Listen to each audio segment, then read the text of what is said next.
energi. Selalu ada dimanapun itu, Membawa yang baik menjadi hebat. karena tidak ada lagi batas. Kemanapun lintasan masa membawa, hingga ke masa depan. Sejauh mana kamu bisa bermimpi? Jawabannya, sejauh yang hati kamu inginkan. Dengan energi yang menggerakkan kamu Dan kamu. Pertamina, energizing you.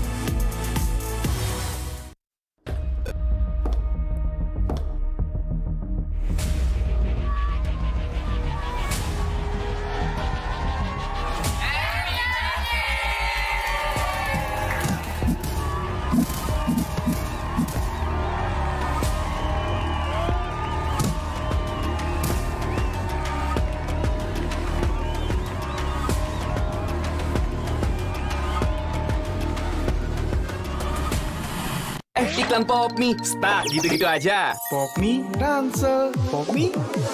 Biar seru nggak keputus, pop mie dus. Topping cangki sama gurihnya itu sob. Beuh. Yuk sob, sikat pop mie. Seru terus kuy. Hydro Coco. Why choose Hydro Coco? Healthy, taste good. Rasakan manfaat air kelapa asli untuk bantu jaga imun tubuh. We choose Hydro Coco. Real coconut water. Hydro Coco. Why choose Hydro Coco? Healthy, taste good. Rasakan manfaat air kelapa asli untuk bantu jaga imun tubuh. We choose Hydro Coco. Real coconut water.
Ada sebuah cerita tentang mereka yang bangkit dari keterpurukan, melawan keterbatasan, merajut karya untuk berdaya bersama, membuka jalan kemudahan dan rasa percaya akan masa depan.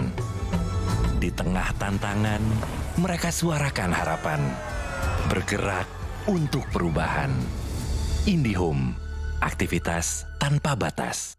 Selamat datang di sebuah pengalaman perjalanan baru Indonesia bersama InJourney. Terbang bersama kami untuk melihat pariwisata Indonesia.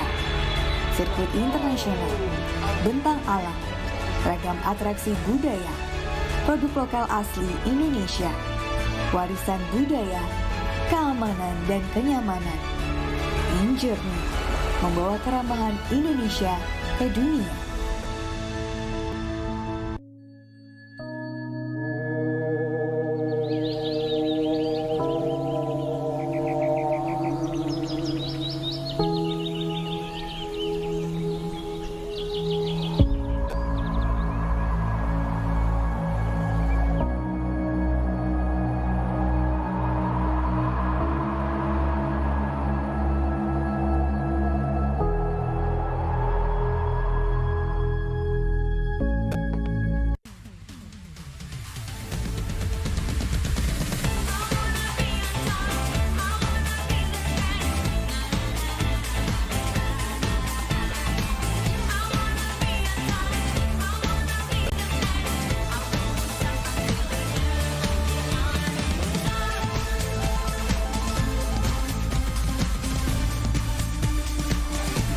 Indonesia's Next Top Model Cycle 3, Sabtu dan Minggu, jam 7 malam.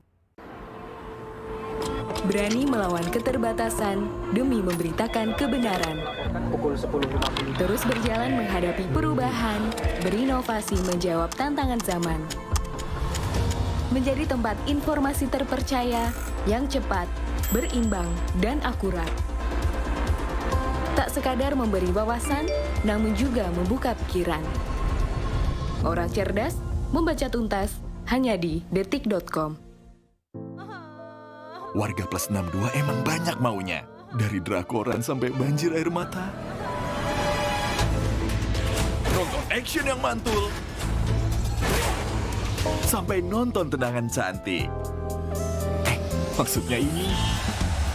Mau nonton apapun, semua ada di video. Mulai dari yang bikin berbunga-bunga, keringet dingin, ketawa, sampai bikin gak ngedip. Jadi nonton apa sekarang?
Nontonin pro player luar, habis itu pelajarin. Dari 1 sampai 10 ya, seberapa jago kamu main? Tukang apa yang kalau dipanggil tengoknya ke atas? Langsung main di bawah. 1, buah apa yang durhaka? Aku, Bang. FF. Kalian keras nih, Bos. Itu sih masih pemanasan sih di MPL season yang ke-8. Juga ya. Siapa sih guys yang pernah gitu ya? Kita salah satu pro player. Baik juga, jadi kayak share hal-hal yang positif juga. Begitulah kayak kita cari poin plus minusnya kita buat paling itu. Knockdown, dia nggak coba dicari lagi. Kali ini masih belum ada yang muter video lu berhasil. Untung dari tim Ararkium nggak ada third party di sini, nggak ada tim lain yang akan ngebersih-bersihin mereka ada di sisi lain. Kita main lagi. Ada banyak banget ya di pertarungan berkualitas dan aksi tim.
Halo, nama gue Wim Reynaldo. Gue asisten project director untuk event IESF 14 World Esports Championship Bali 2022 Indonesian Esports Summit. Di IESF 14 World Esports Championship Bali 2022 kita punya 6 game berbeda yang akan dipertandingkan.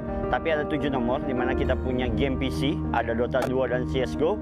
Ada juga game konsol di mana ada eFootball dan Tekken 7. Dan juga ada mobile gaming, Mobile Legends Bang Bang dan juga PUBG Mobile. Dan juga kita ada 1 nomor tambahan yaitu CSGO Women. Nah, makanya karena kita mempunyai game title yang banyak, kita tuh membuat stage-nya menjadi beberapa konsep. Karena di event kali ini kita tuh ada area stage yang terbuka dan juga area stage yang tertutup. Untuk area stage yang terbuka, salah satunya itu main stage-nya kita, yaitu Earth Stage. Itu untuk game title Dota 2 dan juga semua Grand Final nantinya akan bermain di main stage-nya kita. Dan juga kita di belakang kita ini ada area Air Stage. Kenapa Air Stage? Karena di posisinya di paling atas. Ini untuk game Mobile Legends dan juga untuk game konsol nantinya. Dan juga kita ada di area ballroom, di mana kita ada 2 stage yang berbeda, yaitu Ice Stage untuk CSGO dan Fire Stage.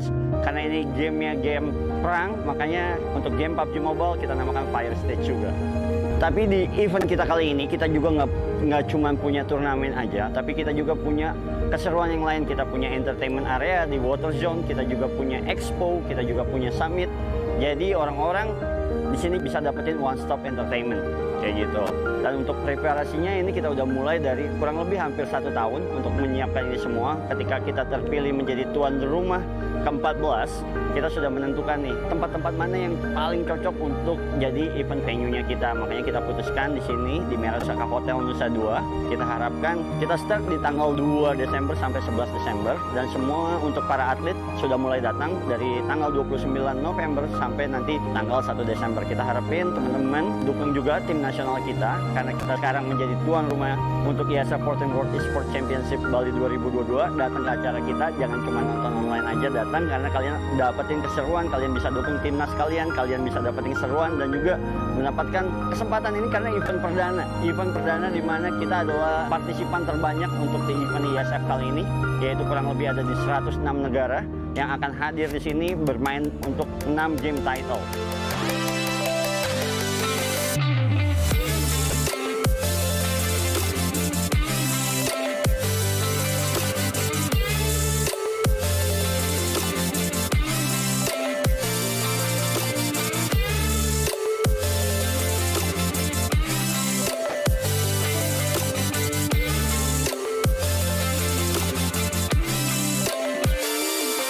We have here the pleasure of having 105 national federations, countries. Penyelenggaraan ini bisa menjadikan tonggak sejarah buat bangsa kita, negara kita yang bisa ikut memberikan kontribusi di dalam perkembangan industri digital khususnya e-sport. Dengan PB e-sport ingin membuat suatu acara yang semua kegiatan e-sport itu ada di satu puncaknya. Jadi dengan dari seluruh vendor, dari seluruh atlet dan lain-lain ikut berpartisipasi.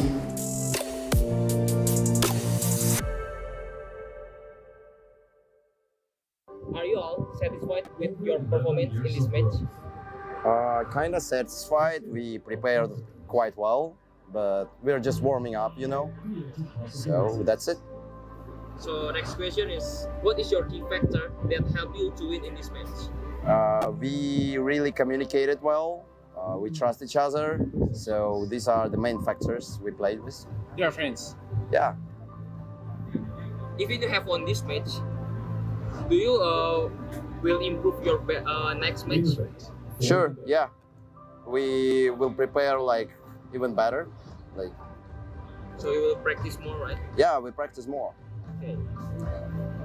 So you will facing other country in your next match. Will you use the same strategy? I don't think so. We have a lot of various strategies that we use. So I don't think so. Yeah. So this is the last question. What is your biggest challenge to beat your opponents? Biggest challenge opponents. I don't even know. Let me ask for the other guys. Как думаете, кто наши самые сильные оппоненты? Laos? Laos, yeah.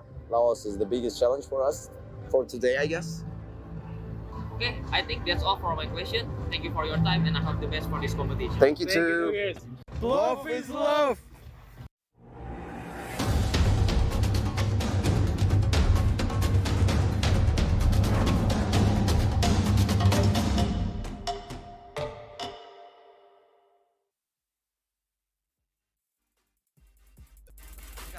Good morning from Bali and welcome to IESF 14 World Esports Championship Bali 2022.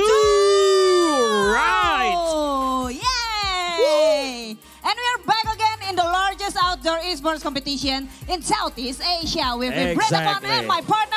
That is true, and we are now on the Earth stage. Yeah. So we're gonna having a lot of Dota 2 matches. And this is the second day, right? Right, The second day of Dota 2 absolutely. matches. So yesterday we have 8 matches, and today we also having a lot of matches. We have 8 other matches coming up right now. Wow, and I believe it's a very exciting match for today. Exactly. And the first match that we're gonna watch Yup.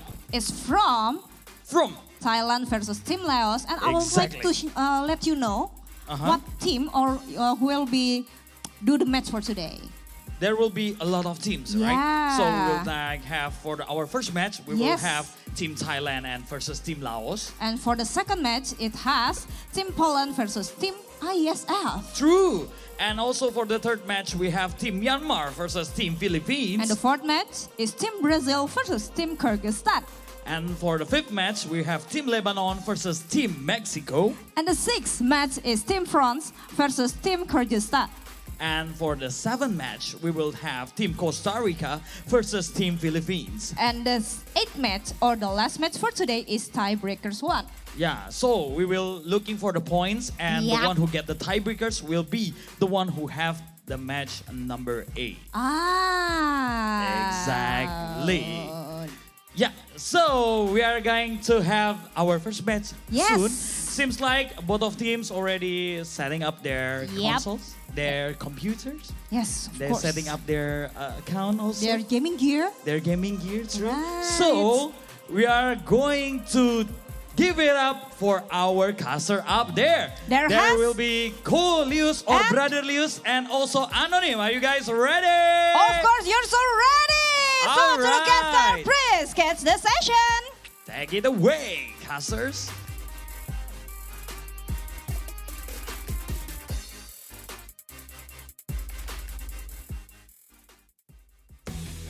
Thank you so much, Brother Darius and Sister Brenda Kwan. And good morning, ladies and gentlemen. Welcome back to the IESF 14th World Esports Championship Bali 2022. And this event is supported by Wonderful Indonesia, Kemenpora, NOC, Kony, and thanks for all the sponsor. Our main sponsor, GHL Group. This event is sponsored by GHL Auto, Nusapay, DIS, Gudang Crypto, Taiwan Excellence, Pertamina, Hydro Coco. And we have official telco partner Telkom, and we also have official smartphone partner Samsung Galaxy A series, official logistic partner Central Cargo with internet service provider partner IndiHome, and travel management partner HIN. Yup. And our hotel partner will be Episode Hotel and Merusaka Hotel. And esports broadcast partner, Mineski Global, Indonesian Football E-League, ESID, production partner Lemon ID, and our media partner Trans7, Detik.com, Esports.id, Video.com, Dunia Games, Dance TV, Dance Play, Merah Putih, Bola Skor, Kami Bicara. Yes, that's it. We're gonna have our first match for the day after a long day tomorrow. But yeah, I think before we are going to the first match of the day, we're gonna tell you something. If you are a mobile phone gamers and having problems like always lagging or slow responding, I must tell you something. Because what's that? Samsung Galaxy A series 5G is there for you. There is A33 5G, A53 5G, and of course A73 5G. Yes, with amazing specs with 8 GB and 25/6 GB memory, Super AMOLED per screen, pressure up to 120 Hz with a Snapdragon 7 8. So yeah, with awesome battery, also with 5,000 mAh. All right. Yep, and rated IP67 for water resistance. So Yeah. don't be afraid if you want to bring it while you are take a bath, want to sing along with some of the song from your phone. So get it on the store right now. Yeah, here we go. Here we go. But yeah, first match gonna be interesting. So we're gonna see some of the bracket today, some of the format for this tournament event. So this is it, guys. The information for you. Yeah, these 4 groups already in play-ins. We will have 8 teams. 2 of each group will qualify toward the final play-ins, and only 3 teams will go into the play-ins. Yep, and then we have the event host or Indonesia as the home team, and there will be 4 regional teams who are goes to the main event. Yeah, with 3 teams from play-in, we have total 8 teams in double elimination bracket in the main event. So, who's gonna be on the main event? Anonym. Yeah, only 3 teams though from the group stage. Only 3 teams. 8 will go to the final play-in, but only 3 teams qualify to the main event. Yep. Yeah. So it's gonna be interesting. We're gonna see it. And of course, this is the standing from every group right now because we are still on the play-in stage where on the group A, Uzbekistan and Laos already leading this the leaderboard. And for the group B, along with Philippines Thailand, and Myanmar. Only top 2, right? Only top 2, yeah. Yeah. But Thailand still possible. Yeah, because the score is same. And this is a big match though from Group A because Laos against Thailand will determine who is gonna go on top 2 right now. Yep. In Group B we have Philippines and Myanmar, along with Costa Rica also. But yeah, Philippines and Myanmar still pretty strong right now. A lot of Southeast Asia team is strong here.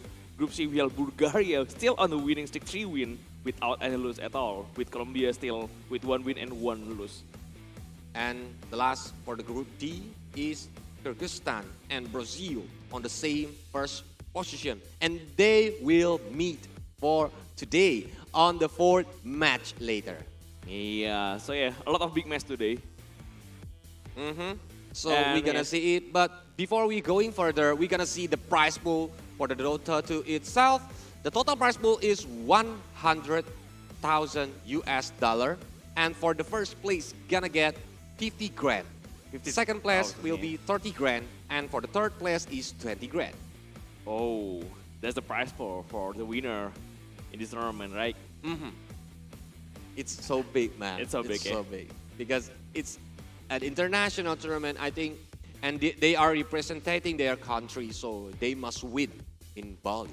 Yeah, I think today is really, you know, a lot of big matches happening today. The first against second place, the second place against third place in the group.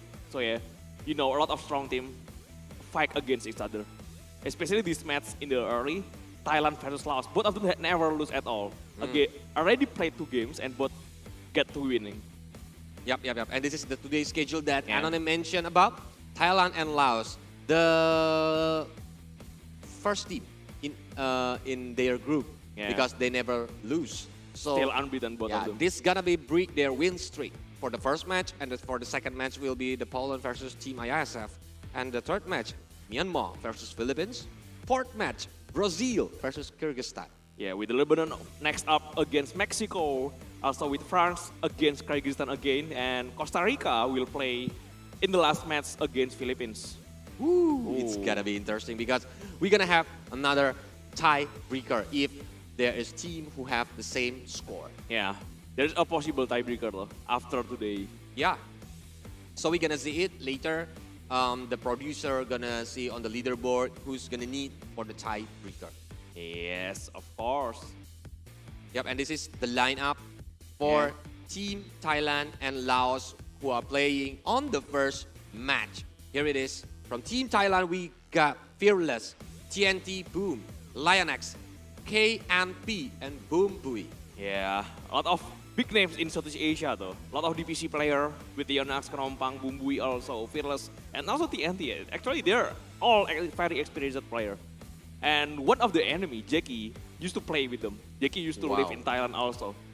So, supposed to be Jackie can give a lot of information for the team that how they play, but the team Thailand can also give the information too. And this is it from the team Laos. Yes, there is Jackie Boy, BB, Nevermind, Akito, and also Min. Oh, it's not with D, but E, never mind.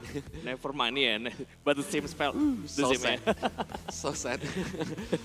But yep, Yeah. there is the team lineup for both of the countries. So for you guys who are rooting for them, you can write on the comment section with the hashtag of each country and using the country flag on the comment section right now.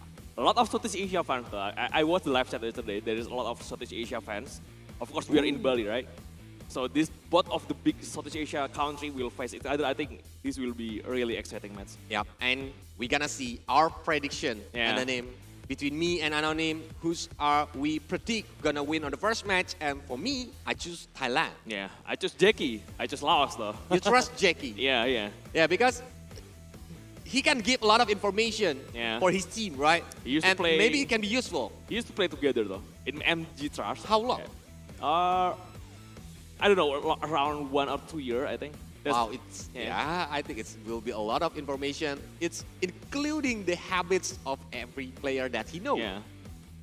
But it goes the other way around. So it goes the other way around. But maybe Thailand only can tell about Jackie only, right? But this is with the representing their country. So 5 of them is not like from the same team. So I think the gameplay, the strategy will be different. The draft will be different because every player have their own comfortable hero. Yes. So yeah, who gonna taste their first defeat? We will see. Still on a winning streak, both of them. Who's gonna lose their win streak, right? Yeah. So yeah, for the audience, and I want to let you know that if you are stay or live around Bali or even around Nusa Dua, you can come to the venue to watch it directly because we're gonna have around 7 until 8 match today. You can come to the Merusaka Hotel at Nusa Dua and you can bought the ticket on the ticket booth outside. Yes. Every match is best of 1, so your life is at stake actually. Yeah. There is no second chance in best of 1 series. You need to survive this to be able to go to the final play-in, right? Because the point is very important for both of them. Yeah. They have the same points, 2 winnings point. Yeah, and you need to chase into the top of the group also because both of them is actually second and third place. Even though they haven't played yet for the third match, but they need to keep winning. Especially because these are really big match. You fight against other contender from your group, so yeah, it's really important. Wow. And what about strategy? What is the comfortable pick for Jackie? Jackie played a lot of farm hero though. He can play really well with Medusa. We can play really well with Starbreed. Even though that's not really a meta anymore, he can usually play also with Morphling, Phantom Assassin, Phantom Lancer also. There's a lot of hero from Jackie, right? Wow. So we're gonna see it. What kind of heroes that Jackie want to use. Yeah. And for the team Thailand itself, is there any insight for us? Like what is their favorite heroes that maybe you know? I see a lot of game from Kanompang usually, their carry also. They play together also with Jackie. I think he's a very experienced player. He moved from the other game, other MOBAs actually. Just moved from the to Dota, but he's very experienced already and he's already joining the Open Qualifier a lot DPC. Haven't qualified yet. Some already qualified one if I'm not wrong, but he's really around in the DPC for a long because time. He have a lot of experience, of course. He have like, I think the mental is already refined, so he will go exactly all out to win this first match. Yeah.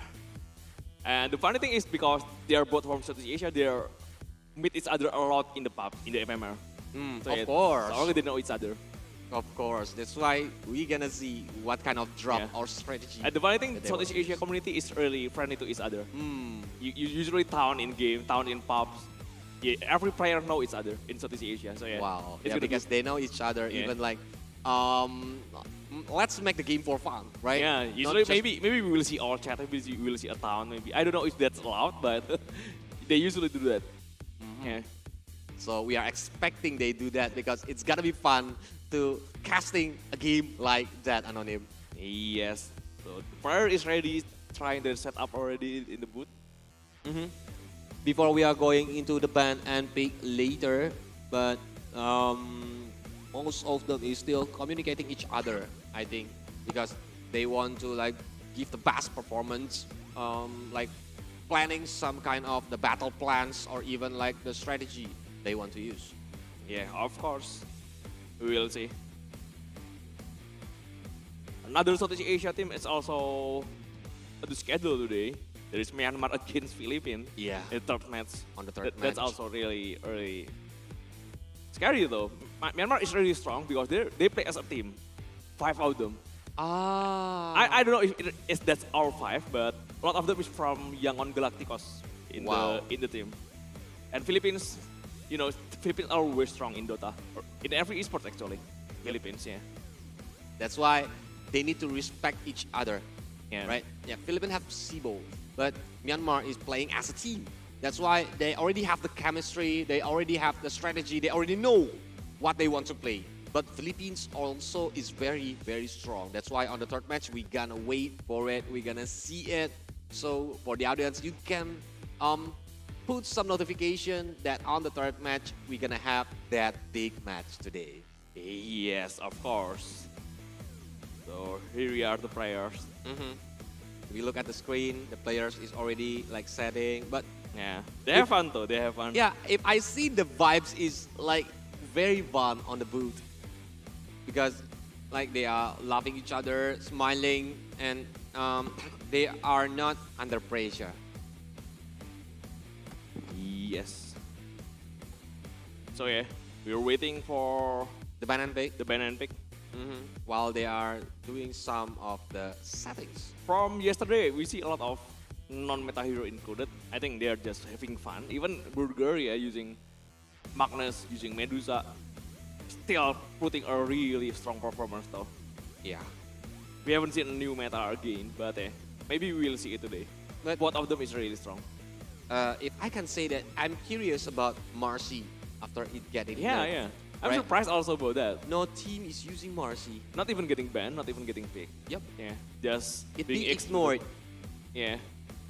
While we are thinking, we are discussing about Marcy that it still can be strong with the BKB. Yeah. The life still being nerfed. The jump range also in but the it's not too big. Pretty big, but it's still pretty good though in the late game. Her ultimate, still the life still pretty good to use against your carry. So yeah.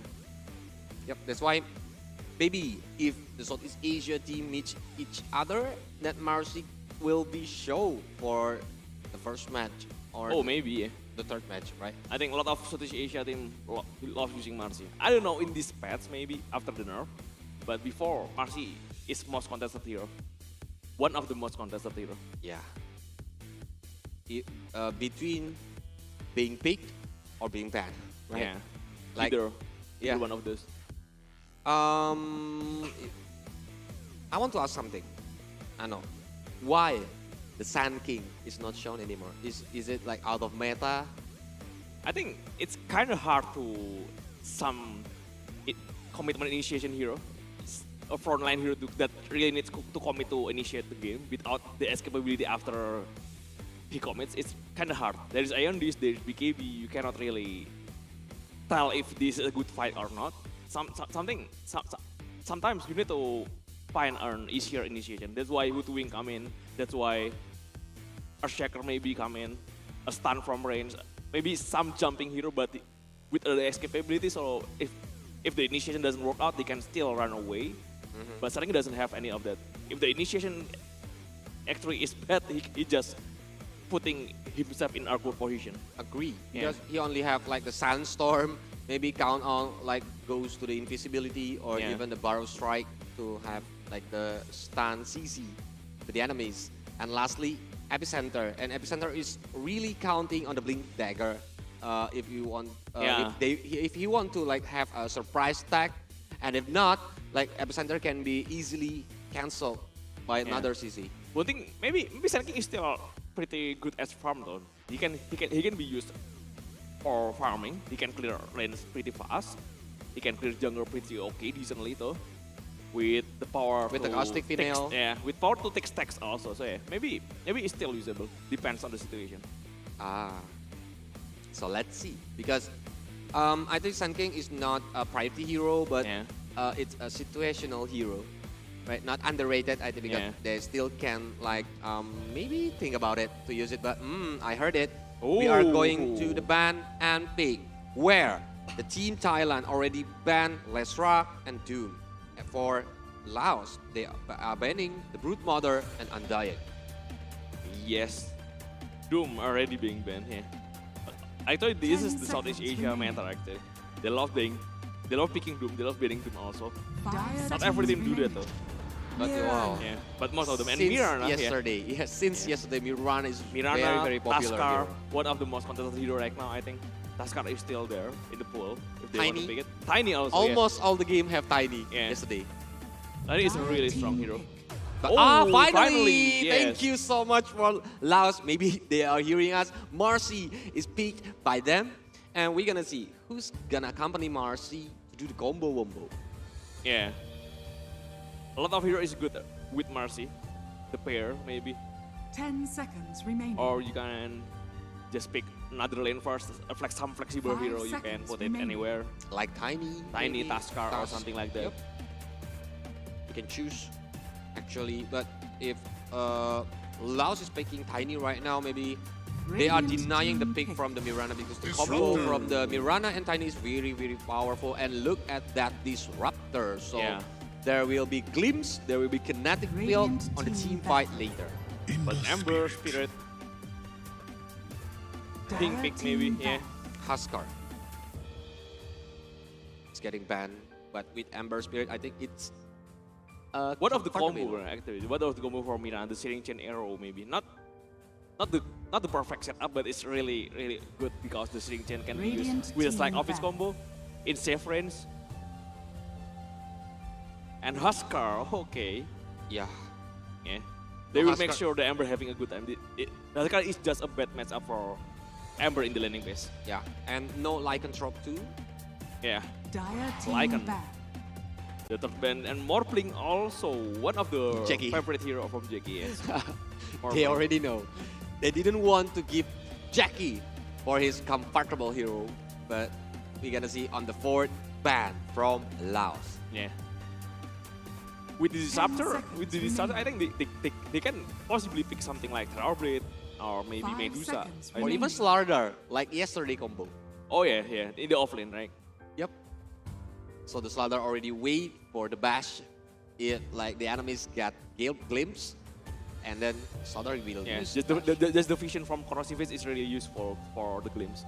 Yeah. Radiant team And back. And Okay, pretty no decent Faceless hero Void. also. Pretty decent hero. Versus Void beating ban. Oh. Because they don't want to like the time while Dire chronosphere during the team fight. Yeah. Especially when the accuracy is very good, it can catch a lot of heroes there. And Dire if the team- Faceless Void is already Oh. 2 fight, it's gonna be dangerous. And look at that Naga Siren and Punch is getting back. I smell something like Terrorblade maybe or Medusa because they ban the band hero that really good against TB also. Terrorblade. Yep. Maybe Jiki wants to pick that. The Thunder will be 10 very, seconds very dangerous. And So with the parts also being banned, Laos 5 cannot have seconds Jackie parts remaining. also. on the third pick, are they gonna pick the TB like Anonym said before, or Radiant they gonna team hold it pick. first Oh, and still Tiny? So this is gonna be either Tiny is mid lane or Marcy is being played as an off lane. Either one. One of them is a core. Still flex. Still flexible pick, yeah. Tiny mid lane is good though against Ember. 10 Still seconds okay, pretty decent. remaining. Between two big crowd 5 controller, seconds what do remaining. you think the best heroes? Is there any anti-crowd control heroes we are gonna be used for Thailand team? So the third pick right now. Maybe another setup for the hero besides the Searing Chain. They already have Searing Chain from Ember Spirit though. Maybe one more setup, something like Radiant team pick. oh, Life Stealer first. Lifestealer and Razor, okay. just take up picking the counter from left here also, so maybe also a deny pick for the Razor. Well, but I see there is lack of crowd controller on the Thailand team, right? Yeah, still. They still have one pick though. But this Disruptor is really good against Disruptor. 10 seconds If you fight against Disruptor, you want either Life Stealer or Juggernaut, something like that. Some hero that they have 5 spell seconds immune remaining. to dodge the glimpse, right? So Life Stealer is still in the pool, so they just pick the Life Stealer. It's also good against Tiny. That's the reason. Yep. But still, Life Stealer is still needing the space or like farming first on the early game. They need the space on the early. And that's the job for the Ember and also Mirana maybe. He's gonna be supposed to be Razor offlane, and they need another support after that. Okay, but for the fourth pick itself, before we are going to the 6th and 7th ban for each team, what kind of heroes that they want to use? Are like the team fight oriented heroes? A good hero against Left Stealer, maybe something like Ursa Warrior. Oh, Beastmaster first. They don't pick their carry, they're still saving Jackie's hero for the last pick. Ursa is actually good against Life Stealer. Slug is also pretty decent. TB is getting banned because they don't pick in the fourth. Oh yeah. Yeah, Terror Blade. Yep. No TB for Jackie. We're gonna see for the Alliance team what hero they gonna bam on the 6th ban right now. For the Thailand, which pose they need right now? Thailand needs support maybe.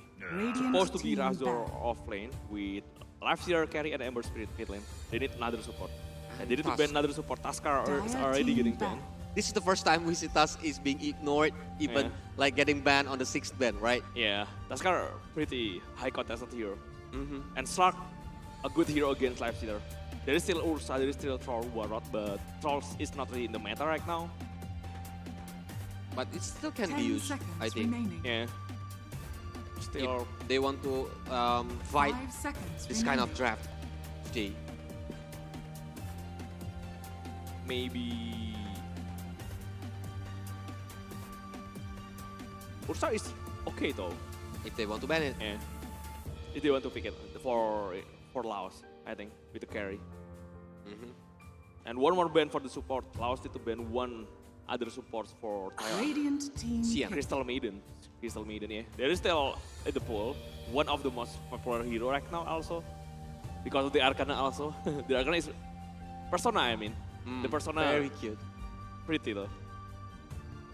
But yeah, this is the last pick for Team Thailand. 10 seconds remaining. For the post 5. Yeah, maybe either post 5 or 4 5 supports seconds for remaining. Thailand. Depends on what they want to use with the Mirana.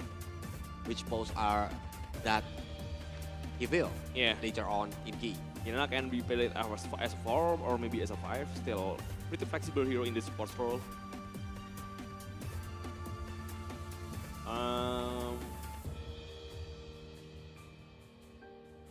What about a big CC? They really need it for the team fight. No one follow up the arrow or helping Mirana to like make the enemy stop and let go the arrow. Yeah, even some things like Enigma support is pretty doable, but I don't know about that. Can do black hole.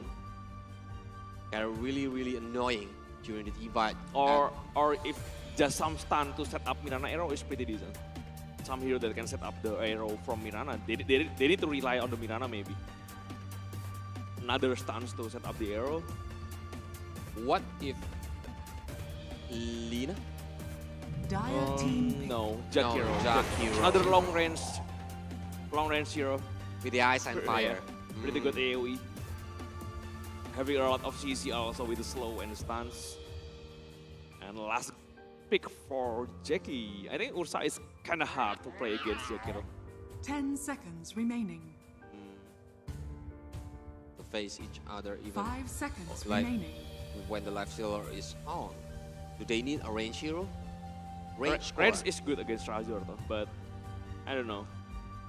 If melee hero, they need to be careful of the static link from Razor. Because Razor is offlane, right? Yeah. Some hero that can... Oh, Arc Burden, yeah, range hero. Wow. Against Razor, so you don't offlane with static link. and also pretty decent hero for farm. And yeah, this is it for the ban and pick or the heroes that they use on the first match between the team who never lose on the first day.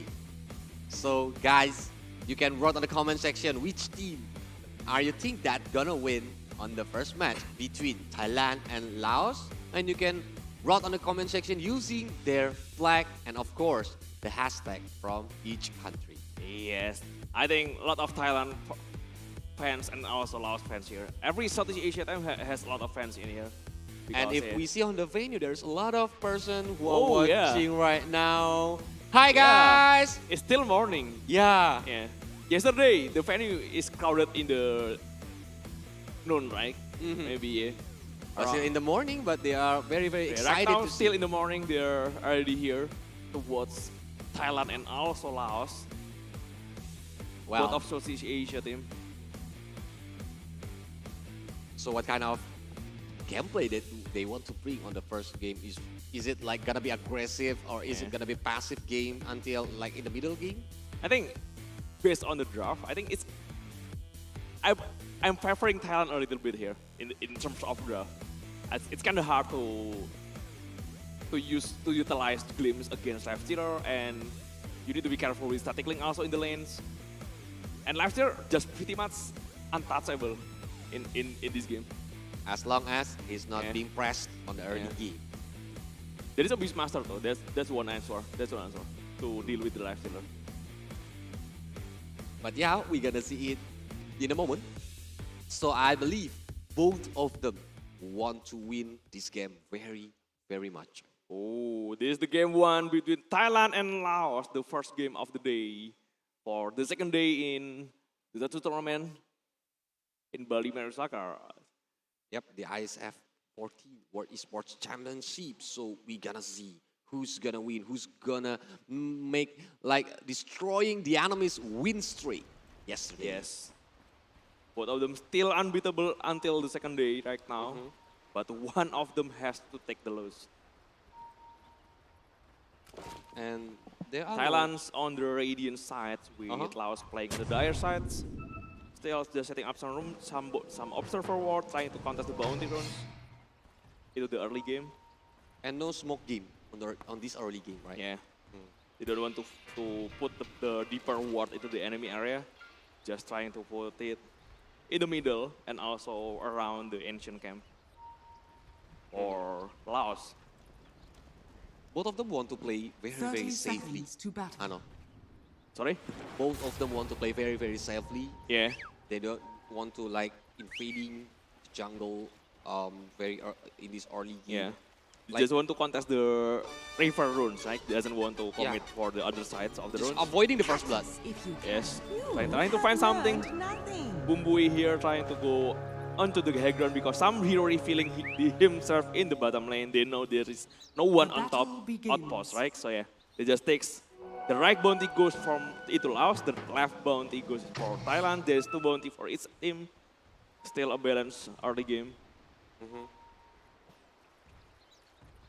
Without any skirmish at all.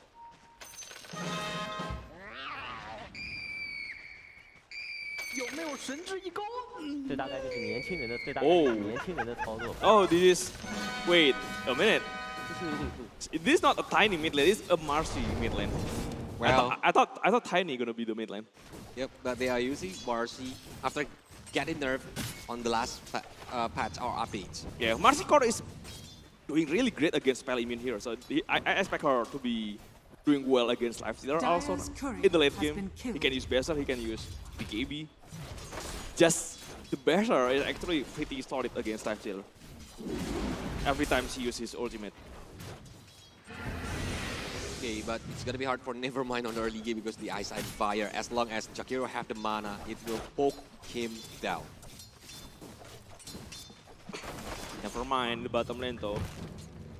The mid lane Marcy. The lifesteal sadly is getting nerfed, so yeah. Maybe the sustainability for Marcy that usually pretty strong, kind of being reduced right now. He still needs a battle though. I think if not, Mars is very, very powerful. Oops. But Marcy's jump, trying to poking some damage to Fearless. Yeah. I think with the level 3 after this, 2 level in the sidekick, I think it's going to be a real problem with the last hit. Bonus damage and also his lifesteal is pretty solid though. Especially Tiny when he's holding the trees. The damage is very, very painful. But now Lionx have a low mana. Yeah, never mind. Having a pretty rough time in the bottom lane. Only 2 last hit without any denies. The opposite side, Life Stealer doing really, really good. Egg last hit 69. That's a lot though. But 7 now. Let's keep counting. And yep, Fearless just got the Water Rune, so it can help to feel the battle. Never mind, just throwing the Wild Axe to take the last hit. He cannot do anything to commit with the right click. He successfully put the creep into the hard camp. So they have a better equilibrium to farm right now. The better position. Maybe, yeah, the better position to farm. Even though the hard cam actually being last hit. Oh no! Still, Left still got the last hit for the hard cam. Having a pretty decent advantage right there. Well, this Life Stealer is something, but Akito with low HP, he's just trying to do some rotation, open some vision for his friend. Yeah. Nompang here, starting to harassing. Never mind. The slow is there though. There's a possible kill potential right now. And never mind. Maybe he's considering trying to TP into the tower. But I don't see what spells Jakiro has. Does he have the aspect to cancel? I think. Yeah, the slow is pretty decent though. There's a potential first blood there for Thailand, right? Yeah, right now. But the game is paused. I think they have some technical issues. So, because of course they want to win it, so we need to wait a little bit. Yeah, we need to wait for the game to start again. And almost a possibility for the first blood against Beastmaster there in the bottom lane. Extra have that Kid doesn't have an ice pad. I don't know. I don't see the spells already that he is upping. If the aspect is on and then connected to the Beastmaster, I think it will be first blood for him. If they're having an aspect, there's no possible chance to TP out, right? You cannot walk away with that kind of slow. Without the TP chance, I think it's really possible for the first blood to happen. Even Tiny is backing up with the Avalanche. Yeah, Tiny is too far already. Technical pause for the game, they are just waiting right now. Aquader is pretty annoying hero to deal with though. But I think it's fine with the Lifestealer. Lifestealer can just go into the bubble, just into the without the miss chance, I think. He can commit inside. That's why it's a really annoying combo wombo will happen later on the late game, especially when the team fight is happening, when like they are doing some setups that might surprise us.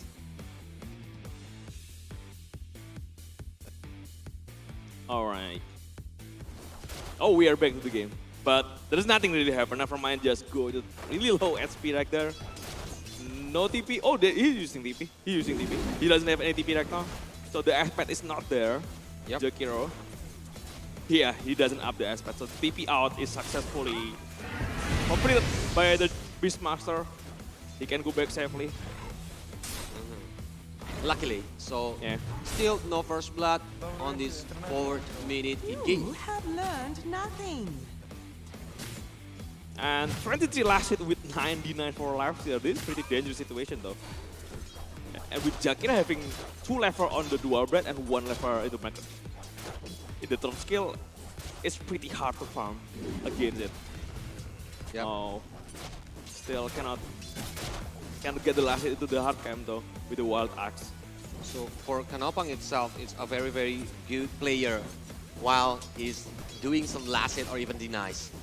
That's why he's on the lead right now on the last hit or denies leaderboard. Yeah, Marcy doing pretty decent against Amber Screen in the mid lane, and actually excited for Marcy that. Marcy is really strong hero to fight against Lifestealer. In the late game, especially the offense coming in, the toss back into the first tower. He still have the rebound to stop Ember, but yeah, still, there is Jackie, the one hit for tower. Not really enough to kill the Ember though. It's gonna be dangerous if they want to commit in front. Oh, there is Mirana from behind. Bumbui will take the first ball against BB. Surprise. Surprise, bro. Coming with the star of all. Also, never mind. He doesn't have TP. He doesn't have any TP anymore. Never mind. Will be taken down also with the Kanompang there. Wow. There's a huge advantage from Thailand. For the early 2 kill points, so the hero can like get the items more quickly on him. But if you see on the hard lane or on the top lane, like it's a passive game, I think. I know, just poking each other, but no one wants to commit. Yeah, pretty decent farm for Aquaden with Jackie there. 37 last hit with 79 right now. Azor doing pretty much the same. It's pretty good lane also with Azor there. TNT having 12 deny with 22 last hit. He's doing pretty decent. Radiant's middle tower is under attack. And there is a lot of potential for the arrow though. Every player have to be careful. Ember doesn't have his searing chain yet, so there is no combo for the mid lane. And the first runes, the hash runes, gonna go to Ember Spirit. And he want to chase something with the hash runes. He can chase Nevermind with the Slack Office, and one more hit Nevermind will be taken down. Leona's getting the kill. Well, because there's no Observer Ward, right, on the bottom lane or even the bottom jungle. That's why they are not knowing where is the Fearless position at. Yeah. That's why you can easily... The Remnant's coming in, the toss to the neutral crypts. Just trying to run with that. That's BB there, trying to help out Tiny, but yeah. It's pretty tricky to fight against the Ember though. You need to time your stun perfectly so you cannot dodge with the Slack Office. Especially the Ember still have mana and already have his Remnant, so that's why it's very dangerous. It can go in and out, engage and disengage very quickly. It's kind of tricky, you need to time it. And they don't have any surprise stun until Tiny have his Blink Dagger. And going into the top lane, Jackie still farm pretty okay. Trying to pull the creep here, TNT. They're trying to... Oh, there's a chance for the glimpse. The kinetic field is connect. Tiny is there. The arrow trying to stop Tiny to do something. Does he have the glimpse? Is it? No, TNT is still taking a lot of damage. There's not enough. There is no glimpse. The Disruptor is actually the one being taken down. There is Virus there. The Ember with the Remnant. Another hit will take down Tiny. Double kill for Phyllis, and he even keeps going for Jackie. With the Hestron still active, he is really confident. The rebound for it into the Mirana. Mirana still have to live. With the ultimate, Marcy doing a lot of damage. It's pretty scary for the Ember though. And this Disruptor is there with the kinetic field. One more hit for the Marcy. BB will take down the Fearless. Oh, pretty decent for Marcy. Wow, I think it's they are too commit on the top lane. That's why when Marcy is coming, using the rebound, he cannot do anything, even cannot run away because Fearless is like have low mana too. So the Remnant can be used like freely from him. Yeah, they already commit a lot of spell to chase down Jackie. And doesn't have anything at all to escape, unfortunately for the Ember. But yeah, look at that Lifestealer, I know. It's very free. And the gold lead, he already have like 4,700 net worth on this 9 minutes game. Pretty solid there, top of the board. Having a lot of net worth. Oh, the rebound just trying to run away, BB. 3 mans in the mid lane, you have to be really careful.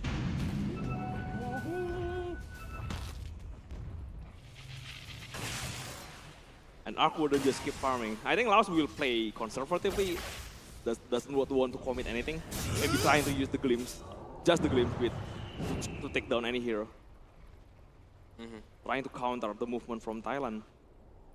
And try to babysit Arc Warden first because he's still on the early game. Ziggy still needs a lot of farm though.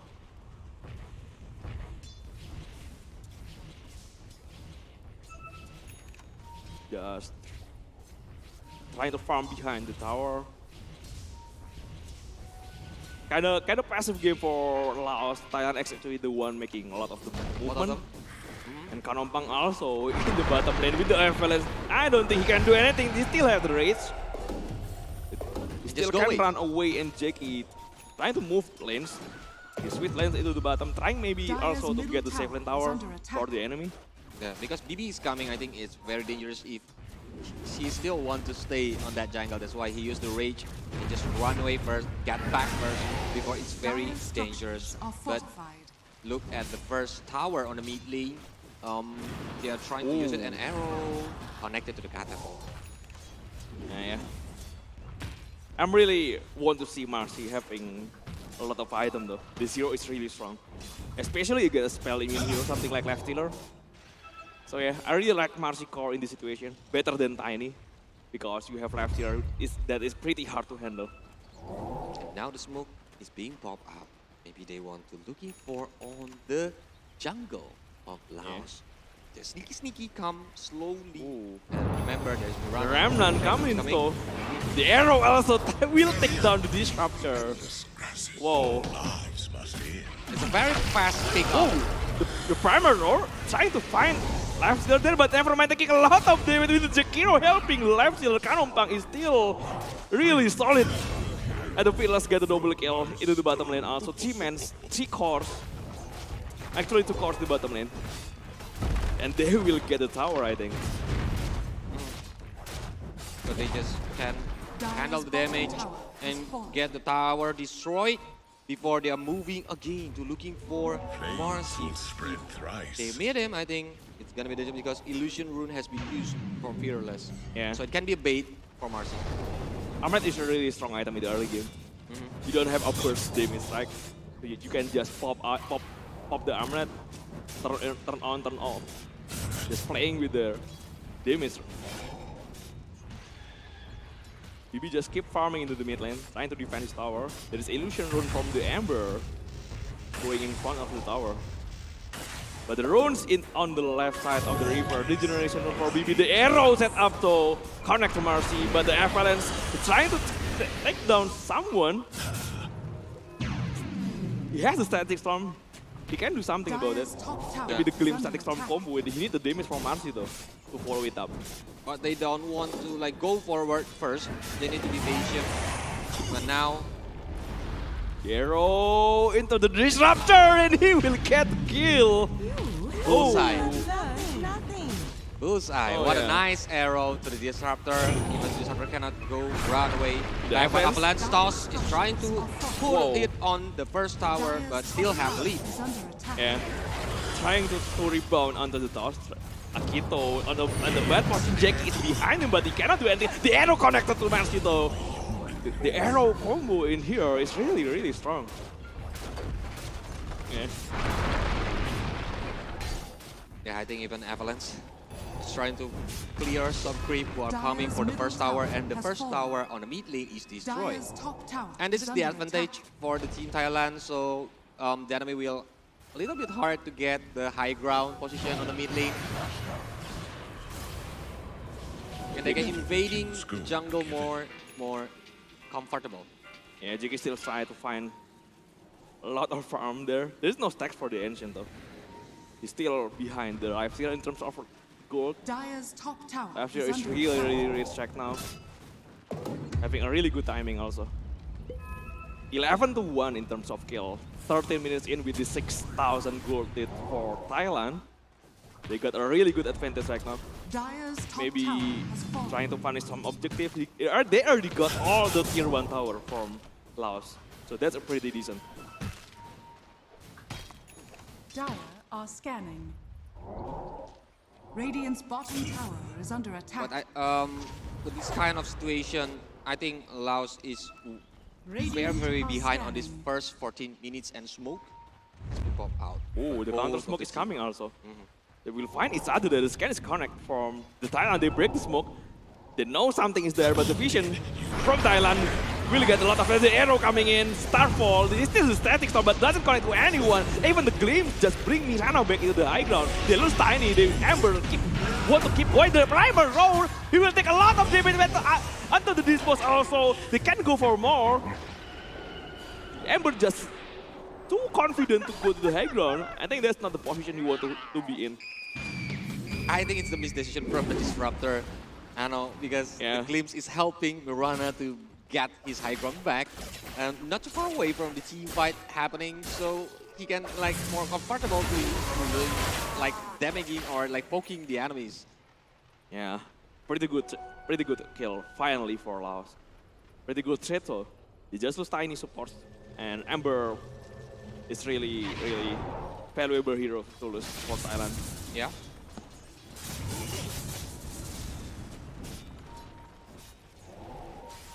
At least they got some fresh air, but initiation. Is it a bait or they want to commit all out on the Roshan bit? A sneaker, but Laos doesn't know anything. They don't know anything about it. They doesn't have any vision, it doesn't have any information. They don't expect the Roshan to be engaged right now. And they don't react at all, so this is going to be a free rush for Thailand, I think. What a sneaky move from Thai, and they already got first Aegis and held by KNP. Kenapa? And this move, the Infest comes into the Ember Spirit. They have the Infest, but they really want Jackie kills. This is a really huge game. They can get it. The Remnant coming in. The Slack with the Infest bomb. They want to take down Jackie.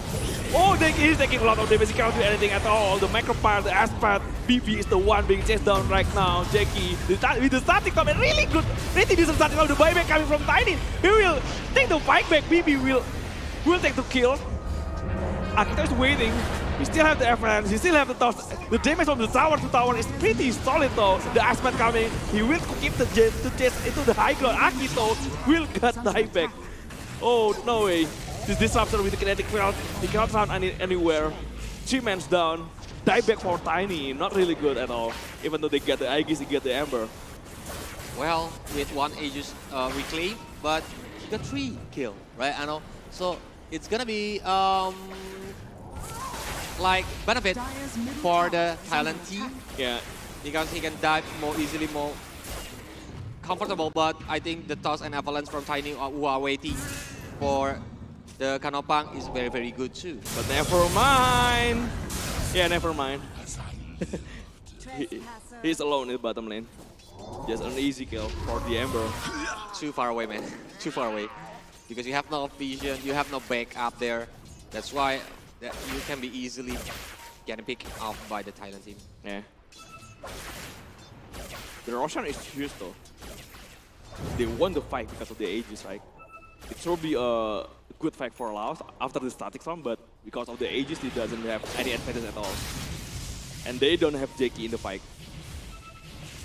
Jackie still trying to farm, trying to chase onto the top of the board. Lifesteal is pretty solid there in terms of net worth. Allies disappear. But Jack is not left behind too far. Yeah. This is a pretty good hero to chase, to keep farming. An arrow coming in! BB cannot run away! That's a really long stun from the Mirana. Oh!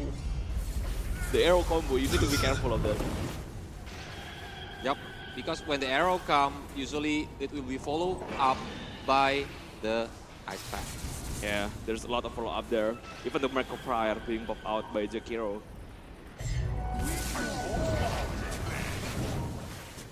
That's a really bad situation right now for Laos. They need to find something. Maybe they need to punish with the glimpse. They need a lot of vision also. They have to go 1 vision near the outpost in the top lane. But yeah, it's just mirroring the movement from Thailand. It doesn't want any fight right now. Yeah, because if they want to fight right now, it's gonna be loose for Team Laos because of the goal difference. Yeah. And the level difference, so I think they need to be patient, waiting for the Jackie itself to be like more bulky, more have the items, the important items before Jackie can join the team fight later and make the impact on the team fight. Maybe they want Ember in the bottom lane. They can. Oh yes, unfortunately. The Ember is ready with the Remnant. Remnant back into their teammates. Radiant's bottom tower is under attack. Dire's top tower And the is under smoke, attack. 3-man smoke from Thailand, they want to find something. They want to swipe into the bottom lane. Radiant's bottom tower has fallen. Are they gonna meet Marcy there? The worst case scenario, they will meet. Okay, Jackie is fine. Nevermind and Akito still in the bottom lane. Nevermind will break the smoke in this case. The smoke is already broken. Nevermind got a sitting chain. The Starfall and Iceman and even the Micropire will take down Nevermind. And Tiny still getting away with the TP. But the Static Storm into the Life Stealer. This is a pretty good kill if you can get it. The glimpse back into the Razor. They really want this Life Stealer to down. Oh, the Infest almost got the kill. But the Infest is there. He need to run away right now. Marcy, unfortunately. That's a really huge one if they can get it. Yep, static fit is very, very good, I think. Already on the area of the BB, but I think because it's very dangerous, you need to come back first. And yep, it's gonna be between he or his dad. Yeah, 19 to 3 in terms of kill. 20 minutes in with 12,000 gold in the arrow aspect combo. Another one, another combo, another kill for Thailand. And yeah, this is a really hard situation. And Thailand is successfully playing their peak off game, right, Ano? Yeah. With the Icepat, with the arrow is connected to the enemies. They always follow up, they always get one kill every time they do the rotation. This is kind of hard to come back though for Laos. They need to find the enemy mistakes though if they want to find something. The double missiles in the left side of the river, but no one there to scout it. No one know about it. Because the only one who are not left behind is Jackie. Yeah. But the others, the 4 others members are left behind. Yeah, too far behind. The Ramron coming. They found Nevermind. He tried to TP out. One more second, but oh. Yeah, almost. The Sirius is still on cooldown. The arrow doesn't even connect. The glimpse back onto the Razor, onto the Static Storm. This is a really good chance to kill TNT. Oh no way, the left steal. He is using Blaststone. That's new. The Blaststone left steal for Razor doesn't even expect that kind of thing. That's crazy. TNT versus everybody, but the arrow is connected. Can be it unstoppable. Icepat is really, really good, and they're trying to aim for the high ground tower. Whoa. This is my first time seeing Razor Blaststone. And it's doing pretty good. Primal Roar, I heard the Primal Roar being popped out. I don't know where. Beastmaster still on the ancient camp. Beastmaster will be taken care of. I think it's gonna be really hard right now for the last comeback. Jackie doesn't even have a chance to do anything. And the rank is already destroyed on the top lane. Yeah. I know. One set of racks in the top lane. 18,000 gold difference. Wow. 22 minutes in. That's too much. A huge lead from Thailand right now. Maybe they are only waiting for another rush, and if Thailand team got it, it's gonna be the last war for this game. Yeah, they need to find a really good fight for Laos if they want to come back to this game. They got too far behind. They lost a lot of fight though. And with the Razor having his Blaststone, I think it's kind of hard to group up and kill the Razor. Usually Blaststone is really good with Restruct, but this Razor trying to prove something here. TNT.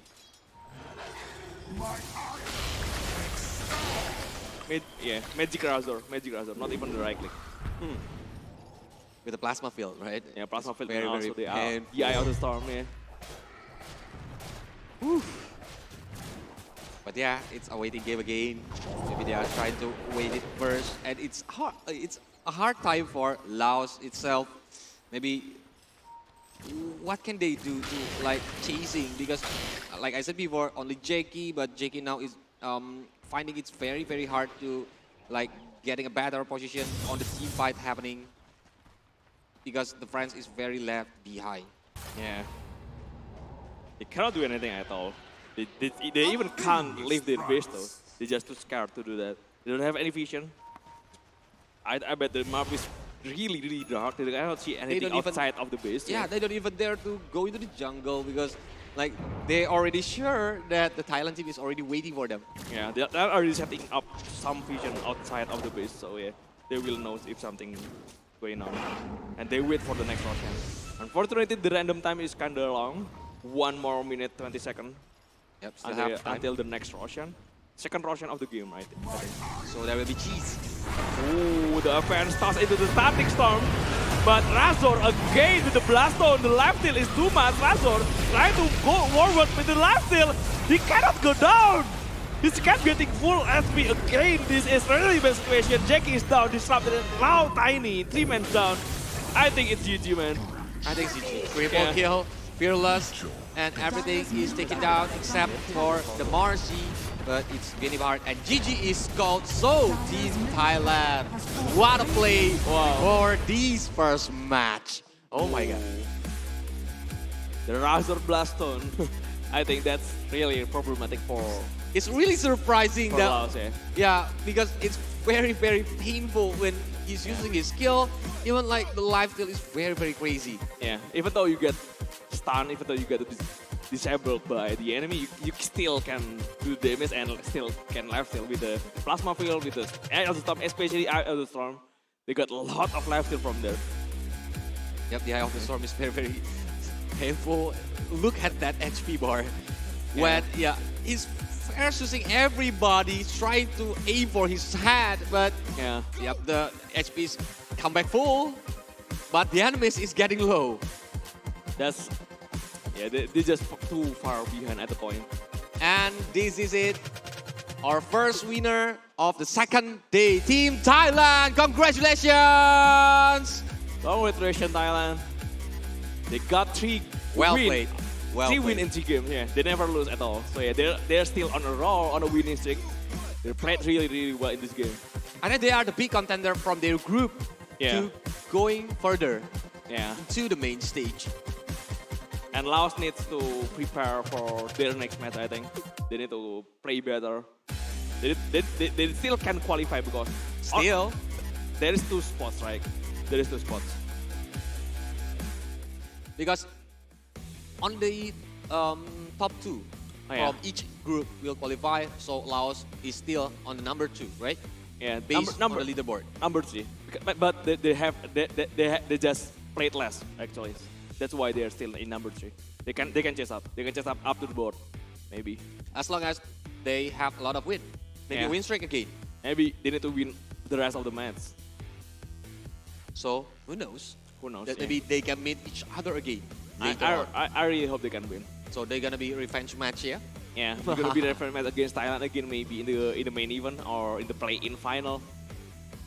3 teams will qualify to the play-in final. And 3 teams will qualify to the main event, and 8 teams will play in the play-in final. Yeah, so we're gonna see it. But first, we're gonna see the highlight from the first match today, Anonim. Yeah, a really good move from Mirana. Mirana is doing really a lot in this game.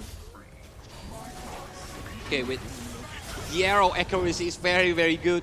Even he doesn't need to wait for the ice pad connected. The arrow first connect and then ice pad following up. Yeah, the arrow combo though, there's a lot of arrow combo. That's really hard to deal with. You don't have any strong dispel, you don't have something like LC or Abaddon, you just... Not even one defensive hero from Laos, Kanopang is doing good too, I think, Anonim, because on the early game he keep farming, he keep get the last hit and denies. Yeah, he pressuring the Beastmaster though. And this is it. It's really hard to deal with one core. This is a really good setup. The only bad thing is they still have the Aegis. If they don't have the Aegis, they will take the biggest 2 core from Thailand. Yeah, the biggest, big lose for them, but they still have the Aegis. And yeah, it turns out it's still an advantage from Thailand. Look at that damage. At the fight. And this is, every time there's an arrow combo again. I have the storm. Yeah, look at it. Every fight, every kill, there's an arrow combo. Aspect arrow, chain arrow. And this glimpse. Yeah. Yeah, look at this. This is the Blastone lifesteal, right? Look at the SP. Look at the SP. There is no damage at all onto the Razor. He just keep getting back his SP. But the opponent is very, very low HP. Yeah, even 3 against 1, 3 versus 1, he doesn't care. Because the Eye of the Storm is very painful, the plasma field, even like when they are like invading, going to the enemy's base, that they don't care at all. Oh, look at that. Look at that. Wow, how sweet. Yeah. A lot of miscalculation against Razor though. Every time they try to find Razor, that's why they get punished so hard. They don't expect the life. They don't expect the sustainability from Razor to be that hard. And I'm just surprised that Razor can be this very, very powerful on this game eventually, because when I see the draft, like there's a lot of card controller from Laos. Yeah, I thought Razor will build something like KB. Yeah. Or maybe Refresher. I thought the same. Yeah. Yeah, I thought the same, but he just straight out using the magic. He don't care. He just bought one hood of Defiance and just straight up blast on. So even if he gets stunned, he just still dealing a lot of damage with the Idol Storm, and the life steal is still there. Because so he gets sustainability, a lot of sustainability. When the Razor is getting CC'd, that the Eye of the Storm is still damaging the enemies, right? That's why the lifesteal is very, very crazy. Yeah, that's forcing the miscalculation. A lot of miscalculation coming in from Laos every time they go to Razor, right? Yeah. Well played. Even 1 versus 4, 1 versus 3, he doesn't care. He doesn't even get to low SP. Yeah. He just said, hit me, hit me. But that's well played from the TNT itself, and even the Canopang is doing great. And Jackie, I think maybe not to like get it to the heart, because I think he just lose from his friend, and this is it. The MVP is Boom Buoy, the Mirana, using the arrow very, very accurately. Yeah. Bullseye everywhere. Even without the setup, the arrow still hit. That's really amazing though. Yep, it makes the team is very, very can farming faster or setting up, getting pick the enemy off is because of the arrow from the Boom Buoy. So Boom Buoy, congratulations for being the MVP on this first match. Yeah, Boom Buoy. That's the key though. From the early into the late game, every kill, almost every kill, is an arrow combo. Yeah? Either set up for string chain, set up from ice pad into arrow, or just straight up arrow. It's really really scary though. Yep, but after this, maybe later on, if another team in Thailand, the Mirana is getting banned to respect Boom Buoy. Yeah, Mirana maybe. And this is the scoreboard, Anonym. Yeah, I think the Arc Warden pick doesn't really do much in this game. They need something like TB. That's Jackie hero. They need something like a hero that can come back alone, carrying his team alone into the late game. Yeah, but I wouldn't need a lot of space. I wouldn't need a really strong teammates to buy him the space though. But Team Laos is like holding the Jackie heroes until the last pick. Yeah. That's why all of the heroes is getting banned by Team Thailand, especially when they are like at the former team, right? So he knows like what kind of hero pool that Jackie have, and all are being closed by Thailand team.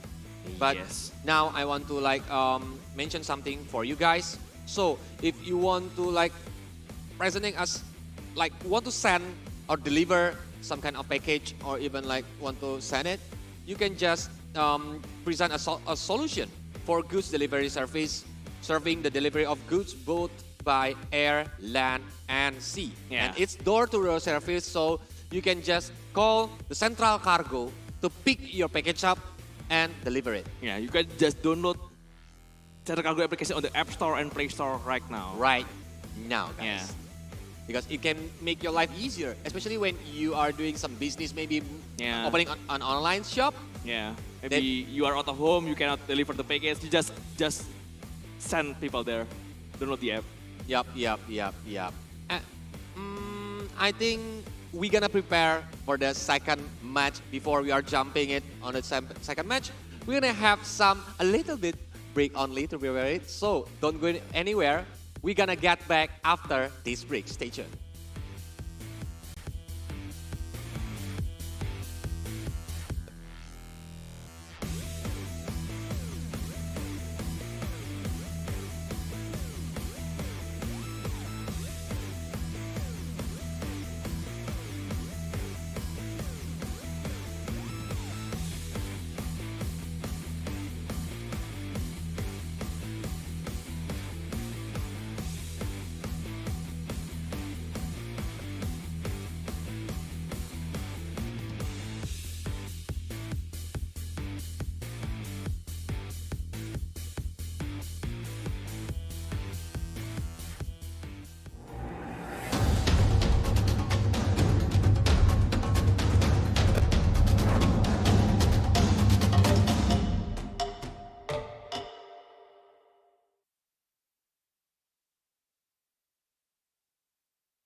All it takes is one dream. One dream that becomes a journey. To drive an ambition. Believing in yourself. Persevering challenges. Always focused on the dream. To grow aspirations. Having the will to keep going. Building a future with a legacy. Knowing dreams can come true. Over 11 years of growth. The spirit of entrepreneurship. Created possibilities.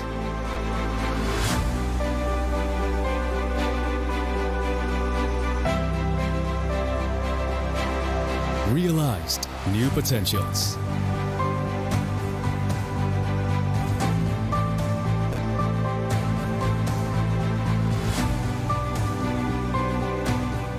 Innovate for the better.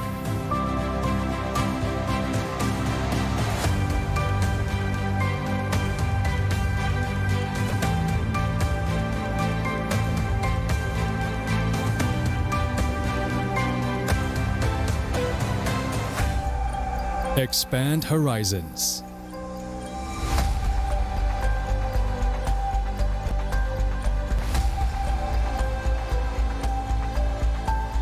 To change lives.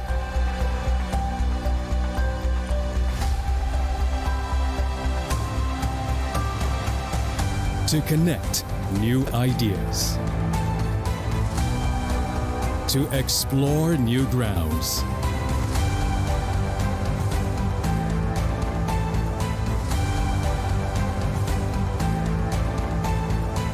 With the future in sight.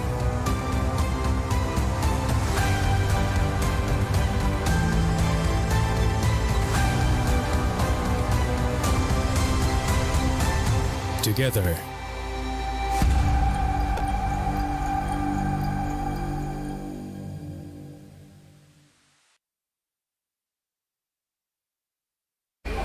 Nah, setelah hari ini kita bahas berbagai macam match, mulai dari match yang ada di ice stage ataupun yang ada di fire stage.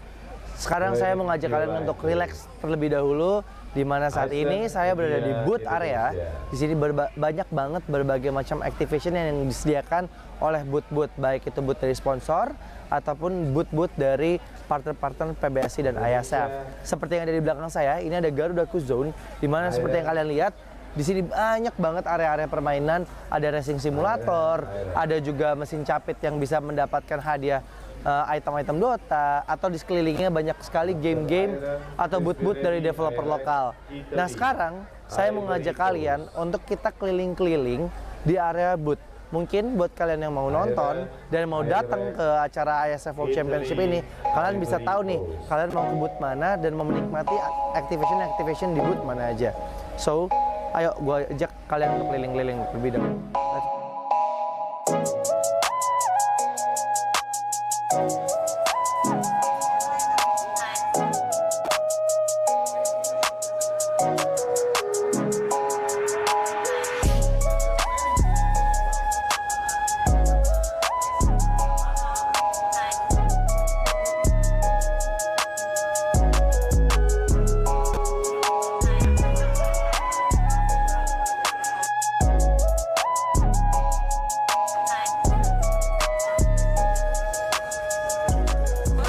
Sekarang kita lagi ada di booth-nya Battle of Guardian, di mana ini merupakan booth developer lokal asal Indonesia yang menciptakan fighting game pertama di Indonesia.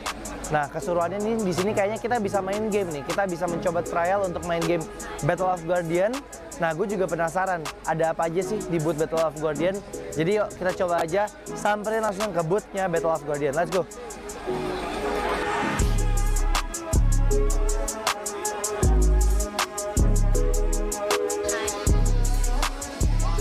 Nah, aku sekarang udah sama Kak Jenny selaku strategisnya ya Mbak ya, strategisnya dari Battle of Guardian. Nah Mbak, aku mau nanya-nanya nih sedikit tentang apa sih sebenarnya Battle of Guardian itu. Mungkin teman-teman di sana masih banyak yang belum tahu. Mungkin boleh tolong dijelasin, Mbak? Oke, Battle of Guardians sendiri adalah game fighting pertama dari Indonesia yang kita mengusung konsepnya Web3 nih. Oke. Jadi kita mengusung pakainya itu sistemnya blockchain gitu dari beberapa karakter. Nah, beberapa karakter kita itu juga terinspirasi nih dari beberapa legenda dan story-story lokal. Seperti kita juga ada kalau yang macan putih. Macan putih itu adalah dari Prabu Siliwangi atau Cindaku. Oke. Lalu juga kita ada yang perempuan itu ada namanya Sofia. Sofia itu kita juga terinspirasi dari Nyi Roro Kidul. Oke. Lalu juga kita ada Aling Dharma atau kalau misalnya di dalam in-game kita namanya Mata. Oke. Gitu. Kalau di dalam in-game-nya sendiri kan aku lihat ini ada banyak fighter ya, Mbak. Iya. Nah, sebenarnya apakah ini ada jenis-jenis fighternya gitu nggak sih? Apa semuanya tuh kategorinya sama gitu? Ada, kita ada 3 kategori fighters di game kita. Ada dari Guardians, ada dari Demon, dan juga dari Human. Tapi kalau Human di sini adalah ceritanya tuh udah cyborg, jadi setengah human, setengah robot. Oh, gitu. Jadi mereka memiliki special skill sendiri nih. Oke. Kira-kira total ada berapa karakter sih, Mbak, yang udah ada sekarang atau yang mungkin rencananya bakalan ada nih di Battle of Guardian? Sekarang ini untuk in-game kita udah keluarin 40 plus karakter. Oke. Tapi kita juga akan tetap develop sih. Kita ada beberapa yang masih kita on hold gitu. Oke. Nah, ini nih guys, seru banget. Berarti ini bisa dimainin di mana, Mbak? Ini kita akan ada di PC Games. Oke. Ini only PC Games, tapi langsung ke website kita aja Battle of Guardians. Dari situ kalian bisa download game ini di PC kalian sendiri. Udah bisa main sama, mungkin aku mau main sama temen aku yang ada di luar kota gitu, atau ini baru bisa offline gitu, Mbak? Bisa, kita ada 2 mode, ada offline mode sama ada turnamen mode. Kita juga ada PVP. Oke. PVP jadi secara online, kita akan nyari match secara online gitu. Jadi bisa dari nggak cuma dari luar kota, tapi bisa juga dari luar negeri gitu. Nah, buat kalian yang suka main fighter game, cobain Battle of Guardian. Ini karya lokal loh. Ini fighter game dari Indonesia pertama kali berarti ya, Mbak ya? Iya. Dan Battle of Guardian ini juga udah dipertandingkan sebagai kompetisi eksebisi ya kemarin di Piala Presiden ya, Mbak. Nah, sekarang aku penasaran, Mbak, ada apa aja sih di dalam booth-nya Battle of Guardian di acara IESF ini, dan sekiranya kalau penonton mau kesini tuh ya tadi mereka bisa ngapain aja, dan mungkin ada hadiah-hadiah gitu nggak sih? Ada banget. Kita akan ngadain turnamen. Sebenarnya nanti turnamen kita akan ada di water stage. Oke. Itu akan di tanggal 3, 4, sama 9. Itu prize pool-nya akan ada di 10 juta. Kita akan bagi-bagi nih. Nah, tapi di sini juga kita ada fun match. Jadi di sini kalian bisa coba game-game kita. Ada tiga ini. Kalian bisa coba pakai arcade games, bisa juga pakai joystick nih untuk mencoba beberapa experience-nya beda-beda nih. Benar. Nah, kalau arcade games tuh yang kayak pro player gitu kan? Iya, benar. Gitu. Jadi ada pakai arcade-nya sendiri, mesin arcade-nya sendiri. Nah, selain kita showcase game kita sendiri, kita juga ada nih beberapa merchandise yang kita eksklusif banget nih untuk IESF. Seperti jersey, terus baju yang aku pakai nih sekarang, kaos yang aku pakai. Lalu kita juga ada karakter, jadi ada 3D printing karakter.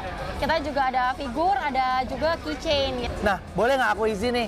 Mungkin buat teman-teman di sana juga penasaran gimana sih game Battle of Guardian. Aku izin main dulu, boleh nggak, Mbak? Boleh banget. Yuk, kita main yuk. Siap. Yuk.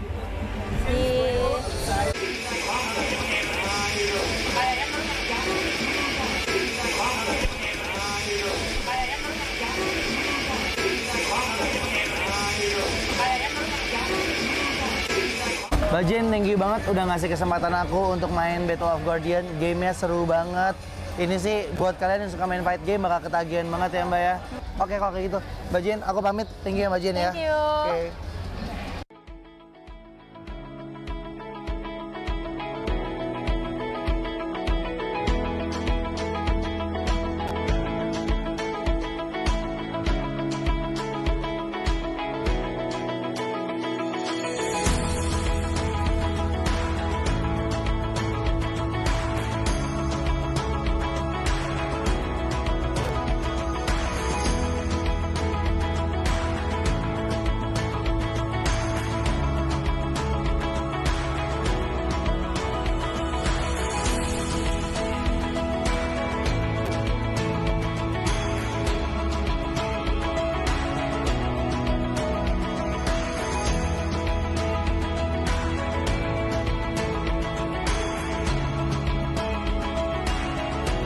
Hi guys, back again with me, Putra Sutopo as your fellow host. So right now, I'm at the Earth Stage area where this area will be used as the stage for opening ceremony of IESF 14 World Esports Championship Bali 2022.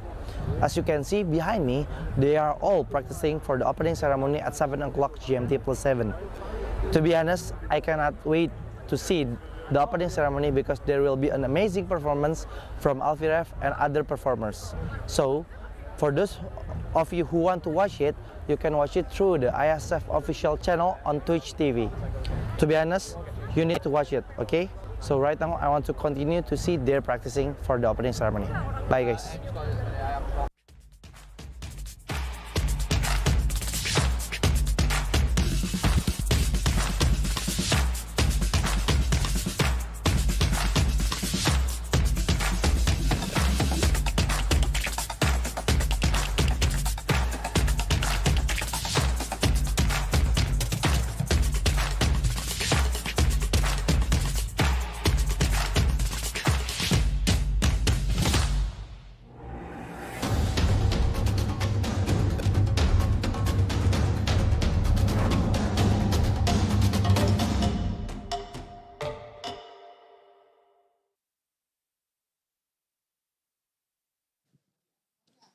All right. Welcome back to IESF 14 Esports Championship Bali 2022. All right, so we're back again, still in the earth stage, of course. And we have the winner for the first match is Team Thailand. Congratulations to Team Thailand. Yes. What a very terrific match between Thailand versus Laos. Absolutely. And next, we'll have another match or the second match for today. For the second match is Team Poland versus Team IESF. So it will be very interesting, of course. Absolutely. And now we are going to throw the session to our casters there.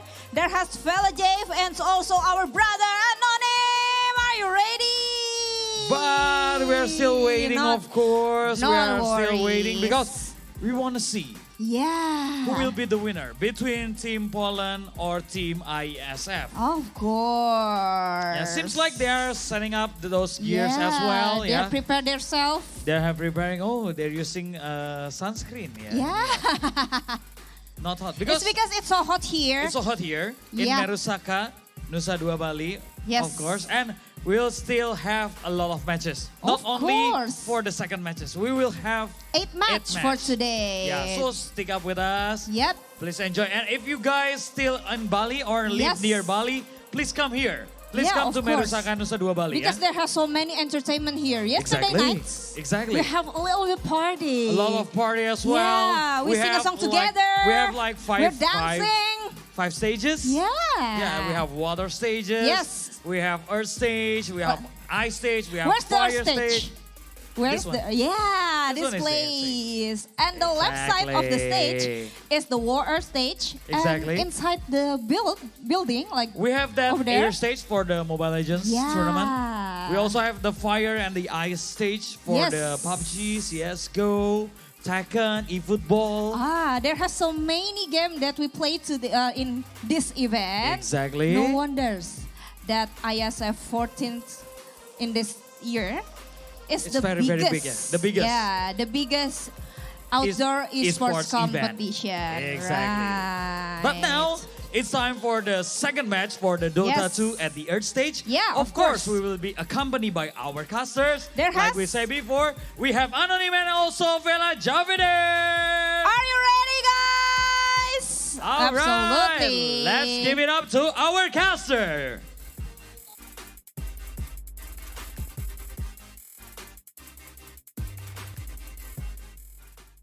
Yo, welcome back again, ladies and gentlemen. Welcome back with me, Velajib, and also my partner for today. It's Anonym for our second match of IESF Bali 14 World Esports Championship 2022.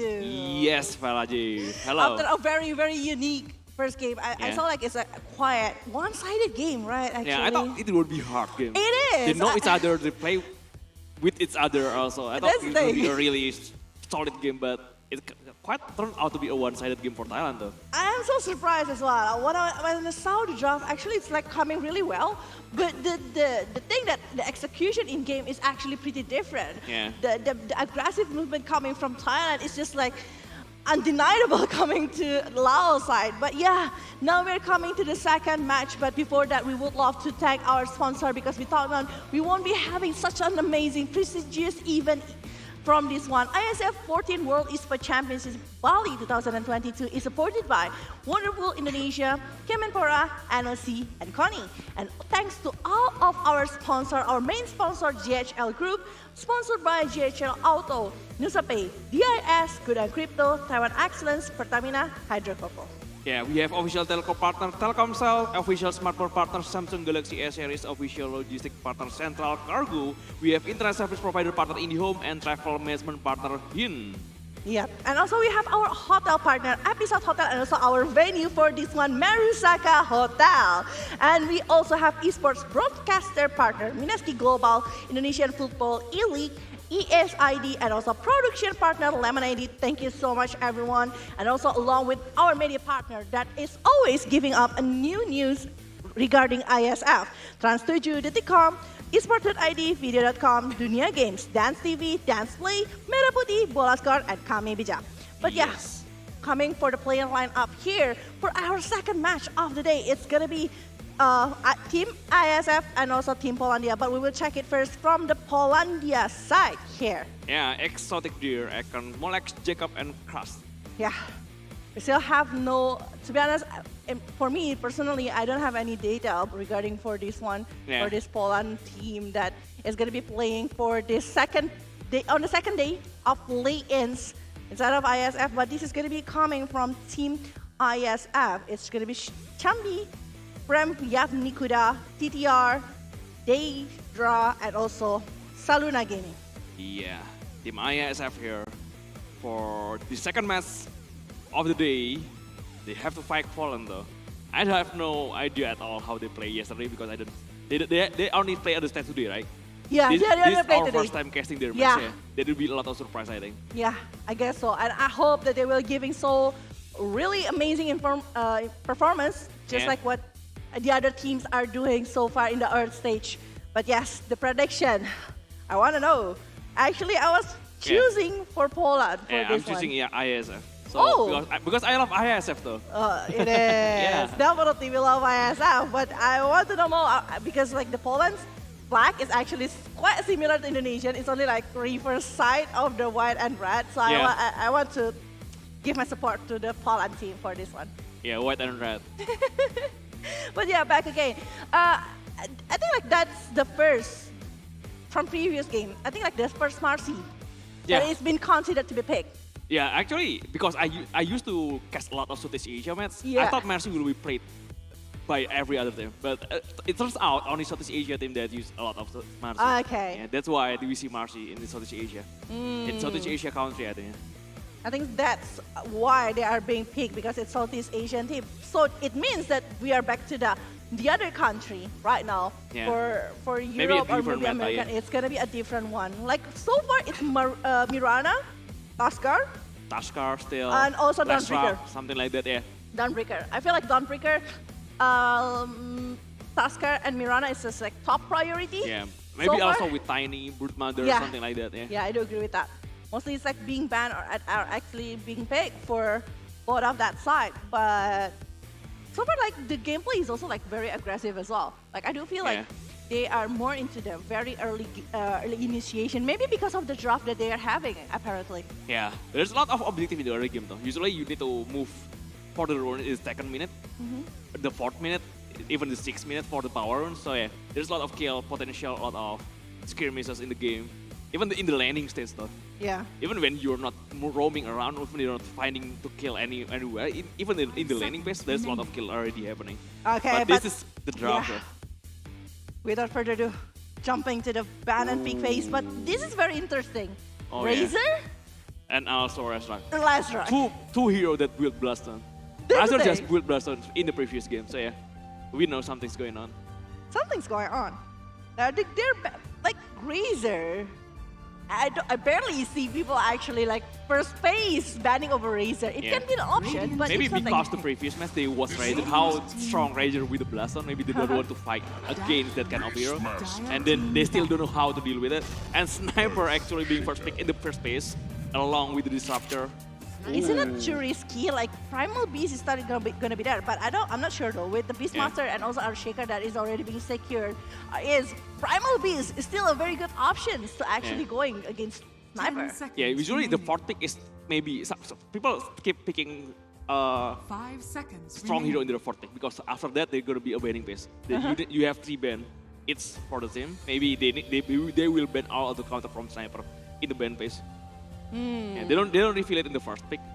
They just pick it last before the ban. Maybe they want to ban. They want to ban some hero that can go in front of the Sniper. Maybe Spectre, maybe Primal Beast. Yeah, as you said, Taskar also maybe something like that. Yeah, or even the Spirit hero. A lot of heroes that are really scary though. Yeah, Amber Spirit. We saw the performance of Amber Spirits from the yesterday matches, and we know that actually Amber Spirit so far is. I think like every time we saw Amber Spirit, it will be the MVP. Yeah. Even the previous match, the Amber is really strong. That's the thing. Amber Spirit might be one of the options that is going to be eliminated later by the Poland side.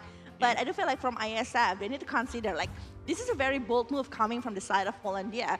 They're already securing Sniper along with the Disruptor in the very early stages of pick phase.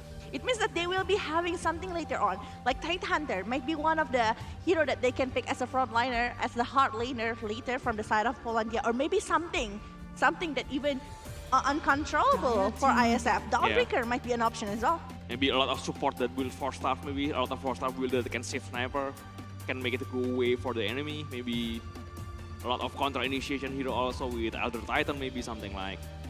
Even the Disruptor is already pretty good to the counter initiation stuff. If you go to Sniper and you don't read Sniper, Sniper can get away with it. You at risk at being countered because they have glimpse. You cannot disengage easily from that position. Yeah, definitely. Glimpse, Kinetic Field, Static Storm, and also the AOE from the Static Storm is out. It's just like too huge to be handled. To be honest, it's just being nerfed though. It's still really strong. Yeah, it is. But yeah. I thought like they are the one who is gonna go for the Amber Spirit, but they are the one who eliminate the Amber Spirit. They are eliminating the options. See, you mentioned the Spirit, now the other Spirit is gonna be eliminated. Yeah, one of the heroes they can instantly jump onto Sniper. So you just don't want Sniper to get caught by the Storm and also the Bad Rider here. It's really bad if your Sniper get lassoed. So yeah, you don't want that to happen though.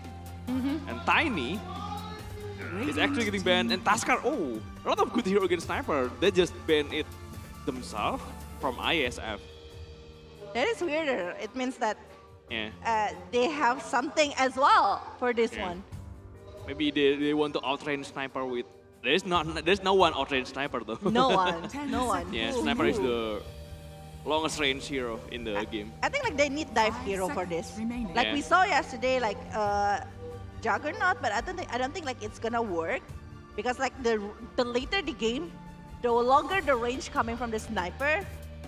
So it's better for jumping hero. That's why they're betting over the Tiny Taskar because they know that it's gonna be one combo and the Sniper is gone. Yeah, Tiny Taskar is actually pretty decent against Sniper. That's the one thing I confused about though. I thought they are the one who's gonna use it themselves, but they pick Blitz. So there's gonna be Blitz and Earthshaker support with Beastmaster offlane. They just need mid lane and other carry, I think. Sniper is pretty flexible. They can use as a carry, they can use it as a mid lane maybe. Still have the priority over the farm, but to put it in the landing stage, the mid lane is okay. 5 seconds remaining. Okay, but from the side of Hollandia, maybe it's a Kanka. Admiral Kanka. Wait a minute.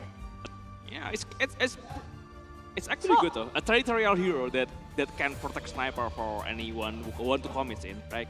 Because they want to like maybe disengage, not like disengage, but they want to crushing the combo coming from the side of IESF. Like the Kanka with the shape and everything, it's just like X-Mark spot.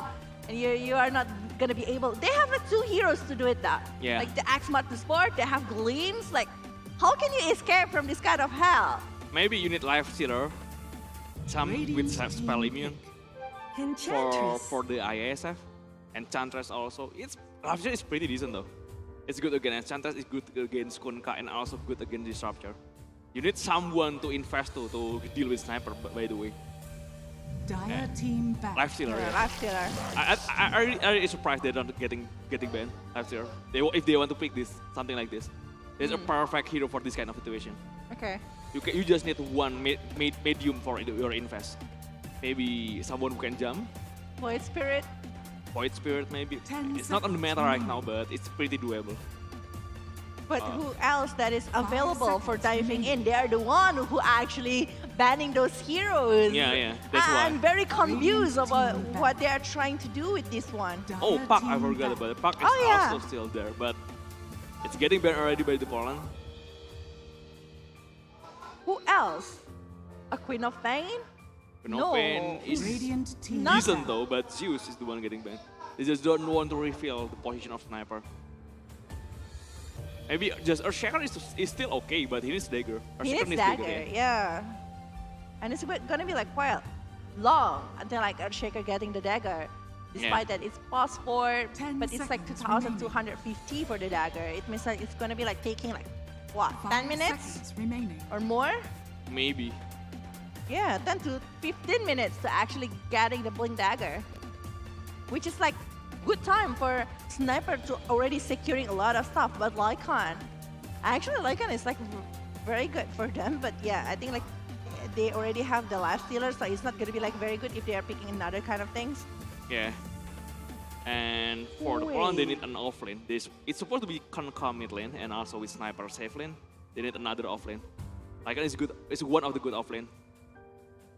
There is still Doom. There is still what else? Oh. Underrot is pretty decent though. It's not good against Lifestealer by the way, but it's not good against Lifestealer. So they're confident not banning Underrot. Maybe Centaur a disengagement, a hero that is really good to help your team disengage. Maybe Hunter. Okay. An offlane hero for Poland, I think. Yeah, I mean like they need someone to actually like tracing everyone from the side of IESF. Yeah. So actually that Hunter is a very good option. But I do feel like if they still want to go for a big 10 CC, seconds remaining. Maybe the one that can handle spell immune also, something like Enigma, 5 something like. seconds remaining. Enigma, we're Yeah. talking about Enigma that is actually being left open. Yeah, it's gonna be a very good one. And with the Doom. combo that we're having, Doom is also there. It's really good against a spell immune hero like Lifestealer, right? I was thinking, yeah, actually it's pretty good here. The options is actually pretty wide here from the side of Poland. Unless they're having the Conca from the other lane, like the hard lane, it's not gonna be good for the Conca anymore, right? Especially going for the Beastmaster. Gonna be pretty tough. They already know the mess up though. Lifestealer with Liz actually. It's supposed to be Lifestealer with Liz in the lane, and you have one hero plus Enchantress to fight against it in the offlane position for Poland. So you, Radiant team pick. Undying offlane, Undying core actually. Yeah, pretty good against a strength hero, a strength type of hero. So yeah. Oh, with 3 melee hero coming from the side of mid lane, IESF. yeah, mid lane hero for the IESF. What if it's 10 like seconds Invoker? remaining. I don't think so. 5 seconds remaining. Invoker is kind of bad against Sniper though. Kinda. Maybe. What is the options that they were having, like mid lane that is not another range that is not gonna I be think- because The perfect situation for it is Tusker, actually, but they're just getting banned. that's the thing. Like Tusker they're is banning really good. really Tusker good mid lane. hero for them. But Tusker mid lane, especially if you build Aghanim Scepter into the late game, Sniper cannot do anything after you kick him back. And the Infest Bomb combo also snowball. That prophet, okay. You may now select Sustain. They just want to find a right timing to keep the pressure. Because Sniper doesn't get online early. They have the Beastmaster, they have the Dead Prophet, they have a really good pushing potential. it Together, is. yeah. But it's like only momentum wise. Like after having the Spirit Siphon and everything, that prophet will be able to do it. But aside of that one, after that, what can they do about that? How they just jump into it? It's good in the early game though, but you need to find some objective after you take down take down the tower. Maybe some Roshan after that. Yeah. Because in the early, Sniper doesn't do much damage. That's your time. Agree. That's your time to keep the pressure. with the Beastmaster, with that Prophet, they have Exorcism to take down every objective. If they can get the early momentum and find Roshan for in the early game, first Roshan, I think this is gonna be a really good game for IESF. But if they fail to do that in the late game, I think it's kind of hard to deal with Sniper. Oh, very interesting draft here coming from the side of ISF and also Poland. For you guys that is watching, who are you supporting for this one? Is it Team ISF or Team Poland? Don't forget to put it on the comment section down below with the hashtag for the team that you are supporting for, because we are actually going to be jumping into the game to see what is actually going to happen and who will win this one between Poland versus Team ISF. Still with me, Village and also my partner. Anonym. That is going inside of the game. Yeah, the second game of the day. Poland again, ISF, the second best of one series. Yeah. Anything can happen in best of one, so yeah. Anything can happen. Anything. And this is Dota 2, everybody, ladies and gentlemen. Yeah, every scenario is possible though. It is. You can count out in the cliff, maybe just stuck there. Snatching over the eggies. Yeah, bad things can happen. Yeah. Everything can happen in Dota. It is. That's why.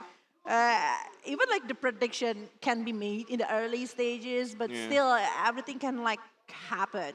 Every single movement is counted inside of the game itself. But yeah, I mean, like with this kind of draft, I do feel just like what we have talked before, like the ISF need to do so much rotation in the early stages, and they need to push it towards Poland. They need to utilize every time the cooldown for Exorcism is available. Yeah. Exorcism available, move something. Move to the top, get the tower, just farm again after the cooldown. Yeah. And when you have it again, maybe you can go to the mid lane, go to the bottom lane, maybe try to take every tier 1 tower for Team Poland. Yeah. They need to find some momentum.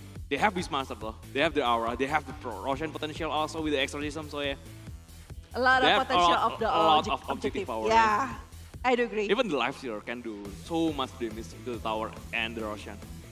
Yeah, but the Blink Dagger is needed. Like for sure, it's needed. Yeah. I don't care who is actually going to be making over that one, Beastmaster or Shaker, but I do feel like the Blink Dagger going to be the key here from the side of ISF. Into the late game, yeah. Yeah, into the late game, because if not, who is actually going to be taking care of the Sniper? And the Glimpse is also another problem. Yeah, it's fine with the Life Stealer though. They have raids. Yeah, They have a good counter against X-Mark and also Glimpse. But they need to be careful in the other hero. Agree. Whew. And the Undying thing with the Tombstone and Decay. Yeah, in the landing phase, it's kind of hard to fight against Undying. And it's a melee hero. Especially if you are a strength hero, right? Yeah. Your power is your strength. And you just decay. You lose your strength every time. So yeah, that's kind of hard if you are relying on a strength hero against Undying. You're losing your SPR. But on the other hand though, FJ is also good against strength hero. The higher the SP for the enemy, the higher the lifesteal from lifestealers, because they just take down the percentage of their SP, the enemy SP. So yeah, it's kind of interesting matchup for. But the draft is like trying to counter up every single hero that is being picked by the side of Poland or ISF. They try to counter it one by one. Yeah, I think Lifestealer is still a really perfect pick in this scenario. Really good against almost all of them except Sniper. It's not being countered by Sniper, but it doesn't really counter Sniper at all. Okay. But it's still really good against any other hero. Understandable. The progress of the... I mean, like the Enchantress is also like very painful kind of hero with the impetus and everything. Yeah. So I do feel like going to the late game, it's not only Sniper that is gonna be the problem. Enchantress usually turns out to be something like a core also, even though he's starting from a support hero. Especially coming like in the early situation, maybe like the Enchantress getting the kill, getting some things that she can like he can grab for a late game situation. And I mean, to be honest, for the Enchantress, it doesn't need like tons of items to deal damage, because the skill itself, the impetus itself already deals stuns. A lot of mana though. Yeah. Yeah, the impetus. For the impetus, right? Yeah. But the damage is already there. She is already painful to deal with. Yeah. But the Kanka that is actually going for the mid lane, because I barely see Kanka right now. It's more into the damage like previously, like going for the Daedalus, Crystallis kind of stuff, or it's changing already?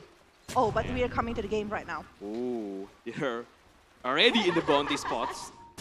5-man smokes for Polandia there. Poland playing for the Dire side and Team IESF in the Radiant sides in the second game. Yeah. So the bounty will actually determine quite a lot in the early situation, at least for the battle in the mid lane. So it can help a little if they are having something into this early situation. But the sniper actually looking confident here because the backup that they are having with the Kanka along with the Disruptor. Yeah. But yeah, they're even going to the jungle to the side of the Team ISF. Yeah, they haven't found each other there. Different kind of positions, so they will go to the top bounty, and ISF will take their bottom bounty, right side of the map. Without any contest, Undying is still there though, but he doesn't want to do anything. Just 2 bounty for both of the team, not a lot of skirmishes early into the game. Yeah, nothing's happened. Like I thought it's gonna be like taking a first blood, but it turns out they are having like a different way to do it. Like they are going for a different direction as well. So I think like still very, very decent so far for the side of Team ISF or Team Polandia. For the laning situation, like I know that actually Kanka is not gonna be like having so much trouble because I do feel like the Kanka is still like very good to get something. But for the other lanes, such as like the sniper lane, I think like it's gonna be pretty okay. Going against the others, such as Sniper against Beastmaster in the lane. Yeah, pretty decent. pretty decent. Yeah. Because of the wild axe, I think like the Beastmaster. Only the wild axe maybe is the problem. The board from the Beastmaster cannot reach. I think I cannot really reach sniper in terms of range. Only the wild axe. You need to be careful of the wild axe. Yeah. And actually, wild axe damage is just like so huge. I was like, we saw like a lot because of it stacks up every time. It has a really low cooldown. Every time you got hit by it, the next wild axe will be deal a lot more, run a lot more. Yeah. It amplifies the damage. So yeah. And the return axis is also like very annoying. And they're just like going in, going out. So it's a lot of things that can be dealt by the Beastmaster side, but not only that, the Earthshaker will also like having so much stuff that can be brought for the CC, especially for the crowd control, for the disable towards Poland. If the everything that he's having to directly going to the center of the Poland side, I don't know what is actually gonna happen to like squishy heroes such as Sniper or maybe even the Disruptor, because Disruptor, I don't feel like lately, past 5, more into the sacrifice kind of gameplay. Like if they can like help the carry to be protected or anything, they will just like, okay, I don't mind to be picked off. Especially you need to be the one that break up their smoke. If they are smoke, if you feel they are trying to move with the smoke, you need to be the one that break the smoke, not your core, not your core. Especially if your core is sniper, right? Yeah. You don't want the sniper to be in front. Definitely. But yeah, we are back here for the game to see what is actually going to happen. The laning phase, it's a laning phase situation, but just like what we've talked about, and this is Wild Axe that is actually been thrown to the sniper, and it's already half HP in the top lane. Yeah, it's got a pretty long range left seeder in the bottom lane though. Already 16 strength. Oh, another Wild Axe from Sniper. They have to be careful. A lot of range initiation though, with the Fisher and also with the Wild Axe. Yeah. That's the thing. and early game, Sniper doesn't get a lot of range. He doesn't really have the skill. He doesn't really have the level to get the range. And it needs to be like that. But what Lifestealer, apparently the Lifestealer having quite a hard time going with this one. Definitely, it's going against Undying that is having the DK over and over again. And first blood is already been taken by the Sniper here. Just when we thought Beastmaster actually having a really good lane, Sniper is the one getting the first blood. And it's a really good kill though. 350 gold. It's high. First blood is really huge. It Especially if we give it the enemy core. So yeah, you don't want to give the first blood to enemy. But they got it already, and But they that got might it. be going for another one here, since look at that one. Actually, the Earthshaker is the one that is being chased, but on the other hand, we are seeing here the sniper also trying to hold himself because the Beastmaster is already there. They try to cut the creep here so they can bring something, but apparently it still meets nearby the tower of the side of ISF. Yeah. Another Wild Axe doesn't even connect to Molex. Still, Sniper having a really good start. It's a really important start for Sniper to having that kind of kill though. Yeah. But actually already, this is a really bad equilibrium for Life Stealer. Like, you cannot even like get the last hit. Look Yeah. how many last hit that he is having. It's only 6 so far. While for the Undying, it's 15. It's half. Yeah. The only problem for Undying is this mana pool. He has a really low mana pool. Usually he just use Mango for support, but for a car, you cannot spend your money on a lot of Mango, right? You need your item also. It means that he is gonna be going for the Arcane, which gonna help. And it's only like what? Ooh, the 500. Sniper getting blocked by the feature, but he's the one that getting the kill onto the Earthshaker. Second kill already for Aken. This is not looking good. This is Sniper for late game, and he already collecting 2 points so far. And it's first blood as well on his hand. It means that it's already having like around 500 gold, 500 net worth higher rather than the other hero that is trying to farm here. And in this situation, you actually lose 3 lanes. All of the lanes is actually behind in the ESF. Aside of, oh yeah, for ISF, yeah. Even the mid lane. Yeah, for ISF, yeah, it's losing all of the lane here. While for the Poland, it's just like they're taking control. Even the hard lane, it's not seems like a hard lane. Yeah, It's a safe lane so far for them here. With the Enchantress is actually poking and throwing the right clicking to the side of ISL. And the DK that is coming over and over coming from the Undying. It's not even the Thompson there yet. Ooh, the glimpse back onto the Sniper. They need to find something efficient though. Actually blocking the way from Beastmaster to chase the Sniper. So yeah, he cannot do anything about it. Just trying to help. Try to prevent the kill, the damage from tower though. You have to be careful. Still have the space upon to get his SP back. But I think like the mid lane is pretty off the side of ISF, but in the top lane again here, Disruptor actually being a little bit low, but Earthshaker is the one that needs to be careful because of the range coming from the Sniper, and if the Assassinate is already This is a really bad situation. Earthshaker and potentially being killed. But Beastmaster is coming though. The glimpse back. The one hit, one more hit. Okay, neutral creep. Got the kill. But they take down leads also in the bottom lane. Both of them is not true hero though. One dire kill, one neutral kill. So yeah. Heavy here coming from the side of ISF. They need to do something over their movement, and I think like the only thing that they need is actually to secure the Life Stealer. But look at that one, even the Lich need to go away after the Tombstone is already being used here by the Undying in the bottom lane. Yeah, at least they know there is no Tombstone anymore. But Impetus is really painful. He's using a lot of mana though. He doesn't have any mana left. He's using Mango, yeah. But from the side of ISF, every time they get God, they're using it for the reserve. Yeah. Oh, glimpse in the top lane. Wild Access is being used. Sniper. Taking a lot of damage. Also, Sniper is the one being taken care of. Okay, you have to be careful. And I don't think that this Earthshaker wants to stop. I think like he wants to block his way, but on the other hand, Disruptor is actually taking the point here towards the Beastmaster. But the Disruptor... Having glimpse though. Maybe we will use the glimpse. Yeah. Try to move to safety. Yeah, and he did it. He did it. He's safe. He's safe. So there is some turning back that is been done by the side of ISF, especially taking down over the Sniper. I think like it's a very good condition that he's doing it, because at least stopping the progress and growth coming from the side of Sniper.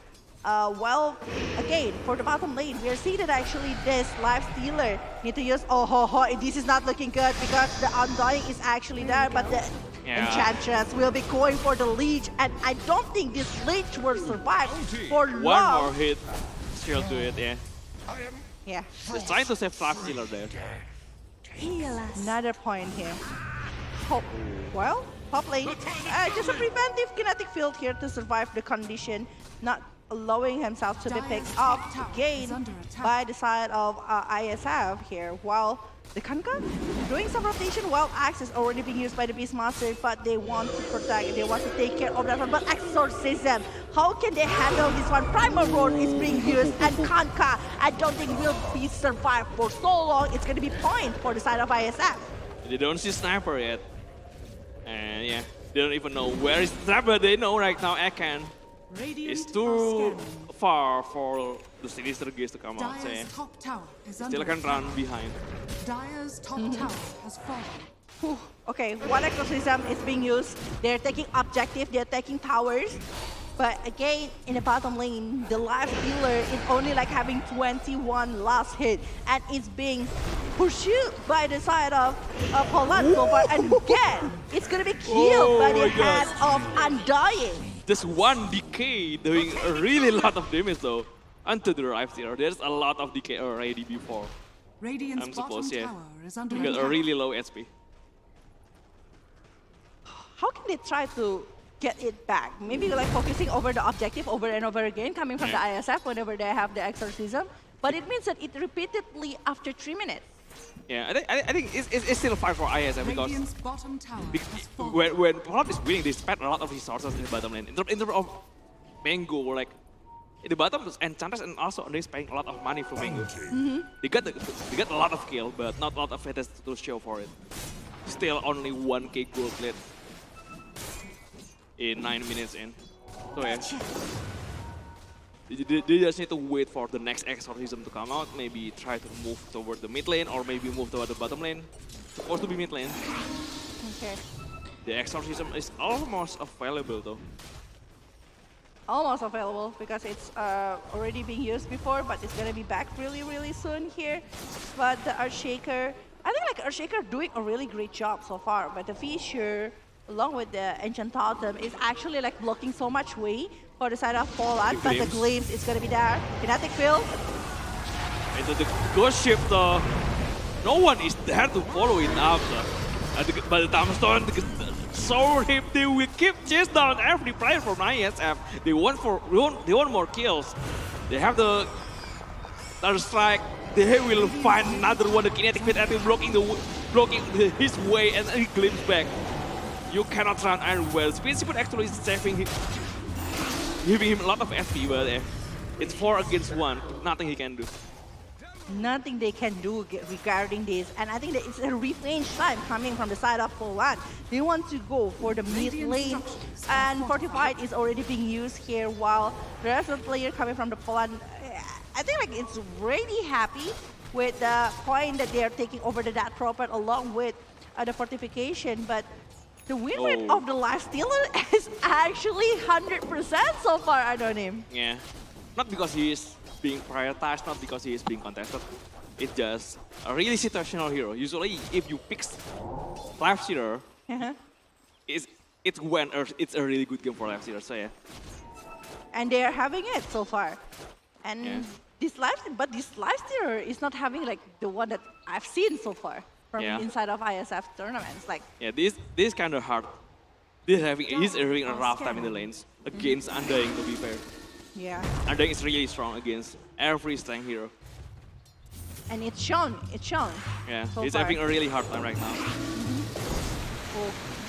Bad Rigger, Axe Mark Sport. Only to clear the wave here. They don't want to have the full creep situation in the mid lane. Well, I think like they're gonna be doing some rotation here coming from the side of Team ISF. Yeah, he's starting from behind. They want to find something. They're winning the high ground though. Yeah. But they might be seeing each other. It's really dangerous if they break the smoke in the high ground. Or they will have to finish the Static Storm and to hero. Only one actually in it. But this is the important hero to get killed. The Glimpse back. Akan. Have to be careful. The X-Master top under the Tamto, under the Ghost Ship. Oh, this is a really bad situation for Shimabi. And the Prophet will be taken down. Does he have the Glimpse? Does he have the cancel to resolve the TP? Doesn't have anything. The Glimpse on cooldown. The X-Mark doesn't ready yet. Yeah, The but TP they out already is taking successful, two. so yeah. They already They're got taking two. two, and it's just like so good because they're taking over the that propet again for the second time right here. Not only the that propet, but along with the Earthshaker. So the Earthshaker that is being stacked inside of the kinetic field and static storm is actually helping the sniper to have the free shot from the back. Yeah, a really great break smoke position from Disruptor though. He doesn't reveal himself. He put the ward so he reveal the enemy, so he know where the enemy is, where the enemy doesn't know who would break the smoke. They realize someone is there, but yeah, Disruptor doesn't even reveal himself. The perfect static storm coming in, and the perfect follow-up for the X-Mark, and also the Tombstone. Good ship even. That's a really great fight for Poland. But also like really good support coming from the side of Team IESF, like the stack that they've been doing is actually giving so much time for the Lifestealer to try to catch up with the network, because the network of Lifestealer is actually below that prophet or even below the Beastmaster. But oh, defensive games, there's a space there to run after the Fisher. But the Hawk is actually like really good to give the information, so much information, and also so much vision here from the side of Team IESF. While for the Disruptor, doing some rotation again, already have the Tranquil Boots here on his hand, but I think like a force off will be very, very nice from the side of Disruptor. Either like to help the sniper or maybe even to try to run away from the situation, especially with the Earthshaker and also that prophet condition with the exorcism and everything. Yeah. Doesn't even get it. He glimpsed back though onto the leads. Onto the Tombstone, they have Chain Frost, but doesn't get anything. Just yeah, trading some spells, trading some cooldowns. They lost Chain Frost cooldown, they lost Tombstone cooldown, so yeah, one for the East team. Yeah, they're trying to kill me, yeah, that's for sure. They want to take over the Disruptor, but it turns out the condition that they were having is not going to be like that easy to try to catch that Disruptor, so yeah, they decide to not go further. Well, for the Enchanters now, I think the Enchanters now feels even like having the same level going against a Lifestealer that receiving so much damage even coming from the Enchantress is already a disaster. Like the network is not too far coming from the Enchantress along with the Lifestealer. It's 1,000 differences. Well, the one that is trying to be on the top is actually the Beastmaster, and the Primal Roar can be the key here from the side of Team IESF. Imagine that the Primal Roar actually focusing over the Sniper, and the Wild Axe is connected. I think like it's more than 70% of HP of the Sniper itself will be taken down that much. Yeah, and also the Lifestealer needs something to some kind of disable also, maybe a better, so you can jump. Just making sure Sniper doesn't get anywhere. Oh. It's kind of tricky though to jump onto a hero like Sniper. Oh, again, another kill onto Ekon. He got another Earthshaker kill with the help of Disruptor. Yeah, I think like so far the Sniper feels like really, really well, despite that all of the things that Team IESF trying to do is actually playing aggressively, but in the top lane, we are seeing the Chain Frost is already being used and taking down the Enchantress in the top lane. It's a good point here finally for the Lifestealer, but Primal Roar! With the defensive Tombstone being popped out, they don't want to commit into that. I don't think that they will have enough damage as well to go against that. I mean, like they have enough though, but it takes too long. They have to be careful about it.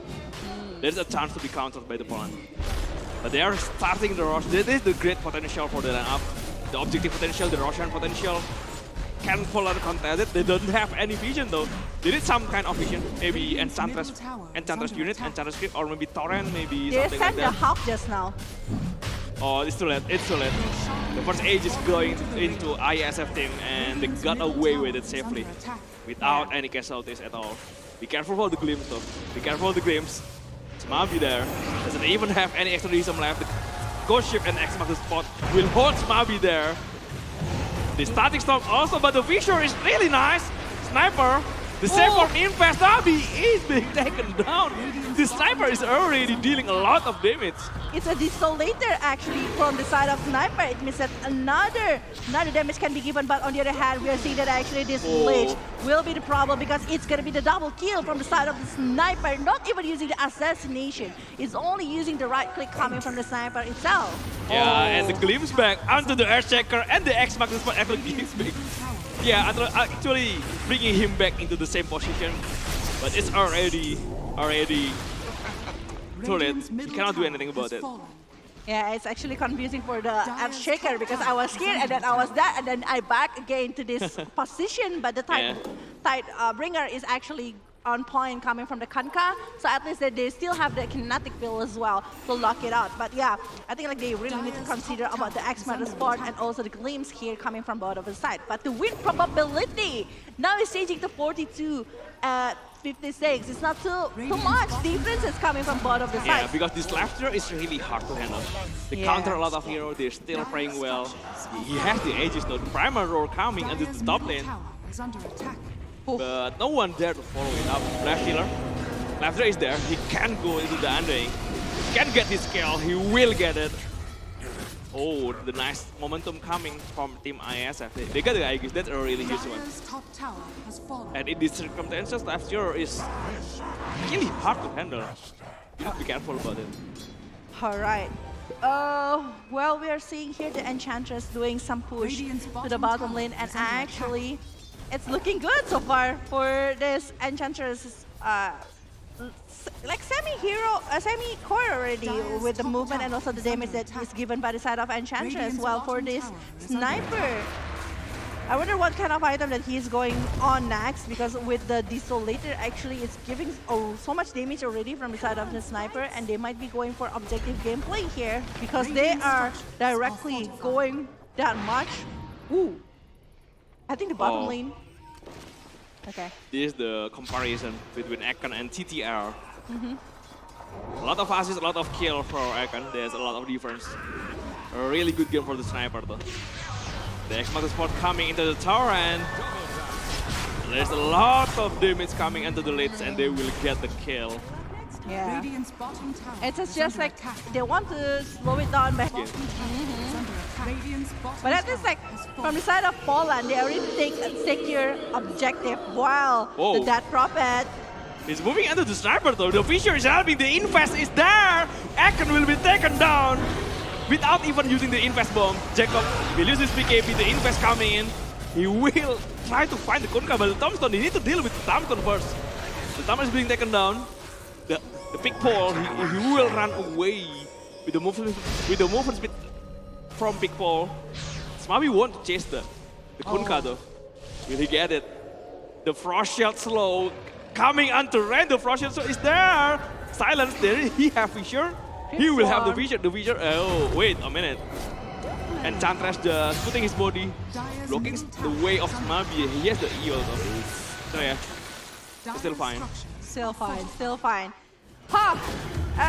But on the other hand, we are seeing that actually the Lifestealer along with the Beastmaster taking a tower here in the mid lane from the side of Poland. So they are returning the favor here after the Exorcism is being used to actually hunt down Sniper. And the domination is just like being... Domination streak, I think, if I'm not mistaken, is stopped. While we are seeing that actually the GPM. So far, like, it's not like so different. But the thing like from the side of Sniper is having like the highest ones with the almost 500 GPM right now. Yeah. Radiant are scanning. They're moving. Foreman smoke coming from Poland right now. They're trying to find something. They still have a little bit of advantage in terms of gold. But 10 more seconds until the Aegis will be reclaimed by Roshan. Yeah. So yeah, right now Team IESF doesn't want to fight. BKB is on the hand of Kunkka, and I think like he still needs more damage, right, for this one. Kunkka still needs more damage. I mean, like the BKB is good, but for preventing a lot of stuff that can be given by the side of Team IESF. But aside of that one, they still need more damage to actually like take down and bursting even towards the side of that Prophet. Yeah, that Prophet have the Silence, the Crypt Swarm, or even like the Spirit Siphon to actually more sustain, and also the Exorcism. So they need to bait over the Exorcism, or maybe even forcing the exorcism to be used without any kind of things, but I think it's a bait. Double dimensions will be taken by that prophet there. The Fisher, the Infest is still there. We will get the Disruptor. An easy kill coming on from the IESF. And it's a killing spree. It's a killing spree for the side of TDR that we thought that he's having a hard time so far. He is in the laning stage, but right now it's already like having the Blink Dagger coming from the side of the Earthshaker. So whenever he jumps, he's actually able to secure the kill here from the side of IESF. Yeah. Radiant's top Last year is also recovering pretty well. Yeah. It's actually very fast changes that happens inside of the team of IESF. Yeah. I thought they would be like having a really hard time, but it's not. The primal roar though. Into the vision of IESF. This is a really bad position, but the Tombstone is there, the Static Storm is there. Who will get the kill to the Earthshaker? And who will get the D-Ward vision also. So there's no more advantage from the IESF. Poland is actually having the vision right now. BKB being popped out by the Cone card. He will find the dead prophet. There's a lot of damage under the Sniper though. No, Sniper is dealing a lot of damage right now. It's really painful. What is the next item after the Desolator that is being made by the side of the Sniper to have such an... Does he already have Hurricane Pike or maybe... Hurricane Pike is a possibility because the range is actually getting longer. Right now for the Sniper, despite, Hurricane Pike. Yeah, and they will going get for and also BKB, 2 defensive items just in case you are getting jumped on. They need something like Satanic also, 3 defensive items at least. Yeah. Left Stealer though, using the rest. Oh, this he doesn't have any way to invest. Left Stealer taking a lot of damage from the Sniper.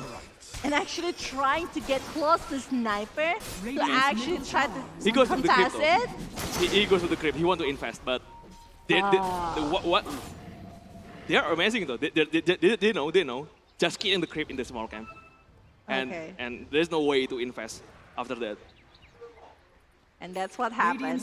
The last Stealer got picked up after we saw that actually the last Stealer movement does make sense now. The power coming from the last Stealer just like making it harder for the rest of the team.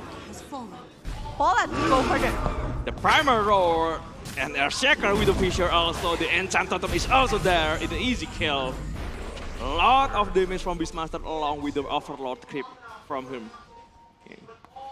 Radiant's top tower is under attack. Well, we are seeing that actually it's 10-18 with 4,000 net worth on the hand of Team Poland right now. They're having a very good, I'm not saying that it's quite far ahead from the side of Poland, but Team IESF is actually catching up by the setup so far, or maybe even trying to look at the last Stealer. It was like very low before, and now it's above 10,000. I think like this it's could be a really huge fight because Roshan is respawning though. The Echo Slam take up the Infest Bomb.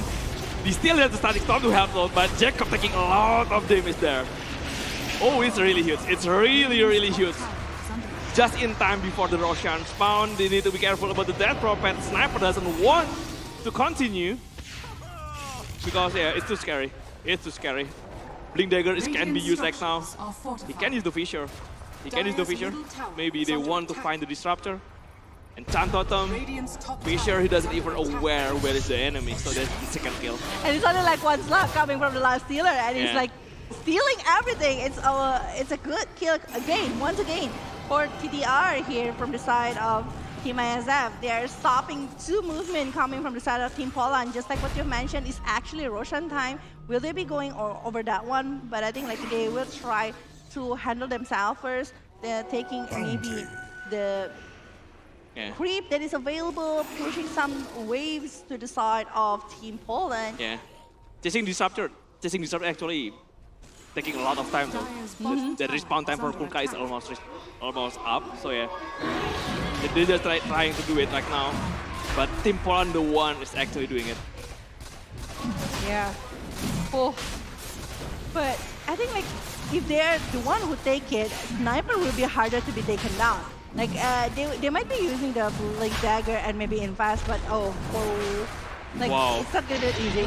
Wow, this is bad. This is really bad for the IESF team. You don't want to kill a Sniper with the edges. how yeah. to kill sniper with the Aegis. That's Like, forcing you to overcommit, right? yeah, you will You're use going a too lot. far behind just to wait for the Aegis to pop out. The only way is forcing Sniper to be out of position. The invest coming in. They want to find Sniper, but he has to give the TP out. Cannot be done. He get the kill into 2 spots. And Zenfrost, yeah, Zenfrost not doing too much. Okay, it's a lot of Chain Frost movement, along with the slow as well there by the Chain Frost. But now, still having the Aegis, still having every resources, tons of resources apparently. The player coming from the side of Team IESF right now is stuck inside of the high ground, while the rest of the players from Poland, even like look at the sniper, having a really good position, is still far behind, but able to secure at least the high ground tower right here. And even 1 sec of Rax might be another option for both of them now. Oh, 1 set of frags in the top lane. There's nothing they can do, I think. Especially with the Aegis still out. It's kind of hard to force to go all out using all your spell only to do it only for Aegis. It's kind of hard. It is hard. Ooh. Oh, but they want to commit, I think, for this one. Sniper still have the Hurricane Pie to move behind. He even used the Echo Slam, the Ghost Ship coming in. He used the EO Scepter, but Smabi, with the invest half, they will keep going though. They will find Sniper, they will take down the Aegis. Ekon taking a lot of damage, but he's not down yet. He's the one actually getting free hit right now, getting the kill, the left healer getting killed, the Beastmaster right now. Already getting killed, a lot of hero and full team wipe. 5 men down without any casualties at all, not even taking down the Aegis. And the sniper is still there. You see that actually he's very low and everyone wants to chase over him, but he forgot that actually there is still this Undying that's stealing and decaying everyone. It's 16 that is being stolen from the side of Undying, and the Tombstone is just like there. The mechans that is being used, the Crimson, everything that is had by the side of Team Poland is just like securing this sniper, and the sniper's position is just like going really well here.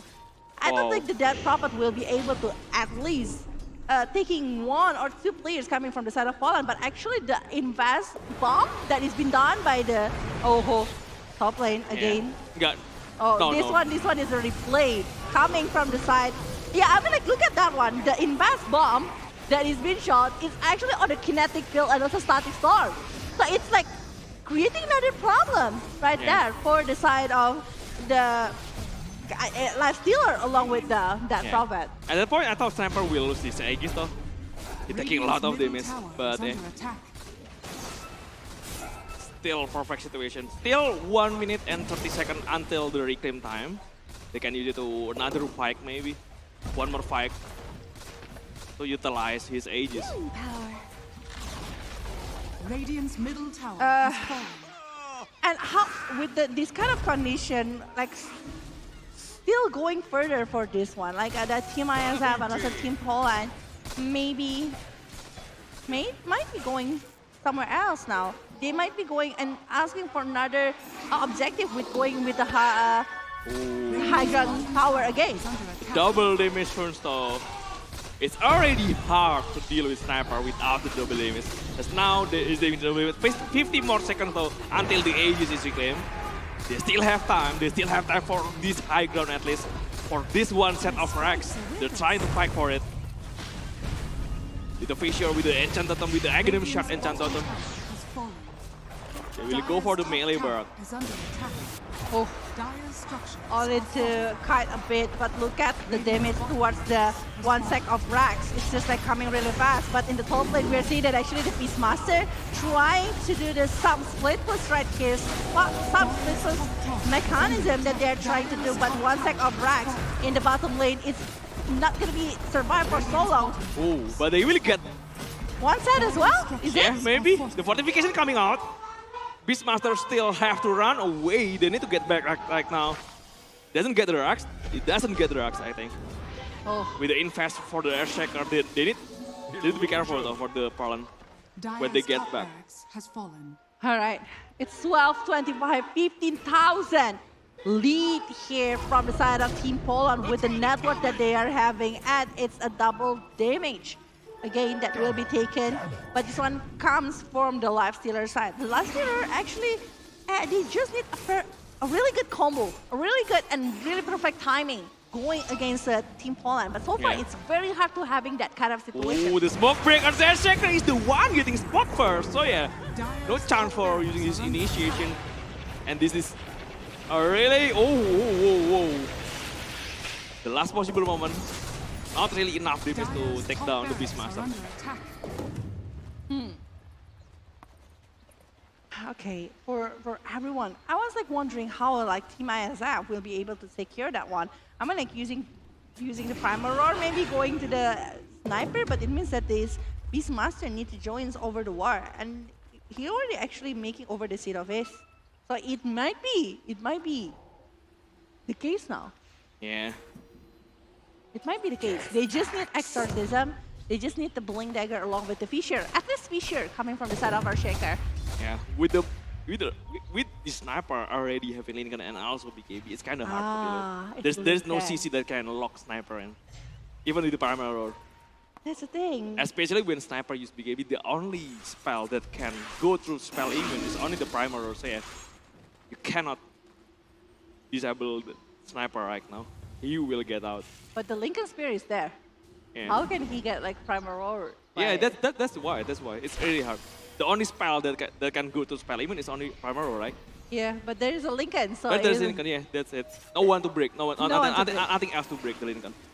Yeah. Team Poland right now. Haste runs though. Will be taken by for Undying, doing some DK. First, stealing something, maybe going by after that. Yeah, yeah.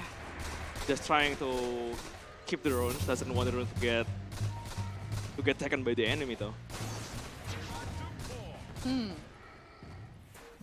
Alright though.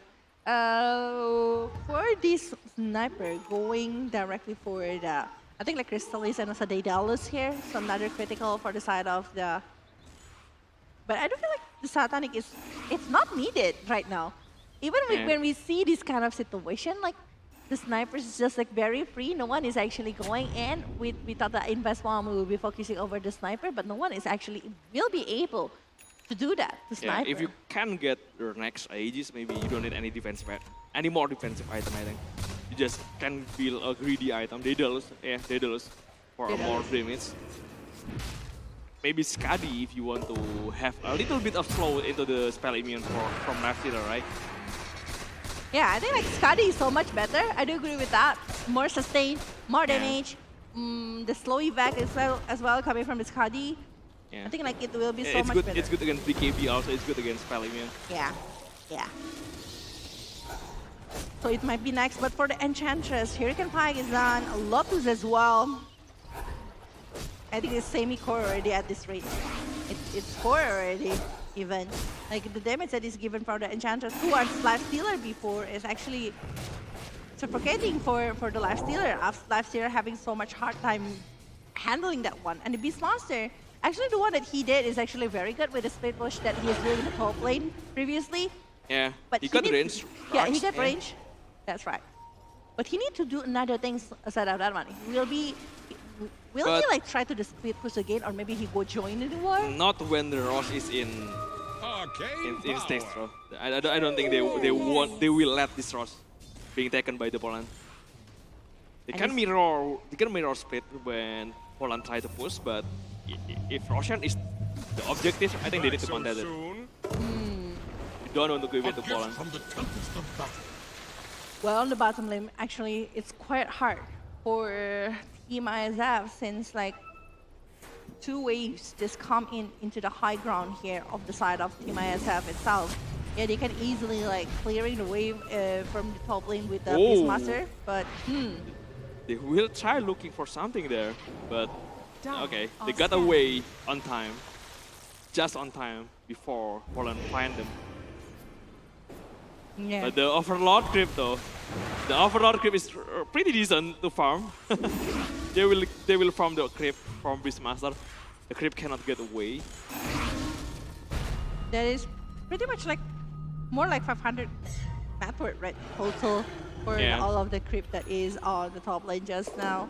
But yeah, right now, I think like for the side of IESF, they're doing something with the rotation that they're having. They want to do something with it. 4-man smoke onto the left dealer, invest the first. Okay, the first off, the Fissure, the enchanted of the invest bomb. But it's taking too long just to kill the enchanted, so they doesn't want to go anymore. The glimpse back into the lead, they will get it. The leads using the Chain Frost, but they get the leads. They will find more. They look for more, but they cannot find anything. And it's, I think like there you lose one hero when it's actually Roshan appearing. Yeah, it's bad. It's bad. It's bad. And you're losing a Chain Frost moment. Like if it's like rush fight, I think like it can be used to actually stop it. Unless they're having something, dagger, do something with this one. But I don't think it's gonna happen because the damage they didn't give into the just like that. Free Roshan for the side of team. The smoke break told the edge to climb, but the silence coming from behind. He will get the edge checker. Still a ghost captor coming from the disruptor. It is a bad situation from the IESF. They cannot find anyone. The silence still coming. Big KB coming from DTR. But the one he is chasing down is the one that having the Aegis, so I don't think it's matter. The Aegis being taken, but it's still Aegis. We want to find for more. The sniper is taking down the Beastmaster. He still have the power to deal with the life stealer. He's taking a lot of damage. The TTR actually being taken down. The 5-man down from IESF and GG being called. Oh, GG is called here by the side of Team IESF after a long battle nearby the Roshan P right there. They want to stop the movement coming from the sniper, but when they do it, they're already using so much resources. They commit to get over that one. And it means that Team IESF is on the winning side. Since like they still have like several heroes that is responding, even like 5 of the team IESF is the one that they've been taken down by Team Poland. Yeah. So Poland taking the second game of the day against Team IESF. Congratulations from Poland. Congratulations with all of the things that Poland do. I thought like some movement is already been made by the Team IESF. The surprise in Bias Bomb with the Blink Dagger coming from the Earthshaker, but after that one, they are losing their tempo after like several of them getting picked up. And I think like the worst moment is actually when there is this that Prophet and also like Life Stealer in the top lane that is being picked up inside of the Kinetic Field and also Static Storm. But here we are the winner from this match, Poland! Congratulations! Oh. A really good win, a really good point. They really need the point to qualify for the play-in finals though. Whew. Well, yeah, just like that. I mean, like I thought that it's gonna be very good with the Blink Dagger and everything, but the surprises stops. Even the Disruptor along with the Kanka is actually doing a really, really good job to actually prevent a lot of stuff to be happening to the side of Sniper. This Sniper is just free. Totally free, doing whatever he wants in the backline, giving so much right click, and even like taking the advantage over the objective in the high ground. Yeah, that's it. That's a problem. That's a problem. And the objective gameplay that's supposed to be played by that Prophet is actually the one is being controlled by the Poland, right? So we will see the highlight right now for this match. Yeah. I think like this is the moment when they are actually in the early they're winning a lot for Poland. Yeah. And they might have being pressured really, really hard, but they're recovering pretty well though into the mid game. Like sometimes we are seeing that actually, like it was like 2 lanes that is like completely winning from the side of Poland. Like the mid lane is like being so like half win, half lose from the side of IESF and also Poland. But well, when they are doing the war, a big war, I think like the Undying part is also like very satisfying with the DK, with the Tombstone.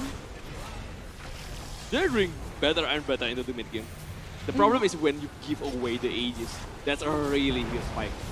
You don't want to give Aegis to Sniper. And the first Aegis is free, right? Without any contest. That's the problem. After sniper they have the Aegis, you cannot do anything at all. It's really bad. The second Aegis just icing in the cake. I think like this is the moment. This is the worst fall off coming from the side of team ISF, because like the sniper is safe with the Aegis even. They're able to full team wipe the team ISF, going for the high ground, getting in one set of racks. Yeah, even this moment, they're taking too long to even take down one support, and it's already a bad scenario. Even with the Enchantress, they found Enchantress, they cannot take him down. They found Disruptor, they cannot take him down. Even the support skill is not happening. You know it's bad. It's already a bad situation if you don't kill the support.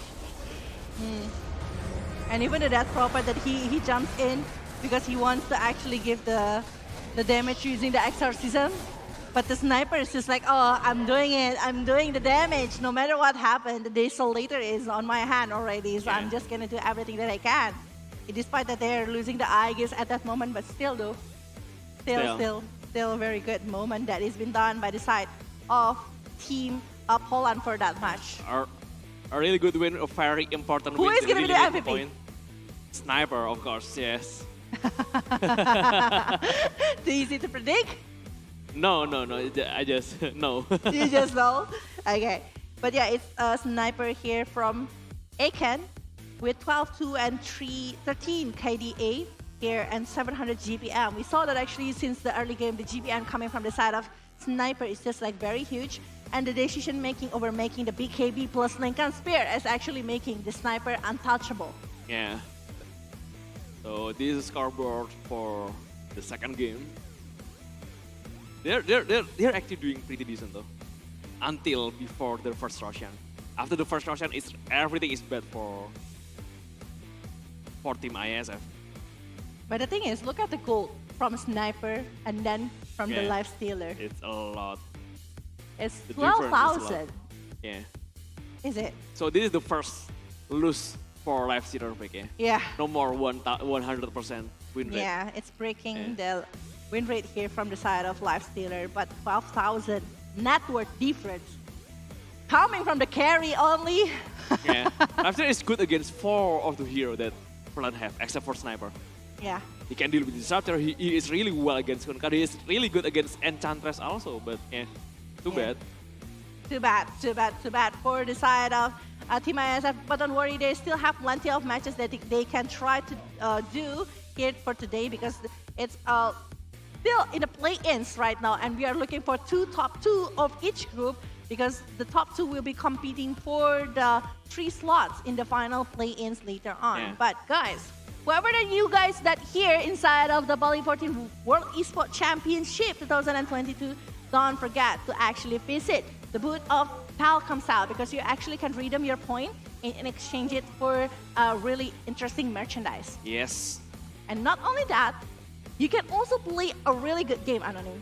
Like if you want to, after this you will have break, right? Yes. So I was introduced you for this one. It's a Return of Condor Heroes. Interesting gameplay. Interesting and very easy gameplay. You can have thousands of characters that you will like it inside of this one. Okay? Ooh. You can take your favorite warrior and the strongest one that you want and bring your clan to become unbeatable. Yeah, I will play. Yeah, right? So download it right now inside of the Google Play and also App Store. Don't forget to download it right now, guys, ladies and gentlemen. Or maybe for more information, you can go to the condorheroes.duniagames.co.id.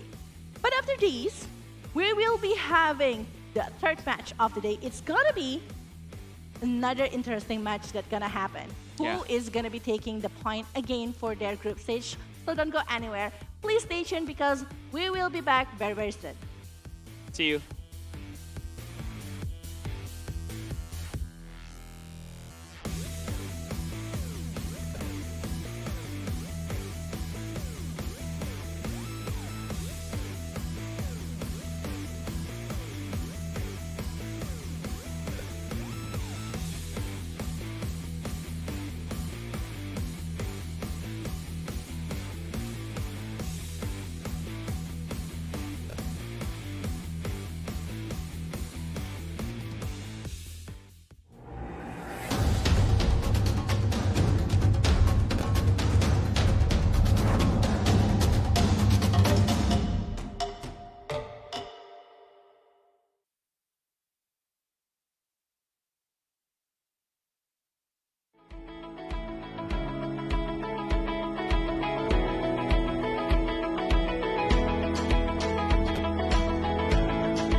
Halo, nama gue Wim Reynaldo, gue asisten project director untuk event IESF 14 World Esports Championship Bali 2022 Indonesian Esports Summit. Di IESF 14 World Esports Championship Bali 2022 kita punya 6 game berbeda yang akan dipertandingkan, tapi ada 7 nomor di mana kita punya game PC, ada Dota 2 dan CSGO, ada juga game konsol di mana ada eFootball dan Tekken 7, dan juga ada mobile gaming, Mobile Legends Bang Bang dan juga PUBG Mobile, dan juga kita ada 1 nomor tambahan yaitu CSGO Women.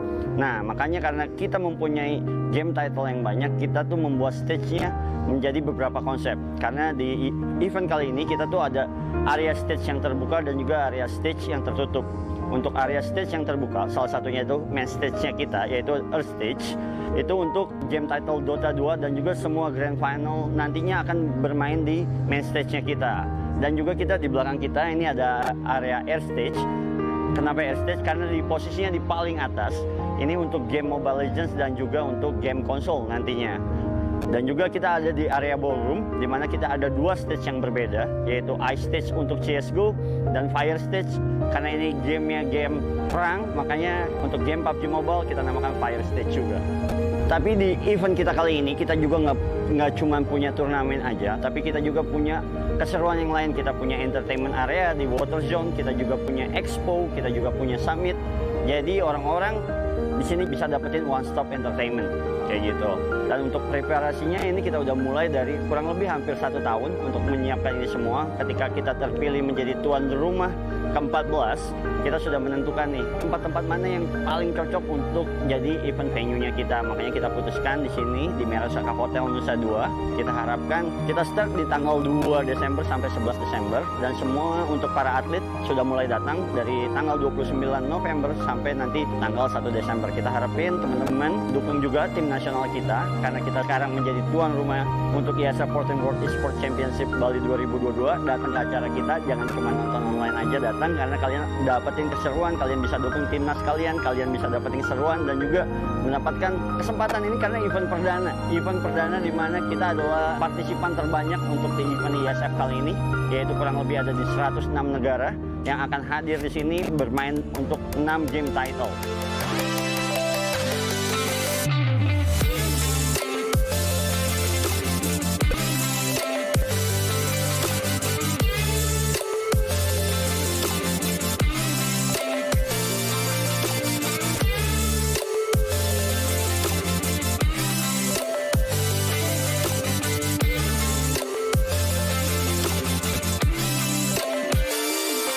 We have here the pleasure of having 105 national federations, countries.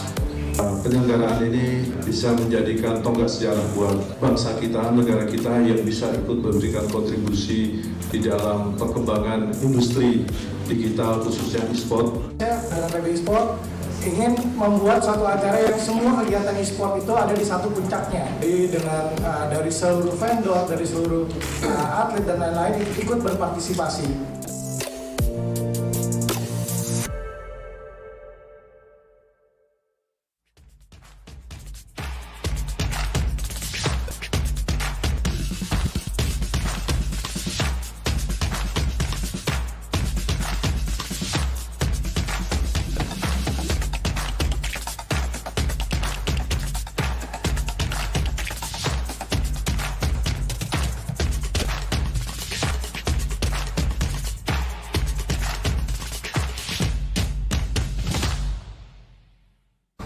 So, welcome to the IESF 15 World Esports Championships Bali 2022 with me Sigit as your field host. So, this is the second day of the IESF 15 World Esports Championship Bali 2022 and we still have a lot of interesting match and games in the game category of eFootball, Tekken 7, CSGO, Dota 2 and also Mobile Legends Bang Bang. You can see full match schedule on our Instagram at the IESF_official and also garudaku.se.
before we go, did any of you miss the excitement of the day one?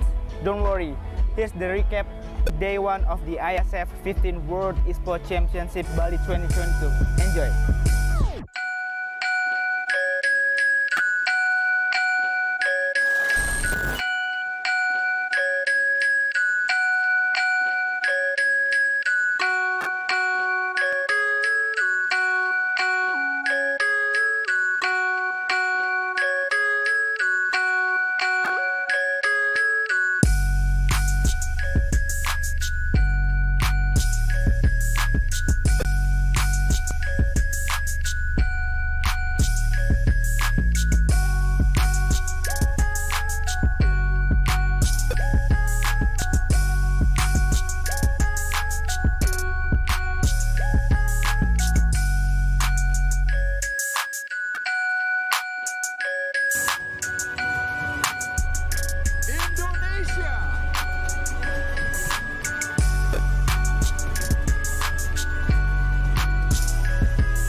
Saya membuka secara resmi 14 World Esports Championship.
All their money got me wearing fly. Girl, but I ain't asking. They say they love my ass in 7 G's to religion. I say no, but they keep giving, so I keep on taking. And no, I ain't taking. We can keep on taking. I keep on demonstrating my love, my love, my love, my love. You love my lady lumps, my hump, my hump, my hump, my humps. They got you. They got you.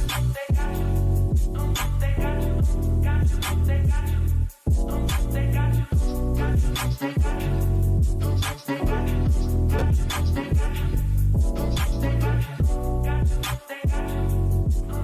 Dolce and Gabbana, Fendi and Adana, Karen, they be sharing all their money, got me wearing fly. Girl, but I ain't asking. They say they love my ass in 7 G's to religion. I say no, but they keep giving, so I keep on taking. And no, I ain't taking. We can keep on taking. I keep on demonstrating my love, my love, my love, my love. You love my lady love.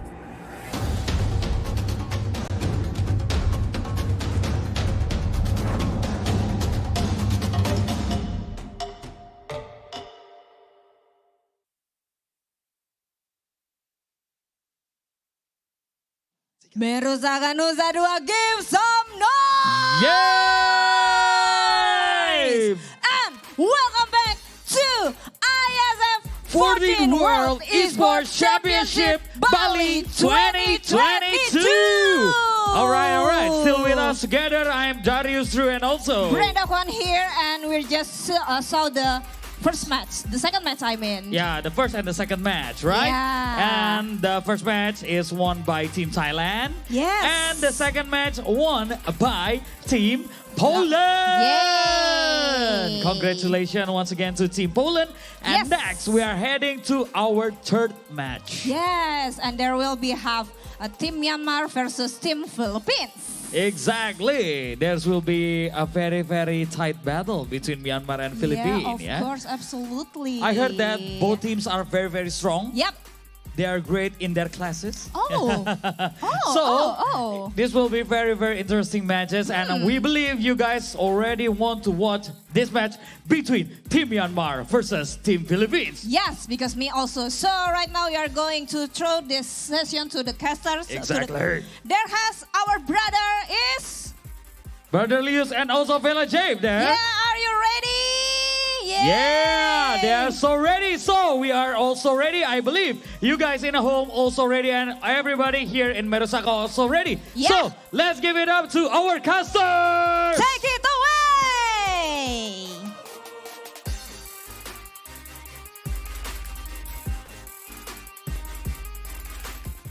Yo, welcome back again, ladies and gentlemen. Welcome back. It's Bella and also still with Coleus right here for our third match of the day. It's gonna be super exciting because again, all of the matches inside of the play-ins, I think like it's a lot of things that they are showing so far, right? Yep. And this time will be the Southeast Asia versus Southeast Asia because Myanmar versus Philippines. But before, I want to say thank you for the IESF 14 World Esports Championship Bali 2022 is supported by wonderful Indonesia, Kemenpora, and OC Koni. And thanks for all the sponsor. For our main sponsor is GHL Group, sponsored by GHL Auto, Dusape, DIS, Gudang Crypto, Taiwan Excellence, Pertamina, Hydro Coco. Yes, and also our official telco partner Telkomsel and official smartphone partner Samsung Galaxy A series, official logistic partner Central Cargo, and also internet service provider partner IndiHome, travel management partner HIN, and also hotel partner Episode Hotel, and also Mariseka Hotel, the venue of this ISF Bali 14 World Esports Championship, along with esports broadcaster partner Minaski Global, Indonesian Football Elite,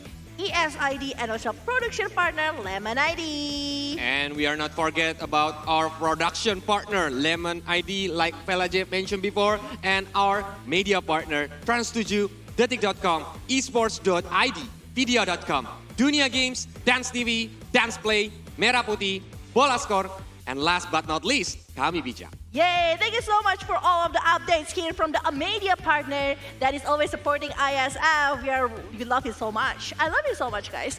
Yeah, but we are just like what Coleus have mentioned. This is going to be the battle of Southeast Asia. This is going to be Myanmar versus Philippines. Two of the strong teams here from both of them. But here you go. We will see that actually both of the teams right now. This is from Team Myanmar. KSH, Ate, Zaurain, Young PH, and Lun. Yep. I think they are ready to bring the fire to this match. And for the Philippines itself, we're gonna have some new lineup to play today on this third match. It will be Akashi, Luis, Pakgatotohan, Eris, and Joe Marie. Yeah, we saw their performance yesterday on the stage from the Philippine sides. And I might say that they are like very strong, but Myanmar also having a very strong lineup right now. And I bet that they will be using maybe another kind of drive, another kind of strategy that they can show for this one. Because obviously for Southeast Asia, I've talked with Anonym before that Mercy is usually like top priority for this one.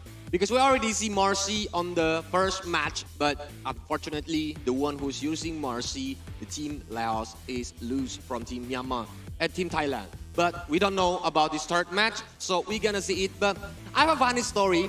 So before, when I am waiting at the holding room, the player from Myanmar and Philippines meet each other, and they're just shaking hands, they are joking each other. They are so friendly. Yeah, I mean like Southeast Asia, like usually we know each other, we talk to each other, and it's like finding your own, like it's like meeting your own family inside of the, an event. So yeah, it's such a wonderful thing to be shown here, but friends inside and outside of the game, but there's still gonna be enemies inside. Yeah, enemies inside of the game, only inside of the game. It's they like, will be trying to get the point as much as they can. Yeah, it's like they are dropping their tents before the match happens, but once the Banana Pick is started, once they go to their booth to represent their country, of course, the opponents is still the enemy.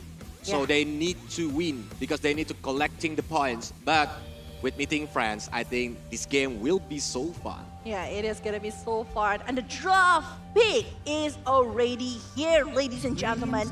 Philippines and also from the side of Myanmar. Wait, who are I need they to gonna open my sunglasses because I cannot see the draft.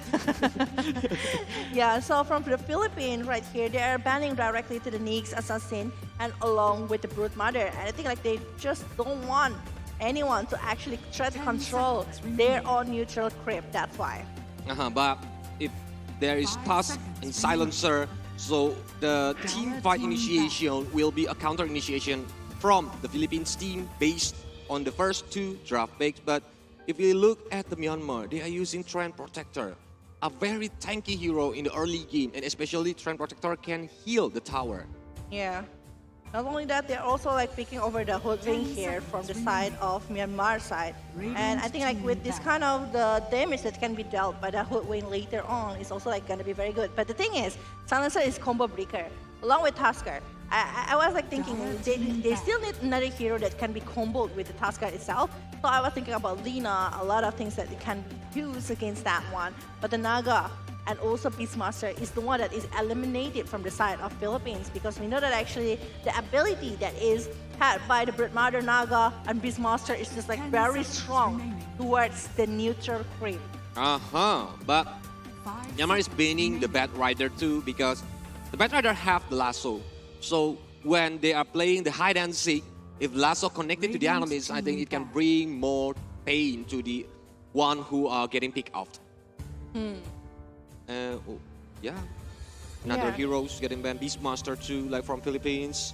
I think like with the banning over, with this kind of ban that they are doing with the Primal Beast, with the Bat Rider, it's just like showing that they want a backliner for the side of Myanmar. They might be going for the sniper here, because I think like with this Primal Beast along with the Bat Rider kind of situation, they don't want anyone to actually dive in and try to commit to the backline. But the thing is, they already secure over the Tusker and the Snowball Ice Shards. A Walrus Punch is actually going to be very good if they want to initiate a war towards the side of Myanmar. But it's still like a huge possibility as well that they are not picking over that one. So yeah, it's still a 50-50 condition right now. Agree, but with no Ember Spirit on this game, so there will be no fast tempo using the Fire Remnant to go inside to go to the back line, because they don't want to, like the core, maybe they want to use the range hero to be played on the back line. But we're gonna see one last ban before we are going to see the third and the fourth pick from Myanmar. All right, but it's gonna be Amber Spirit and also Dawnbreaker. So still, hero that can dive into the back line. So both of them having the same kind of situation. Are they gonna be trying to use over the Terror Blade situation right here, since like it's still left open by both of the sides? Well. Without no Dawnbreaker, but wow. We're gonna see Tiny. It will be a combo with Tusk, with the Snowball, with the Avalanche Toss. It can bring a lot of damage to the enemies when it's connected, especially when they the Tusk have the Ice Shard, so the enemies cannot run away. Yeah. Natus Propad is also like very good options here from the side of Myanmar. If we are talking about the split push and also rat movement, I think like Myanmar can do it with the hero that they are having at the moment. And with the Trend Protector, I think like they can protect even the tower itself from the side of Team Myanmar. So probably Team Philippines, they need someone that can actually commit on that one. While Skyrat Mage, actually it's been used by the Philippines previously to be the combo along with the Tusker, with the Silencer that is going for the support, perhaps along with the Sky and Tusker that is going off lane. I think like it's a very strong lineup coming from the side of Philippines. And with the Tiny that still might be going for the mid or even for the carry, is still a flexible pick coming from the side of Philippines itself. But for me myself, I think Natural Prophet will be the carry for Myanmar later on. So it's gotta be on the safe lane, but we're not seeing like who is gonna accompany or who's gonna be the pair for Natural Prophet, because if Natural Prophet cannot like take care of the range and take care of the positioning Snowball, of course, with a combo with Tiny, it's gonna be dangerous. Yeah. The combo will be very dangerous here with the tiny situation, but the Kanka is the one that is being picked by Team Myanmar. So it might be like mid lane Kanka here going against Tusker. It's a high probability that it's going to be Tusker that is going for the mid lane at this rate. But hard lane Natter's Prophet or carry Natter's Prophet is still viable right now. It's still like very, very flexible to be picked. 10 seconds remaining. It's a flex pick too, but Lycan, they are banning Lycan from Philippines. They don't want to see the werewolf is coming to aim them, chase them. And Lanaya is getting banned too. Templar Assassin and also Lycan here. So they're still like eliminating all of the heroes. They still can go for the mid lane because they do think that is actually this. It can be like flexible, like Templar Assassin mid or Templar Assassin going for the carry. It's still like very, very flexible. I'm not really sure though. There's plenty of option for this one for Myanmar. I do think like they still need a carry, at least. No Bloodseeker too. But I think they are more afraid of the trap from the Templar Assassin, Pelagic, because the slow evac is very, very annoying. If you're talking about a slow evac, I'm more scared over the presence coming from the Viper though. Like the Viper is just going to be a very good option if you're talking about that one. Monkey King is last choice from Philippines team. Meanwhile, we are waiting for the last hero being picked from the Myanmar team. But they are wise to banning Slark because based on head-to-head, Slark can be a painful hero if it's connected to the core of Philippines. If you're talking about like Monkey King right now, Thor Warrock might be one of the heroes that can be picked here from the side of Team Myanmar. So they can try to contest that one. But if they don't want to go over that one, I think like Doom is still going to be a very good option here to actually stop the movement coming from Team Philippines, because Doom will be stopping everyone with the Doom itself. And Devour plus things is just going to be looking good. But Undying is the one that is being picked by the side of Team Myanmar. Yep. So there will be a lot of zombies right now. It's gonna play, especially with the tower, fella. Yeah. It's gonna be dangerous. But what do you think, guys? Yeah, this at home. You can write it on the comment section. Which one are you supporting and rooting? Is it Philippines or Myanmar? Yeah, don't forget to put it in the comment sections below with all of the heroes that you want. And with this one, I'm still like thinking what kind of things that can happen for this one. I mean, like for early aggression, definitely it's gonna be from the side of Myanmar with the Natus Prophet along with the Hoodwink. But on the other hand, I also like think Tusker and also like Sky is also able to actually showing a really good performance to even have a really good combo. Imagine later on Mystic Player along with the Ice Shards or even Snowball will be able to stop the movement from the Myanmar side. But yeah, this is the prayer that they are doing first before going into the game, before joining the war later inside of that one. Yep, it depends on the setup, it depends on the strategy, what kind of strategy they want to play. Is it an aggressive game or even a passive game, waiting for the court to have all the items? But here it is, we are going to the in-game in a moment.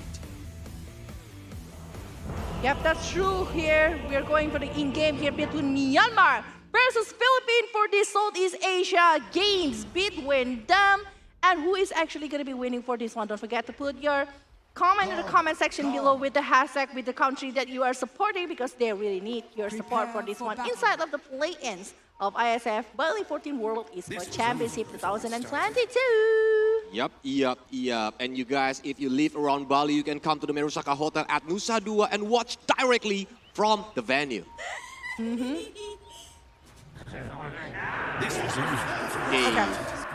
That was smoking. For this one, actually, like, if from the side of Philippines able to play aggressively since the early situation, the Tiny along with the Tusker, I think like it's just gonna be like so good, especially it's Monkey King. Like Monkey King, about Monkey King, I do feel like if he's having Wukong comments, it's actually like pretty enough to catch up with everything, even for the big war. Okay, but I think they are just mirroring each other movement. Village, they don't want to come first because first blood is very, very dangerous on the early game. It can give the advantage to the enemies who's gotten first blood. Yeah, I mean like around 300 to 500. That word for first blood itself is actually going to be giving so much and better condition, especially if you can give it to the carry. So the carry will be having so much better movement right there. But yeah, it will be 2 for 2, I guess, because like most of the player here is actually securing things on the really good places. And yeah, there's nothing that they are trying to do here. But again, this is the movement that they do in the previous one, like playing aggressively directly with the silencer, along with the Sky. That's actually punishing the mid lane. Yep, it's still early game, but if you look at the Kanka, he's being poked until half of the HP, and like head-to-head with Tiny. If the Tiny is holding the tree, the damage is very, very painful for him. I think like for the laning phase, I was like considering the movement that is they can be brought by the Undying, because the Undying with the DK actually might be lowering the chances to actually kill something. But you know what? That actually the Undying is still like doing pretty decent along with the Monkey King. Like it's safe lanes. I think like still gonna be very okay inside of the bottom lane. Yep. But Kanka is having a little bit advantage with the splash itself, so he can keep poking the Tiny without like having a close range damage with the Tiny itself. And look at the bottom lane, they are trying to poking each other, but still it's not very dangerous. Yeah. And I think like on the Monkey King itself, it's just like having so much advantage. Despite that it's a melee, the animation of the last hit, the hit, it's just like the right click is just so good. And also like the bundle strike is actually can be used to do the farm. And the cooldown is not like too long. Like the stun duration is also like very good. The critical damage is like 155% in the early stage. Look at that one. The bundle strike actually working really well, but the slow evac DK here is being used. But the good is that actually the Skyrat Mage or still having the magic wand, so he can survive the condition even after the tombstone is being popped. That's why he's so brave to like handling some of the damage in front line before he are using the magic wand. But if you look at the top lane, I think like the task here is gonna have some being pushed by 2 of the other heroes. And the Trend Protector. I mean, like if you're talking about Trend Protector, I think like a lot of things that he's doing is just like gonna be very good. And Leech Seed is actually helping to protect the movement and also all of the things that they can have so far. But the presence of this silencer, I'm not really confident about this one, because every kind of combo that they will have, it can be stopped by the presence coming from the global silence. So it's a lot of things. But in the top lane, we are saying that actually the snowball is being used and Ares will throw the first blood right here. Not only that one, I think they're seeking for more, while the list C is not available right now. And I think it's not good if they force it. It's a little bit advantage for the Ares Drew because he got the first blood, but like taking down the Trent, it's gonna be so tanky. But now Trent itself is in the front line, taking up. But Snowball is coming, trying to block it, but the task is down with the Trent. But the Kanatus Prophet is coming with the teleportation actually and aiming for the silencer, and also the silencer might be taken down here in the head of Kanatus Prophet. And it's gonna be double kill, and it's a really good movement right there coming inside of Kanatus Prophet. It's a very good early condition here with taking 2 kills. Yep. But the difference is Philippines got the first blood, right, pal? So it's a little bit gold difference here. And I cannot say that Philippines is leading the game on this very early game, because both of them is playing very aggressively and double kill. Okay, from the Nature Prophet. All right, here, 2 for 4 right here from the side of Myanmar. They're leading by in terms of kills, but we haven't still see the movement that can be brought by the Kanka. You know that actually the combo with the Kanka X Smash Sport, along with the Gosh Heap and Tidebringer, but in the top lane again the teleportation coming from the side of Nature's Prophet, and look at that one, the Snowball actually aiming for one person, but there's no other movement that can be done. Well, for the Tusker, he needs to get back. Well, the Ashad, if it's available, it might be a disaster from the side of Myanmar, but no. Directly using the TP to go back, and the Tusker is still safe and sound. Because Tusker still need to be careful about his positioning in this early game. He still doesn't have the items to bring a big damage to the enemies. Even he's not level 6, so there will be no the punch. Okay. If this keeps happening, like the teleportation coming from the Nature's Prophet, they are still picking up a lot of heroes from the side of Philippines. The progress from the side of Myanmar might be earlier rather than what we are thinking. Oh, but the last word is still not available coming from a risk here. But look at that one. Let's see, it's already being used. Tusker is the one that is very low, and he is being sprout away right there. There is still no other damage that can be given aside of that one coming from the side of Nature's Prophet. But I do feel like if they want to aim for the Tusker later, it's going to be very good. But the Snowball is the one that being used by the side of Tusker. But no, the Nature's Prophet actually aiming for the Silencer. That is more squishy. And then we got to kill this part. The Nature's Prophet will be down. But it's also like Tusker will be hunted on by another Sprout from the side of the Natures. And it might be taken down just like that. Jewel. So 2 3 by 1, and look now, Grims is being chased down by 2 heroes, Young PH and Zhao Rain. He will taking down the Grims. 3 and 8. Okay. Well, from the side of the Myanmar, I think like from the side of Philippines, Monkey King is needed for another war, but Toss Avalanche is already being used here to the side of Kanka, and Kanka still able to like dodge everything out, and he's still not going to be using the resources that he have actually to aim at Tiny, because Tiny, it needs like a really huge damage to actually burst it down with a really good combo as well. Because later on, Tiny will like show with Avalanche, with the toss, even like when you have the Blink Dagger, I think it can bring a surprise attack to the Myanmar team. I don't feel like the carry right now, if we are talking about the Nature's Prophet along with the Monkey King, like the Monkey King is actually having more positive coming from the side of the last hit. Well, for the Nature's Prophet, it's more into the team fight and also pick off hero, because so far Myanmar are doing that way better rather than Philippines in the early situation right now. Well, we are saying that actually for the mid lane, actually the comparison of the Tiny and also the Kanka is pretty much 50-50. So I do feel like they are having so much more rather than what they're having at the moment.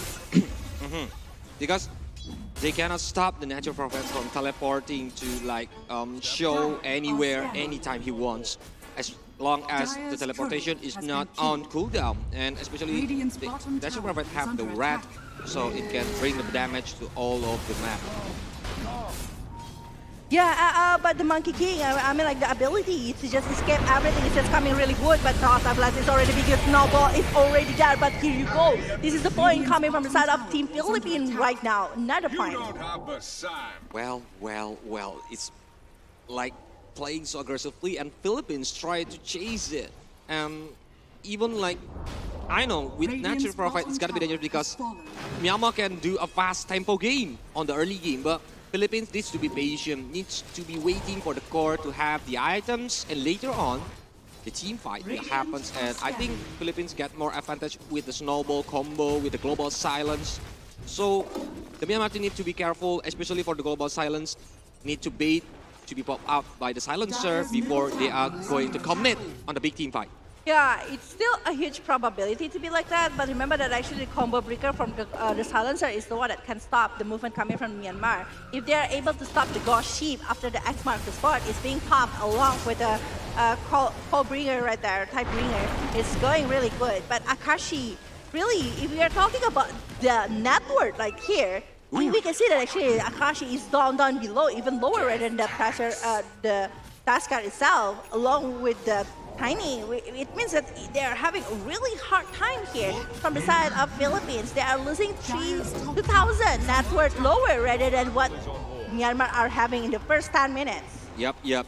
Natural Prophet is the rich boy right now, but we are seeing that the Tiny, the Tusk is trying to chase it because 3 of the top net worth is leaded by the Myanmar team. And this is the X mark. The ship is coming, trying to do the avalanche. Even the Tusk cannot go anywhere. The Tiny trying to run away with Lewis, but back up is very, very strong. Jawo trying to do the Walrus Punch, but the Show TI, he's trying to get back first, trying to take care of his positioning, but the ice shot is connected. He's too low, but the Tiny is too low too. Lewis is taken down. The decay that is given from the side of Undying is just like making Undying so strong at the moment, but the snowball is coming. They're using Art Shot to take over that one, but the regrowth right there is already being used by the side of Nature's Prophet, and they're aiming for more. Wukong's Stormman is already being popped, but the rest of the players coming from the side of Myanmar already going out of the circle of the Wukong commands itself. It's still a gain from the side of Team Philippines because they are finally taking down an Undying from the side of Myanmar, but they are losing 2 members. It means that they are pretty much having a slower growth as well as a team. Well, but the Natural Prophet here is too free, Pelagiv. I'm afraid that if the Natural Prophet getting too fat, he can go anywhere, do the split push with the minion of he summoned from the tree. Ooh. All right. Here with the, I think like for the Kanka itself, I think like Kanka really need a damage item later on. With the BKB, I think like they want to prevent like the Tiny pass and also Alpha Lens along with the snowball that can be given by the side of the pass later.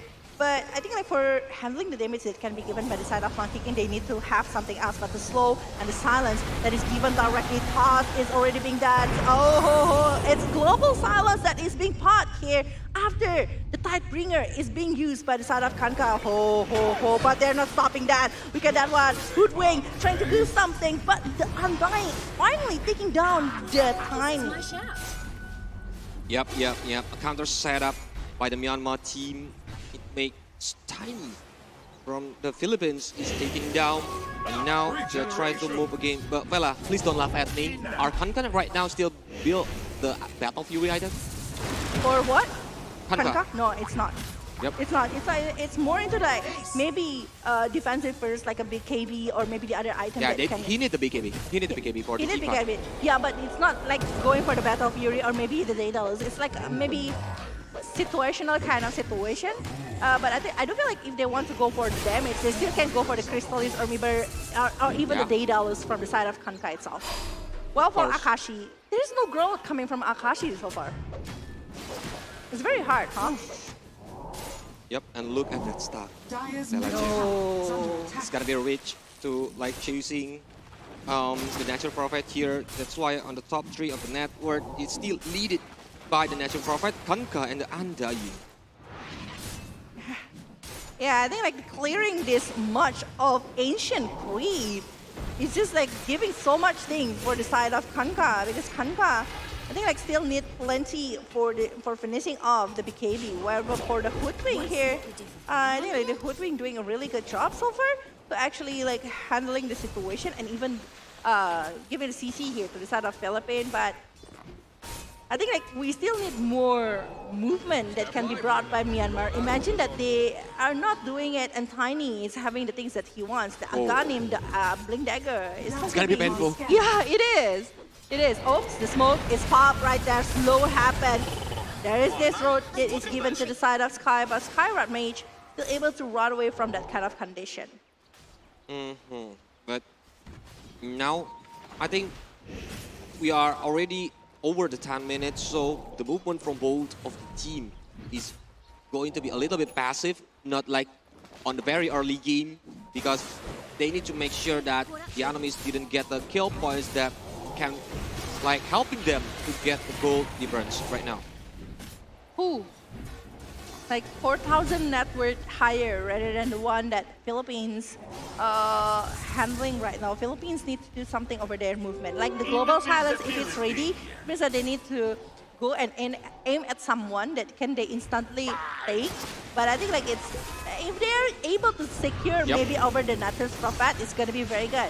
But the thing is like from the side, even from the side of Team Myanmar, they are even going for the side and jungle from the side of Philippines. But oh, Warrior's Punch already being used. Eye charge, Eye Snowball, Mystic Flare as well. They might be taking the Kanka on their hand right now. Yep. And global silence on the right side because Xiao Ti cannot do anything to help his friend even Lun behind him, but he just can like watching his friend getting punched by the enemies. Being punched by the enemies and everything, it's just like receiving so much, but oh, another call here. Oh, almost taking down, but there's no way that Akashi will be run away from that situation. It's shed bounty from Hoodwink along with the Natter's Prophet right now. A really good kill actually. Really good one. Well, Blink Dagger is already been finished by the side of Tiny. It means that the House Avalanche combo can be brought by Tiny itself. While the only one that can stop for the Tiny, it might be going for the Kanka as Smart Spark. Or maybe the Tidebringer that he can use to actually stop it. But aside of that one, I think like Tiny is good to go and maybe even can go to punish not to stop it or anything. That's the thing. Mystic Flare, Toss Avalanche, Regrow is already being used, but oh ho ho, it's a break here. Look at that one, Regrow. Look at that. The damage that is given by the side of the Natter's Prophet, but there is Noble, Warrior's Punch, Ice Shot, Avalanche, everything. But Natter's Prophet is still there. They're still trying to hold everything, but it's a double kill for the side of Skywrath Mage. Oh my god, the Philippines is trying to take back the lead from Myanmar with double kill, with good initiation from the Tiny itself. It's a good Avalanche and Toss with the Sky combo, Phillipines. That's why the Myanmar team cannot do anything, even like taking down 2 heroes of the Myanmar team. Yep. And this is the replay, Phillipines. When the Tiny is coming, using the Avalanche and Toss, it's 2 hero Avalanche, and look at that combo with the Sky. But the Tiny is on dangerous position. The Toss is coming, using the Snowball to save his friend. But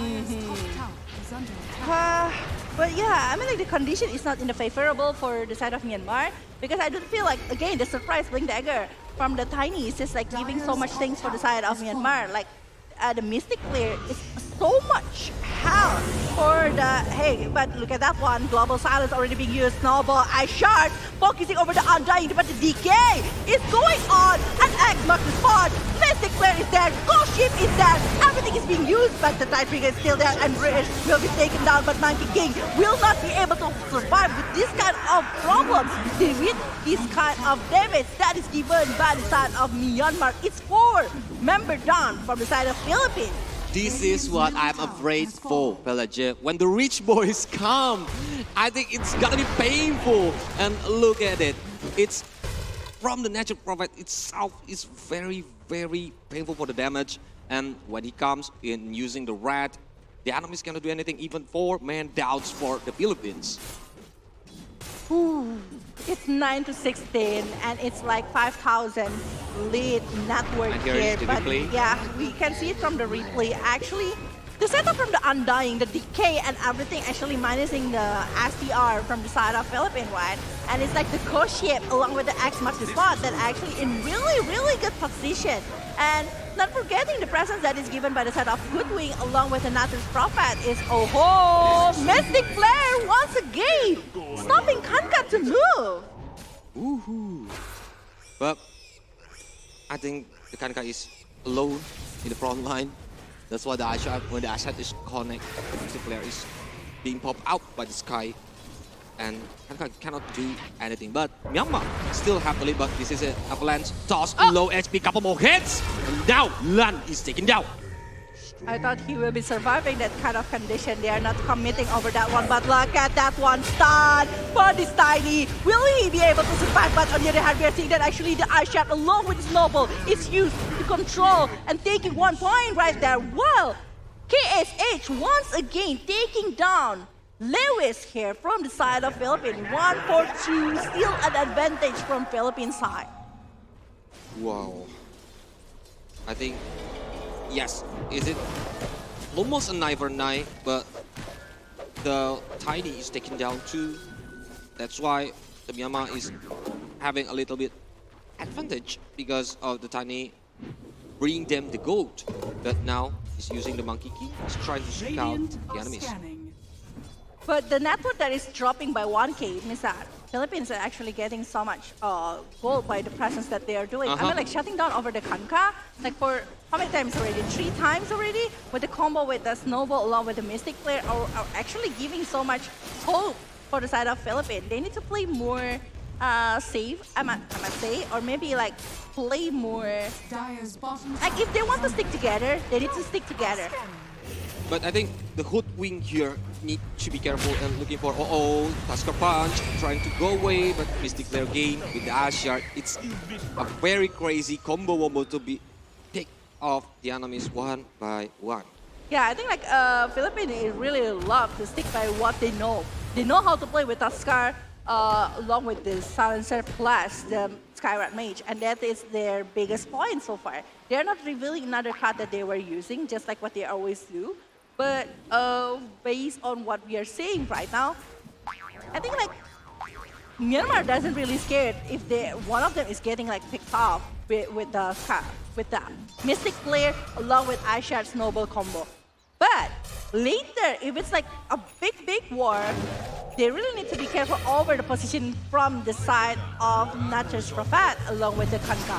Because at least like the Kanka needed, Kanka is needed, gonna be needed for the Ghost Ship on X mark the spot.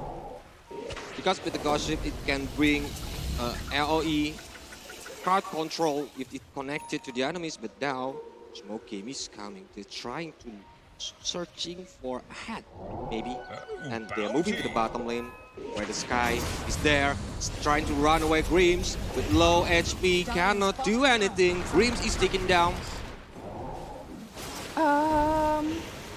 Right now, Kanka, I think like after having this one, Sea Halberd, if that's what they want. But the Echo Saber that is been done by the side of Tiny is actually again helping to have him more damage. And Maelstrom already been done by the side of Nature's Prophet. If the Nature's Prophet with the Rod of Athos will be going for something else, it's gonna be like super painful coming from the side of Nature's Prophet itself. I mean like the hit, the right click is already like what, 190 or 180 damage per right click, and the attack speed or the animation coming from the Nature's Prophet is just like too much. Link Dagger, toss, a lance, low HP, trying to run away, but look at that flare. It cannot taking down game by Zalbrain, but Snowball is coming, trying to go forward. Jowl with Asha trying to stop the young PH, but Ghost Ship is connected with one hero there and cannot do anything, so Jowl is taken down. But the Ares will be chased down. Monkey King opening up the Wukong's command. But look at that Tiny actually aiming for that Kanka. And the BKB already being popped by the side of Monkey King. But look at that one. Actually, the regrowth isn't going to be used by the side of... Oh, the Monster Strike happened. And the unlife steal that is being brought by the Monkey King is just enough to make him survive. But not for so long because KHH actually caught on a killing spree along with Louis that is taking to the players of Myanmar. Wow. But if you are looking at the last team fight, that the positioning from the Sky is very good. Got the high ground. It's gonna be hard for the enemies to try to aim him, but Avalanche, Tiny can run away. And I think they are aiming for something with a very objective gameplay, but the presence coming from the side of the Tusker. Walrus Punch is already being used, securing 1 point, but the Avalanche here towards the Hoodwink, and Hoodwink still able to go back. Well, we know that actually the haste is still on the side of Tiny, and not looking good. Not the strong man. It's actually very low, but still using the mouse. Costa able to secure a kill, and here you go. They're coming up from the side of Undying, securing 2 points from the side of Philippines. What a counter setup, even though the Natural Prophet is taken down, but I think they are successfully taking 3 heroes, even like giving the double kills to his teammates. But look at that win probability, it's still 52% versus 48% Phillipines, so we cannot guess who's gonna win this match. It's the big match of the day. Oh my god, this is the network that is dropping from the side of Myanmar. Philippines Philippines is actually gaining what they want, the boundless strike, and also the Wukong's command from the side of Monkey King is actually helping so much from the terms of Philippines. And the Tiny, they're always doing the pick off right now with the Toss Avalanche Bring Dagger situation is actually bringing up so much for the side of Philippines. And they might be needed to actually using it into the objective potential, because what they're having right now is only like one tower in the middle place. But what about the mid lane and also the bottom lane? If they're able to secure that one, the vision on their side will be so much better, and they might be going for more. Because if they are letting this Natus Prophet to do something, especially to be able to secure maybe even your objective tower, it won't be looking so good for the late game. But I think the game will change after the Roche is taken down later on, Pelagiv. So who's gonna get the first Roche will be having a big advantage to like starting an aggressive gameplay, to starting the setup, the initiate team fight. So yeah, let's see. It's between Philippines and Myanmar because both of them are on the same strength right now. Oh, their movement is just like so crazy right now from the side of Philippines and also Myanmar. Like right now, it depends on how is the setup they're gonna try to brought here. Is it gonna be like Undying using the DK along with the Thompson up front to actually do something? But look at that one, actually top balance dodge. But the global silence happened along with the snowball that is going directly to one member. Well response, ice shots. But look at that one. Actually, from the other hand, they are using the BKB to survive. Well, the Natus Prophet coming from behind and able to take your greens right here. There is no more missile players, but Toss Avalanche focusing over the threat protector. There's still a snowball ice shot as well, but the core skip is coming. They're going for more. And look at that one. The Thompson is actually slowing down for the rest of the player coming from the side of Philippines, and it's double kill for the Kanka. Wow, what a counter initiation from the Myanmar team is very, very good. Philippines, Tiny's already doing good by like getting inside using his avalanche and toss, but now the Myanmar team is already, 3 of the Philippines team is taken down, and now it's time for the Myanmar team to get a rush, I think, without any disturbance, but they are coming. I feel like the targeting coming from the side of Natus Prophet is just really good, but they know there is a Monkey King right there. Toss Avalanche happened, missing player as well. Who will get this rush shot? But not only that, regrowth is dead. Look at the damage that is given from the side of Wing and two members of the Philippines may be taken down, and the Ross is still there. Monkey King is still there. They won't force it for so long. The rush shot won't be targeted. Well, we see that actually threat protector, big snowball by the side of the Tuskar, but oh my god, the Thompson coming from Undying is actually protecting the members from Myanmar, and Myanmar will be going for a race with X-Mark Sport, and he is so dead right now. Yep, but Akash is still trying to keep the vision, trying to like stealing the Roshan, and now with a snowball trying to get away, but with the wall response cannot do anything because now Jowl is on the target. He's trying to running away, but the KB is on, and now Myanmar will freely get the Roche. Oh my god, the ice shot that is actually blocking the member of Team Myanmar. Myanmar taking back the game right now, and they might be getting a free Aegis without any contest from the side of Philippines. Here, they're still being very careful over his movement. That's good. That's discipline from them. They don't want it. They're still waiting. Is it going to be a really good condition? They're still wanting to get the Aegis, but the Aegis will be taken by KSH at this rate. Yeah, because they don't have the vision. They are not sure where is the Philippines teammates are. That's why they are trying to search for the opponent first before they are taking down the Roshan and get the Aegis for the KSH. And now, with Aegis, can Myanmar do some aggressive gameplay, get some initiative on the team fight, and maybe can bring the advantage for their team? It's back to the 5,000 net worth lead here by the side of Myanmar. Yep. And from Philippines side, they need to be really careful over the decision, because KSH, I think that he knows what is the trouble from the side of Philippines, and whenever the Skyrod mage revealing his position. It will be the time for this Natter's Prophet to just do the some teleportation, some movement to actually kill him off. That's why I hate when I meet Natural Prophet on the public rank, because Yeah. he can show anywhere, he can do the split push, even like the rat is very, very painful. They need to be careful, like, who is aiming for the Natural Prophet when he's coming? Yeah, they need to plot it. They need to tell their teammates. Especially when Tiny, when the combo is on, like the toss and the avalanche, and Natural Prophet is coming. Oh, but gosh shit, Elvis cannot sustain. Oh. Now they're losing a member, Global Silence, Silencer here with Global Silence that is actually going to be needed for the next war. If they're able to maybe bait out the Global Silence, it's going to be very huge. But in the mid lane, we're seeing that actually Mystic player able to take over the I guess, but look at that one, BKB pop. Their TP already being used. There we go. The top stun from Undying going with the DK, and the Costa is down as well. It's another 2 kill from the side of Myanmar, and they might be going for more because look at that one. Actually, okay, the Mafiki already used the BKB to just TP away. Especially for the Torrent, Phillipines. Yeah. It's very annoying when you try to run away and then boom, you're flying. And the enemies is already waiting for you. Even they are trying to get like the second tower on the bottom lane. It's very, very quick. The probability is getting higher and higher for the side of Myanmar. They are just going higher for this one, and they just want to play more and more objective, I guess, because they still have like, that is the power of Natter's Prophet. You can just like go anywhere with your Sprout. You can just use the Natter's Call to actually poke the damage towards the opponent. Tada, you made, but Lan is using the TP. But Phillipines, I think Philippines still got the chance.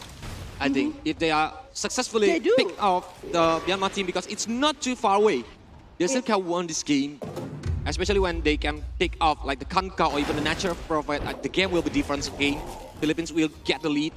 When the rush is coming later and Philippines got it, I think it's time to like break the pain to the Myanmar team. But that's why Myanmar team needs to be careful. They only need 1K gold towards Tiny. That's a game changer because it's going to be a Aghanim Scepter on the hand of Tiny with the Blink Dagger as well. So it's going to be a huge ward if the Aghanim is already been there by Tiny. It might be a game changer and might be trying to get something towards the Myanmar side because it might actually instantly kill over the Natter's Prophet if the other backup is not there. Remember that. This Undying actually having so much potential with the Thompson. So I really wonder if they are going to be able to maybe open up a setup. Once again, for the Kanka to go.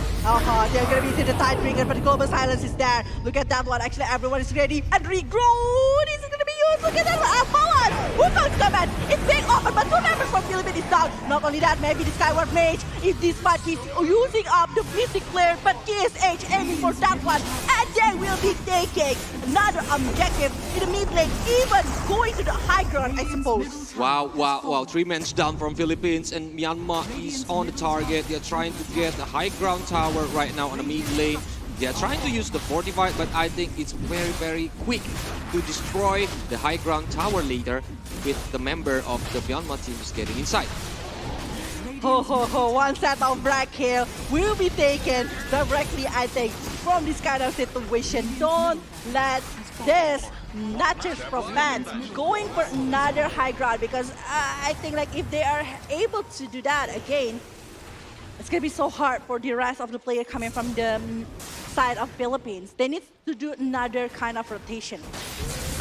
Snowball with Tiny maybe going to go.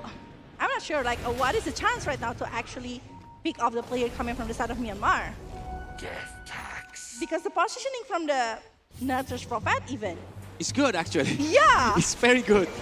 That's why it's going to be hard. But look at that mid lane. But Tiny is too strong still with 1 man, 1 versus 1. It's going to be hard to take down Tiny. But coming from the Tuskar using the snowball, but it's coming back. Yeah, with the Lotus definitely coming from the side of that one, but Avalanche is out. They are taking young PH down here. It's a huge goal, by the way. It's a huge network because it's more than 1,000, but the BKB is being popped right there. Recall coming from the side of Natsus Prophet, but Tombstone from the side of Undying. It is focusing over Akashi, the global silence, but it's not stopping the movement. The snowball is actually helping the rest of the player from Philippines to survive and go away from that moment. Nicely disengagement, actually, from the Philippines team, because they know if they continue, it can be their loss. That's why they need to get back first. They need to do the pick-off game. Like I mentioned before, Kanka and Natural Prophet is like their main target. They need to like aim it carefully, looking for them when the team fights is happening. Oh my God, that Natural Prophet already done with Satanic, along with Assault Cuirass. It's not looking good with the armor that did Natural Prophet having to do the minus armor, and Grimm's able to pick up a member right here, but the snowball is going to be countered back by the Lotus from the Hoodwink. But the damage that is given by the side of Tiny is just so huge, but it's not going for so long since KHS is there and he is going to actually aim at somebody, but Grimm's is the main target because he is just annoying with the Mystic player, and that is going to be double kill for KSH. And the creep is close to the high ground tower on the bottom lane. I think they are trying to move there. They're trying to get more objective of the tower in this game, because it's already 35 minutes, if not now. When the members is complete, it's gonna be dangerous for the Myanmar team. That's why they need to take it down now. Yeah, without any Aegis left here from the side of Myanmar, they're looking like very confident right now to just counter the movement from the side of Philippines, because it's still like 20 seconds for the rest of the two players to respond to the game again. But one set of racks, I don't think like it's gonna survive for so long. Remember, this is the power of Natsus Prophet, and they are using it to the maximum potential of the Natsus Prophet itself. 2 tower left before they can attack the racks and get the mega creeps, but I think he needs to be careful. He needs to be like slowly but sure, because like the pickup ability from the Philippines is still good, Phillipines. If like one hero's left from the Myanmar and it's too far away from the teammates to be back it up, it's gonna be dangerous. It's gonna be dangerous. It's 25-38 with 16,000 net worth lead here from the side of Myanmar. Myanmar, they are waiting again, maybe for the next Roshan, because Roshan might be up in the next 1 minute, depending on the random time that can be given inside of this game. But yeah, I think like from the side of Philippines, they are not allowed to let go as well for this moment. If they are like not trying to take over the Roshan, it might be like big lose for them. Yeah, because this one will change the game. If the Philippines got the Roche, it can change the game. But if Myanmar got the Roche, I think it's gonna be the last war. It depends who is gonna be taking the Aegis though. That's why the Philippines needs, like, must contest the Roshan. If the Roshan is already coming. Okay, this is interesting. The Hoodwink going for poor armor play here from the side of Myanmar. They're going to be looking for something. They want to pick off somebody here. Are they going to be able to do that? The rotation that can be done here by the players from the side of Philippines or maybe Myanmar might be giving a lot of surprises later on. Time is ticking, tick-tock. Later on, the rush will come. Step lively now. Your admiral is on board. Okay, I think like they don't want to in a rush here from the side of Philippines. They want to set up or maybe just jump in the last second of the Roshan, taking the Roshan, or maybe even stealing, snatching the Aegis itself. Or maybe they just want to try to pick off the player coming from the side of Myanmar. They know the location already, that they are actually doing the rush by the presence coming from the Kunka side, because he's just like showing him off to the mid lane, trying to use the X-Mark Esports. But yeah, that's why they're trying to make a barrier over this, because if something happens, it can be like directly being popped by Myanmar side. But yeah, they still need to be careful with the monkey on the forest, because it can just climb the cliff, climb the tree, try to aim or give the vision to his friends, like how many Roshan HP left for them to be contest on the Roshan pit. Waiting I think like they are very good with it. Milestone here, and I think like they want to commit over this Roshan. Because they know that there is some information that actually some of the players coming from the side of Philippines is there. But look at that one, and actually Global Silence, along with the basic flare, able to take down this Undying. But the Aegis is still on the end of KSH, and not only that, because actually Luka is coming, going to be top out, but it's going to be double kill for Lewis. Lewis will be taking it down, but mega kill streak for KSH. That is aiming for the back line here for the side of Philippines, but to beat the BKB and everything else, it's double kill for KSH. While we see that actually Tiny already using the BKB to pop out, but KSH the main target right now. Snowball, Power Punch, Ice Shards, everything towards this KSH. Will they be able to take it anything towards this one? The Satanic is there from the side of this Nature's Prophet with the backup from Undying, the buyback that happens. Look at that one, Snowball, everything is used, but the Tombstone is trying to save it, and even double kill to the side of Nature's Prophet, and they're not even stopping. It's a triple kill group fight for the Natures. Oh my god, it's coming on the right moment.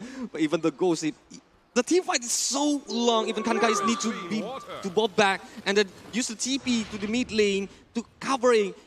Aegis is reclaimed, but I think it's not lost on the Myanmar side. That's why... That Undying! Yeah, the Undying is coming, and using Thompson is very, very annoying. That Undying, bro, with the DK and then Tombstone is just like changing the game from the side of Myanmar. When everyone is already focusing to get over this Nature's Prophet.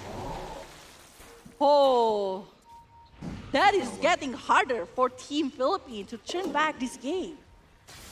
It's getting harder. But at least the Aegis is reclaimed, Pelajev. So they will be excited, but with 2 heroes down right now, Myanmar is trying to go and now using the TP, but it's cancelled. Monkey King is supporting to make his friend can run away. Ooh, now they're taking the top lane one. Tower is down. Okay, that is the last tower, outside tower here. Tier 2 tower. And they might be going for the last. Tier 3 and might be Rax here. Oh, is it taken? Oh, it's still one set. One set of tower along with Rax here. But I think like they're just gonna take it no matter what, Colius. Because after this, the Rack is destroyed and Mega Creep will get by the Myanmar, and it's a very, very advantage for them. They don't need to like careful about the landing management anymore.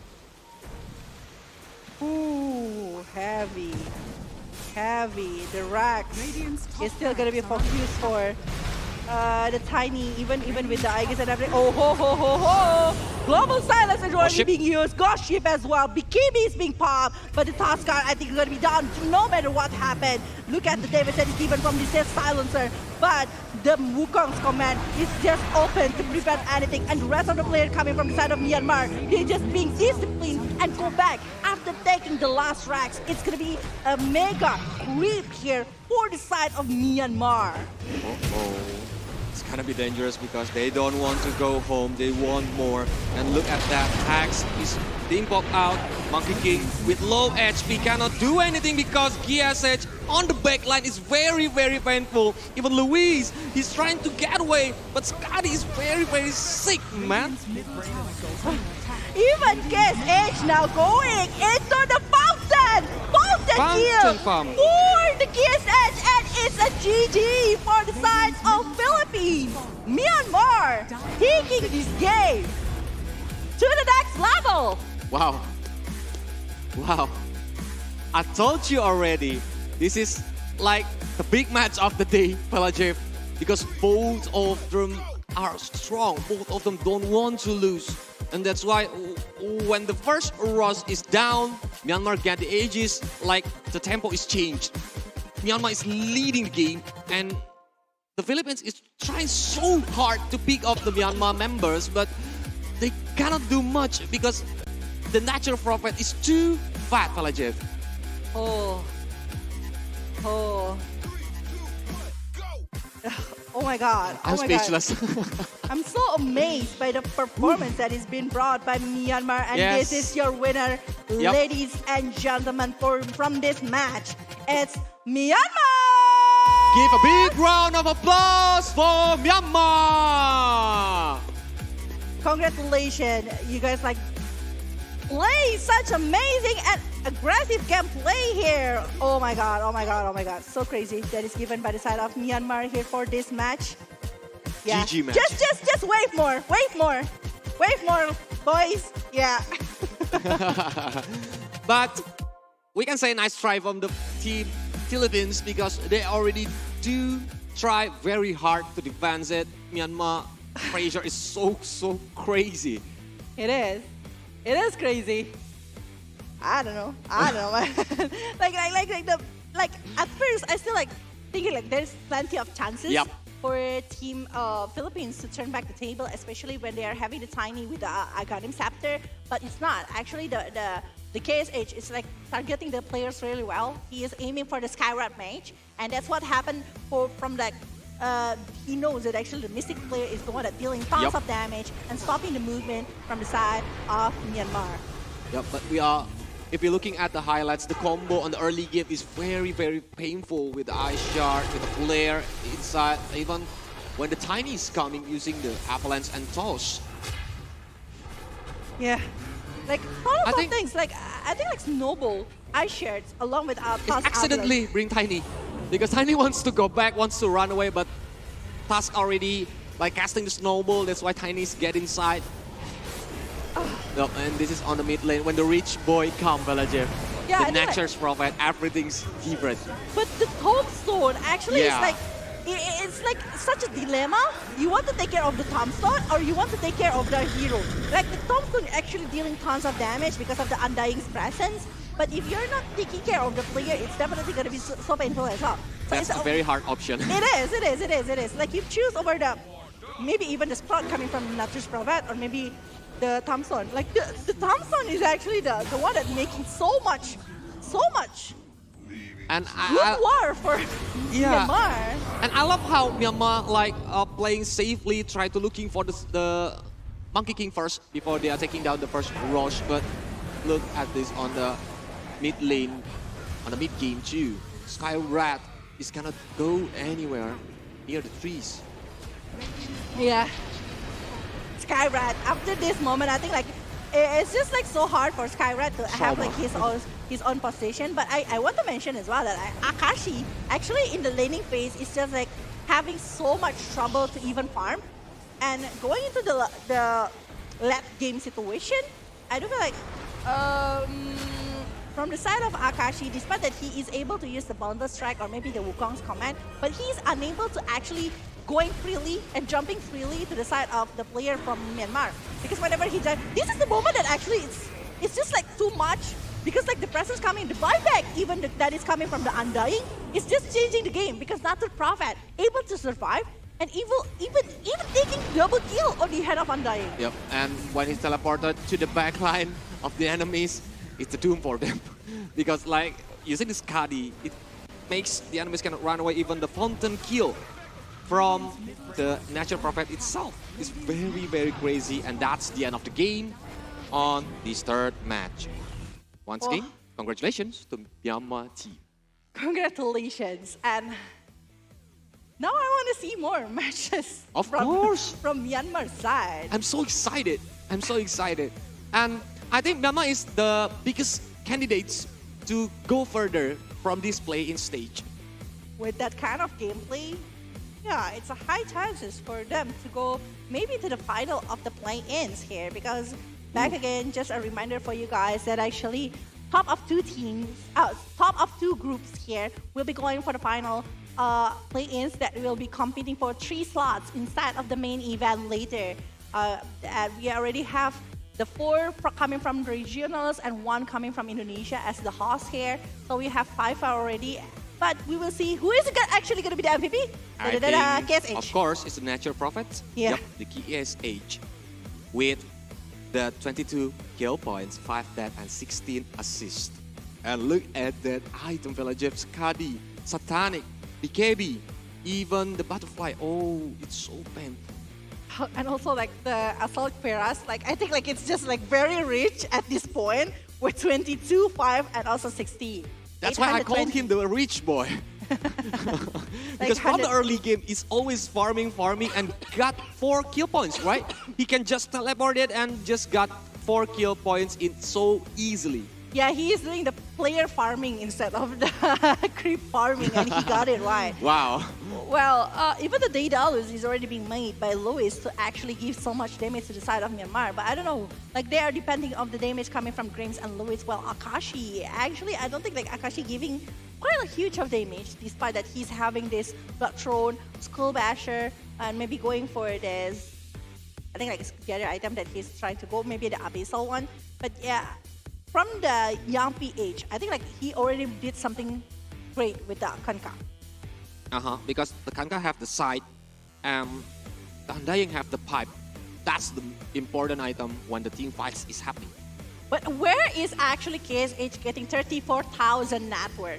It's just like, man, oh man, you're just being too much for doing that kind of things. And it's just like nasty damage that is given by the side of KSH with the Natrus Prophet just now. Ho, ho, ho.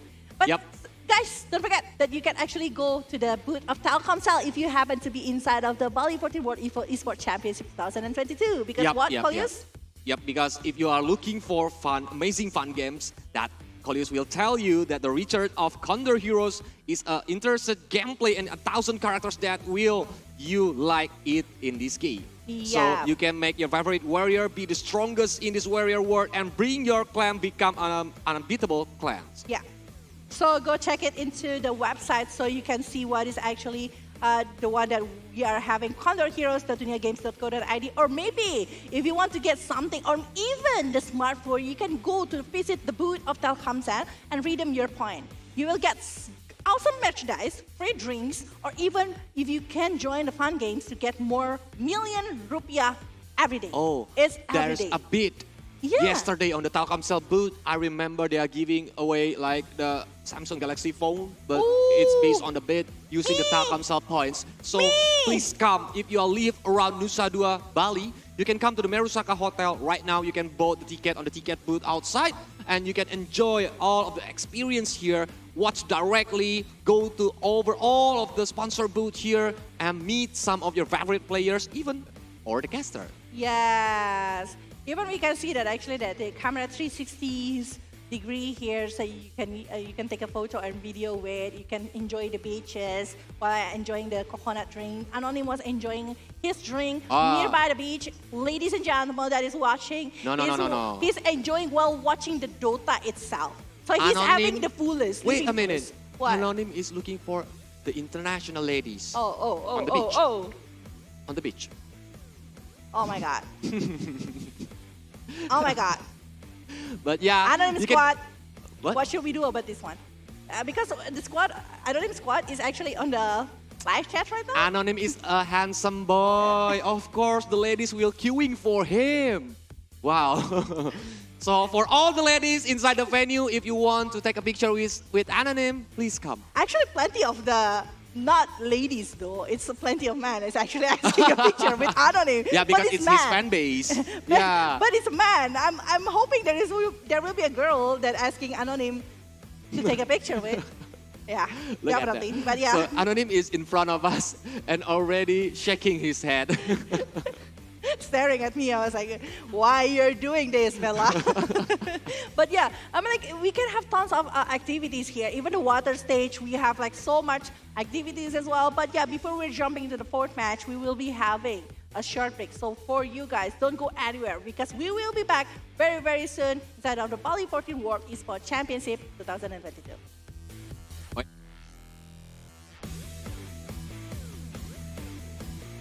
Hello. Yeah.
All it takes is one dream.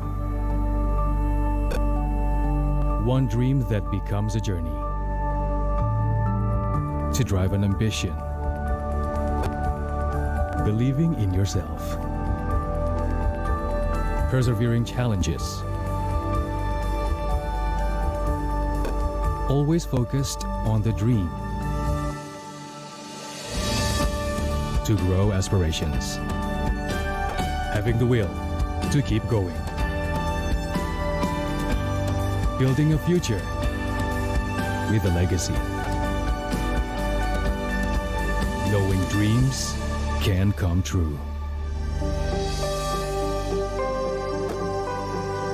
Over 11 years of growth.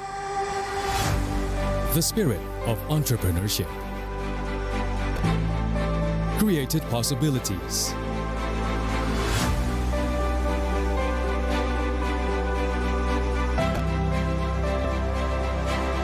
Realized new potentials.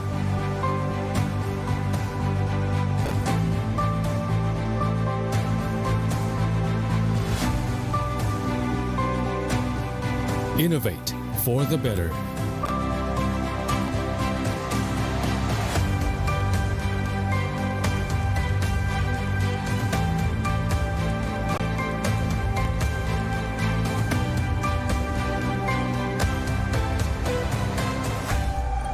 Expand horizons.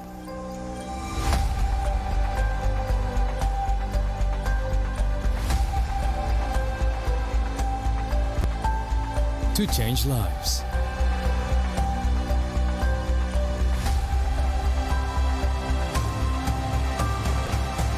To connect new ideas. To explore new grounds.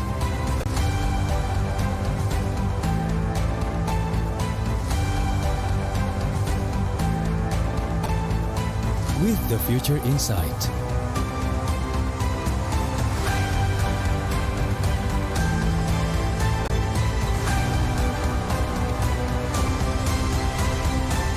Together.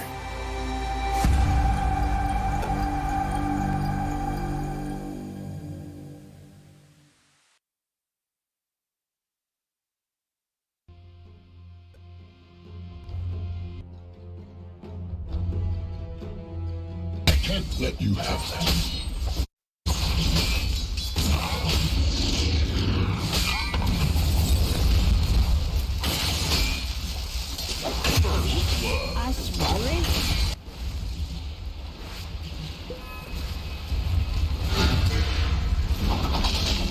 Spoil that shot. Shadows.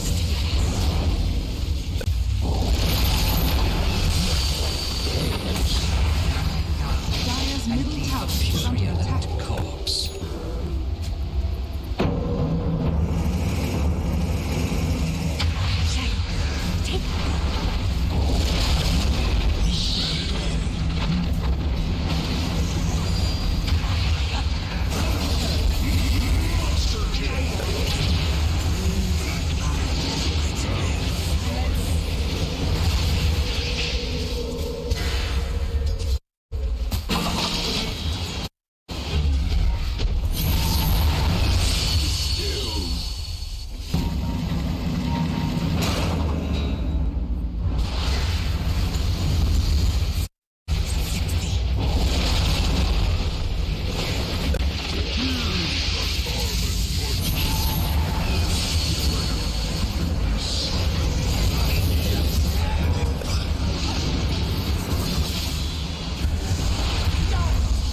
towers all along.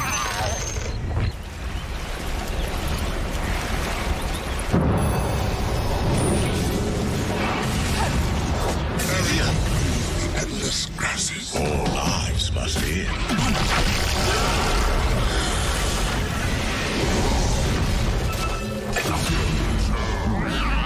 Soil. Free from my stone.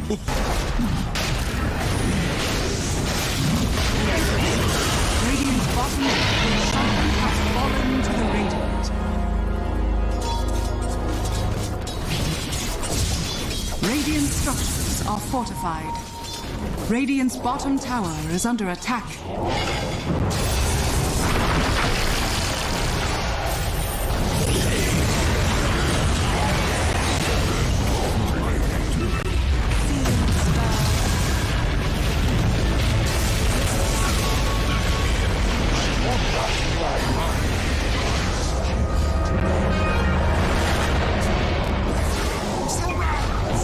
Dire's middle tower is under attack. Radiant's bottom tower is under attack.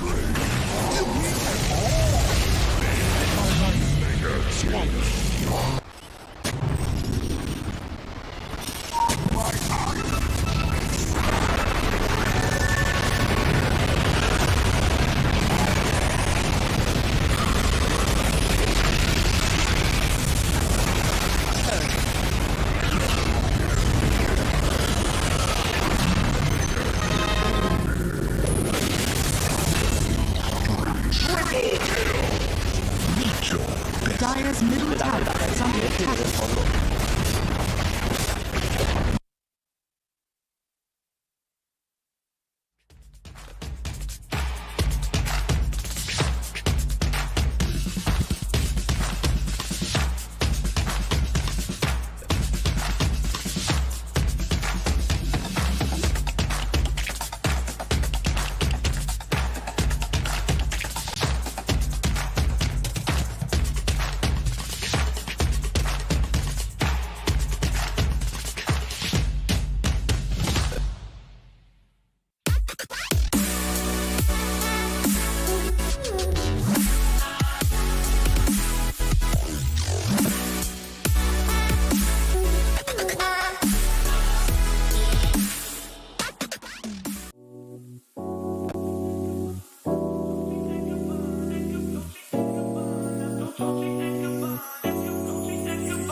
sharing all their money, got me wearing fly. Girl by IESF, and they say they love my ass. And 7 G's to religion, I say no, but they keep giving, so I keep on taking. And no, I ain't taking. We can keep on taking, I keep on demonstrating my love, my love, my love, my love. You love my lady lumps, my hump, my hump, my hump. My humps, they got you.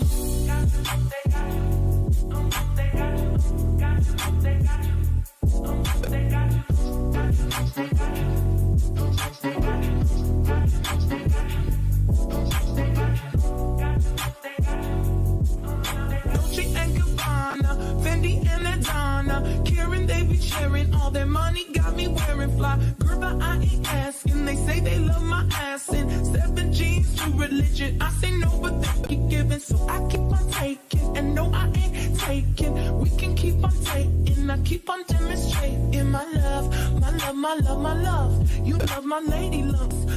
Get Galaxy A33 5G.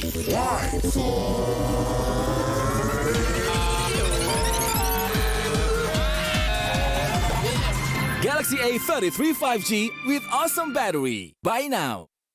Get Galaxy A33 5G. Why? Because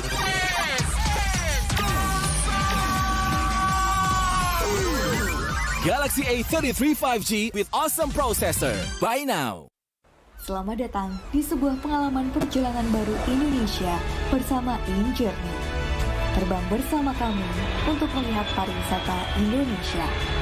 Sirkuit internasional, bentang alam, ragam atraksi budaya, produk lokal asli Indonesia, warisan budaya, keamanan dan kenyamanan.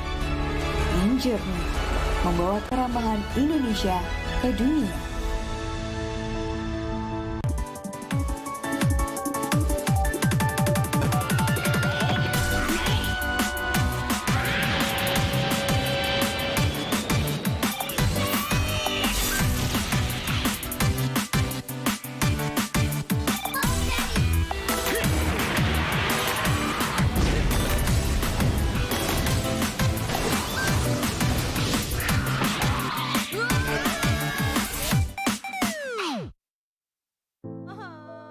Warga plus 62 emang banyak maunya.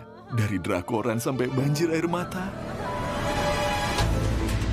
Nonton action yang mantul. Sampai nonton tendangan cantik. Maksudnya ini. Mau nonton apapun, semua ada di video. Mulai dari yang bikin berbunga-bunga, keringet dingin, ketawa, sampai bikin gak ngedip. Jadi nonton apa sekarang?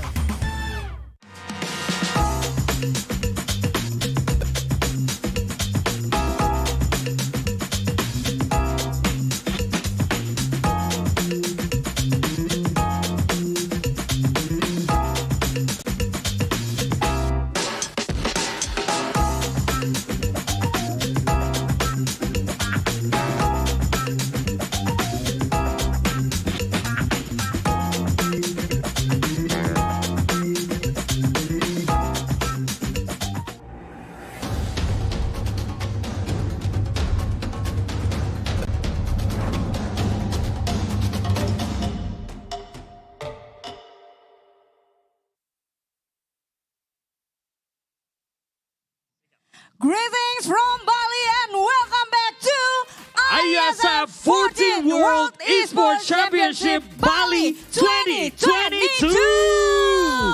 We are back again. I'm Brenda Kwan and my partner Darius Drew, still gonna accompany you guys to watch the next match in Earth Stage. The DOTA 2 matches, like the previous match, we have Team Myanmar versus Team Philippines. And the winner is goes to Team Myanmar. Oh, congratulations Myanmar. And now we are going to see the next match between Team Brazil versus Team Kyrgyzstan. Exactly. There will be the fourth match of today, of course, in the Earth Stage. So if you guys watch this at home or you guys stay near Bali, you can come here. You can join the IESF 14 World Esports Bali Championship, of course. That's right. Right. Now, all the casters up ahead there, there seems already excited, yeah? Want to lead these games, right? You guys happy, guys? Yeah, of course. All right. Okay, so let's give it out to our caster. There will be Anonym and also Brother Lius. Take it away.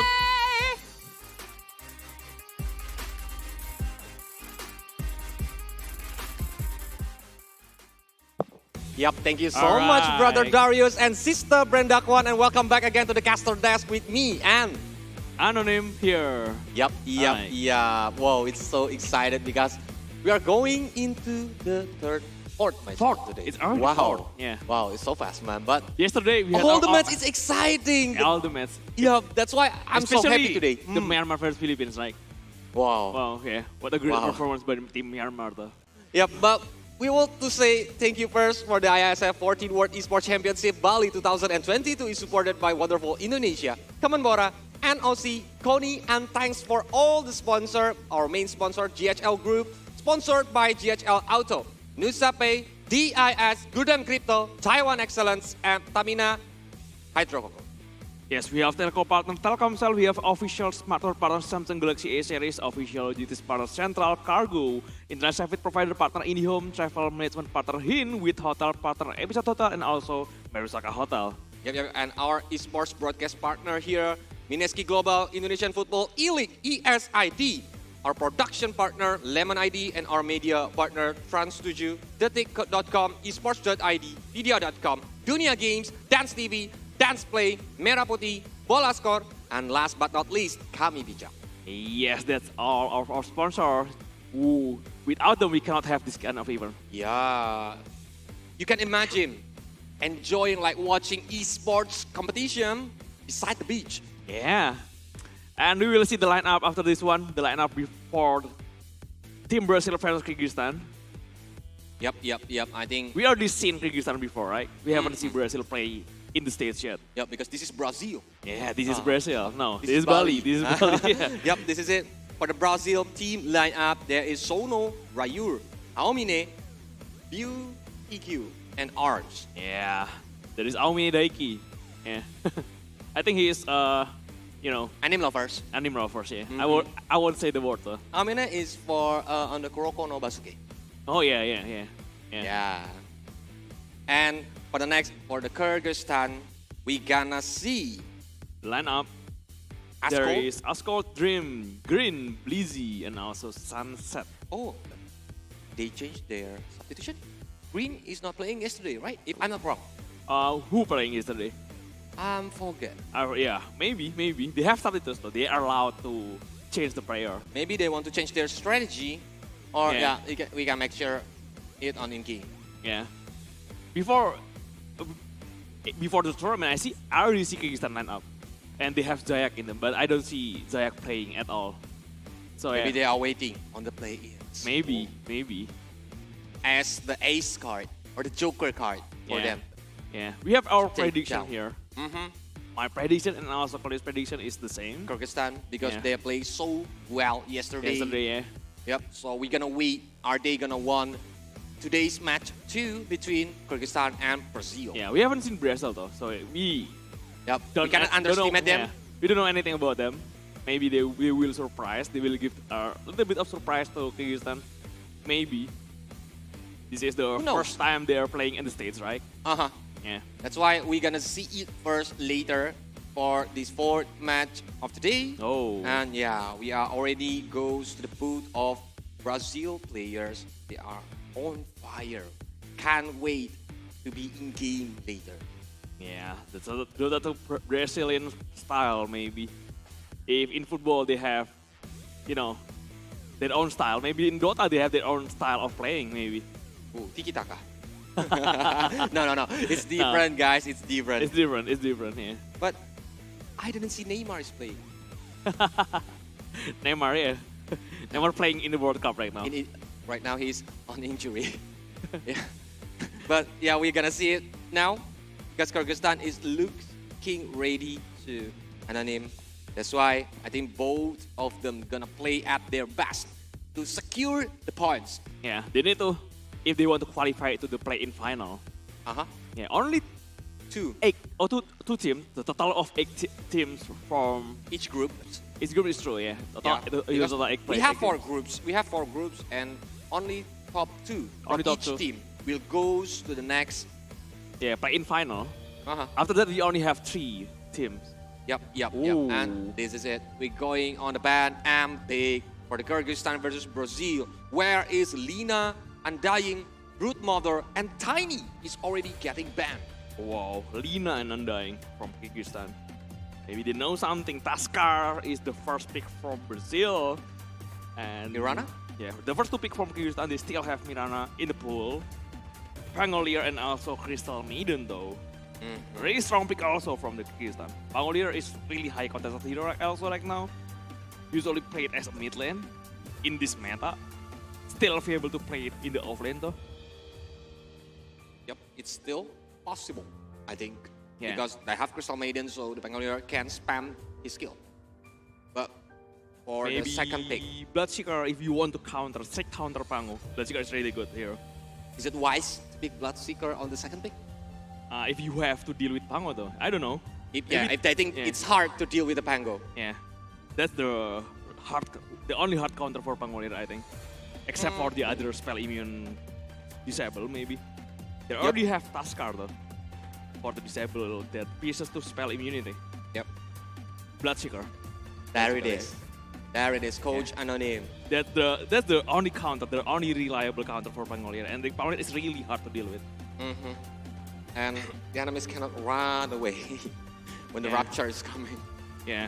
But we will see going on the 3rd ban from Brazil team.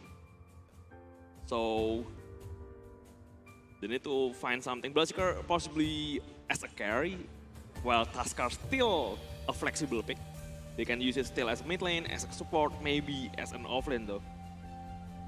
And this Pango still can be moved into offlane if they don't want to play Pango mid lane because they already countered Pango really hard with the Bloodseeker. What is the biggest nightmare which Bloodseeker must to face? Yeah, they already banned Viper. It's actually every melee hero nightmare in the laning phase. Every melee hero that doesn't want to Need to be fight. careful of Viper. Yeah, doesn't want to fight Viper. They're gonna have a really bad lane. Because Viper is so tanky and the poison is so crazy. The slow. Yep. You cannot do anything. Too many about utility it. skill. Yeah. A toxic hero though, actually. Nobody wants to fight Viper. But Silencer and Beastmaster is already banned. We're gonna wait for the 5th ban from each team. Yeah, Bloodseeker doesn't want to fight a CC disabler. He's relying so much on the BKB in the late game. So he doesn't want to face against. If not, this it's gonna be master, hard. It's gonna be hard for Bloodseeker. Still a possibility of Bloodseeker being in other role though. Still possibility Bloodseeker being in offlane atau not. Only a few people using it as an offlane. But it can work. Yeah, it can work. Someone actually using it as a support 5 also. But really? Yeah, just a special occasion. Ah. Yeah. Only a few people do it. But still, it's still doable. So between 100 games, maybe only 2 or 3 games that Bloodseeker on post 5. Only the same player. One or two players. The same player keep picking Bloodseeker as a So 5. that team already mastered that Bloodseeker on the post 5. Not for everyone, I think. Okay. But now Ursa Warrior is getting banned from Brazil. And one last ban before they are going to the big phase again. Ursa Warrior ban, yeah. It's interesting. 10 seconds. You have Pango, you have Crystal Maiden. Mirana is still there though. I don't know if they want to pick it. It's a different meta, I think, for the Southeast Asia. Yeah, I think it's gonna be dangerous if Brazil pick and combo it using with Mirana and Tusk because Ice Shark will hold the enemies and the arrow accuracy can be good. The combination arrow is really scary though. Still up until this For this a meta, pick-off game is really, really bad to face a really reliable disable. So for the 5th ban here, we are waiting for Kyrgyzstan. They already used the reserve time though. Yep. Playing slowly for the ban and pick. Maybe they're considering their pick also, what they don't want to face with the next pick. Because after this, there will be 2 pick for every team. Or the second phase of the picks. He's still thinking about it. Maybe there is still Marcy, there is still Mirana is actually pretty decent also. Yeah. Rubik is the one to counter the Bloodseeker maybe. And Disruptor, yeah. Oh yeah, Glimpse combo. Glimpse Raptor combo, yeah. You don't want to fight combo. against it. Oof. It's gonna be bloody. It's gonna be bloody, yeah. But I usually play a lot of Bloodseeker and Disruptor combo. I love playing it. I asked my friend to play Bloodseeker if I am the Disruptor, so yeah. I know this combo very well. When you play on pubs, you are on the post 4 or 5. Post 5 or 4, yeah. 5 seconds I love playing Disruptor though. Okay, but we gotta see the 3rd pick from Kyrgyzstan. What kind of heroes that they want to use as the combo wombo with Crystal Maiden and Pango? If they want Pangolier to still being in flexible pick, maybe they pick another support and a carry. So you can still move Pangolier either as a mid lane or as a off lane. So they pick Snapfire, maybe a Snapfire support. Can be, or mid lane? Mid lane is still possible, but only a few people do that. Not really popular in this meta. Right now? Right now, yeah. 10 seconds. Okay, but we're going to the 3rd pick for Brazil team. 2 picks for the Brazil. Yep. They need to pick 2 heroes. There is Grimstroke, and also Tidehunter. Wow. What kind of possibilities that Grimstroke can do with Tidehunter and Bloodseeker plus Tusk? Yeah, a lot of Inkswell combination though with the Bloodseeker also, with the Tuskar is really great. And the Aghanim Shot Strong Dispel actually helping his score. Remaining. It really goes well with Bloodseeker. 5 seconds remaining. Okay. I think they need to reveal a carry. They don't need to reveal a mid lane or an off lane. They don't really need to show what role Pangolier is. So you already know what the off lane. You already know that Tidehunter will be your opponent in the matchup. Maybe they need also show some carry hero. If they want to confuse the enemies, and this is it. Yeah, sniper carry. So the Pangolier is still being a flexible pick. You can move it in mid lane, you can move it in the off lane, depends on the last pick of the opponent. So they can confuse like to wasting their bans if they wrongly get it. And territorial hero like sniper is really good against Rapture, against Bloodseeker especially. Territorial hero who don't need to move around, who need to chase or running away. Just stand by still, keep hitting the enemy. This is a good way to play sniper though. Just need to be careful against Tusker, I think. Yeah, and sniper have a very long range. That's why Tide need to like using the blink dagger to aim for the sniper.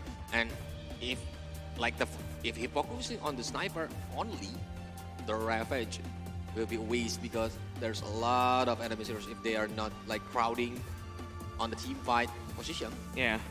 It will not get caught on the Ravage. Zeus. They expect Pangolier to be off lane, I think. Not so likely. they ban on mid lane. Mid lane is Zeus. They don't want to fight it, especially that Hunter is pretty weak against Zeus. Or they want to like banning one mid lane, one off lane. Yeah. Maybe. It's still a flexible pick for Pangolier though. 5 seconds remaining. They can do both.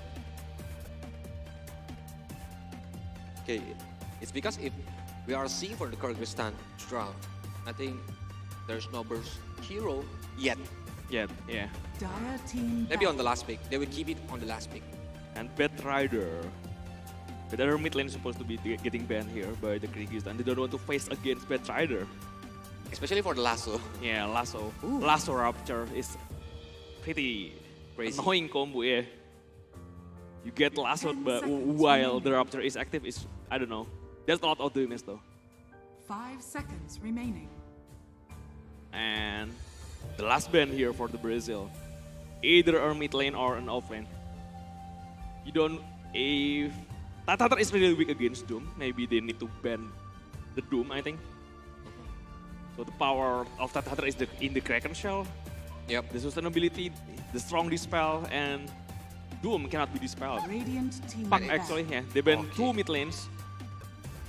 They believe this Pangolier will be an off lane. So they are guessing that the Pango will be on the off lane position. Based on their guess. Yes. So the Kyrgyzstan right now, the last ban 10 seconds for the mid lane position. Dire team pick. Okay. They ban Storm Spirit. Storm Spirit is... Yeah, one hero that Sniper don't want to face off.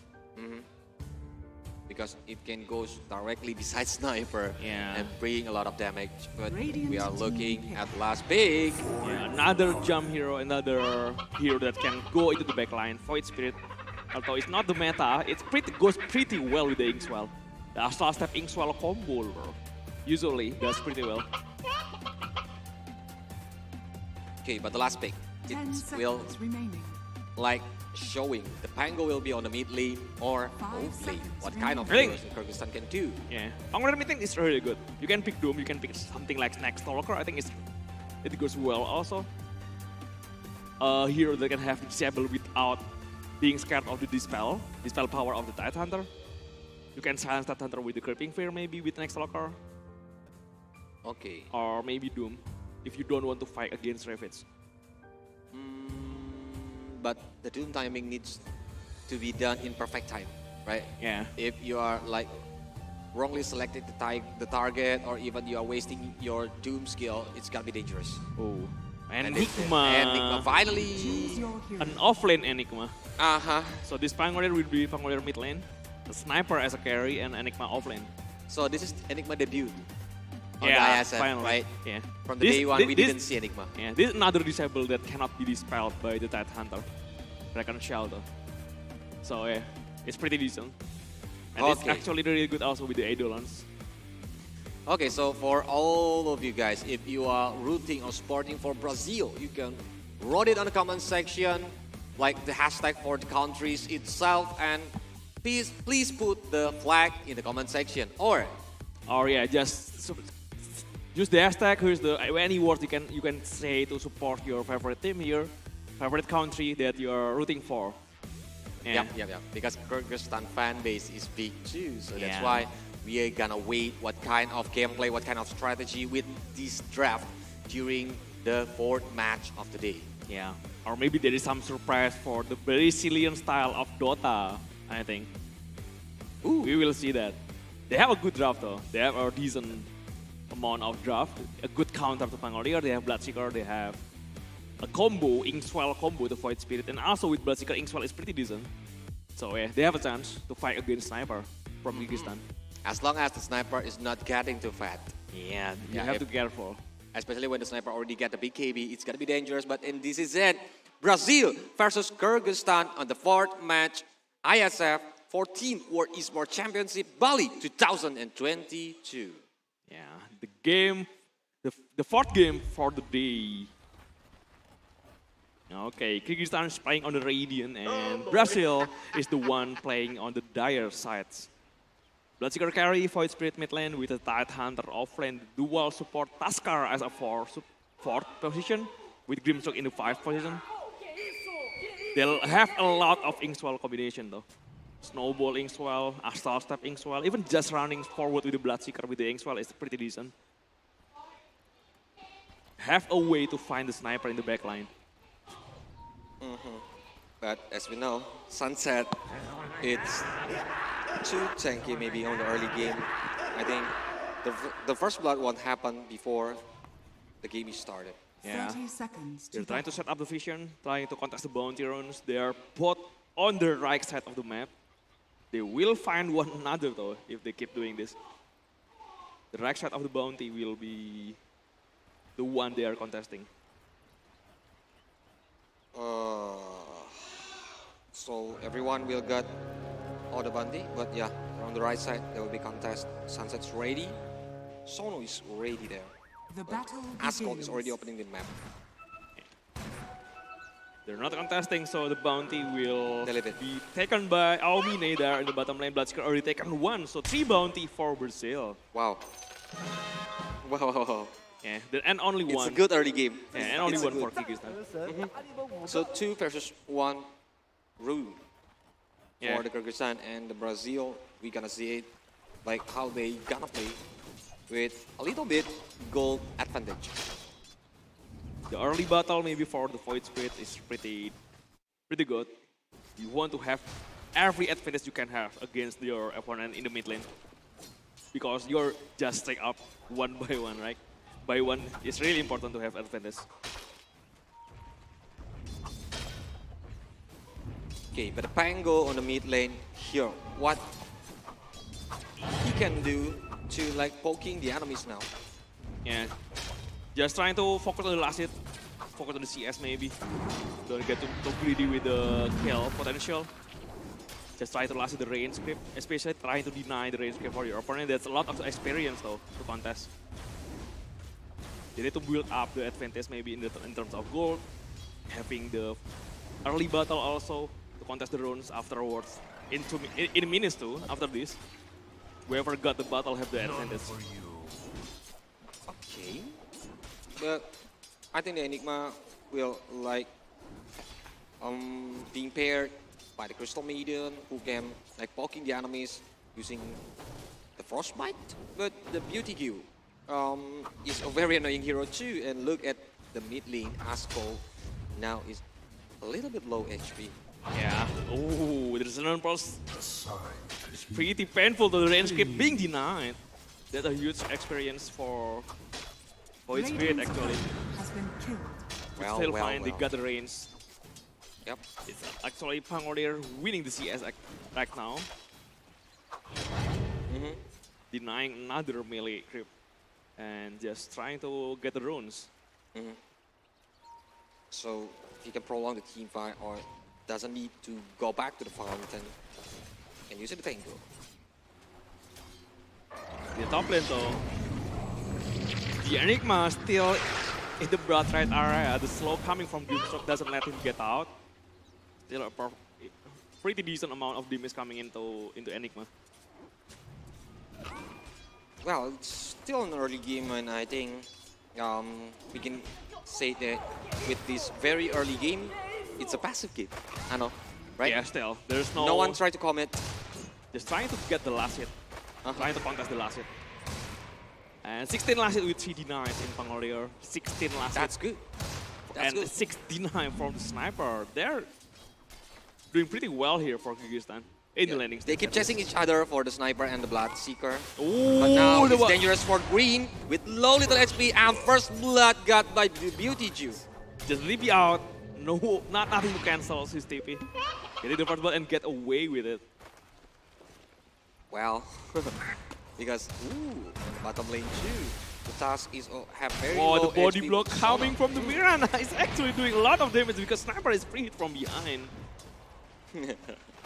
Nice one. What a good one. And I think Kami will like get a good position to do like the farm on the bottom lane. Yeah. And Bloodseeker here playing really aggressive, trying to catch the Crystal Maiden, the Blood and Bring pop out. And actually connect on one more hit to do it. What a nice kill for Arms. Bloodseeker 2-0 from Brazil. Ooh, nice one. And it's a good advantage on the goal difference too.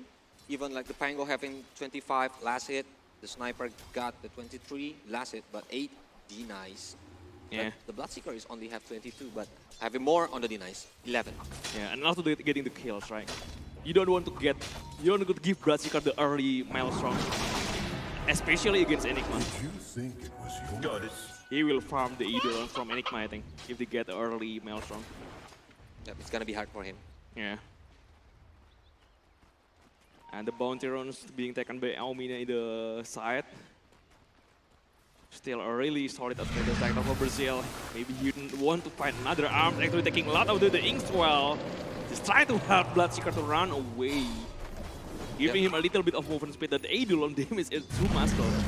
This is why Enigma is really scary. The Eidolon is really doing a lot of damage. That's why BOTQ need to like maintain the position, or Eidolon will come to him. Radiant structures Yeah, are be careful with the disabled or the Malefice, also with the Frostbite, the Frost Nova. There's a lot of disabled to set up the Eidolon's hits. And almost minute 6, almost the first power round that will spawn in either of the river. Whether it's on the right side or the left side.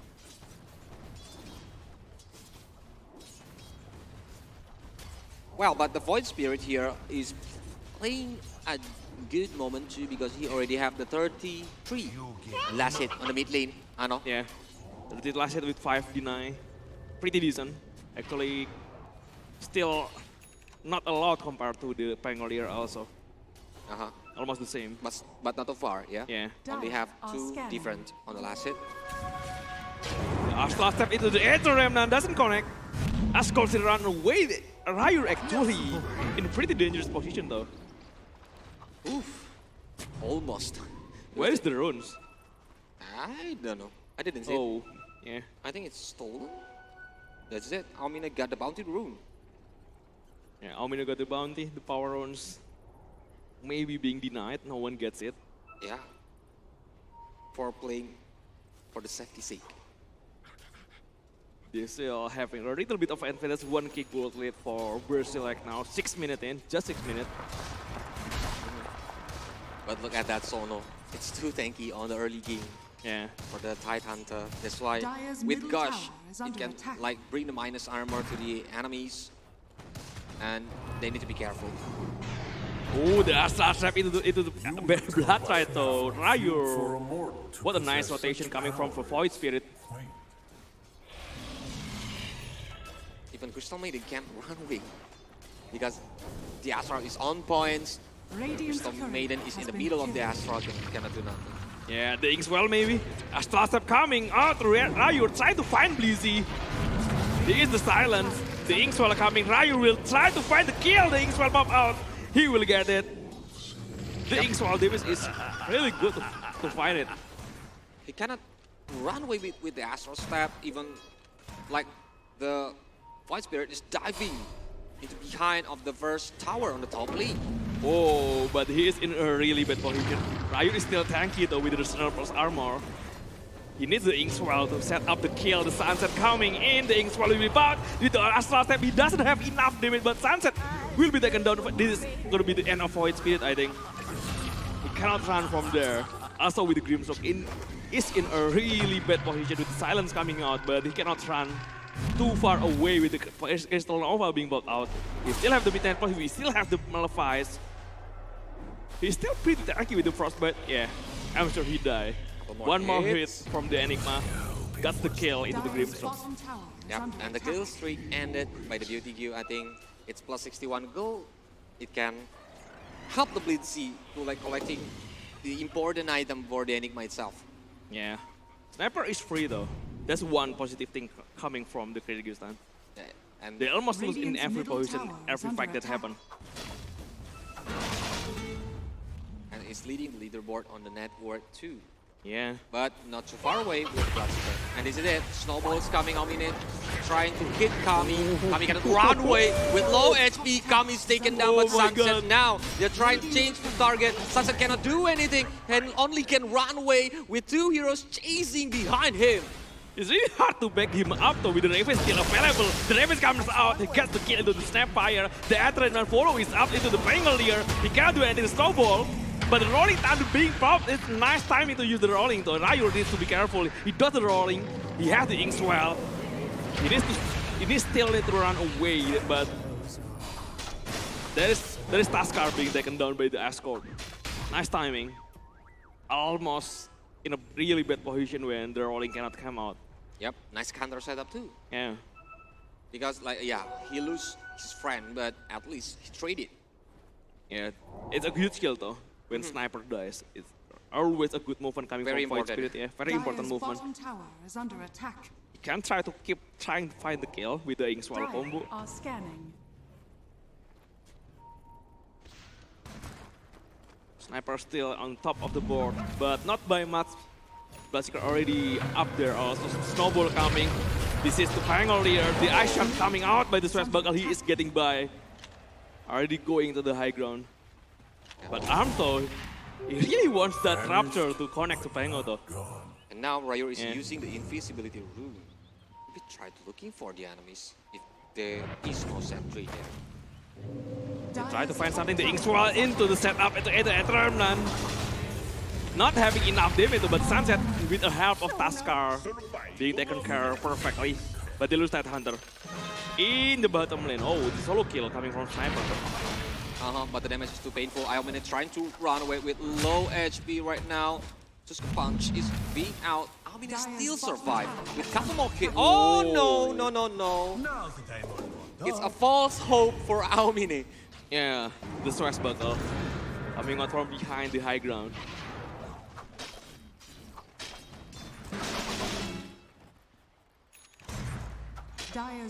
It's pretty decent still for the Brazil. They need to do something about the Sniper though. The Sniper is pretty fat already. Or maybe the Bloodseeker can come later to head him. They need a good backup though. With the Rapture, Sniper cannot run away, and the other friends can help him to initiate or following up the Rapture. Yeah. They already moved towards the bottom lanes, but Sniper already moving towards the top side. So yeah, they just mirroring each other movement. They will take the safe lane in the top lane. Maybe Brazil will try to take the safe lane into the bottom lane. Getting one each objective. Maybe they want to trade it one by one, like Kyrgyzstan is getting on the top lane, but Brazil is trying to get on the bottom lane. They will get the tower also. I think there is a knife or a knife. Yeah. Radiant structures are fortified. Oh, the rolling though, coming to the middle and the Soulbind just straight up countering the Pangolier. There is two counter for Pangolier. It's really hard. One is Raptor, one is Soulbind. He cannot do anything. Just when the Grimstroke just hit level 6, you can't. As long as the resources still there, it's gonna be hard time for Pango. He needs to wait for the resources coming out, and then he can like do all out on the team fight later on. Yeah, they need to. No Rolling Thunder anymore. They still have the combo, the Ink Swell combo into Snowball maybe. Or maybe it's Ink Swell Astral Step. They find the vision. They find something, the Ice Shard coming out, the Tide Hunter going for behind, just throwing out Gus. But yeah. No one wasn't born to commit into the Tide Hunter right now. Radiant's middle tower But is I under think attack. to destroying the first middle tower, it's still gonna be hard. They need to wait for the creep and the setup. And we are on the 13 minutes of the game. Maybe in the near time, we're gonna see some smoke trying to pick off the enemies. Is under attack. Amazing what you're Yeah. laying around. Sniper is pretty free. He just keep farming Green Knight now. The Asta step into the Ether Remnant, into the ultimate Rapid. They try to find out Sniper, but maybe it's too far. It's on high ground. Yeah. The Asta step though, no way. No, doesn't even want to use the Asta step. Just try to play it safe for now at least. Dire's top tower is Because under it's near attack. tower, so his friend can easily back up using the TP. Yeah, they don't want to risk anything. And Blastiker still farming behind. So they don't have any Rapids anymore. But I don't think that's a problem. It's still okay for the Brazil though. 3-man smoke. Like I mentioned before, maybe they're trying to put some wards or even like trying to pick off the enemies, but the sniper, I think they're aiming. Whoa, the movement coming out to Enigma though. They got one, they can look for another if they want. The Inkshell combo is really OP at this moment. Yeah. And it's not time to shine yet for Enigma, because Enigma maybe can be shining when on the mid game when the big team fights happens using the black hole. Yeah. If he can get like 3 or 4 heroes that in the will be same time. huge. The Astral Step into the Ether Remnant doesn't even connect though, but they have the Inkstral, they want to keep going. The Soulbind coming out perfectly, but I think they don't have enough damage to finish this off. They need to run away. The TP back up. The Void Speed actually is the one being taken down, and 2 kills from Kyrgyzstan. Oh, too far. Too commit. Yeah, and doesn't have too much damage to finish the kill. The miscalculation is a very, very big mistake, I think, for the Void Spirit, because he's trying to diving on the second tower on the top lane. And yeah, he forgot that his friends still have the TP, so they are coming and back up his friend. Maybe they need to use Inkswell first before the Astral Step. It's kind of hard. They waste the Remnant because it doesn't connect. Oh, the Simulant. They're coming forward. The Snowball coming to Ascot. Oh, Wild Spans. They don't want to commit anymore. The Sniper is freed from behind. He gets one. Maybe they will get Grimstroke also. He doesn't have Assassinate though. He doesn't. Oh, wait. Snapfire from behind Bloodseeker in the bottom lane. Solo kill the Snapfire. So 1 for 1 at least over the map. Because he still keep the skill on cooldown, but when the Bloodseeker come, I think it's gonna be disaster. They need to be careful because Bloodseeker is fat too. It's almost the same with the Sniper. Yeah, this is the hero stats coming from Taskar with 50% win rate. And yeah, there's a lot of ban and pick rate. So these are really high contested hero right now in this meta. And if, I know, what do you think? If Sniper or the Bloodseeker is taken down, I think it's the chance, especially when the Enigma is taken down too. It's a chance for the Brazil to get the Roshan. Yeah, they can do it. They have tag team, they have Gus as Miner's armor. So yeah, they actually have a better Roshan potential than the Kyrgyzstan. Yeah, they need to pick it up, maybe using some smoke, trying to looking for the head. Kyrgyzstan actually can Roshan also, but it's kind of dangerous to put Sniper into the pit.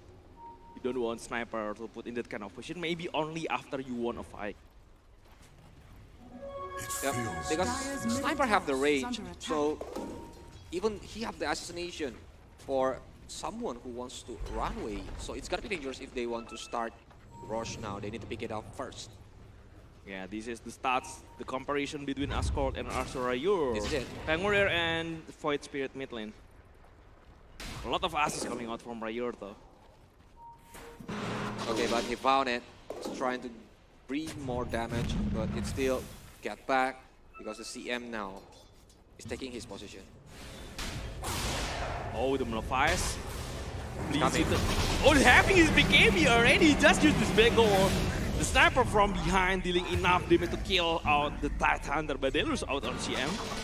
Already solo kill from Bloodseeker. Bloodseeker always on the other side of the map, and he gets the kill into the supports. So yeah, they need to be really careful about it. Yeah, he always tries to mirroring his teammates' movement. So he can get more free farm.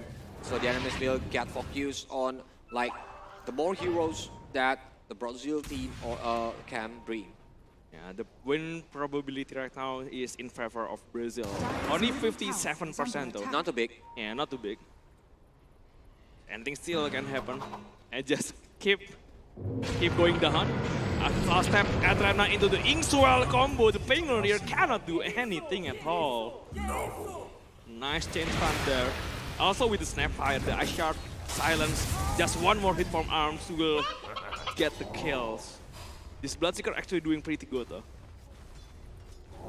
Radiant's middle tower is under attack. Dire are It's scanning. now time to initiate the Roche, but they need to be careful if the Kyrgyzstan is realize it. Maybe they want to contest, but I think it's too far away. They don't have the vision. I know. Yeah, they don't realize what's happening right now. They lose 2 heroes. Yeah, they cannot contest with only humans, and they're only spawning right now. So free Aegis, free Roshan for Brazil, the first Roshan of the game. And they don't have the big CZ, right? So yeah, with Aegis, I think Bloodseeker will play more aggressively. Maybe he will try to like using the Rapture against the sniper, so the sniper cannot run away and his friend is following up. Bloodseeker just moving around, having his BKB already in the top lane though, the Soulbind. Yeah, no follow-up. It's just a defensive measure, I think. Dire's bottom tower has fallen. Okay, bottom Grimstroke tower. in this situation is really good. Grimstroke, I mean, in this situation is really good. You can have potentially double Rapture. You can stop the Rolling Thunder also. Double Water Spans, I think also. Double Gas with the Soulbind. Wow, double gas will be a very, very painful one because of the minus armor. I know. Yeah. It depends on what kind of skill that he want to pop. They are trying to smoke though. Yeah, because smoke. They have edges. They need to play aggressively. Yeah, they want to force the fight. Radiant's middle tower is They want to under get attack. also this mid lane tower. Bloodseeker just showing himself in the lanes, just pushing the tower to get the tower already. No one showing up from the Kyrgyzstan though. They don't want to contest. They don't want to fight. While Brazil try to find something. But I think smoke will break. No one is on the jungle because Kyrgyzstan is playing very, very safely. They are waiting on their zone together, not like one by one. Yeah, so it's gonna be dangerous. But another smoke has been popped out. I think Brazil still need to be careful of sniper though. They need to find sniper. Maybe also Enigma. And aim That's a problem, sniper yeah. first. Well, they're into Ravis. They need to find the sniper. They don't find anything. They really don't want to commit all the spells only for the Crystal Maiden though, yeah. They get the kills. They find another one in the bottom lane. The more time kisses into the snowball. This is the biggest kill they can get. Sniper is there. The Bloodshot coming out. Kami cannot go away. The black hole into the two-mans though. They will find the Tidehunter, but the other one have the Aegis. They will pop out the Aegis, but this is Bloodseeker. They can go for another round. Buyback coming out. Oh, the buyback. He still tries to run away. He have the movement, he have the thirst, but the dagger coming from the enemy with the Malefice also. Bloodseeker cannot go away. 4 against 1 in the bottom lane. it's well worth the buyback though. What a nice counter setup, and look at the goal difference and all. Yeah. It's leaded by Kyrgyzstan right now, and how the sniper is pulling time or give time for his friends, and especially for the black hole on two heroes. It's very beautiful, and look at that replay. Yeah, they're kind of confused, I think. They don't know where the sniper. After they found it, they have to commit. And there is Enigma there. There is Enigma just take up TP and Black Hole with the big AB active. They got the Tide Hunter and also Bloodseeker, even with the Aegis, right? Dire's middle tower has been denied. Yeah, well, I think Kyrgyzstan is playing very good to like bring back the pressure, bring back the momentum on the Kyrgyzstan side. So right now, the problem is that they need to aim the Bloodseeker and covering the sniper, because the sniper and Bloodseeker is the tip of the spear for each country. Yes. They still have the chance though. Still a stalemate in this moment. 20 minutes in, just less than 1k gold lead for the Kyrgyzstan. It's actually pretty much balanced. Nothing to see for. Maybe the next Roshan will be the key. Still 3 minutes 30 seconds until the random time.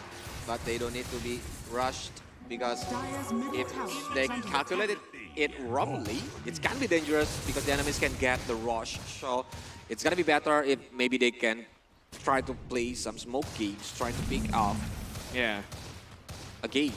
Maybe they will try it. Yep, it's the sweeping time for Kyrgyzstan to looking for all the ward that the enemies have. The bottom lane though, Taskar is actually refilling himself Rubik. And also with Tata Hunter. Grimstroke, I mean.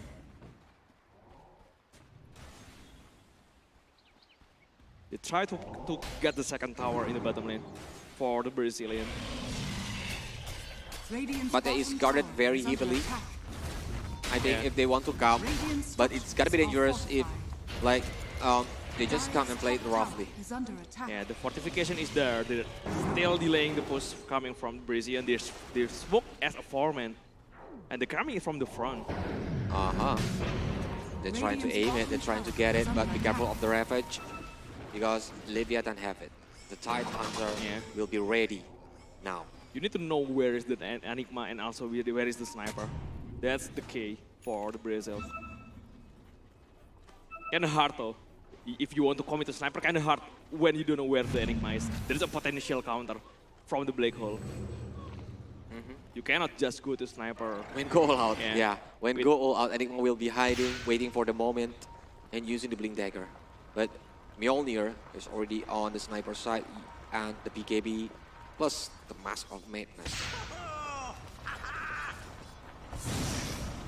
Kami just TP in the mid lane, trying to join for his team. There is a Hestrun also with the Ascot there, taking it, put it into the battle.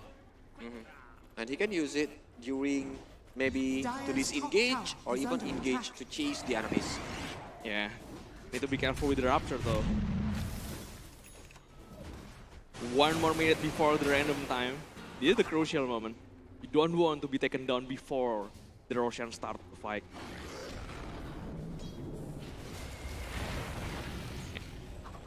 "55 more seconds before the random time. They both need to fight the Roshan. Maybe try some setup for the Observer World. Maybe trying to push the side lanes. Oh, with Grimstroke being spotted by the sniper. And an easy kill. Only a few hits to take down Grimstroke. There's a lot of damage from the sniper. Yep, because almost full item. Only he just need to change the raid band later, or even the PT. Yeah. Already 1 step away for his Hurricane Pike. So he will get a defensive measure every time the fight happens.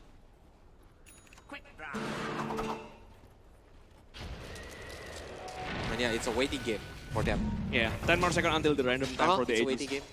5 more seconds. We will see how long the random time will be. If it is instant Roshan, is gonna be pretty dangerous from the Brazil, because in the map Kyrgyzstan is actually the one taking the control. And yeah, it's pretty long. 1 minute 30 seconds before the next Russian. Scanning. The 1 minute 30 seconds. They scan the Rostov. Brazil doesn't know anything about it. They expect Russian already spawned. They expect Kyrgyzstan already taking down the Russian. But yeah, they just scared. Yeah, the Russian will be already engaged by Kyrgyzstan. Oh. Cookies doesn't even connect the stance, is still there. Oh, Aghanim Scepter from Giant Hunter. Ice Shard though, blocking the way. The Inkswell into Snapfire, silence coming out.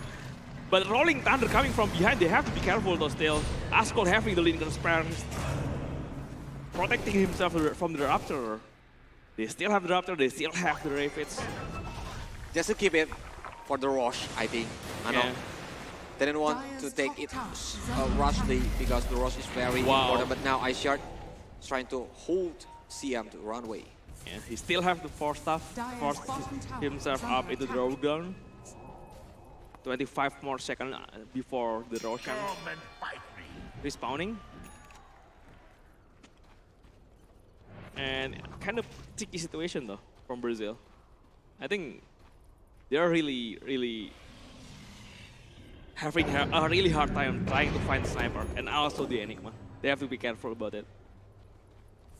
Especially if you're looking at that position, Enigma is very smart or carefully played, like hiding on the trees, waiting for the right momentum, and this is it. Rosh is coming. Rosh is up. They are ready. This is gonna be a really huge and really valuable fight. They don't want to lose the fight for Roshan. The second round of the game, there is Aghanim Shard and also Aegis. They have vision though, in front of the pit for the Kyrgyzstan. They try to push the lane. The side is actually pushing 2 Brazilian sides. They have to push the other way. Yeah. And with Mjolnir, it's very fast. The sniper to clear the creep or the mid lane. That's why they need to manage it first. Yeah, maybe Brazil try to force. Oh, a greedy move for. Trying to force a greedy move for Kyrgyzstan. Making Kyrgyzstan think they can take down the Rosh. I think it's really dangerous though for Sniper to go into the pit. They try the smoke, but the smoke just instantly break by the Tide Hunter. That's why they need to be patient again. They need to wait for the right momentum because if they miscalculated it, I think it's a chance for Brazil because they are leading the game right now. Yeah. It's pretty tricky to go against a full SP Tide Hunter. The only way you can initiate the full SP Tide Hunter is when you use the Black Hole, but you don't want to use it say, at the start of the fight. And you don't know if Tide Hunter actually have buyback, so yeah. It's kind of tricky for the Kyrgyzstan also.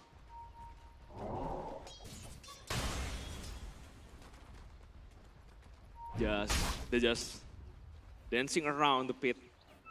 Doesn't want to commit, doesn't want to risk anything actually. This is it, that 5-man smoke. Yeah, they will try to go to the high ground. They will try to check the vision. They know they are having a vision there. Maybe the deny will come out. They will deny it. So Kyrgyzstan actually having a really good vision at the top of the map. And the gas coming out. The sniper is free hit from behind. It's already pretty dangerous. Rolling Thunder though, Astra just try to run away from the position. But Raptor coming out also actually with the Soulbite also. The Rolling Thunder and the Swashbuckle will take down the Void Spin. Crystal Maiden buyback. But even behind, they got the sniper. Arms having a better already. Sunset will be chased down by Arms. Bloodseeker will have a really great time with all of them is really in a low SP. 3 men down, triple kill for the Bloodseeker. With triple kill, I think. It's the Q for Bloodside with the gas slow is connect. They try to find something. If they take down Crystal Maiden, it will be a dieback. It will be a really long respawn time coming from the Crystal Maiden, but either way, they have Bloodseeker to continue for the Roshan. With the DD, I think the Roshan will take down so fast.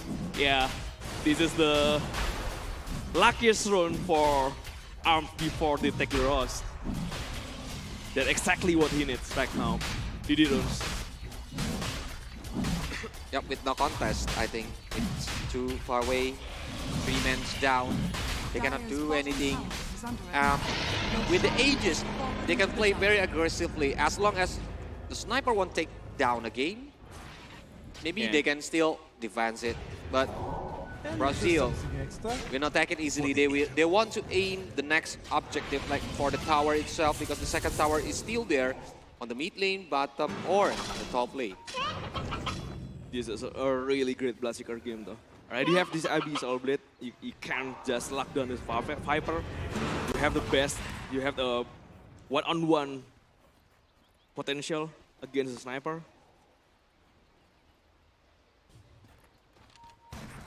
And win probability just going up for the Brazil again. 59%, Not too far. Not too far. Yeah, not too far. Because the goal difference is just 4K. only 4K. Yeah. So it depends on how the Kyrgyzstan can make the Aegis reclaim without any of single one-man down. Just trying to pressure the top lane. With the Aegis, I think Bloodseeker can try to find something double force staff into the Void Spirit. They have to be careful. Yes, they also have the force staff helping for the Grimstroke though. And he used Rolling Thunder for that, so they don't have Rolling Thunder anymore. But I think it's the same whether he has it or not, because it's conserves really bad. They have Stolband, they have Rupture, the Inkswell into the Astra Step. They really need to find something. BKB pop out coming from Sniper. He's really scared. But right now he doesn't have any BKB, so he can go onto the Sniper without like anything to be revealed off. The Rupture, the double Abyssal Blade, the double Rupture, he will get the both of the kill. Arms get the double kill. This is a really nice moment for the Brazilian. Wow, counter setup from them. They're trying to aim more because the creep management trying to like pushing the creep on the mid lane, and it's dangerous. It's gonna be disaster for the Kyrgyzstan because they're gonna lose some of the big objective they have. Yeah. I think the Abyssal Blade is really perfect for this moment. Because the Soulbind, with the Soulbind double Rupture, double this Abyssal Blade. It's really hard to counter that. And this Bloodseeker is already at his perfect timing for his power spike. No one want to deal with Bloodseeker right now. Especially with the Aegis still active. They have Aegis, that's why I told you that they're gonna play aggressively, and it works because the sniper's taken down. So it's a very, very important heroes to be taken down. Yeah. Because it's the damage dealer, it's the tip of the spear for the Kyrgyzstan team. They need to find some objective out of this, maybe. Oh, in the bottom and the big AB being cancelled, the TP. There is no more TP for the Enigma. He won't use his black hole, so he will be taken down. There is a really huge kill. But especially because Sniper just respawn, you lose another important hero, so Sniper cannot do anything without this Enigma. No black hole. Yeah, to help no him. black hole. The Sniper is gonna be facing a hard time to like taking care of his position without Enigma. Yeah. So the Ravens just say, but he is having a refresher. The BKB coming out of the Abyssal Blade, also Sniper with his BKB active cannot do anything at all. The Wild Kick also with the Aghanim Scepter from Taskar, he will get the Crystal Maiden behind. And Aswad, the Soulbind, oh, the perfect Soulbind, the double silence. He want to chase it, he want to take down both of them. It's going to be a team wipe, I think. Asko tried to run away, he cannot. And also the Sunset, four men down. The Sniper using his buyback actually won't get anything out of it. Wow. 4 men down, even all of the team member from the Kyrgyzstan is taken down, but Sniper is using the buyback. Yeah. So yeah, he trying to like. Wow, the world's kick into the snowball. It's supposed to be GG when the Sniper is being taken down. And it's supposed to be GG, man. 109 seconds for the respawn time. He's dieback actually. No buyback. No buyback. It's kind of hard to defend with the 4-man without the Sniper. It's gonna be one by one getting taken off because of the Aghanim Scepter from Taskar. It's pretty scary right now from Brazil. Middle tower is under attack. His dagger Aghanim Scepter, the water kicks. We have to be careful of that. This is a really bad situation, but they're just playing it safe. Well, without Aegis being reclaimed, I think Bloodseeker is too strong on this game. 17k leading points from him. Yeah, they just need to find another lane. Maybe pushing to battle lane, trying to force some kill before the sniper respawn. That's going to be a really best scenario. You just, yeah, you know, when one is spawning, one is just dead. You cannot go as a 5-man anymore.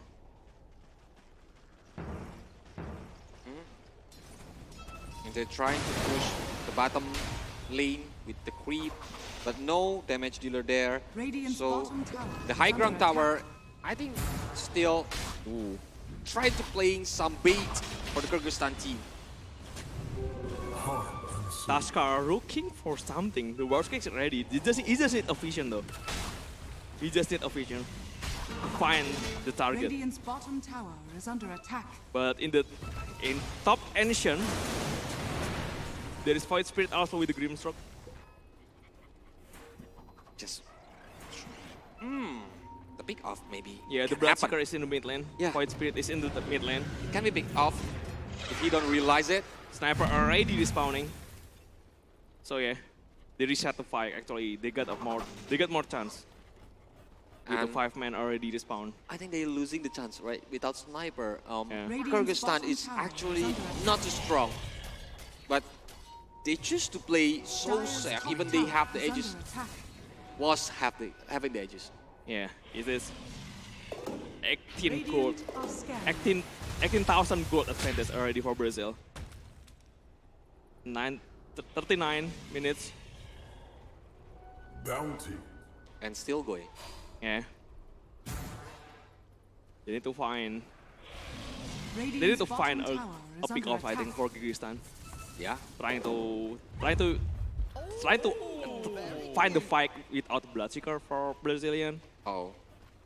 I think Brazil is showing on the map, so no. Oh, 5-man smoke. They're going for the top though. And there is Void Spirit showing himself there. He's trying to bait. Yeah, they don't find anyone. Void Spirit doesn't even go to the creep. If they will, it's a good hiding from the Void Spirit. Yeah.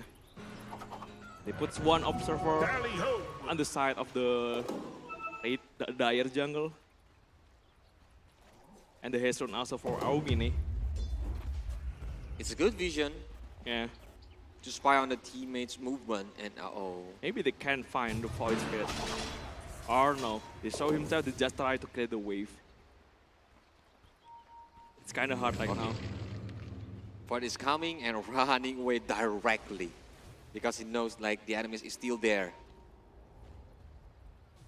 Radiant's bottom tower And is he under doesn't attack. want to like overcommit there because if the Void Spirit is getting picked, I think, especially when the snipers get the kill points, it's gonna be dangerous. Yeah.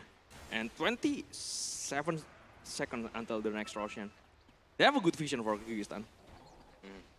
Putting both it can be contested because they must contest it. Yeah. Putting both of the observer spot is under attack. on both of the jungle, they get a really good vision. But the 5-man so coming from Brazil, if they take one important hero especially, before the rush fight happen, it's gonna be a really huge blow for Kyrgyzstan. But otherwise, if they are taken down, the refresh! The refresher coming, the soulbind coming out, Enigma double rapture. The double rapture into the low ground. Try to find something, the double one will kick also, Enigma will be taken down also, along with the Decimated, along with the Snapfire. They triple buyback coming out from Kyrgyzstan, but they only take one hero from Brazil. They will try to find Aumini. Having the War's kick, having the War's punch, double kill from Sniper, but they have to use 3 buyback for that. Wow. Yep, they are just waiting for the right moment to come. Yeah, it's do or die for Kyrgyzstan. They need to find the Russian now. For Brazil, I think they need to buyback though. But they don't use it. So because they don't have any buyback anymore, even though the resources is already all out on the last team fight, but is it a free Roche for the Kyrgyzstan team? Yeah. Whoa. Brazil just playing it safely. He doesn't want to waste any buyback. For them, I think they need to find a hero that doesn't have any buyback. They need to find Enigma, they need to find Snapfire and also Crystal Maiden, maybe. That will be a really huge blow. A really long respawn time also will happen if they take down Enigma and also both of the support.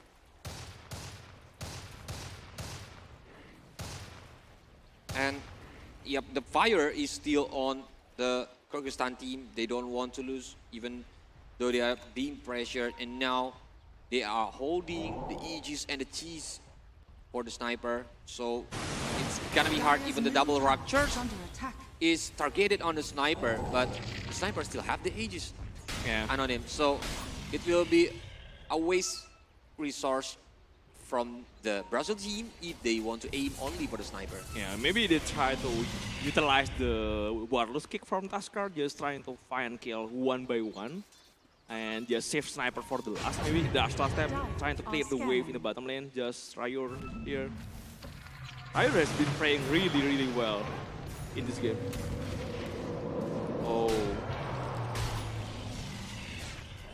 Dire's top tower is under attack.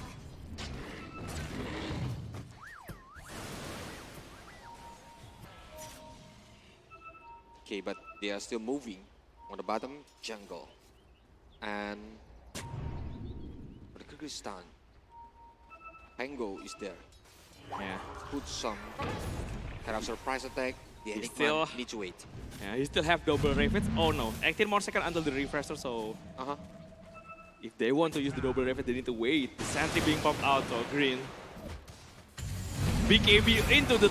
Oh, they want to find the Pango line. Straight to the Ravage, into G-Man.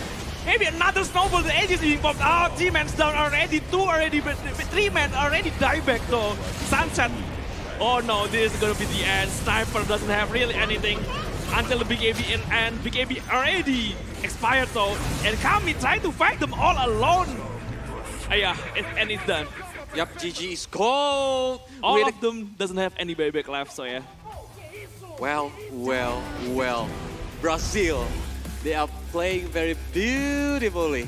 On the Kyrgyzstan, even Kyrgyzstan is a strong team actually. They keep trying to like pushing away the pressure from Brazil, but Brazil is still too strong on this game. Yeah, whoa. I don't expect Brazil to play this good, yeah. But yeah, this is it. ISF, we doesn't know what kind of meta that they want to use, or even the strategy that they can show to us. Yeah, the combination for the Bloodseeker and also Void Spirit and also Grimstroke is really paid off. The Inkswell combo, even from the early game, getting a lot of kills. That's the Brazil team coming out from the booth. All right. Wow. So crazy. And this is it. The winner from Brazil team. Give a big round of applause for Brazil. Congratulations. A very well deserved win against Kyrgyzstan. Wow. The big smile on their face. Yeah. Because it's a hard game though. It's a hard game.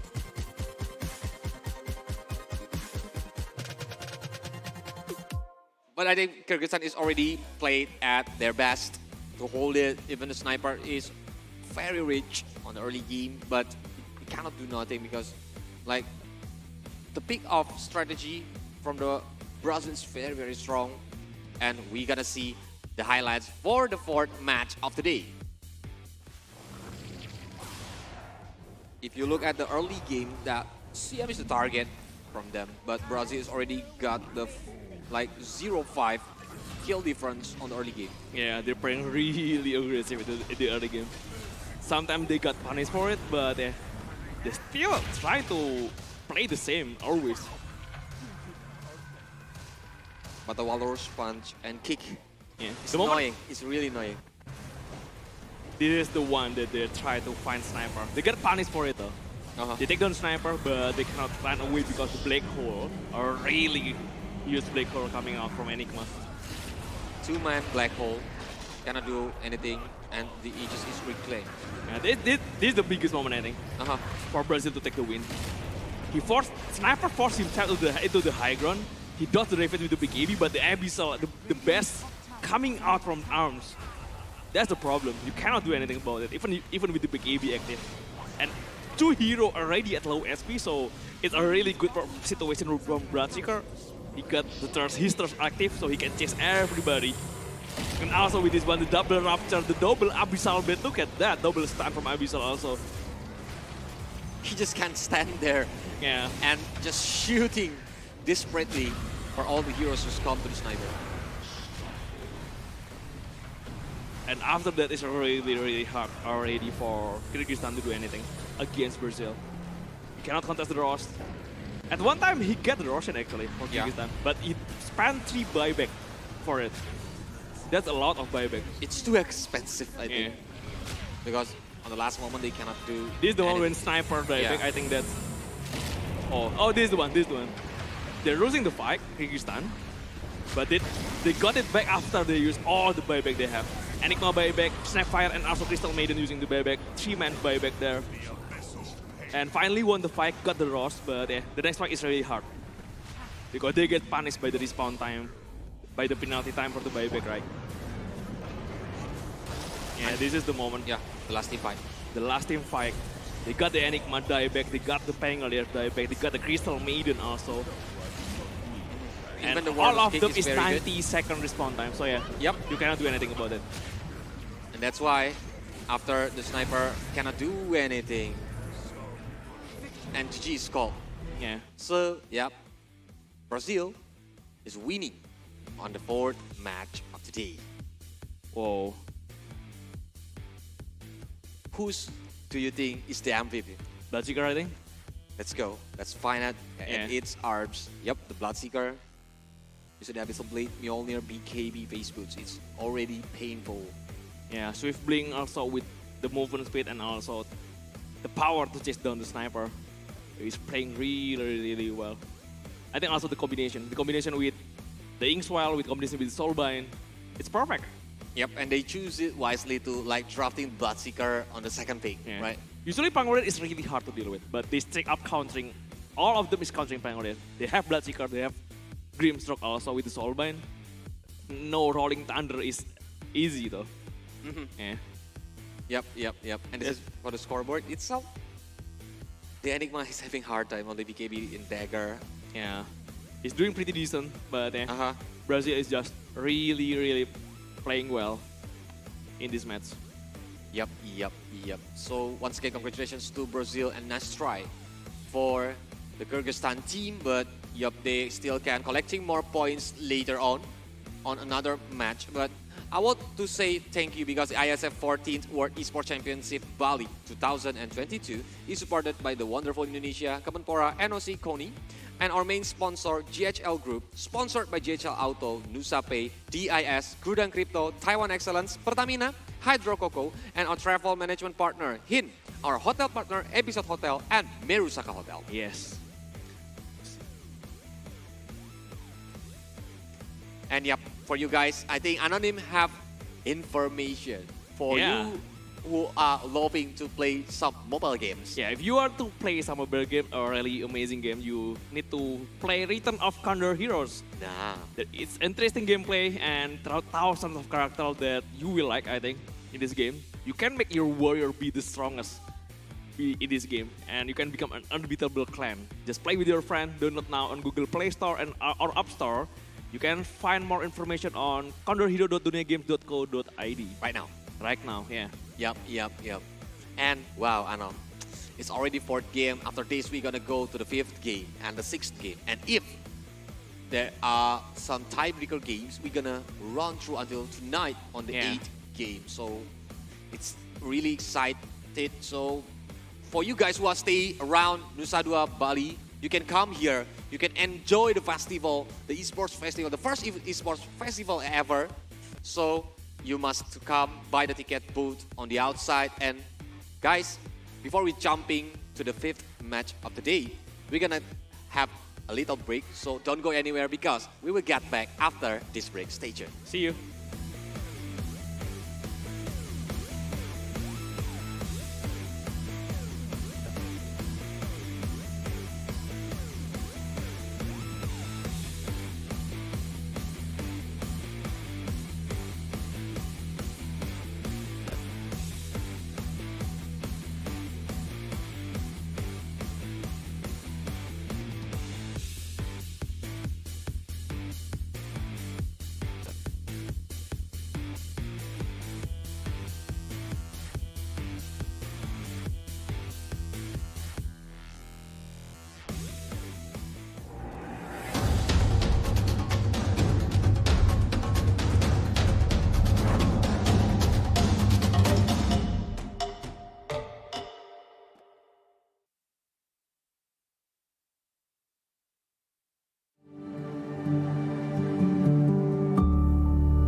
All it takes is one dream.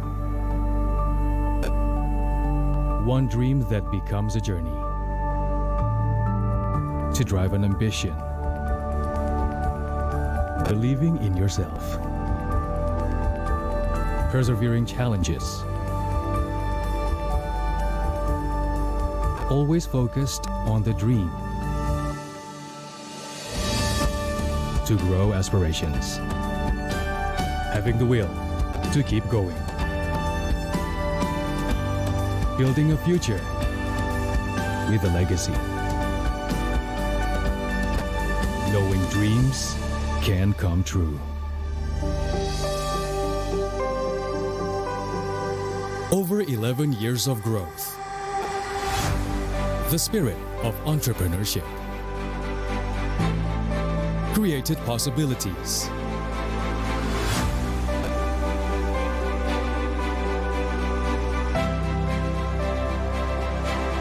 Realized new potentials.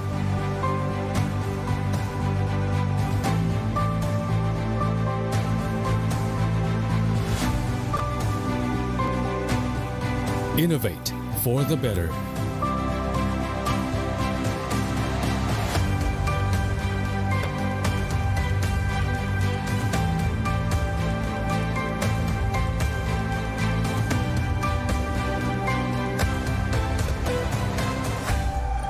Expand horizons.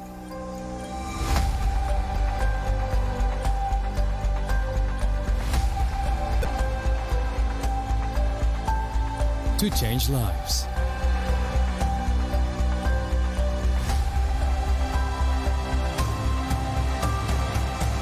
To connect new ideas.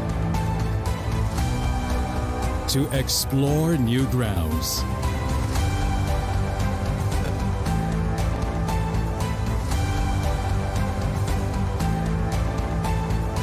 With the future in sight.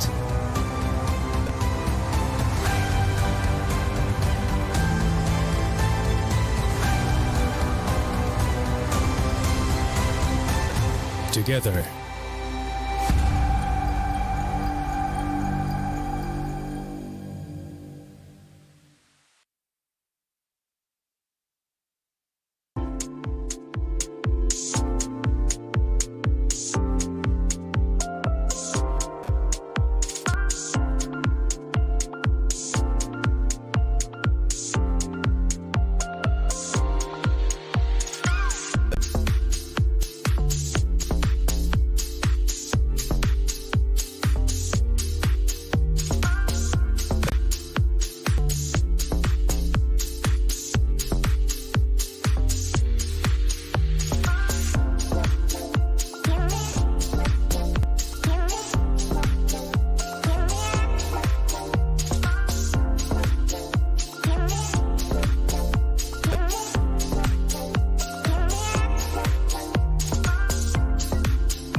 Halo, nama gue Wim Reynaldo. Gue asisten project director untuk event IESF 14 World Esports Championship Bali 2022 Indonesian Esports Summit.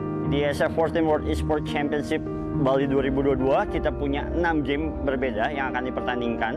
Tapi ada 7 nomor di mana kita punya game PC, ada DOTA 2 dan CSGO. Ada juga game konsol di mana ada eFootball dan Tekken 7. Dan juga ada mobile gaming, Mobile Legends Bang Bang dan juga PUBG Mobile.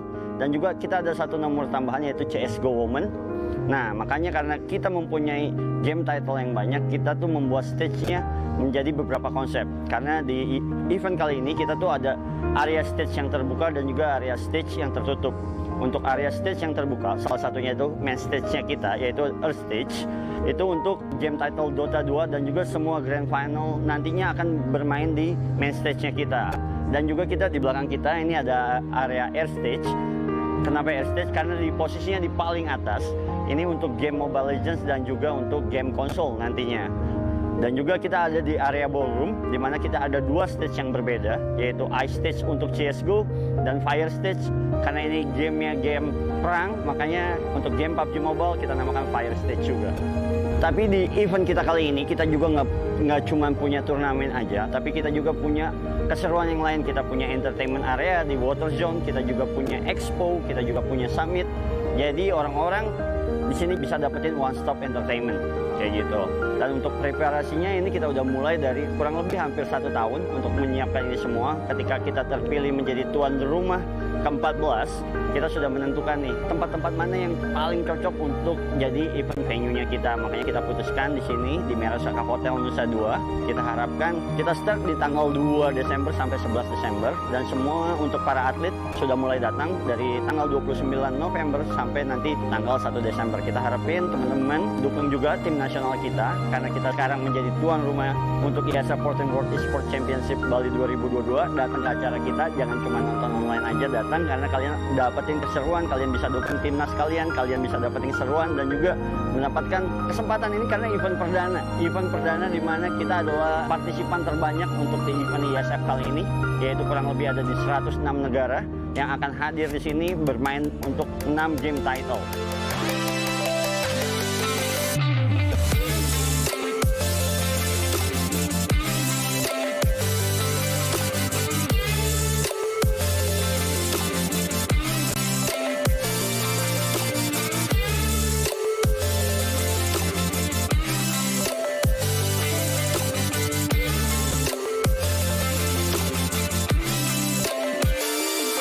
We have here the pleasure of having 105 national federations, countries. Penyelenggaraan ini bisa menjadikan tonggak sejarah buat bangsa kita, negara kita yang bisa ikut memberikan kontribusi di dalam perkembangan industri digital khususnya e-sport. Dengan PB Esports ingin membuat satu acara yang semua kegiatan e-sport itu ada di satu puncaknya. Jadi dengan dari seluruh vendor, dari seluruh atlet dan lain-lain ikut berpartisipasi.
Dire's bottom tower is under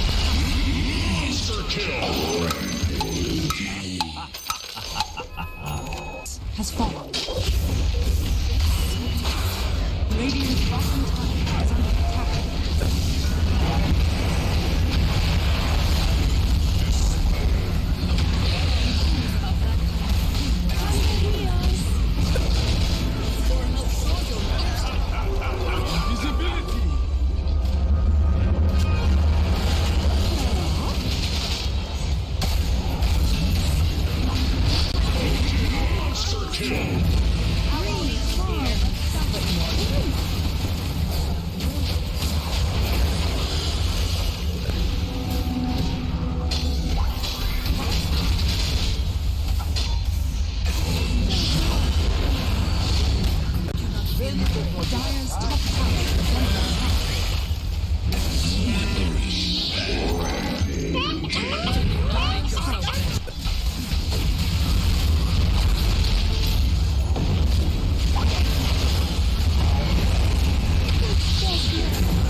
So, welcome to the IESF 15 World Esports Championships Bali 2022 with me Sigit as your villa host. So, this is the second day of the IESF 15 World Esports Championship Bali 2022 and we still have a lot of interesting match and games in the game category of eFootball, Tekken 7, CSGO, Dota 2 and also Mobile Legends Bang Bang. You can see full match schedule on our Instagram at the ISF_official and also garuda.se.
So, before we go, did any of you miss the excitement of the day one?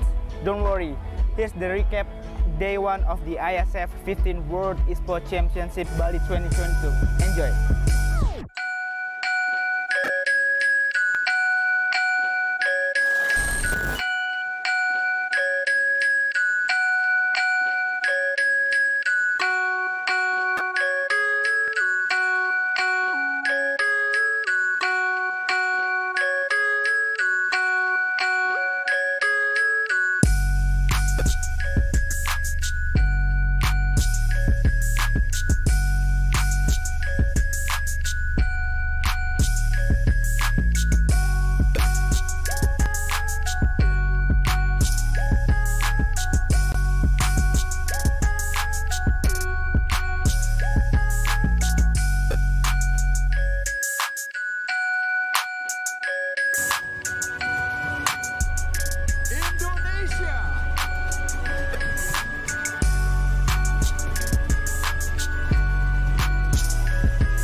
Saya membuka secara resmi 14 World Esports Championship.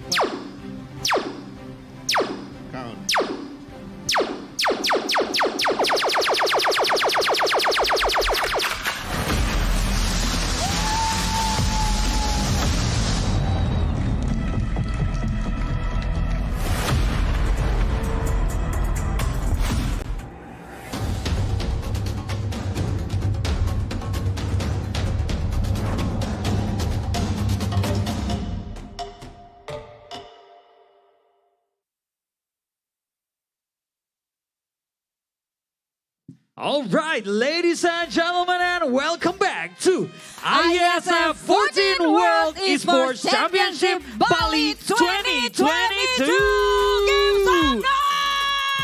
All right, back with us again is Darius Drew, your host, and also Brenda Kwan, and we'll just see the winner of the fourth match. Congratulations to Team Brazil! Wow. Wow. This is Brazil. Yeah, oh no, because this one is another match. Yeah, this is Bali, yeah. Of course, we're going to have another match. Yes. Previously, match number 4, Team Brazil wins again Team Kyrgyzstan. Yes. And next, our 5th match will be Team Lebanon versus Team Mexico! All right. Oh yeah, and I believe you cannot wait to see the battle in this match. Exactly, between Team Lebanon, of course, versus Team Mexico. So, who will win? We don't know yet. We will see it soon after the match begin. So, without further ado, we will send it to the our caster. beloved caster there. Yeah, so we have Anonym and also Phila J. So, Phila J and Anonym, are you guys ready? Yeah, All of right, course. so let's head it on to the casters. Please take it away.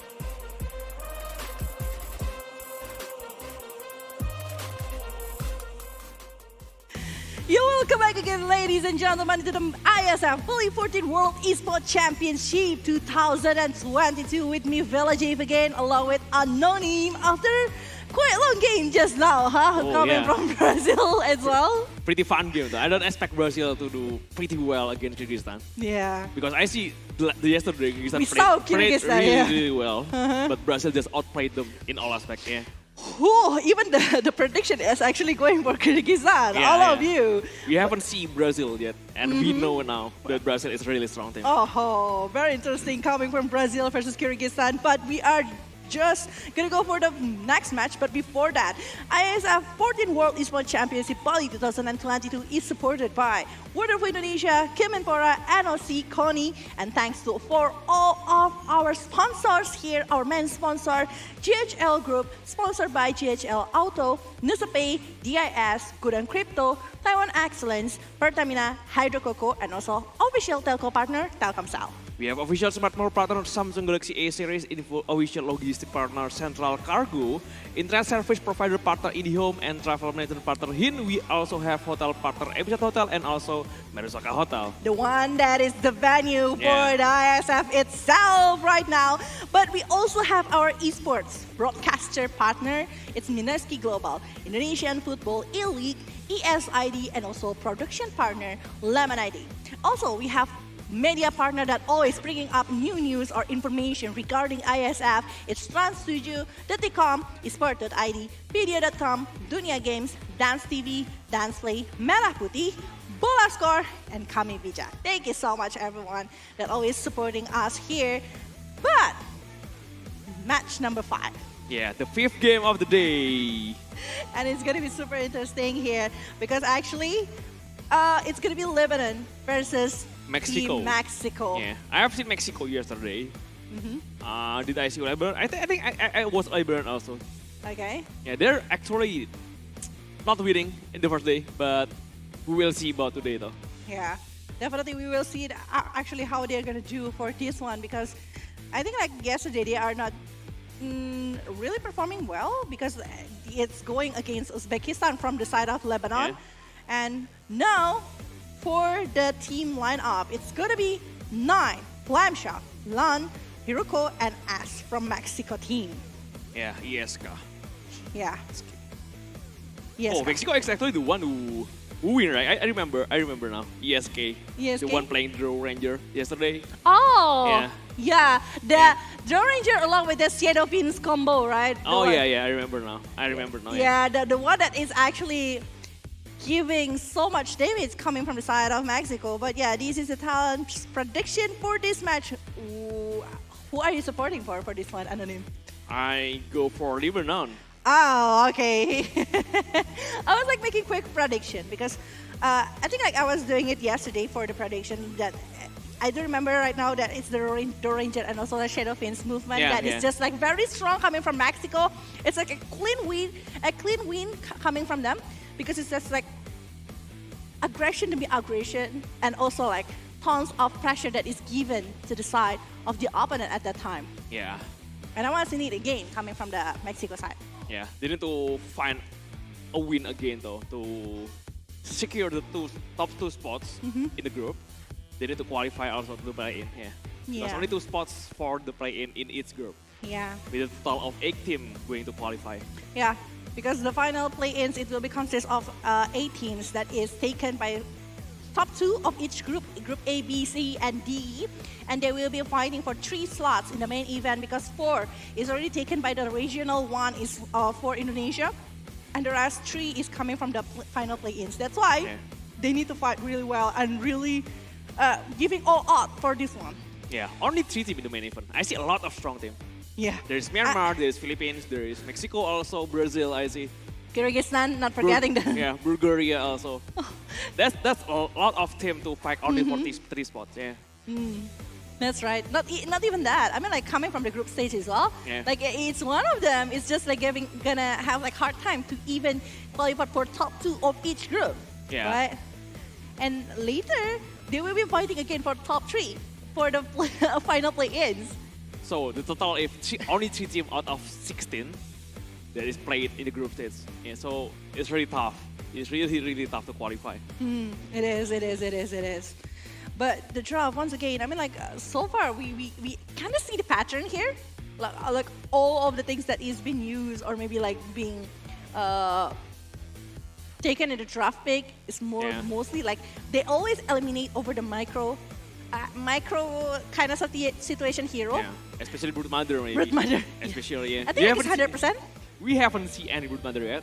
Never. It's always getting banned. Again in this game. And Okay. Brood Mother getting banned by Lebanon. Yeah, that's why I was saying like this is like a pattern that we saw actually inside of this ISF 14 Bali 2022. And Mexico again going for the Shadowfin. Like thing though. Actually, it's pretty decent matchup for against Shadowfin in the mid lane if Shadowfin is a mid lane. And Tinker is the one getting banned. Okay. I haven't seen Tinker. How long is it already since the last time you in the other tournament, only just one, but it end up in the loss. So yeah, not really a really strong hero right now in the meta. Still pretty decent, doing a lot of damage, but yeah, for the rotation, it's kind of weak.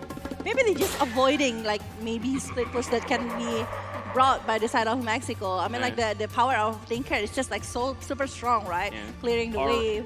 Or they just know each other. They know that this player maybe played Tinker a lot. Yeah. It's a huge possibility as well that it's going to be like maybe that. Maybe one of them is Tinker spammer. We don't know about it. Or they're looking for it. They definitely have analysis for that one, and they will be, oh, this player really play well whenever they play for the Tinker and everything. But Shark. Yeah. Also Doom getting banned for both of the team. For the 4th ban here, Mexico has to ban something. They haven't shown anything though, so it's kind of hard to ban something when you don't know yet the kind of playstyle that the enemy team has.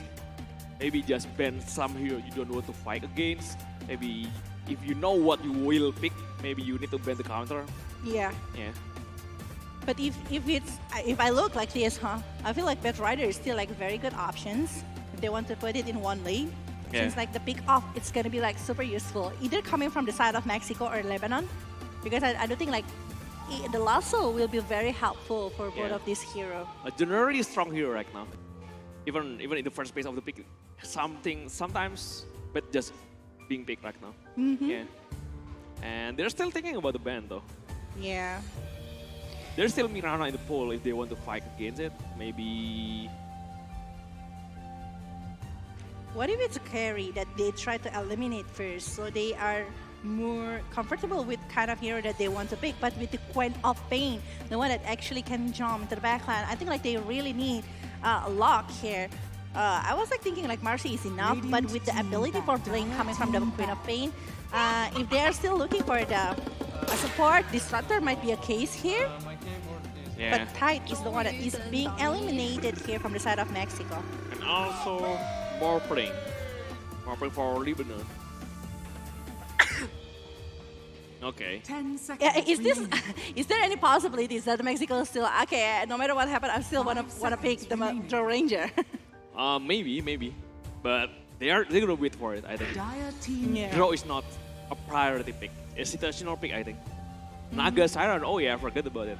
A really strong hero right now with a good farm pattern, really fast farm. Despite the win rate here is not too high. Yeah, Despite inside of ISF. Maybe because of the pets. Before, in the TI, after TI, before the pets, this is a really highly contested hero. Definitely, like the power coming from the side of Naga is just like a lot, I suppose, with the Riptide. That ability, despite you're having a hard laning phase, you will still be able to recover. To recover with the mirror image, Riptide and everything. And Song of Siren is just like momentum kind of situation that can be brought by the Naga. But no Naga, it's Jack Hero coming from the side of Mexico. If I can tell, actually, it's still a very good support to help with the Draw Ranger later on. Yeah, it's generally a really great support because the range in aspect, the range in even dual breath. Oh, Wind Ranger and also Earthshaker. Oh, this is surprising. Oh, Wind Ranger. Maybe this is a Tusker offlane. Tusker offlane and Queen offlane mid lane with the support Earthshaker and the support the Wind Ranger, I think. What if it's like Tusker that is going for the hard lane and Wind Ranger? No, I don't think it's a good one, right? Wind Ranger support, I think. Wind Ranger support and Earthshaker support. Possibly Earthshaker offlane, but I don't think that's a really good right So now. it's a Tusker hard lane then? Yeah, supposed to be Tusker offlane, yeah. Okay. Mexico, one pick here. After Jack Hero, Marcy. I think like if they want to secure a no-laner, maybe it's gonna be a very good one. Unless the Marcy will be going for the off-lane. Yeah. It can happen. Beastmaster? To lock down maybe like Wind Ranger Pretty or maybe good, Queen. It's pretty good again. And also like the power of the Beastmaster to do the push is also like coming really great coming from Beastmaster, right? A generally strong hero though. Yeah. Whatever the situation. But they pick Phenomancer. Oh wait. Oh, this is a really hard hero to handle with Jakiro and also Shadowfin and also Phenomancer. Three range hero, just playing from behind, just keep kiting the front. Really annoying slow though, coming from Jakiro and also Phenomancer together. You don't want to pick a melee hero against something like that. Especially the one that doesn't have any escapability. Maybe you want to pick Sniper, maybe you want to pick... If a melee hero, maybe you want to pick Slug, but it's already getting banned. A melee hero who have the power to escape. And it's like very hard because like Venomancer with Or maybe a spell immune hero, something like Life Stealer, maybe, for the Lebanon. It's really hard to deal with Mexico draft right now. Terror Bleed actually is still available if they are thinking about it. But I was like thinking like right now, like even the Blink Dagger that might be brought by our Shaker later on, it's gonna be having hard time. Since like it's Venomancer. We know that actually it's not only Venomancer but also like Jack Hero. So the setup that can be brought by the side of the Lebanon is just like needed. That is actually for the things. But I think like we heard some news here that we are gonna be doing some rematch for. Okay, we have some lobby issues. One player cannot reconnect back into the game, so we have going to restart the draft. Yeah. But maybe just start over the same draft. I think it's gonna be same draft. Yeah. It's gonna be the same draft. Yeah, I think it's gonna be same so draft. So the player can rejoin the lobby. Until Phenomancer. That's the thing, right? Yeah. That, and they or maybe the Phenomancer just, I don't know, until the Phenomancer or before, I think like at least Wind Ranger. Maybe at least, At least Wind Ranger. So sometimes Dota kind of hard to rejoin the lobby though if you are disconnected. Yeah. Sometimes it is. It's just unfortunate moment. They need to remake the lobby, so they need to rejoin the lobby also for the game to start. But it doesn't matter. Okay, it's still very, very unique kind of things. But yeah, Marcy now, talking about Marcy once again, I mean like the power coming from Marcy.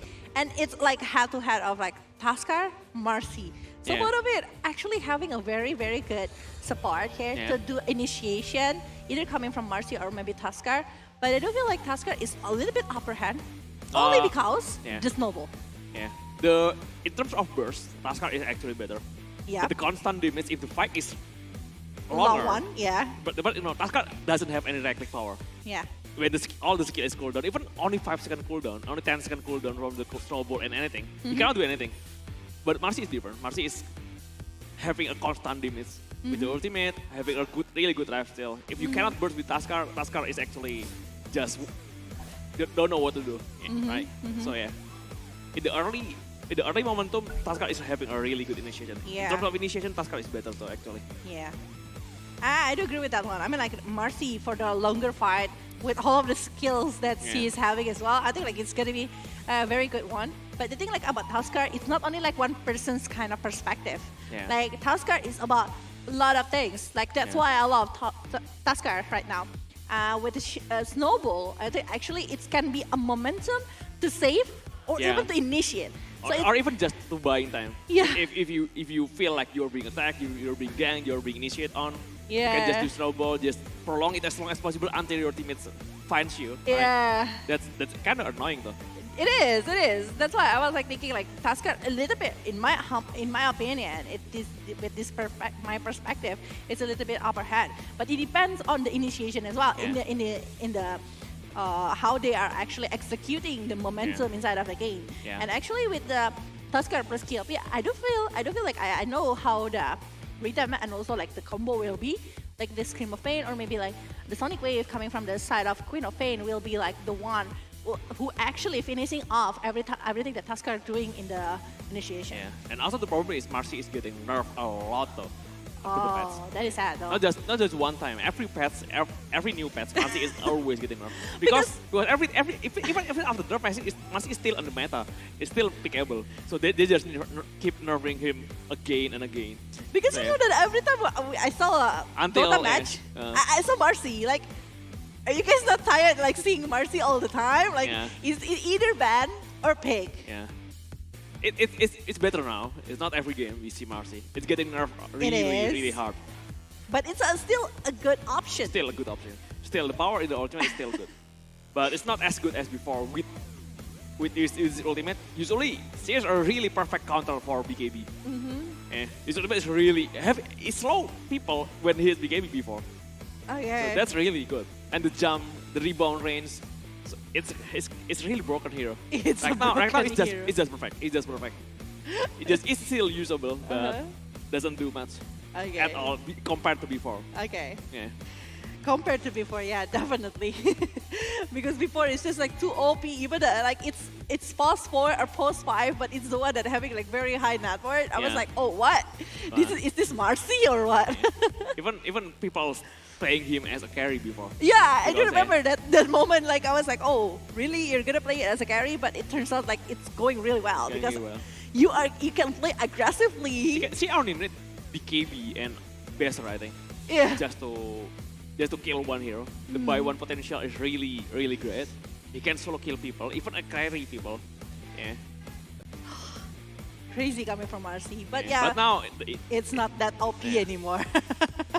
Yeah, it was before. You know, once upon a time, Mercy was like so strong. But yeah, our Shaker also like having like a very good condition. But just like what I've mentioned before, like the condition with the Blink Dagger, it might be harder for our Shaker to set up a war from the side of Lebanon unless they were like preparing maybe staying nearby the tree or what to actually prevent any kind of damage they can be given. Or just don't buy dagger altogether, maybe just using Academy Sharp. It's pretty decent though. Yeah, Academy is good. Yeah. Just Fisher and Enchanted just coming back again, Fisher again, Enchanted again without any real initiation. Just try to work into the Fisher. He's having a bonus. He can move into the terrain wherever the Fisher on. So maybe he can set up the echo time with the Fisher.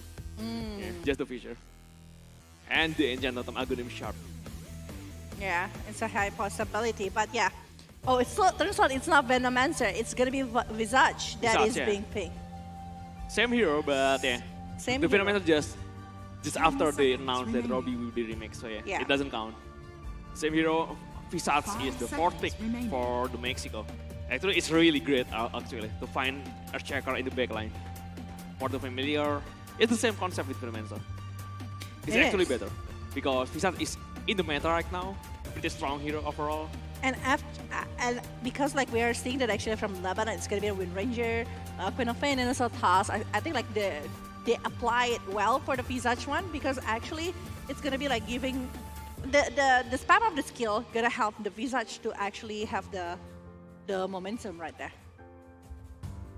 Yeah, so I think like it's gonna be like so good for the side of Mexico, but here.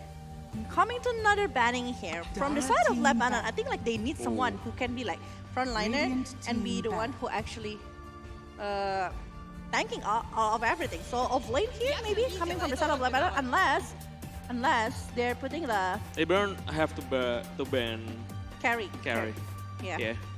Either carry or mid lane depends on the Sedukin. But for Mexico, it's certainly a carry. Yeah, carry. Possibly a Queen of Pain mid lane and Tuskar as a 5 seconds out remaining. lane. Yeah, offlane Tuskar. So they ban Monkey.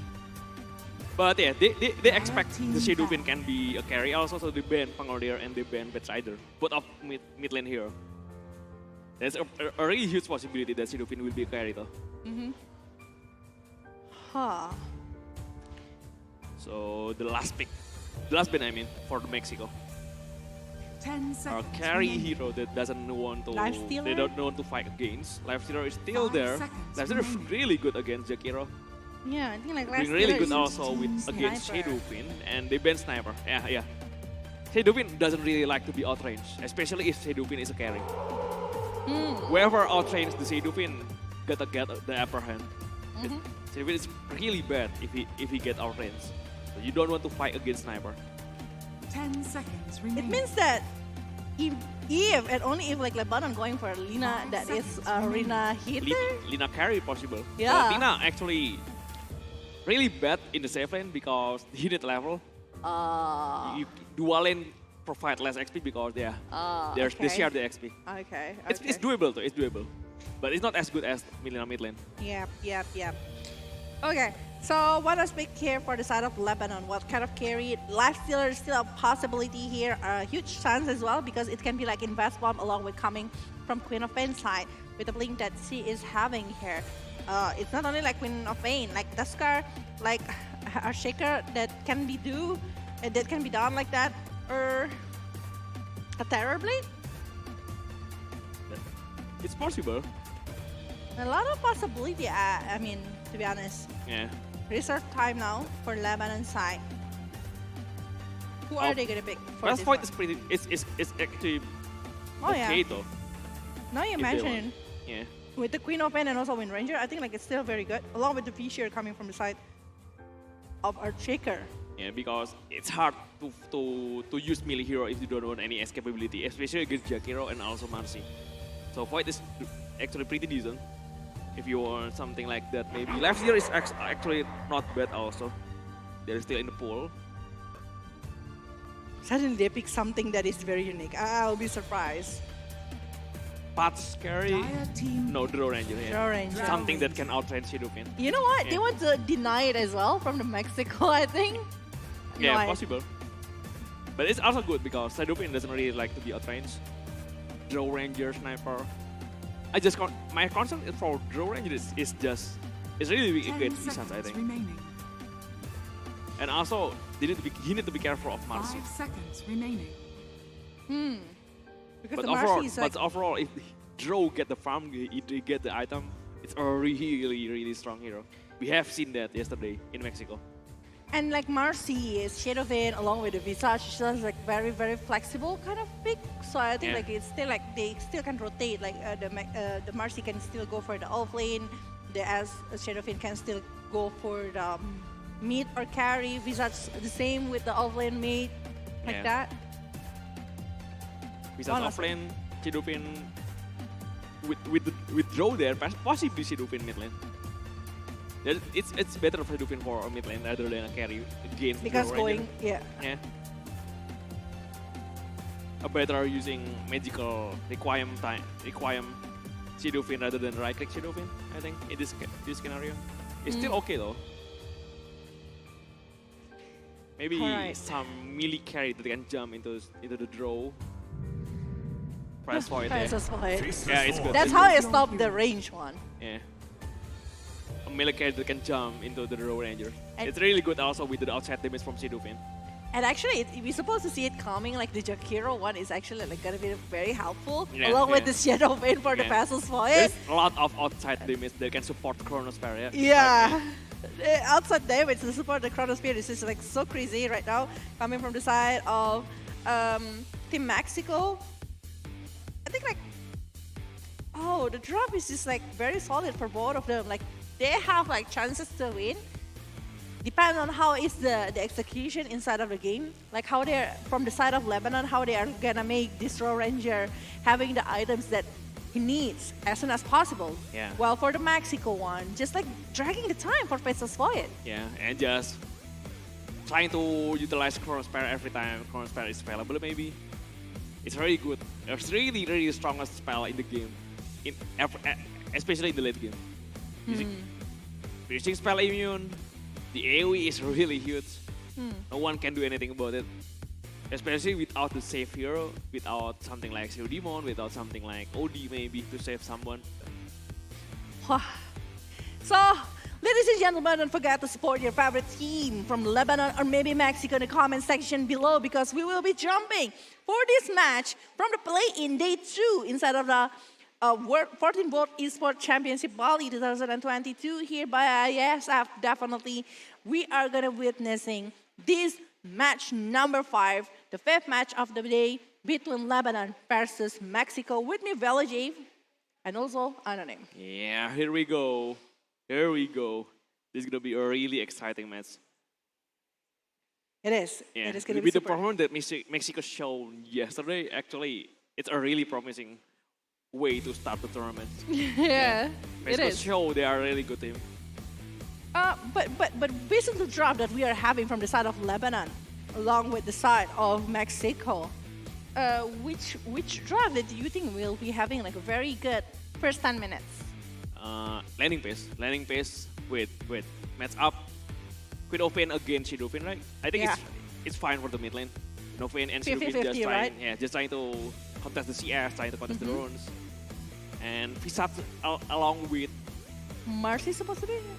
Yeah, Visat top lane along with Marcy against Draw Ranger. And it's decent though. Visat is actually a pretty good hero. Okay. Especially if your support can absorb damage, you can just stacking the Soul Assumption stack. Well, for the off lane or the hard lane, it's gonna be like versus Void against a Tusker, right? Coming from the side of Lebanon. Yeah. And I think like it's gonna be like very okay since like versus Void versus Tusk, like the time walk is actually gonna be helping so much, but the time dilation actually gonna be stopping a lot from the side of Lebanon later on. Yeah. In terms of kill potential, I think in the laning phase, Jakiro is really, really strong hero. Along with Marcy also. The combo. They need to be careful with Tusker and Earthshaker though also. Yeah. Tusker, Earthshaker, the combo like that. Snowball. Oh, and also the other thing that is gonna be done along with the Fisher, it's just like gonna be so crazy coming from Tusker and everything. Yeah. Just trying to move around the outpost, setting up some ward there.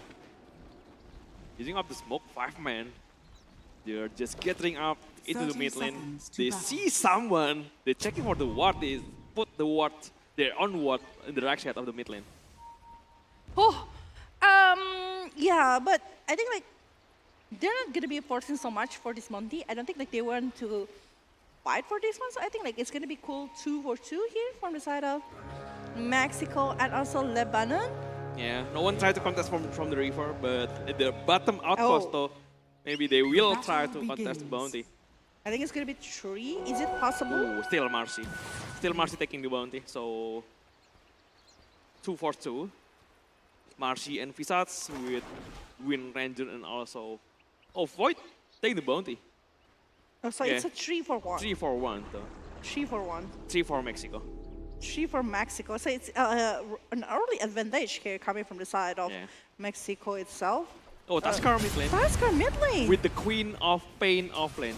Oh, yeah. It's kind of driven. Tusker mid lane is a really good hero though. Queen of Pain mid lane is still doable. Can farm pretty fast.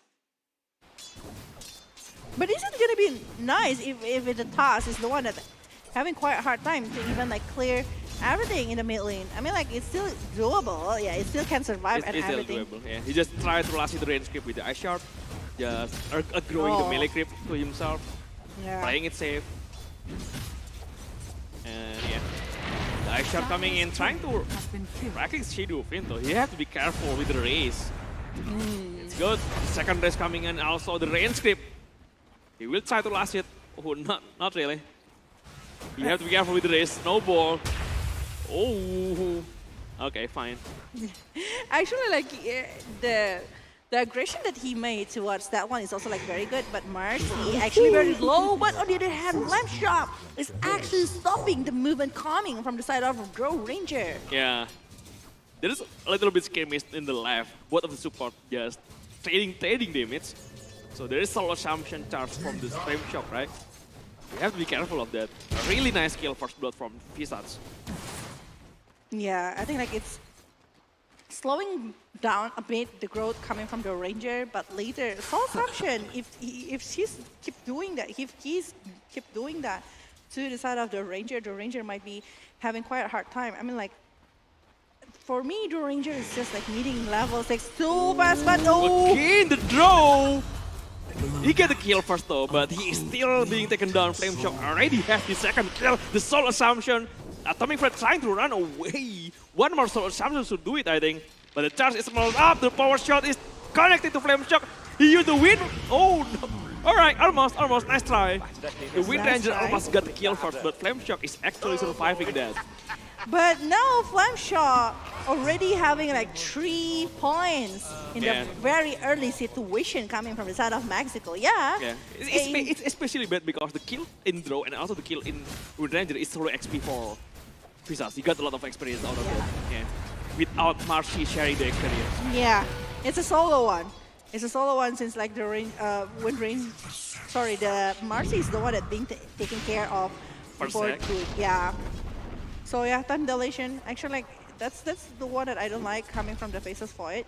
I think like it's stopping so much stuff, but it's solo kill. I think it is. Yes. The mid lane. Because no one is actually nearby the mid lane, so definitely it's gonna be solo kill coming from the side of Seraphine. I mean, like, it's understandable coming from Seraphine with the race and also everything. I think like, especially against melee hero. Yeah, that's the thing. That's the case. Yeah. That's why I was like thinking. There's a huge difference on CS though. Look at Seraphine, 22 last hit with 89. And this Tusker only get 9 last hit without any deny. I wonder why they're trying to put the Queen of Pain on the lane of Faceless Void. I mean, like, yeah, I know that they can try to maybe doing something, but in the mid lane, snowball happened, but it's not gonna be something big, since like for the side of Tusker, he's still like not having enough damage. Rotation toward the rebound doesn't really connect. It's the nerf. Usually it's not that sharp. Yeah, but Shadowpin stuck in the ice shard though. Also to Fisher, but still in the high ground, both of the melee hero cannot go up. And Marcy just trying to help him. It's fine. He got away safely, getting the runes also. Oh, finally, the killing streak being broken by Charps. He is really low though. Okay, but in the top lane, we're seeing that actually this Queen of Pain will still have the blink, I guess, to just run away from this kind of situation. Yeah. Well, we know that actually it's just like maybe the progress coming from the side of Faceless Void. Yes. I don't think like it's really convenient to put the Queen of Pain in the hard lane. Queen of Pain in the hard lane is fine, but the Tusker matchup against doing is kind of hard. That's the thing. Usually it's okay though, but in this scenario, I don't know why. He's having a really hard time. Maybe he's being greedy like before. But right now, I think it's just going to be a different story because it's Ice Shard long, maybe with a snowball that can be done, but it's a perfect one coming from the side of Wind Ranger, and they are able to take 1 point to the side of Seraphine. Wow, perfect timing for the Ice Shard and to the TP. So yeah, the Wind Ranger just help him secure the kill, and also the perfect shackle coming out. But in the mid lane, okay, there's Marcy want to take over something. The Ice Shard is there, but I don't think like they're gonna do something regarding this. But the snowball is already being used just to prevent any kind of movement that can be done by Marcy, since the Seraphine is actually TPing into the mid lane. Mid lane, yes. But it's almost 6 minutes right? in. They have to contest the bounty, or I mean the runes, power runes. First power run in the game. Possibly can be a game-changing runes now. Regeneration runes for the Seraphine. A really nice one though. You can use it to take the stacks maybe. Keep harassing the opponents. Keep spamming Shadow Rays, yeah. I think it's gonna be very nice if he's having like a stacks nearby right now at the moment, because like the level gap is actually like really helping at the moment, since like Seraphine is already reaching level 6, while for the Tusker is only like level 5, and might be like doing some rotation to some lane that needs the help maybe just like the save lane right now, because if they are able to stop, oh! Wind Ranger's kill in the mid lane though. He tried to disrupt the Shadow Wind, but actually Shadow Wind is getting the advantage out of that. But in the save lane for the draw range, oh, in the top lane, we are seeing Basis Void still have the time walk though. He's really good in the top lane. He's doing pretty good. He's doing really well. 17 deny. Really well. That's why I said that the thing is like we're not being, it's also having a good time in the top lane as well, going against I think Basis Void. All the 3 lanes is kind of losing. Yeah. Kind of losing. But I do Mexico feel like, just won all the 3 lanes. but I do feel like in the segment, in the bottom lane, that we are seeing that So again, the familiar stun also Atomic Flare cannot run away. He tried to bring down 9 along with him, but that's not happening. Double kill. Double kill from Flame Shock. These P-shots are already pretty fat though. Getting kills after kills, especially into Draw Ranger. That's really huge.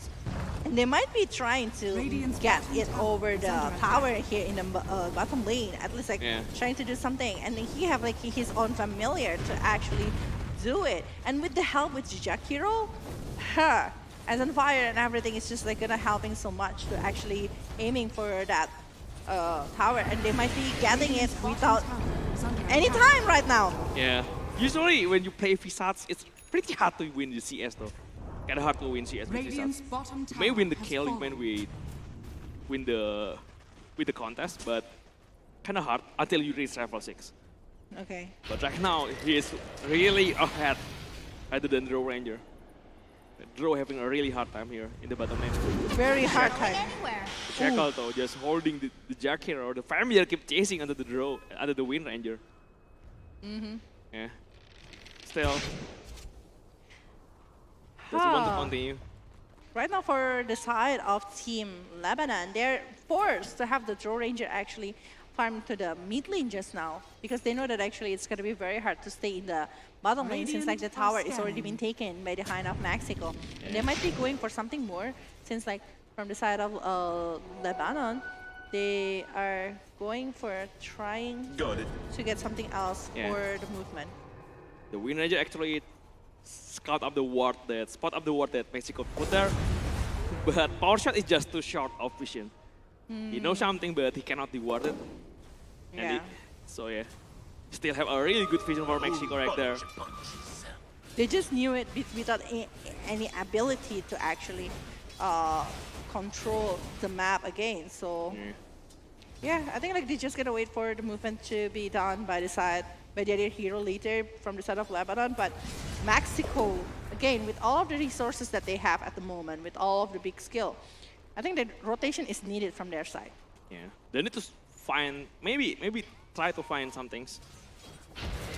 Nice shot coming in. He has the air cannon runes though. Almost 10 minutes in, almost another rune will be spawned there. Oh, the multi-shot, the Fisher actually found into the power shot from the Wind Ranger from behind. Requiem of Soul into the Chrono Spare! The Sonic Wave actually helping Shadow Fiend to get out of the Chrono. And his snowball to Shadow Fiend is still being taken down. Fastest Void doesn't have any damage yet. It's a huge loss from the side of Lebanon, actually. Yeah. And Jakiro doesn't have Macro Power, still haven't reached level 6, so the Chrono Spare doesn't really have a proper follow-up after that. Yeah, I don't like the Shadow Fiend will be able to actually get the requirement of Soul done, but it's not, apparently. He just like get one of the kill towards this Earthshaker, but after that, they're just like being picked off. And it's like Queen of Pain is the one that's getting the point from the side of Shadow Fiend, which is gonna be good, I think, for the progress from the Queen of Pain, since we know that actually later the damage from the Sonic Wave or even the Scream of Pain is just gonna be super painful. Again, the draw in the mid lane. How many times is it already for the Ranger to be taken down? It's like 4? Maybe. He's having a really rough time down. It is. Like look at the net worth. It's below the Queen of Pain. It's below the Battle's Void here. Everyone. Actually, Wind Ranger having a really good time. Wind Ranger support. Supposed to be Wind Ranger support, right? Yeah. But he's having a really great net worth right now. Getting a lot of from ESK. Getting spot up by Taskar, but Jakiro is also there. I don't feel like the power shot from the Wind Ranger is actually the one that is giving so much power for the side of Lebanon. I think like they just need, again, how they are going to be giving the farm towards the Ranger. Are they going to be doing some stacks that can be given to the Ranger, or maybe like ancient creep stacks, or I don't know, like any kind of way, because later with the frost arrow and everything that the Ranger have, with the arrow as well, it's going to be super painful. But in the bottom lane, it's going to be a solo kill, I think. The familiar damage is too much. The Echo Slam being popped out. He want to buy time until Taskar arrive, but it's not much. Amin still being taken down. Taskar just arrived, but Flame Shock just moving too fast. He's running behind the Ice Shard. So yeah, a solo kill from the Flame Shock, getting the Earthshaker. And yeah, a little bit late for Taskar to back him up though. Yeah, and I think like the drum is just like really helping from the side of Visage to just like stopping the movement from the side of Taskar just now. Imagine that it's the one that is being stuck inside of the Ice Shards. It's not going to be that easy to recover. Yeah. Really nice defenders coming from Mexico. Visage still in the bottom lane. They have to be careful though. 3-man rotation in the bottom from Mexico. But they're not doing anything. They're just trying to clear the wave maybe. Okay, but Toss here, the progress of the item is just like quite hard here for the side of Toss so far. Well, we're seated actually from the Lebanon. I think like the 4,000 net worth difference is just like helping so much, but oh. 9, but Taskar is on the high ground, getting blocked by the Visure though. The Shackle doesn't even connect to Shadowfin. And the double damage, so doing a lot of damage. Yes, Chrono. He had become the crossfire onto the true hero. He will get the Wind Ranger first. And he moved onto the Earthshaker. It's still too far away though. So only 2 kills. And they spent Chrono for that. The thing is, he doesn't even need to use the Requiem of Soul to get this kill. Yeah. With the double damage on his hand. So it's just like plenty of things, and they might be going for something else. Just like a Roshan that they are doing at the moment. They're just like giving so much damage right now with the Mega Fire, with the double damage, everything that they are having, especially with the familiar coming from the side of Visage. Maybe Lebanon tries something to contest it, but it's pretty late. Roshan has been taken down. The Aegis will be taken by Shadowfin. And they gotta get away safely though. Oh, they have to be careful. There's a vision there. The family are trying to find some initiation. The stone form from Flame Shock. Maybe you need to use 3 summon before the family are being taken. Okay, he doesn't have it. Okay, he doesn't have it. Now he have it. For the bottom lane, the mid lane, it's like it's already taken care of, and with the Aegis on the hand of Mexico, they're supposed to do something, but oh ho, the hero. Yeah, he's alone. The outposts are trying to find the ward, trying to reward something. Maybe.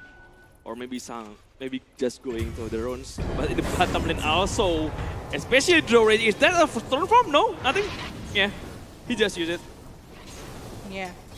He's still able to survive from that one, but healing spree right here on the hand of Shadowfin. Windrun trying to run away from the Shadowfin, but will they be able to do that? Oh, the TP from Jakiro though. The movement speed even...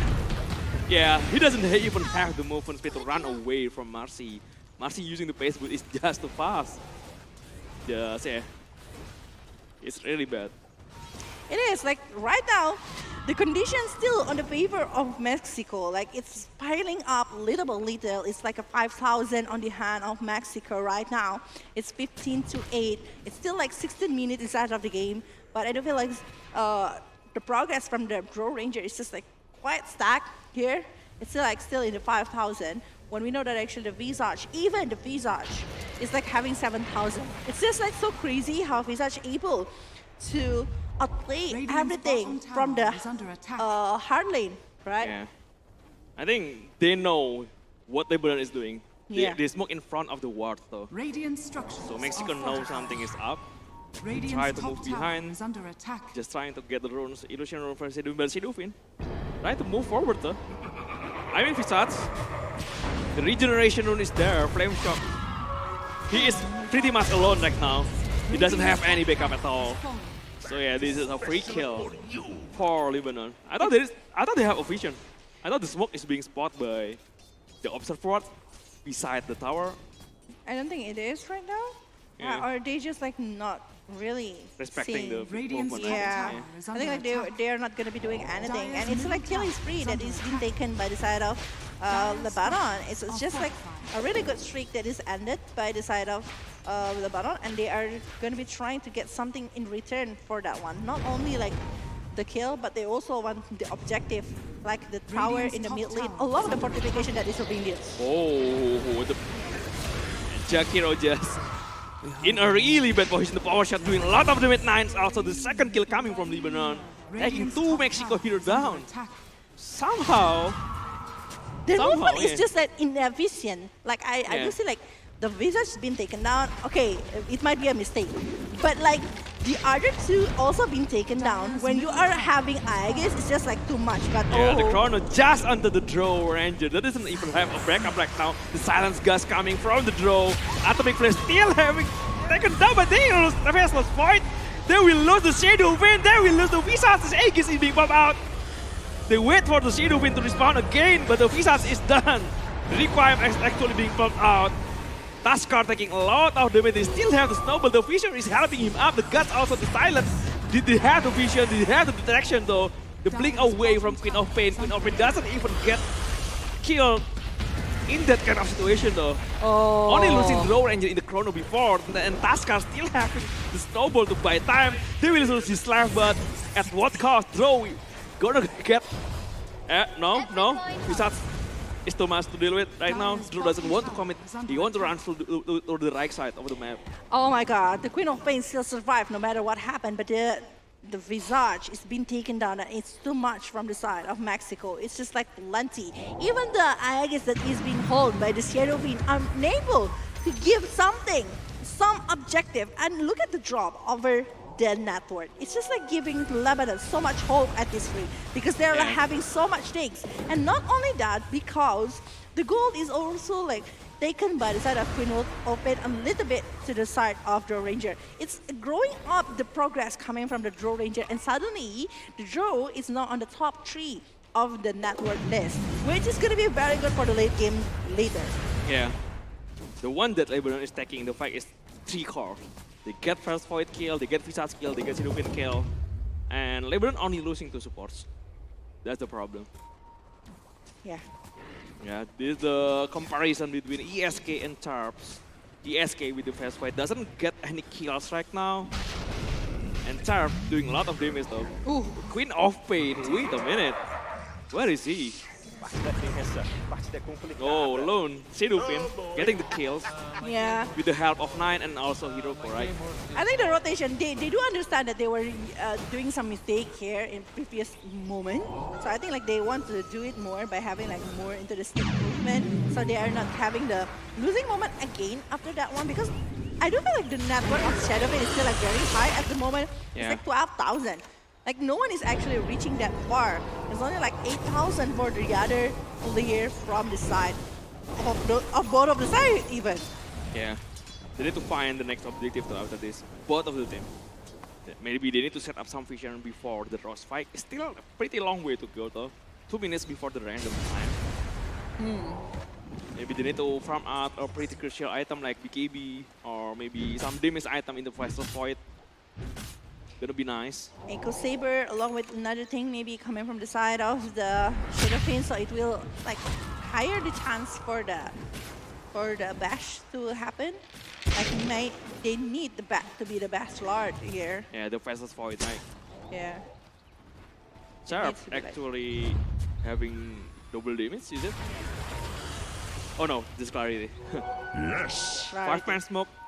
They're trying to find something going up to the ancient camps from Mexico. They're just camping there, maybe put up some vision.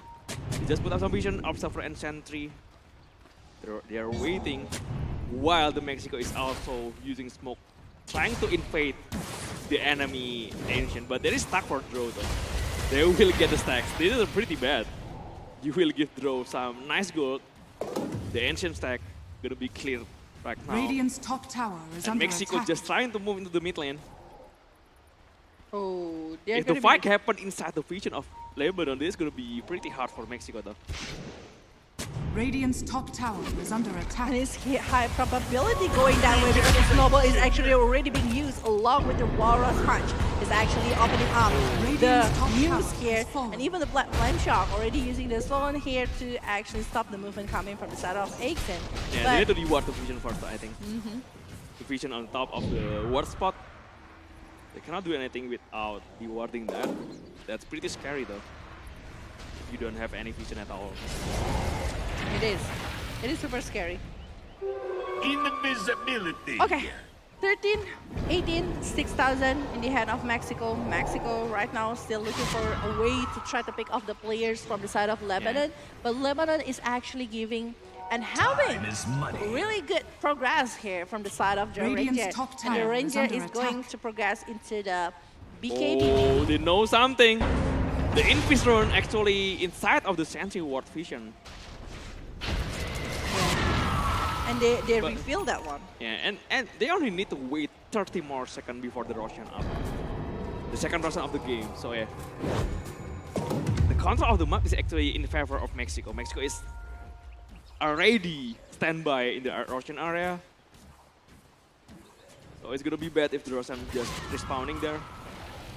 Dire's bottom tower is under Well, attack. for the tower itself, I do feel like from the side of Mexico, oh, the snowball, they are thinking over something, but the tower in the bottom lane, I think like from the Queen of Pain, they really want to take over this one. They really want to secure another objective and fortified. Even being forced to Dire's use bottom here. tower is under attack. Just the first tower is gonna Radiant structures are fortified. It's gonna hold. They're trying to buy time for the Roshan fight to begin. The Roshan is already spawned. Has fallen. It's a really good objective to fight. Any kills before the Roshan fight is really big for both of the team. Dire's bottom tower. When we know that is actually under the attack. Roshan, for the Roshan situation, I do feel like the one who have like BKB or maybe any kind of preventive movement is going to be very good. But the thing is the silence from the side of the Ranger. If they are getting caught inside of the silence from the Ranger, it's over, man. Yeah, they need to be careful. They need to use the chrono though. So you don't want yourself to be silent before the chrono is being used. Actually, they have a better vision in the Roshan area. They have vision in the Ancient for the Mexico. And they're just setting up some movement here. They try to force Lebanon to go to the high ground. The Familiar is there. The Stormform just holding Taskar, but Taskar doesn't really feel threatened at all. Okay, the Resummon though doesn't want to give any gold from the Familiar. But I think like that's the time. It's not a really committed movement coming. Yeah, scan, so Lebanon knows something is up. They know that all of the Mexico player is on the pit right now. Scan back from the Mexico. They know it's other position right now.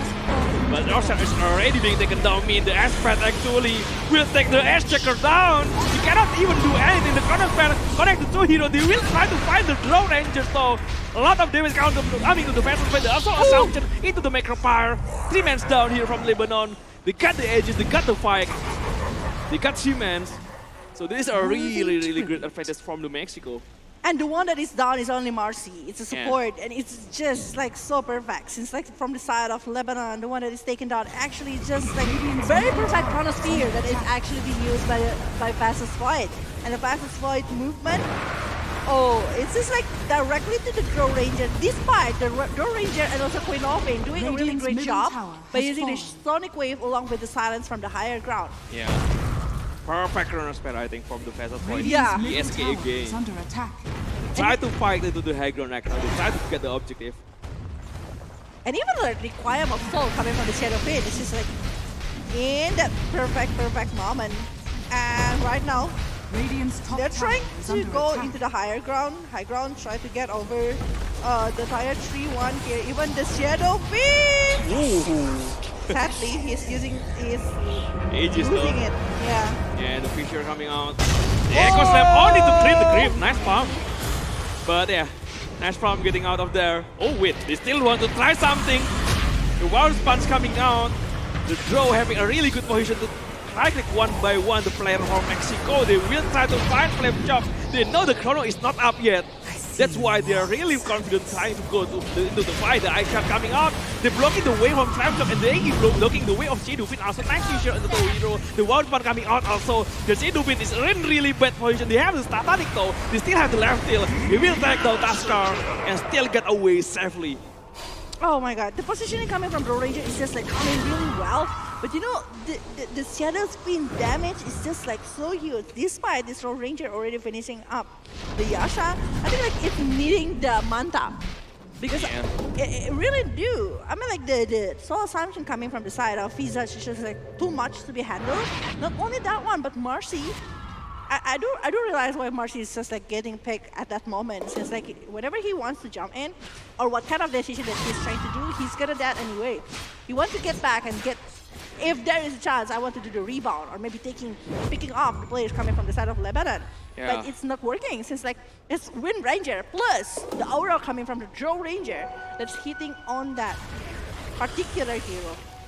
Yeah, it's kind of hard to fight with Ashkorn though, but they have it right now. But it's a really bad situation if they found the point though. He found it, ESK that's still out of range for the entire totem. They have the features, but they expect ISO connect to their second. They leave Archecon alone. They don't want to have anything to do with it anymore. He got the P out. Wait a minute.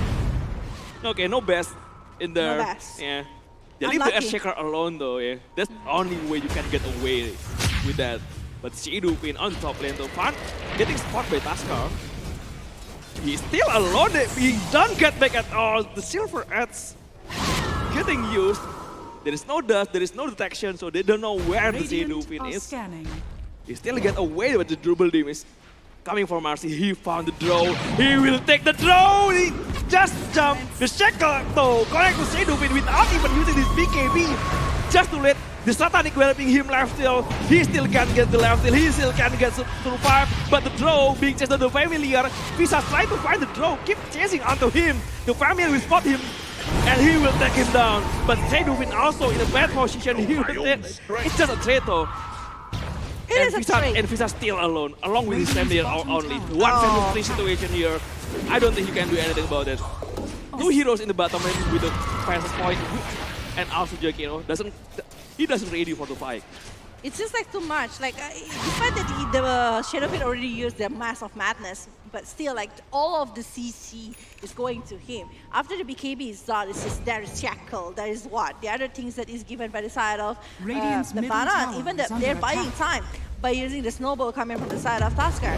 But you know what? Actually, like this movement is because like they don't have a preparation, really full preparation. Yeah, they just outnumber. Yeah, they just outnumber at that moment, and they don't have the particular skill to do what they want at that moment. Yeah. Like there's no Chronosphere, they have nothing. I think still it's a huge loss since like Visage. Yeah, and also it's too far for the fast fighter. He is still from the bottom lane, and he showed himself though. LeBron is actually pretty confident about it because they are sure there is no Void.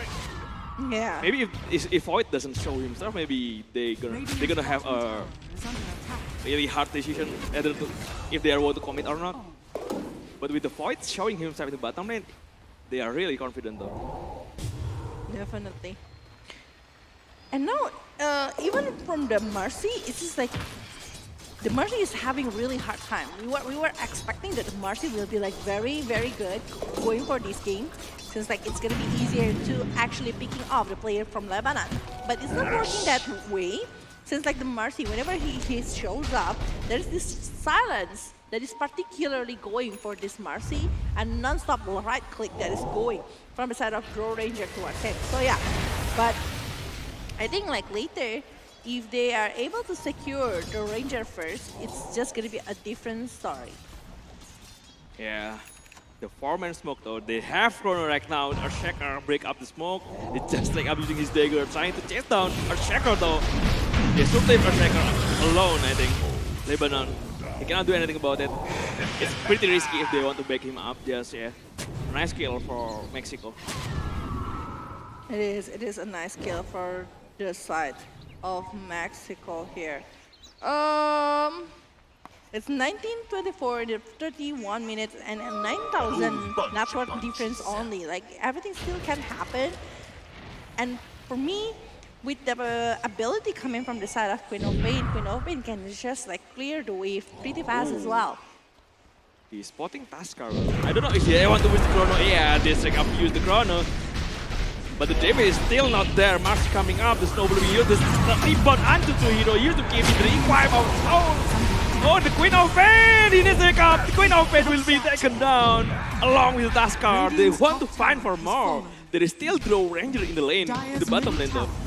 They don't know anything about it, but yeah, he's gonna get away safely. A really huge fight coming from Mexico. Because they're using so much resources. They're using Chronosphere, despite that the Blaze's Void's damage is not there yet, but he believed in his team. He believed that the rest of the player coming from the side of Mexico is going to be backing him up.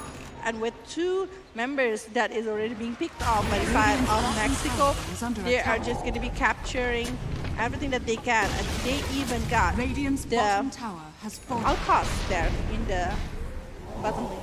Yeah. So, with a good kill. 13,000 gold rate right now for the Mexico. And Shadow been having a lot of net worth, still on top of the board. Really huge difference if you compare it with the Queen of Pain or maybe Draw Ranger. And it's just like 25 seconds before the next Rosan will be appearing. Yeah, I don't think you can contest it properly though. It's pretty risky though for the Lebanon. They haven't set up the vision. They doesn't know anything where the position of the Mexico player. The one main positive thing is the chrono is still on cooldown. Maybe they can do something about it. Snapshot having the Aghanim shard. They try to buy sometimes for his teammate to appear. The gas doesn't even connect to anybody. So the draw getting jump on. He used to check the BKB. So Marcy doesn't have any resources to catch the draw, but he doesn't have any BKB. But the Echo set after the two hero. Here they get the reset right now after the Marcy. Jackie can't do anything, but the damage from the Sidupin. Getting one hero Sidupin in the bad position, taking a lot more damage from the draw. So 4 men down from Mexico. This is a really huge win for the Lebanon. BKB being popped out on the left. He got the TP. So he just back to the fountain. And Roshan is there. So this is gonna be really huge. That's the problem. I mean, like, if there is no Roshan, it might be like a loss already. But despite everything that happened. Oh, Aghanim Blessing in Roshan. That's the worst thing that can happen to you, right? You can give it to Taskar maybe. You can give it to Draw Ranger. That's gonna nice good. And everything gonna be like very strong. Who's gonna be taking the Aghanim right now? Taskar. Oh.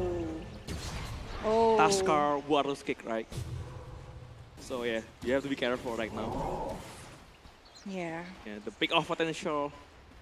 It's really scary though. And the boost from network from the Aghanim Blessing. Look at the network right now.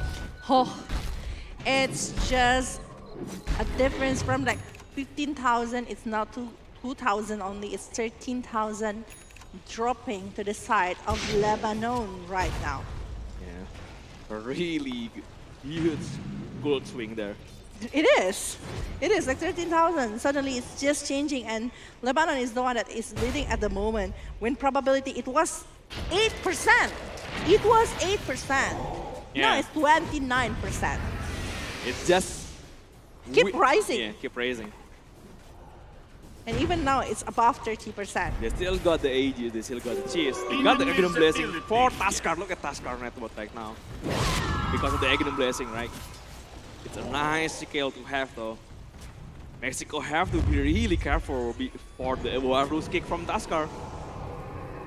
They try to find something. They don't have the vision though. Taskar trying to find someone. Marcy just right in there. And they got the vision, they got the snowball. They will take down Marcy. 50 seconds without Marcy from Mexico. It's gonna be really hard. The Marcy is just like having hard time. All of the movement, like the early stages, we saw that actually Marcy is just like going really good. But after like the Ranger getting around 3 kills that he's needing, everything changes. Like Marcy is having a hard time to even get close to the Road Ranger or even the Wind Ranger. Like the CC that they were having is just like plenty. They have the Fisher, they have the Snowball, they have this Shackle by Wind Ranger, and also like the slow evac from the side of Road Ranger, and along with the Queen of Pain. Now the setup, they just need one good setup, just like what they did towards the Shadow Fiend along with Marcy previously. Worthy tribute. Able to maybe to take into the high ground, because if the Shadow Fiend is not there along with the Visage, I think like everything's gonna be better for the side of Lebanon, while they are having the Aegis along with the Cheese, of course. They're still having the momentum though. They try to utilize the Warlords kicks, trying to find someone, but there is no vision. There's no information about the Mexico player though. You just try to find them safely. But I think from the Mexico side, they're just like dragging time. No? They're just like not gonna be like doing something that is not really wise. They're just like maybe trying to push in the top lane, clearing the wave as soon as possible, and go back again to their jungle, not doing plenty. And the Lebanon is the one that playing passively after getting the Aegis along with the Cheese. Yeah, because they doesn't have the setup ward after they're also, they set up one by one, they move, they just try to clear the wave after that. But they have a lot of homework though. They have a lot of homework after the rush. The wave being pushed out, they need to clear every wave, they need to set up the ward, they need to deny the vision also from the Mexico. And after that, maybe they try to fight after that. Radiant are scanning. But Mexico having one vision in the ancient camp, and they try to go there. And I think like because that Mexico having like very big CCs kind of situation, but look at that one actually, Drone Ranger even losing the Aegis right there, but the Snowball is dead. The Fire is also dead, but it's not effect, and also the Chronosphere right just here. In time! Nana have so much damage along with the Visage and actually using the Soul Assumption right there. 2 members down. The Cheese is still on the side of Queen of Pain, but Drone Ranger is no longer there for another minute. That's the only way you can win the fight against the Aegis. You need to take down the drone without using the Chrono. That's the best possible scenario for Mexico. If they use the Chrono for the Aegis, it's really bad. But the Shadow Fiend right now, getting the Shackle. They're getting back again the second Chrono. They have the refresher. They will try to find the Queen of Pain. There is not enough damage. Nam still get away with it. They still have the blink. They get the Earthshaker. The Earthshaker still using the buyback. I think they're happy with it. Just back. They want to get back. There is no Shadow Fiend. 30 more seconds until the draw respawn. So yeah, they don't risk anything right now without the Chrono. They need the Chrono though. It's already so good. You know what? With that kind of condition that they're doing, that's bad. Actually, the stone, the stun here, Soul Assumption, but the Queen of Pain still using that blink to run away. Yeah, Void doesn't want to commit anything. It doesn't have BKB, doesn't have defensive measurement at all. He doesn't have the Chrono. They need to wait for the next cooldown, I think, before the refresher is just like shocking for me. Yeah. Like sudden movement, like, okay, I have this to be the game changer, and it's changing the game. Yeah. It's actually really good because you have a secondary damage dealer in Shadow Fiend, right? Yeah. So you can build, you doesn't have to build all the damage. Yeah. You can buy refresher and Shadow Fiend can be the damage dealer. You still deal a lot of damage though. Yeah, even Visage, yeah. Even the Visage is just like so painful. The damage is just so huge. The Jakir with the Macropire, it's just like stopping everything here from the side of Lebanon just now, but it's still going on, so everything still can happen. But look at the Fisher, everything. He just wants to clear the wave that is going from the side of Mexico just because of one war. One war. Wow. Taskar in the bottom lane. We haven't seen any good Warlords kick just yet. And Shadow Fiend, he found out the position of wait. Require of Soul. They don't know, but he still don't know where the Queen of Pain is after that. It can bring with the requirement, but no vision. no information about the Queen of Pain. They try to find it. Dire's bottom tower But yeah. is under attack. Oh, it's Luckily, MKB. Queen of Pain just blink away from the side for the first time solution is spot hit. Rebound! Oh, wait a minute! Wow! Okay. The BKB being fouled out. He still wants to come in, but Shadowfiend not using his BKB is a mistake right now. 9 being dragged behind. He uses his BKB right now, but yeah, he can do it. He still can counter with the help of Flame Shock to take down Wind Ranger, but Queen of Pain trying to jump out, but the sole assumption is there. Nats have to be careful. Nats get the kills onto the Mercy. And a greedy move from the Shadowfiend. You can jump forward, you can chase him, but you need to press the BKB as soon as possible. That's the thing, but not only that one, because actually the Roll Ranger is able to take down the Jakiro, but the Chronosphere and BKB already being used. It's a huge resources. Whoa, whoa, this is bad. The vision, the gust, the Echo Slam into the end shot out of the reflex coming out with 2 uses BKB and the time work. Just for the BKB. He still have the Chrono, but he doesn't have any mana after that. Oh, this is not looking good. Whoa. Look at the win probability, ladies and gentlemen. It's changing, and now with the Manta style coming from Chirps, everything is also like changing from the side of Lebanon. It's still 30 seconds for the Shadow Fiend, along with the Jakiro to go back inside of the game, while Marty is like 5 seconds left. But the higher ground tower here is already been taken care of, and Chirps plus Queen of Pain not gonna stop there, I guess. They still want to take another things in the battle. Yeah, the Venom shot also from the draw. Nice way to clear the wave though, and they still have the momentum, but they have to be careful with the Chrono. They really need to be careful with the Chrono available right now from the Mexico. He can come back again with one good Chrono if that can happen. Alright, not today. They are ready, but they're actually the one who initiated into the Vessel Point. There is a Septo, the Chronosphere actually under the hero. The BKB being down, but the Vessel Point is down. They only get Tuskar and the draw from behind, getting free hit right now. He's getting low, but Queen of Pain is the one who actually dying. They got the buyback, Queen of Pain buyback, and no Ranger is being taken also. There's a really dangerous one, there's Rodney, but one hero down, and Queen of Pain cannot get anything out of his buyback, right?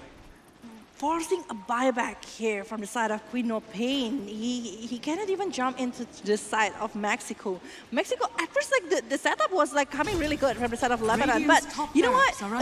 Once again, the Chronosphere coming from the side of Fastest Void is just like looking so good. It's like giving the chance for Shadow Fiend to hit everyone, and the Macro Pyre, the Ice Wall from the side of Jakiro. Man, oh man, it's just like saving so much life just now coming from the side of Vessel's Void. Despite that he's taken down. The problem with the refresher, the last refresher is use BKB afterwards. So he has the Chrono, but he doesn't have the survivability because he doesn't have any BKB at all. Inside his Chrono, he died inside his Chrono though. So but it's still a good thing for the side of Team Mexico. It's a good thing. They got a lot of that. They forced the buyback into Queen of Pain. They can punish him. Only one more kill. Under the Queen of Pain, maybe will seal the deal for the Mexico here. They got into the first track, into the mid lane. The melee barrack is gone. They got into the bottom racks. They will get 2 racks right now. I think like they will take everything at this rate. They already take the bottom lane. Only like mid lane melee racks along with the set in the top lane. But they already get all of the tier 3 tower. And the 4th Roshan in the game. Aegis, Cheese, Aghanim Blessing, and also a refresher shot. Oh, the refresher shot. This is too huge to give away though.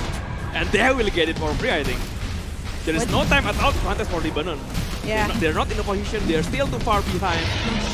And a free Roshan, the Aghanim Scepter for the Shadow Fiend. Shadow Fiend. Aghanim Blessing, yeah. Yeah. Aghanim Blessing for him. Too huge right now. Wow. There. This is a roller coaster match. Sometimes Lebanon got the advance, a lot of advance for Lebanon. Sometimes Mexico just turned it back again.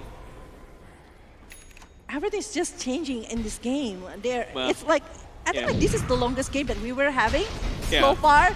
Right now, it's between the Lebanon versus Mexico, ladies and gentlemen. The longer game became, the more dangerous the Chronosphere is. So yeah. I'll take that. And So without they any have the buyback. double chrono, they have the double requirement for the refresher shot also. Yeah.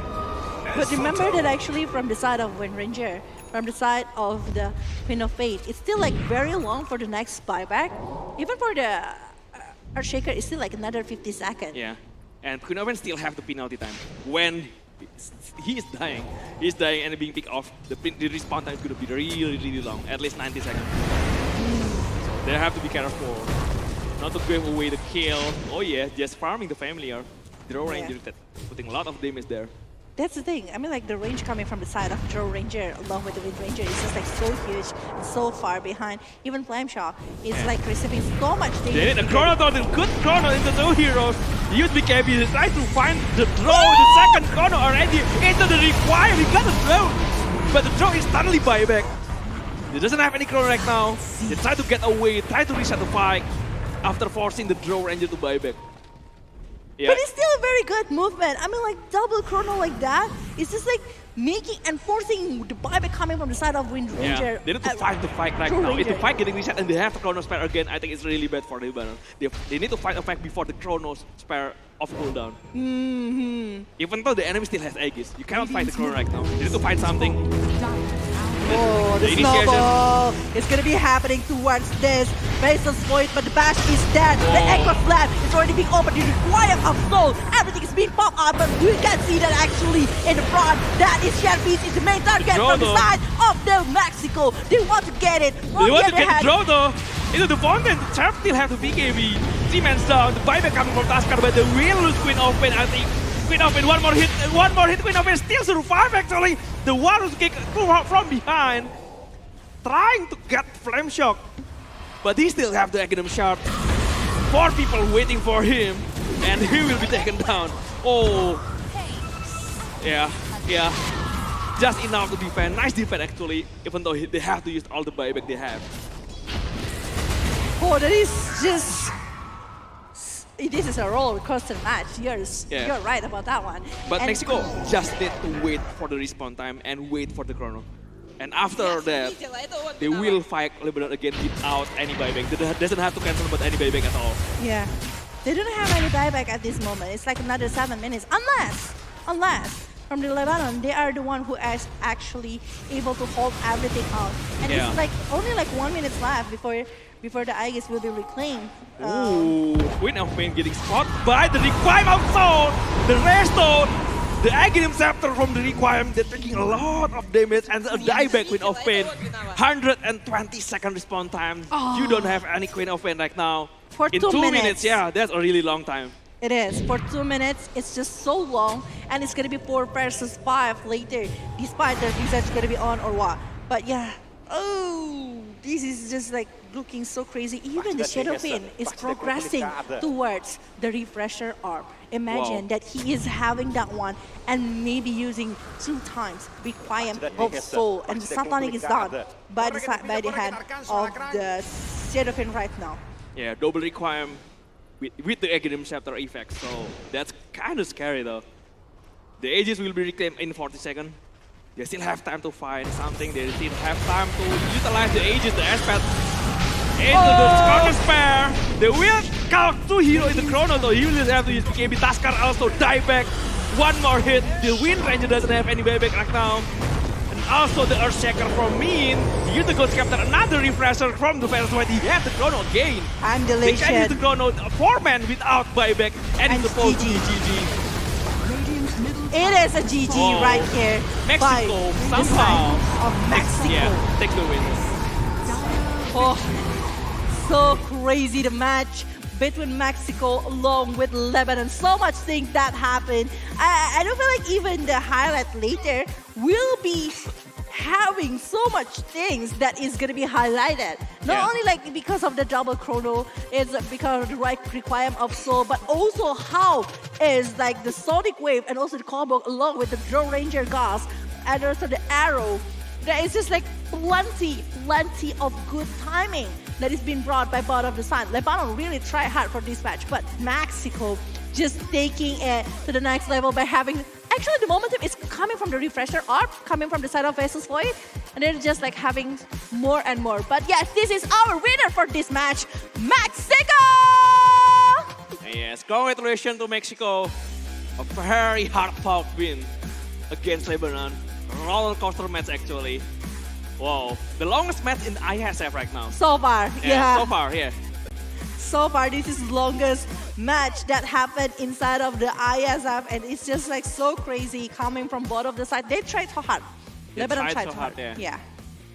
And it's not an easy opponent here from the side of Mexico towards Lebanon. They were just like, both of them are very, very strong. But we will see the highlight here from our previous match inside of the ISM Bali 14 World Esports Championship. Yeah. In the early game, Flame Shop, Wizards is getting a lot of kills in the laning phase, so having a lot of advantage also early. They got really good momentum in the game. Just a little bit mistake and Lebanon caught up. I think like the progress from the side of Team Lebanon is also like being slowed down quite a lot in the early situation because of the presence coming from the Visage one. Like Visage giving a lot of soul assumption over soul assumption, getting so much kill, even shutting down the Drone Ranger for like 4 times in a row. And the Shadowfin is just like a monster with tons of damage because the Shadowfin also like bringing into the Mass of Madness kind of items. Because he's making more into the attack type of Shadowfin, and it works really well, actually. It's a huge life steal, along with Paladin for neutral slot, like. Yeah, so crazy. Even the one that they are taking this Drone Ranger, they commit. That's perfect situation. The only way to win the fight against the drone, you need to kill the drone without using the chrono, and use the chrono after the second life, after you use the AD. That's the only way to win. Because that's happened before the Void is having the refresh, But this is the movement that actually not really wise coming from the Shadowfin, because just like what you mentioned, not using the BKB when he's jumping into roll and chasing over the Queen of Pain, it's just like a huge loss. And I think like it's a good side from the side of Lebanon. They are taking the chances really well and able to secure a point kill even for them. Yeah. This is the chrono. The very good chrono though. Just wasting his just wasting Drone Ranger BKB. After that, Drone Ranger doesn't have BKB, so they can't keep chasing under the drone. Oh. Yeah. The first buyback coming from Queen of Pain, they get punished so hard without their bellback. Yeah, it is. Yeah, this is the double chrono only for the drone. Oh. But the double chrono is just, it's just like so pretty, you know, like the way that he is like, okay, this one is done, so I want the one that is on the back line, and he's just making a way for the Shadowfin to go in and let it to have the hit. It's just like, this Faceless Voice is just so good to be there. But who is actually going to be the MVP for this one? It's going to be Lon here using the Shadowfin with 17.6 and 810 KDA with 851 GPM. The Requiem. The air can blink into the Requiem. That's Yeah. a really, really scary teamfight potential coming from the win with the Aghanim Scepter effect also. It's just like so crazy, and it's like, oh, The late game, the items. the teamfight potential in the late game is really, really strong. It is so crazy right now by design of them, but the scoreboard, we can see that actually how many goals that is being brought by both of the sides. So like, you know, the players that's just like having so much things to be shown, and I don't think like if they are forcing it for longer, it's not gonna be good. But Flame Shop with the Aghanim, like most of them having the Aghanim. Yeah. The blasting for the Shadowfin, and then blasting again for the Vessel's Void. Yeah. Oh. They are already full slot, all of them. Almost all of them. 46,000. 46,000. It's a really long game. But Shadowfin is too rich. Even in the early game, even the early into the mid game, still really, really strong hero. 46,000. Oh, okay. It's just plenty. Plenty of gold by the side of Lan here using the Shadowfin. He's just like having so much on his hand at that moment. But yeah. For you guys, IESF 14 World Esports Championship Bali 2022 is actually having the main sponsor. Thank you so much, GHL Group, and also sponsored by GHL Auto, Nusapay, DIS, Kuda Crypto, Taiwan Excellence, Pertamina, and Hydro Coco. And also our travel management partner, HIN, and also hotel partner, Episode Hotel, and also Marusaka, the one that is actually being the venue. Yeah. so crazy. I'm still so amazed with the match, you know. It's just like so crazy with all of the things. But you know what? Also like super crazy? Like it's the new phone coming from the Samsung Galaxy A series, you know. Yes. It's A73 5G. It's just like very new coming from them. And it's just like A73 5G with 8 gigs of RAM, 256 of gigabytes of memory, and also like Super AMOLED Plus screen. It's just like super good with a refresh rate up to like 120 Hertz. With a Snapdragon 778G with awesome 5000 mAh battery and rated for IP64 for water resistant. Yes, you can, especially, you know, if you want your phone to perform well, you need to use something A series. Yeah. Definitely. They already have the 5G, really good camera, quad camera, 108 MP, and make a creep steady shot with every kind of you need to let go your phone, your slow phone, you need to let go. You need to take the Galaxy A73 5G here coming from the Samsung Galaxy A series. But before we're jumping for the 6th round here, match number 6 for this one, because it's going to be super interesting. Match number 6 later, we will see again the one that is losing. Previously, going against Brazil, it's going to be Kyrgyzstan against the other team that is going to be competing inside of the stage.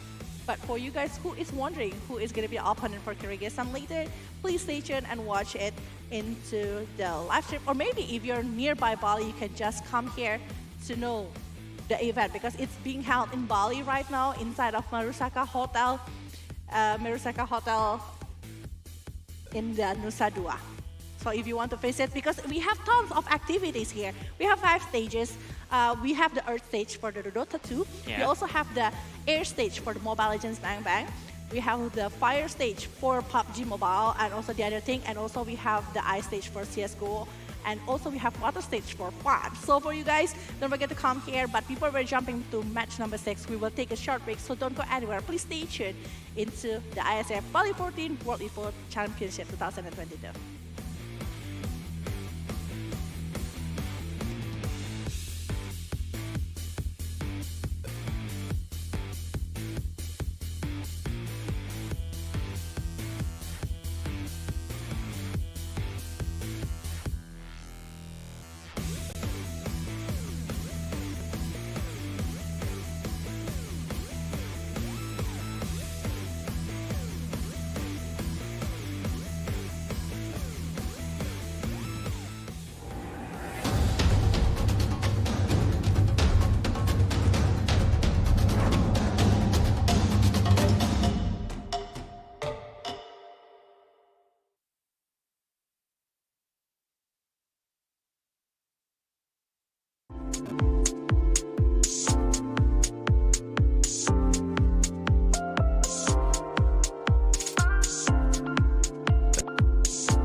Again at the IESF 14 World Esports Championship Bali 2022.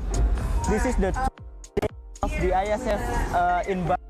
So, we've been through a lot of excitement in day 1 and day 2. The competitions between countries around the world is increasingly becoming more competitive and a lot of action here. So today we have 5 different games category that will be played, like eFootball 2023, CSGO, Mobile Legends, Dota 2, and also Tekken 7. So before that, I remind you to follow our social media so you can see live updates, see match schedule and result on the IESF Instagram. IESF_officials and also garudaku.ac. Before we go watch today's match, here's the some recap day 1 of the IESF 14 World Esports Championship Bali 2022. This recap is dedicated to you guys, so enjoy the show.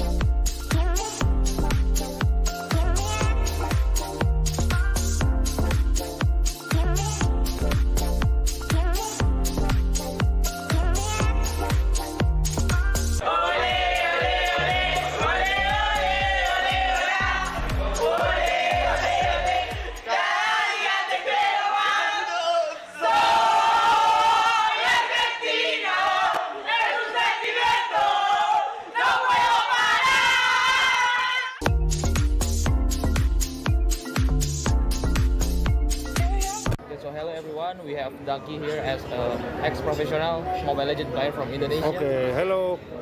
So the first question is, what do you think about this match, Indonesia versus Philippines? Hello match ya, pakai bahasa Indonesia aja ya.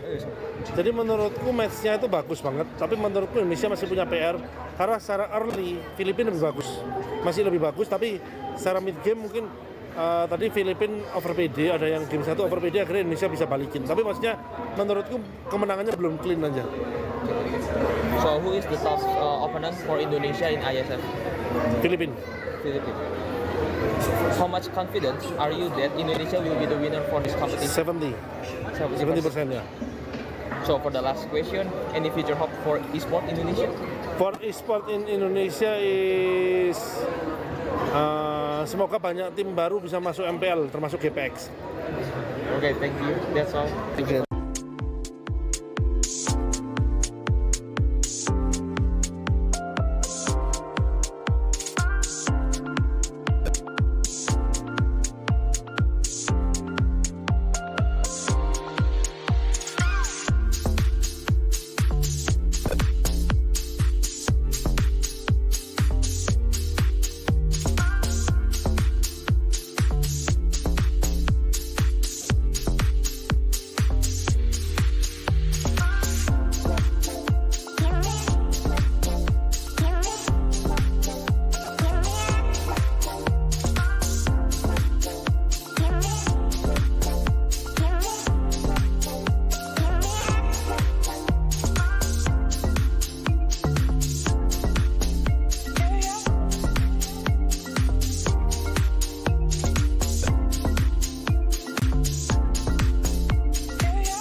So today we have Jevon from Team Trinidad Tobago, the winner of the match of eFootball versus Chad.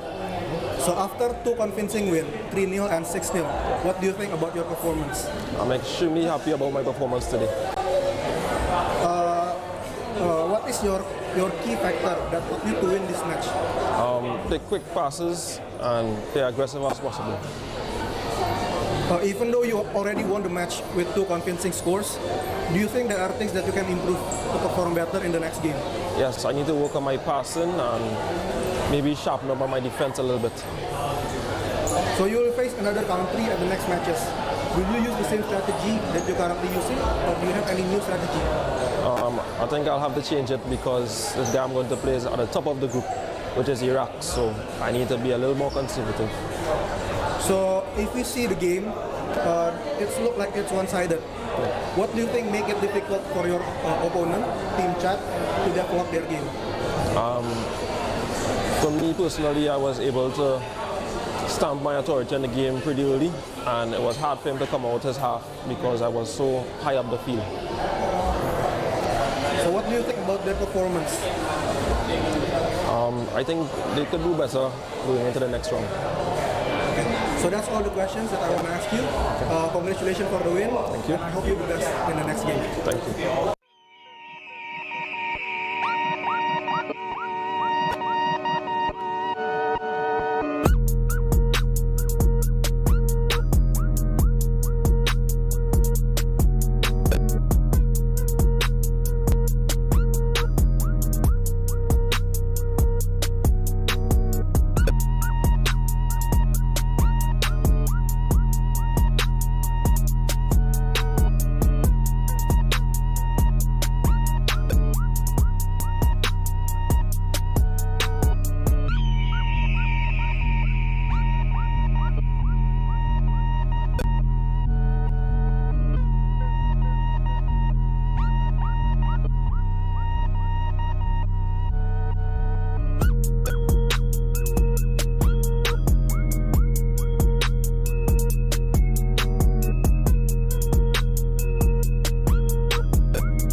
Kuwait with Barcelona against Czech Republic with Barcelona. Will be interesting now because we talked about the physicality that we've seen, or you see from the backline of Barcelona. Decide to go the other way, cheap foul given.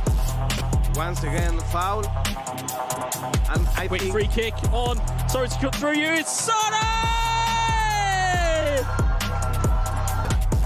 So, but also you'll notice kind of in the bottoms of your screens, just underneath the players, you'll see them as they go here.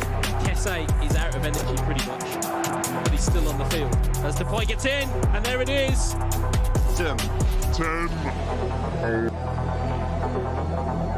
I know we can say a lot about passionate Argentinians. I know we can because we've got A tournament to see how each of them play and how will they play against each other.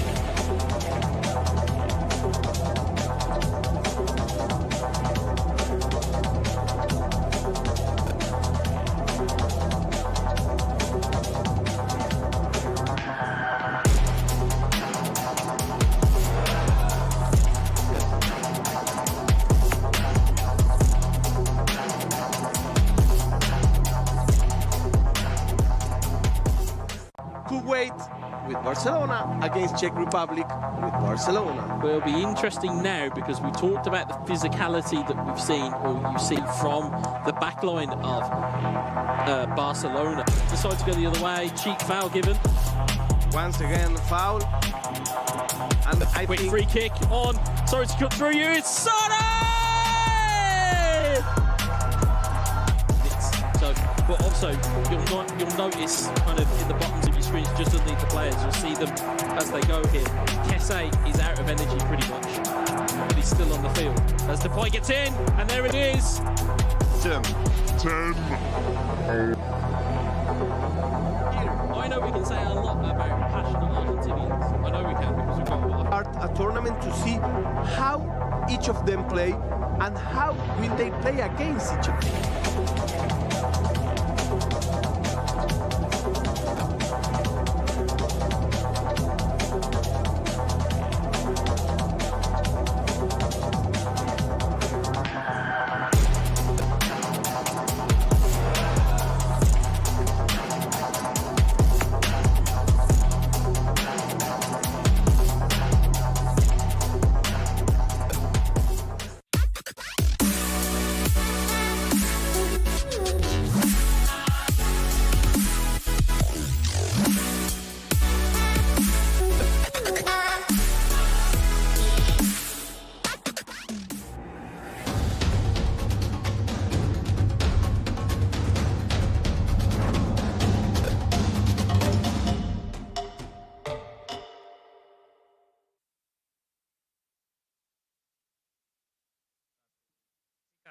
Good evening from Bali and welcome back to IESF 14 World Esports Championship Bali 2022. Back with us again, I am Brenda Kwan and also with Darius Drew, of course.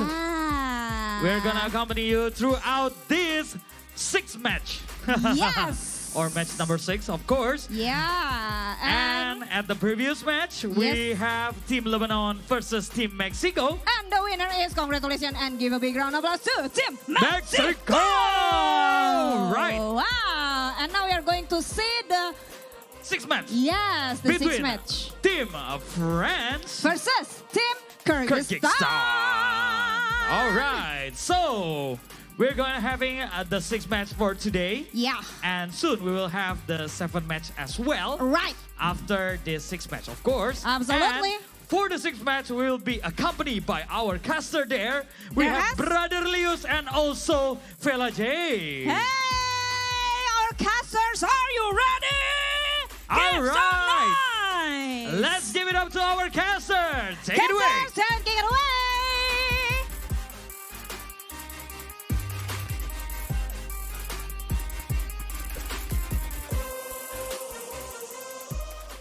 Thank you so much, Brother Darius and Sister Brenda Kwan, and welcome back to the Caster Dash with me, Colius Sam. Hello, Phillipines right here. We are coming to the match number 6 right here instead of IESF 14 World Esports Championship Bali 2022. After like a very tough match just now that happened between Mexico along with the Lebanon that is actually been taken by Mexico after a very, very long match just now. But yeah, next on, we will be having France going against Kyrgyzstan. Who is actually going to be winning for this one? Wow, and this is the second time for Kyrgyzstan playing for today. Because before they are facing Brazil, but they lose, and now it's time for revenge. Oh, ho, ho, ho. Is it going to be like a revenge, a sweet revenge for them, or is it going to be like something that they want to show off again coming from the Kyrgyzstan side? Yep. Because the Kyrgyzstan was losing just now, going against Brazil. So I want to know. Who knows? Yeah. Maybe they learn a lot, and we're gonna see the team line up from both of the country. Let's go.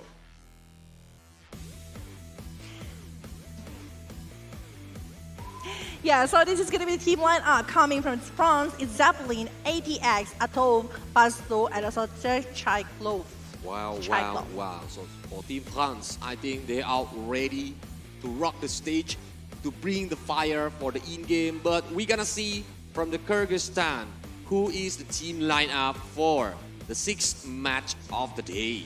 Oh, I really want to know what is actually going to be done here, but this is also going to be team lineup coming from the side of Kyrgyzstan. As all, Dream, Green, Lizzie, and Sunset. Actually, it's almost sunset right now. Yeah. In Bali, it's like 4:30 right now. It's another like an hour or like an hour and 30 minutes before the sunset happens. But yeah. Yes. As all, actually showing a really good performance coming so far from Kyrgyzstan. But previously, it's losing against Brazil, and Brazil was just like very strong team.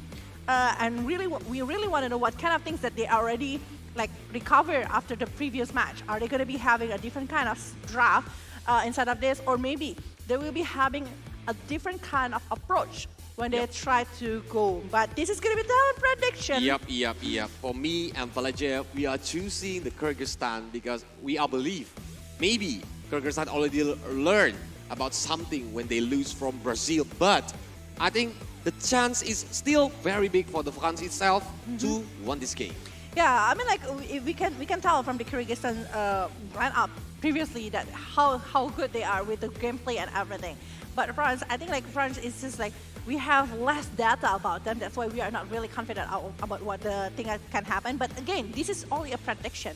Everything can happen inside of the ISF, and it's best of 1 series inside of play-in, which is not gonna be like that.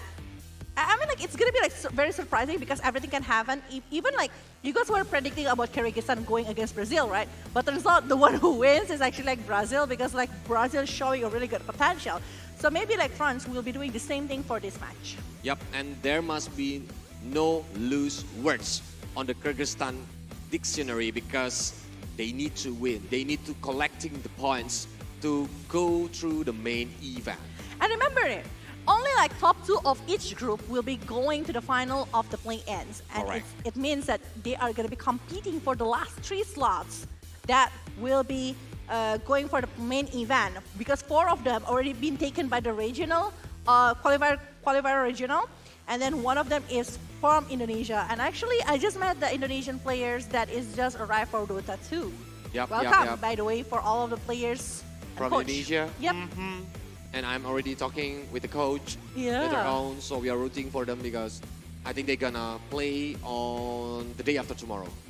I think on 6, I think, if I'm not mistaken, Yep. they will be And playing now it's on... 4. Yeah. Okay, Yeah. so, but we are focusing on this match first. We gotta see what kind of strategy or draft that maybe France gonna use, or even the Kyrgyzstan, because I think that should have a lot of like pocket strats, Valajev, to be shown for us. If we are talking about cheat strats, everyone uses it so far, like Natus Prophet that has been shown previously by the other team. What kind of, like maybe the last track pick just now, or maybe Visage, anything that can be shown inside of this game. But if you're talking about complete strats, it means that they need to be really confident about the things that they are doing in the drafting. And maybe from the side of Kyrgyzstan, because so far I saw that they're more into like combo things. Maybe they will try to ban over the silencer, which is going to be very good for them. But yeah, ban and big face. Here we go. We will be going for that side from the front and also Kyrgyzstan. And Primal Beast is already getting banned from the Kyrgyzstan. Dire team banned. Crystal Maiden, because I think the fans is already watched some of the Kyrgyzstan match and know what kind of possibilities, power from Kyrgyzstan when they are using the Crystal Maiden. Radiant team. I mean, like for Kyrgyzstan itself, like the ability from the Crystal Maiden that is they're trying to show is like the sacrificing method that is always been brought by them, and it's like working really well for them. But now, from Kyrgyzstan side, they're banning over the CC hero and also like dive-in hero that can actually be the initiator, such as Primal Beast along with the Pangolier that can jump into the backline later. So it might be they're picking a hero that can be like sniper or maybe the ranger that can be showing a really good performance from the backline itself. But Starscar is still there though. Radiant team pick.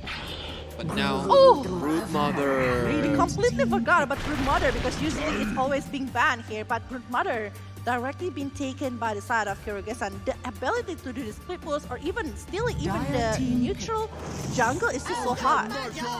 Yep, and Ogre Magi here too with Tiny from the side of France. I think it's gonna be combo wombo, especially for the Toss and Avalanche. Interesting. 10 seconds remaining. Even only Brood Mother is already very annoying, but along with Undying, it's just like so strong coming from Kyrgyzstan. Banning over the Naga, they don't want to have it ruined by the presence coming from Naga. Because of the Earthshaker, I think it's a must. If not, it's gonna be disaster when the Earthshaker will come inside using the Blink Dagger. It's a high possibility. 10 seconds remaining. Yeah, it's understandable. But we know that actually right now they already have like 2 melee heroes from the side of Frank. Are they going to be trying to put another one here? Because like the presence coming from Brood Mother, if later the little spider coming from the Brood Mother able to stop the movement coming from the Earthshaker, it's going to be over. Yeah, I know it's going to be like very good with the Echo Slam coming from the Earthshaker. But is it going to be like very worth it for it? But Earthshaker, I think it can play a flex post if they want to use it. But now no Life Stealer too, because it's gonna be hard to facing Life Stealer with Tiny. Especially it have Rage, so it doesn't matter that the Avalanche and Toss being popped 10 out. seconds remaining. Life Stealer. Actually, like it's a very, very good hero to be picked by the side of Kyrgyzstan because of the presence with the Rage and everything. Because like there is like too much CC coming from the side of Frank. But I don't think like the mid laner should be bad as well because the options is pretty well. But I'm not really sure about Brood Mother though. Brood Mother can go anywhere right now. Can be for the mid carry or maybe the off lane, and even the Undying can go for the support and also along with the hard lane here, the support one, and also the off lane. I mean, Well, we are going on the 4th ban for Kyrgyzstan. Are they gonna ban their Earthshaker, or they think that maybe there's another possibilities for them that can destroy the combo wombo and like destroying the summoned unit that they do to the top Radiant stone. team back. And yep, Primal Beast, no Primal Roar. Beastmaster. yeah. Beastmaster is already being banned by the side of Kyrgyzstan here. I wonder what kind of things that they are trying to put here, but the Slark is also like being left out here, not allowing them to be picked inside of the game well for the Kyrgyzstan. What kind of hero that they want to eliminate as well at this rate? They're still going to be picking for 2 after 10 this. seconds And the remaining. task is still going to be a very good one if they want to put an initiator 5 aside of seconds the remaining. presence coming from the Undying. because it's going good, going for, and I mean like Undying is just like so perfect at this moment because it's going for 2 STR hero from French. And the last ban for this phase is the Tide Hunter.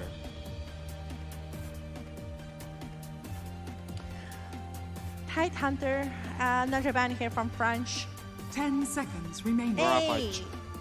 Because the AoE is so big, Pelagip. 5 seconds remaining. If they want to eliminate another carry, it means that they need to have something to be precise for their own carry. Because Tiny, I know it's a flax pick, but is it going to be like, I think it's so much better to be put as carry rather than going for the...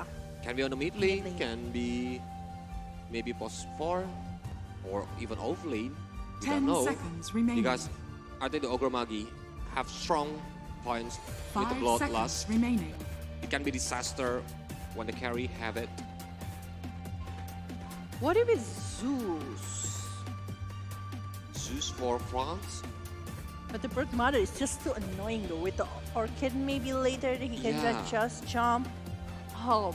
I think Orchid Zeus will be in disaster mode. That's why we're gonna see for the 3rd pick and 4th pick later, Hans will take one more hero before he goes to the Kyrgyzstan, and this is it. Dawnbreaker. The Dawnbreaker is the one that's being chosen here by the side of France after seeing so much potential coming from the side of Kyrgyzstan with Undying and also Bird Mother and escaping and coming to the side. It's just gonna be very easy coming from the side of 5 seconds Dawnbreaker. remaining. Okay. One more pick here for the side of Kyrgyzstan. 2, actually, yeah. After this, they were gonna pick one more. Are they gonna pick for the mid lane if they want to use Brood Mother as the other lane? Or maybe some of the magic damage hero? I have no idea right now what are they gonna try to pick here. Well, Pak, it's probably it will be going for the mid lane right now. Means that the Brute will be going for another. I think like it's the Brute going for the hard lane here, while for the Undying will be the support for maybe pass 4. It's gonna be so much better going that way. But it means that from the French, it depends on what kind of situation they try to put Tiny in. Like the Dawnbreaker can go for the off lane here, while for the Ogre Magi, I think like it's 4-5. It's just like very flex. The Tiny can still go for the support as well, but I do think with the presence coming from the Brood Mother, it's just like, once again, back again. It's so much better as a carry or mid lane. It's much more wise. Yeah, especially they have the Ogre. The Ogre also Bloodlust is the key, I think, for the core or the carry itself, or even some of skills. But we're gonna wait for the 4th hero from Kyrgyzstan, what kind of hero that they're gonna pick, and this is Clockwork is on. With Rocket, I think it can like open the map to open the vision without like walking through there, and especially when the rush time. So the enemies will get a hard time to get the rush without any vision that the enemies or the Kyrgyzstan gonna have, because Clockwork is there. So the contest will be so hard if the Kyrgyzstan have the lead in this game. Void Spirit. I mean, like Void Spirit is just like not so in the meta, but I do feel like it's still like gonna be very good because the ability to just like jump in and try to escape from the condition that they were having. But is it gonna be like 10 seconds a remaining? really good performance though, going this kind of draft from the Kyrgyzstan? It's still 5 doable. seconds remaining. Still doable. So it means that the Tiny can Radiant go team back for the other role. They don't want to see the black hole because Enigma is getting banned. Yep, the combo wombo with Tiny Enigma, it's gonna be disaster. That's why they're banning the Enigma with a big crowd control AoE. 10 seconds remaining. All right, without Enigma right here, maybe they just don't want to have the Enigma to actually cancel all of the things towards the side of Kyrgyzstan. But it means that if they don't want it they don't want Kyrgyzstan to actually cancel the combo. they can like just like batting over the silencer later maybe from the Kyrgyzstan side, but team for back. Frank, they are batting over the Ur side here. They still need to carry from the side of Kyrgyzstan after Clockwork and also Undying Puck, Brute Mother being picked by them. No Ursa, but I think if they want to like a strong carry who can like playing 10 with seconds remaining. not afraid of the crowd control, Jack might be an 5 option seconds remaining. for the Kyrgyzstan, but we doesn't know because it's quite rare to see Jack. It's only yesterday we are seeing the Juggernaut, but it's still possible because the Omni Slash is very, very strong against one versus one situation. I don't think it's like a very good option right now, since like the one that we are facing at the moment is like tons of melee that is actually going to be very good to go against that kind of hero. Like the sustain ability is just going to be very high. But yeah, Sniper is the one that being eliminated here by France side. Well, Kyrgyzstan, what kind of hero that you are expecting for this one? With this kind of a lot of CC, someone that might be strong. Radiant team but Shadowfin. Mid SF gonna play or side lane SF with Puck coming on the Kyrgyzstan side. It's very flex though. It's very flex. We don't know. Puck still can go for the old lane.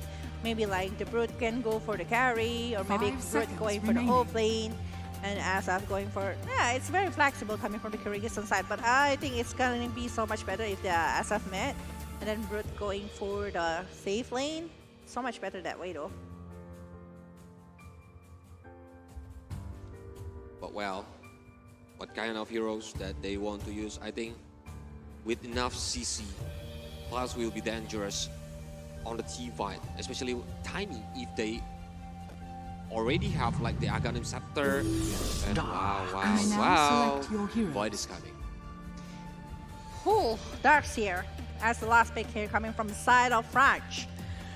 And with this kind of thing, I think like the early situation will be coming really great coming from French. With the Darkseer, with the Tiny and also Ogre Magi. But coming to the late game, I don't feel like the potential coming from Brute Mother is just like a little bit too much. With the pressure over the split push maybe, or even the war, it's just going to be so huge. Undying even with the Tombstone along with DK, it will be able to actually stop a lot of hero coming from the side of French. So let's see what is actually going to happen. It's Book at Park along with Shadowfin. We'll have a really good combo for that one. Yep. So for the audience, you can write on the comment section whose team are you supporting right now. They really need your support. Please type on the comment section using like their flag and of course their hashtag of the country. Yeah, support them. Give your support in the comment section below. Who do you think gonna be winning for this one? Is it gonna be French or maybe gonna be Kyrgyzstan?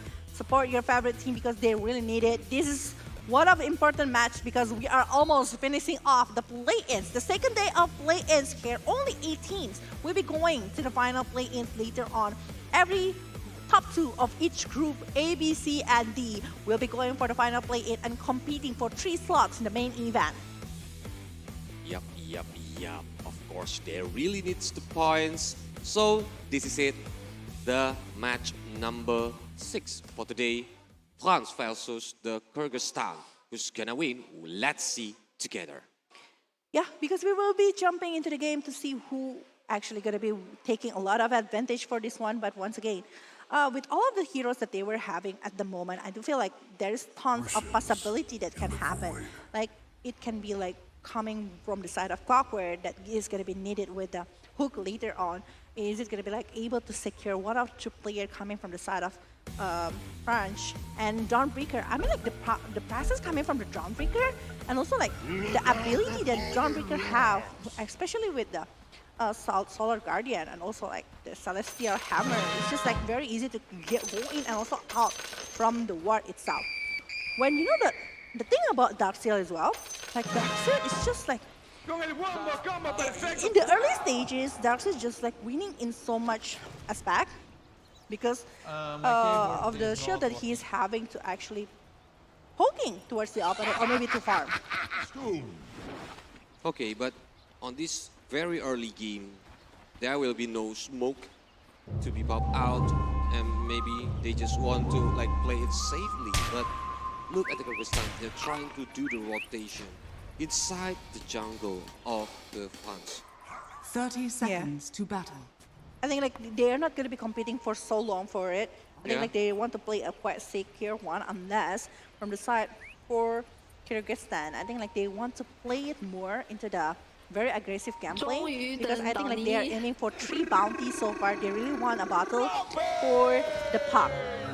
So yeah, here you go. Let's see who is actually going to be taking that one. From the side of Undying, I don't think that the Undying wants to play that much aggressive. So yeah, they only got 2 for 2 here inside of the bounty. So they already get it. I think it's still balance from both of them, on a little bit advantage on the Kyrgyzstan side. But overall, we're gonna see some match up on the lane today, Bella. Like the Void Spirit versus Puck. What do you think? Void Spirit versus Puck, I think like it's still gonna be pretty decent.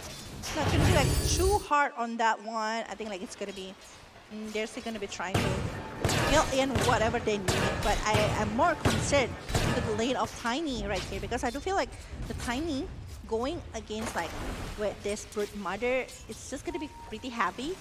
Like with all of the Spiderlings from the Brute Mother, and later on, I mean like the Dawnbreaker is forced to actually take care of the Tiny, and Tiny, he's not able to do anything on the track that we are expecting to, because Tiny is the one that actually can counter Brute Mother at this rate. Yep. And this is the second game that Green using his Undying. For it's quite good when using Palmstone, the decay from Green itself. Oh, the DK is just like so perfect to countering the Tiny, especially when the Tiny want to farm like this. Later on, after having the Palmstone, it's just going to be harder even from the side of Tiny. And so far, we see that actually the Brute Mother enjoying the time for farming, while for the Tiny is like trying to catch up with the difference from the farming itself. But look at that one, the aggression coming from Undying is just too much. Because they meet 2 melee heroes, Phillipines. That's why it's gonna be quite hard, but as long as it's only the 3s, now Avalanche is being popped out, Green is trying to escape, but yeah, it still have a lot of the HP bar to be taken down. I think like even despite that the things that happen, like Tiny still farms pretty well, but the thing is, if they want to drive into the side of Kyrgyzstan, it's like a suicide at this moment, since the Undying, once again, it's just like taking all of the SDR from the side of bottom lane. I think like from the bottom lane, it's gonna be a first blood since that from the top lane here. Shadow being able to take 1 point, and even it's the core, it's the carry here that's taking the first blood. Because it's the Ogre who are taking down on the top lane, but Kami is alone now. Sunset is coming, trying to stop Atop from running away. And Cock has been popped out. But I think Atop with low HP, with a couple more hits, Atop is taken down. That's the thing. Power Cox, it's just like so annoying. But battery assault coming from the Clockwork itself. In the mid lane, we're saying that actually the Void Spirit along with the Puck, it's like 50-50 condition. It's just pretty much the same. It's no one that actually winning that lane, while in the bottom lane, it's a winning from the side of Brute Mother. The Brute Mother even like taking everything, while the Tiny only having 7. So later on, the stack, Ensign Script stack is going to be very good, but Apollo is being thrown right now. But the Tombstone is dead, and the Tiny won't be surviving for too long, I guess, because right there we are seeing that actually Blizzy, he's retreating from the condition, while Green wants to get over the DK. One more DK if he's having it, but it's another 7 seconds. I don't think that he will go that far, only to take the kill towards this Tiny. It's failed to get kill, but I think it's really important to make Tiny need to go back a little bit, because Dawnbreaker here cannot do anything when you see the friends is being killed. But now look at that, Cyclone again. He's been taken down by Sunset in dangerous position, try to run away, and Sunset is alive, but Atov is taken down. The Ray is just coming beautifully from the side of Shadow Fiend just now, and it's another point, like 3-point kills for Kami in the top lane using the Shadow Fiend. While we know that actually it's not supposed to be that easy, but oh ho, Dawnbreaker, of course, go away. While the Tiny, once again, it's just like 2 lanes been winning by the side of Kyrgyzstan, and now 2000 network is already been complete by them. The progress needs to be better as well. While the Tiny needs a lot of things to be catch up, but later when he got the Toss Avalanche along with the growth of the Tiny as well, maybe level 7, it's gonna be like so much better. Because now it's still a hard time for Tiny itself, especially walking on the Broodmother when.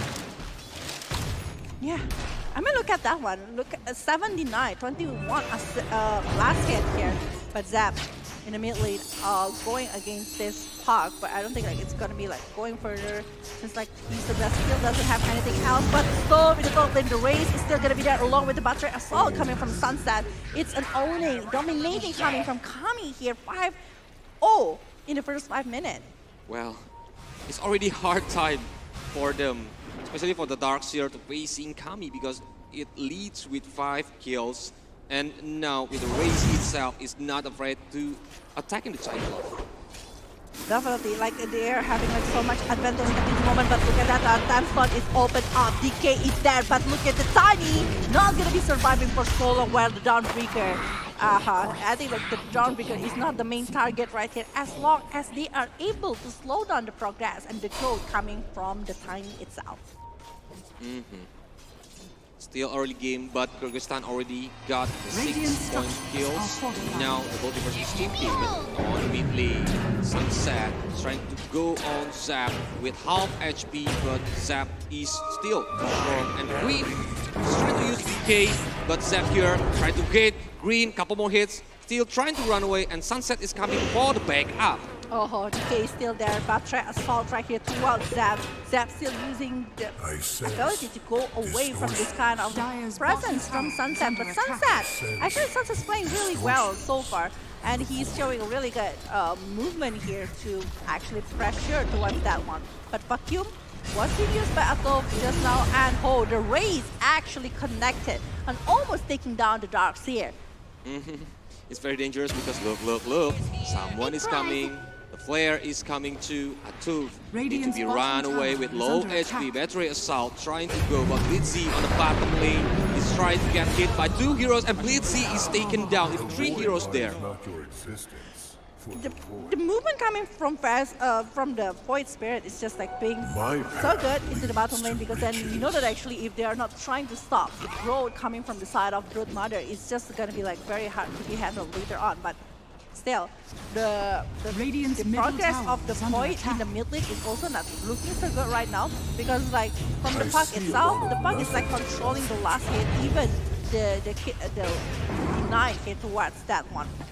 Despite the level gap is still on the win on the side of Zap here, with all of the dissimulate and also the resonant toss, but oh, Vacuum right here, still using the bad straight assault, try to get close to Atov, but it's too low already for Sunset, so I don't think that they will try to commit on their bottom lane. We're seeing a different kind of situation right here, because the Broodmother actually trying to run away from the condition. Well, the pass is already been done, but the Dawnbreaker, I think, going to be the next target from this kind of situation. But the Illusory Orb coming in from the side of Puck, and now they're taking another point from the side of Kyrgyzstan. Yep, 2 men down on the bottom lane, and it's very, very advantage for the Kyrgyzstan. So I think they are trying to like make it fat, especially for the Brood itself and the IESF, because look at that network. IESF and Brood is very rich on the early game. But look at Lizzy actually with the Mass of Madness. I think he already have that one, or he has something else on his hand that he is trying to go against that one. Well, Undying needs to progress the item later, maybe going for something to help him to move away faster. But oh, Kami is the main target for Zap here, using so much resources. But the battery assault actually stopping the progress from Zap, and here you go, it's unstoppable. Nice backup coming from Sunset. What a nice cover from Sunset. He's coming using the battery assault and using the cog. So like the Void Spirit cannot do anything when the Kami is got the position for the free hit. Ooh. To dissimulate actually like pretty painful from the side of Void. Okay, but okay, in the bottom lane right here, Tiny still level 5, but look at the presence from the Brute Mother that is taking everything and now going to take over maybe the tower in the bottom lane. It's under 10 minutes, Phillipines, but the tower That's is the thing. almost destroyed. That's the reason why everyone betting over the Brute Mother. So fast. Like the power, not only because of the push presence that can be given, but also because of the movement. Yeah, I mean like the ability to even going to juggle, but Cyclops is not going to be holding himself for so long because of the damage that is given by Kami, and even the raise is still going to be there, and it's another point for Kami. But the Void Spirit is coming. Kami is on dangerous position. Requiem is on, but it's not enough. That Sunset and Kami is taken down by Zap. Got the double kill. The dissimulate along with the Astral Stab, it's just like coming so fast, and also like tears rip through the Astral Plane to the side of the Kyrgyzstan side here, and it's still 5,000 lead of the network here from the side of Kyrgyzstan. It's far. On this it is far, but I feel like it's still doable. It's just like they need to drag it into the late game. But the thing is, like Tiny's net worth, it's just like so low. Even like it's under, even coming under from the off-laner of the Kyrgyzstan. That's the thing. Brute Mother is just like gonna be, even maybe Brute Mother will be the top later on, beating over the Shadow Fade. Dire structures he already destroyed the first tower on the bottom lane, and later he can move on, maybe switch lane to the top, and he can bring more advantage if they can destroy the next tower, the next objective by the Kyrgyzstan. But still an early game, like Fella said before, everything can still happen even with the 5k difference on this 11th minute in game. I mean, like, we saw it just now in the previous game. Like, everything can happen. Even the 13, 15,000, 20,000 network can change in the, like, split second. So, yeah. But after, the hook shot! But the pause is coming. Okay, but it's gonna be very hard here. 3 heroes. For this Darkseer to run away from the condition. Alright. Please be patient, my friend. Because they already said that they have the mic problem. I don't think like the Darkseer will be able to survive though, unless you have the Surge and also like have the vacuum to actually stopping the movement coming from the Clockwork. But I don't think like the Battery Assault along with the Power Cox is ready by them. So yeah.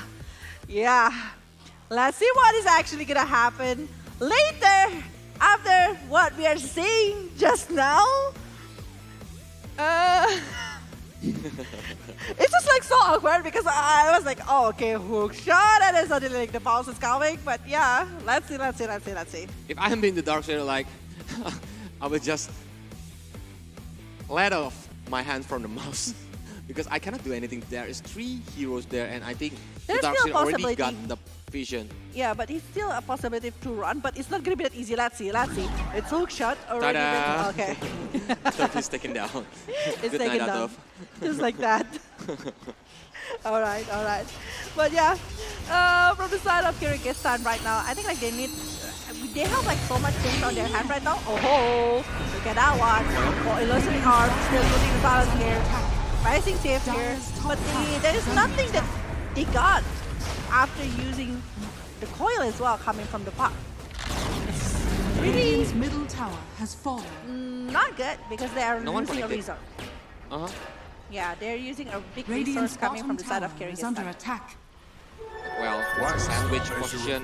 It's not good if they are meet each other because Green is trying to open the map using the DK, and the courier is taking Radiant's bottom tower has fallen. Well, right now, I think the progress of the item will be very important, and that's why Void Spirit now they're going for the EO Sapture, so actually can prevent the pucks, especially if the puck using the Dream Coil later on him. And maybe not only that one as well, there's like plenty of skills that can be brought by the side of Kyrgyzstan, even from the Shadow Fit. And now we're seeing Atom actually using the Iron Shell, using the wall of replica right there, but it's not going to be for so long because it's going to be taken down just like that. But Zap is actually being chased down by Blipsy here, that is using his Spiral Race to chase this Zap, slowing him down.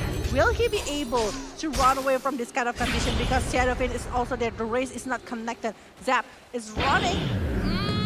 Okay, he will be able to go away maybe? Oh, will he be able to TP away? He is. Successfully TP away because no card control from the Broadmother yet right now. And yeah, he already using some of the skills. And now Hook is coming. Sunset using it for the clock, using the rocket, using the stumps. Now Coil is coming, Visionary Orb, and Parkstow is taken down. I keep my enemies close. It's taken down just like that. Eclipse is Sunset is just closer. like very annoying with the hook shot that he's been doing so far. He's just like able to find at least one member from the side of front, and it's continuously going that way. While we are seeing the mid lane right now, Dream Coil going directly towards Void Spirit, but Void Spirit will be used inside of the power cogs right there. But Zap will be able to use the Astral Step to run away from this kind of condition, but Sunset is still there. He still wants to chase for this one. Oh, along with the Undying, but I don't think that for so long because it's just going to be dragging too much time. But yeah, it's quite hard to catch Zap on this early game, Phillipines, because yeah, it has some of the resource. Or when Zap has the mana, I think it can go anywhere, jumping everywhere. It makes like the player from Kyrgyzstan a little bit confused where Zap gonna land. Well, we're seeing that actually this is not like looking very good from the side of that one, but the Broodmother actually aiming for the Dawnbreaker and the hook shot again connected, and look at that one, the Assault, everything is being used right here to stop the movement coming from the Dawnbreaker, and Dawnbreaker is down. Pick off. Every pick off that Kyrgyzstan do is very, very crazy one, especially for the hook, for the cock, and the battery assault. It's very, very painful. And I think, yep, it's only 15 minutes, but we already see that France is struggling to like getting the tempos back, even with the 9k goal difference. I think Kyrgyzstan is most likely is gonna win this game if they can maintain this kind of tempo.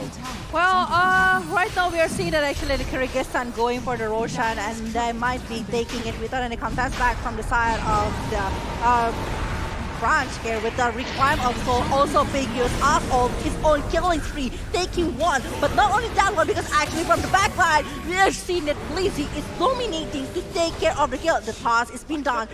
The timing will be running away from that kind of condition. Because he's using the haste rune. It's run so fast to go away from the Roshan pit, or it's gonna be dangerous for the Tiny. It's about 2 men down from the France side. So I think it's the time to play more aggressively from the Kyrgyzstan because they have the ages. I think it can be like more pick up, or even the big team fight can be set up from the Kyrgyzstan. Yeah, the big setup is needed definitely coming from the side of Kyrgyzstan, or maybe even coming from the side of France here, since France right now, I think that they really need to do something regarding the things that they were having. I think if the Tiny Eve, and only if Tiny already having the Blink Dagger, it's going to be like easier, maybe along with the BKB, it's going to be so nice if the BKB plus the Blink Dagger happened to be on the hand of the Tiny, but hookshot, it missed somehow, but they're still going for it. Power Cogs along with the Battery Assault, still using the surge to roll away, but Race will finishing the Ogre Magi right there. Low HP, Sunset is trying to looking for it, but yep, he didn't found it. Even the rocket is too late, around 3 seconds. Yeah, able to survive, able to go away, even able to run from this kind of condition. Well, we are seeing that actually top 3 coming from the network is on the side of Kyrgyzstan. It's still on the Brute Mother, Shadowfin along with the Park here. Even the difference coming from the Park along with the Tiny is just like so far, it's all like 6,000, but for the core, it's like 5,000 differences right here. Okay. The 5,000 difference. They try to looking for more. They try to aim for the high ground tower on the top lane. But Avalanche is coming, trying to go away. Blizzy getting back. Requiem has been popped out, but Pasto is to survive with the hook. Pasto cannot survive, and killing spree is got by the green.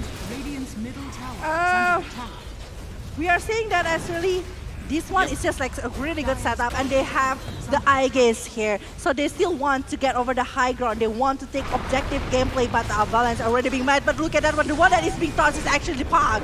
Oh, they are forced to get back at this rate because we are seeing that actually even the Clockwork is going front and want to aim for something else. But the 4-stop is already being used here. Almost getting caught here by the side of the Undying, but still able to get back. Still able to survive. Smoke saved him. Yeah. On the last moment because like there is 2 damage from the tower itself, but Smoke make it invisible, so the damage is not connected. Damage is not connected. But yeah, I think the high ground, the tier 3 tower here is still gonna be taken by the side of Shadowfin here, but the AO already been done here, already been used. Oh, it's denied by the side of Void Spirit. Because it's too low, fella. It's too low, but they're aiming for the wreck now without tower. I think it's the problem for France. Because Kyrgyzstan is not afraid. They have the web links, even there is sentry ward there, but it's just for denying the enemy sentry. Yeah, the race is still there. Look at that one. They're waiting for a perfect chances, but the hook shot, just like that. Battery Assault going for this Void Spirit along with the Ogre Magi, but they are getting the one set of racks, and I think they are satisfied with that one. So they might be going for another kind of gameplay, but oh, Yulsapter going that way, wanting to take over this. Dawnbreaker wants to aim for it, but oh, I think like it's still gonna be safe no matter what happened because it's still a really good Clockwork. Because he just used the clock, but Sunset is taunted. Now Cyclops cannot run away. He's being taken down, and it's the chance for the Kyrgyzstan to aim for the middle high ground tower and ATX. And I think that they really want to take it the one set of racks again. What we're actually doing. Oh my God, the silence coming towards this Tiny. Want to drink coil is already being used as well, but don't pick up what the jumps and what of course the requirement of soul from the Shadow Pit is already being popped out. And again the hook shot is being thrown away. Bang! With the Tiny, but it's double kill for a Sunset here with the Clockworks, and the Egg is already being reclaimed, but at what cost? It's 3 members done and 1 buyback. It's been done by France's side. I think it's the fastest game, fella Jay, from the day one. On the 17 minutes, 1 rack on the top lane is down, and now on the 21 minutes, the middle rack is down too. They are trying to aim for the bottom tower, but now Atuf cannot survive. The damage is too painful from Kami.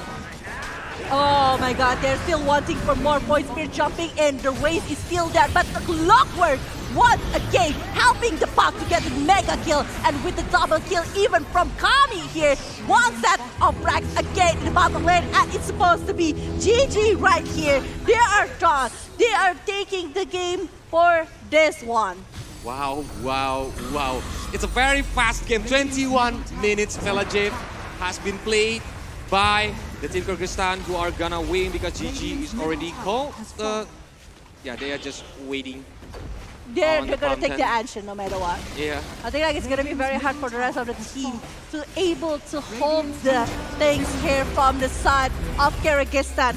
The Kyrgyzstan will be going and take the victory from this match. And this is the fastest game ever on the IESF 14 World Esports Championship on Bali 2022 for Dota 2 game with only 23 minutes. Yeah, and this is the winner for this match. It's just like a really back and forth for the Kyrgyzstan. They're just like having so much advantage since the beginning with the Shadowfin, with the movement from the side of the Brute Mother and Shadowfin is just like so much to be given. Like, I don't know why they'll let go of Brute Mother. That's the biggest question though. Because they let Brute Mother go, and when Kyrgyzstan use it, even the first tower is destroyed very, very quickly, and this is it. Give a big round of applause for Kyrgyzstan, who's winning on this 6th match. Congratulations. Congratulations, Kyrgyzstan, for winning this match. Not a match that they are done, and I think like this is a really good performance that is being shown by the side of Kyrgyzstan. It's like a very fast game, just like what the other half mentioned, just like what Leo's half mentioned, and it's just like going really great. Like even we don't see the Dream Coil along with the requirement of Soul of combo. It doesn't need to be that way. Even the Shadowfin able to take care of everything, like the damage that is given by the Shadowfin, even the Desolator that he made is just like so perfect. That's why he built the Desolator, not the other item, because Desolator will gonna like decreasing the enemy's armor, and it's very, very painful.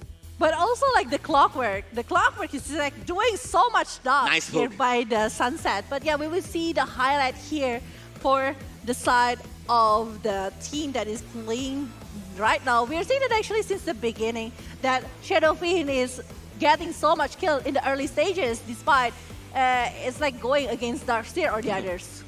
And for the battery assault is always on point. It's one-on-one situation. He cannot run away with low HP. The enemies is for sure will be taken down.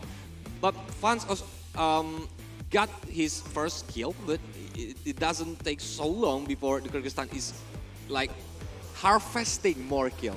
Okay, but yeah, I mean like the Void Spirit trying so hard to actually taking an advantage over this one. He is able to take 1 or 2 kills that is very important at that moment.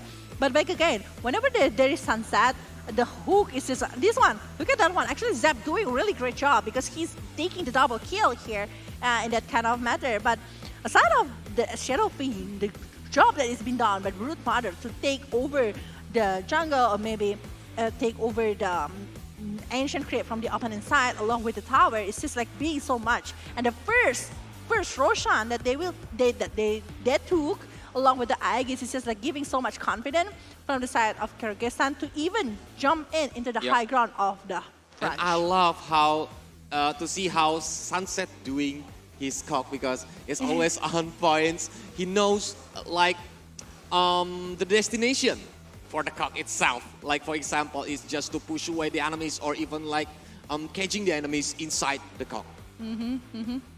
Yeah, the power cox is just like so strong coming from the side of Clockwork itself, and maybe because of the hook shot, it's just like I think like only one hook shot that is missed. Aside of that one, it's just like always connected hook shot to the side of French.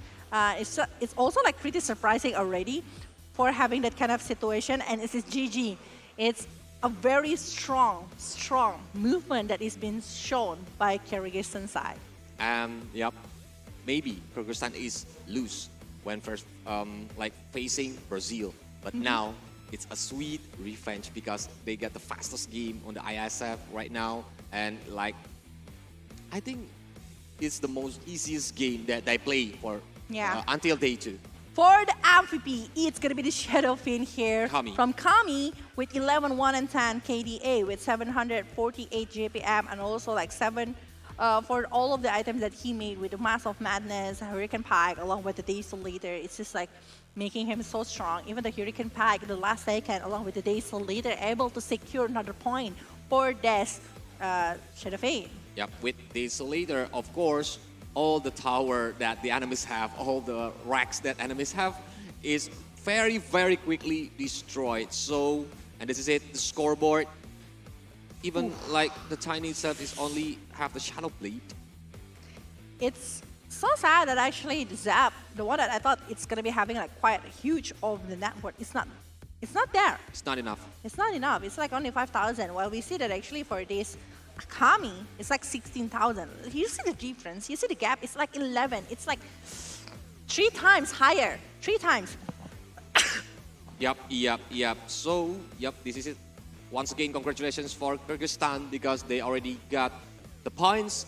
But later on, nice try for France, I think. Yeah. They can do for the evaluation and come back stronger later, because if they still want to be on the main event, they need to collecting more points to be on the top 2 Yeah, on every definitely. But we're coming closer to the last match of the play-ins. Yeah, despite there's still a chance that we will be having tiebreaker. I wonder what is actually gonna happen. But before we are jumping into match number 7, we are gonna be taking a short break, so don't go anywhere. Please stay tuned inside of IESF Bali 14 World Esports Championship 2022. We will be back. See ya.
All it takes is one dream.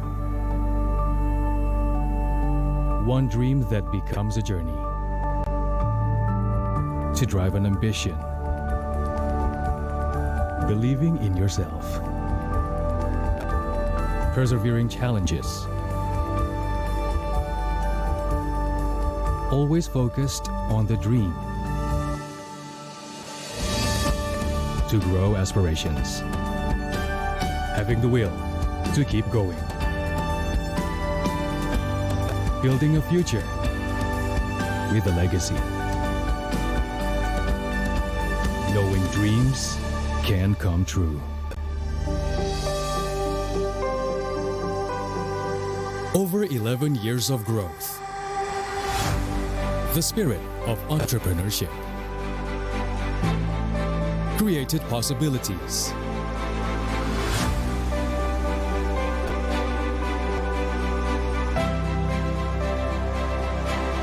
Realized new potentials.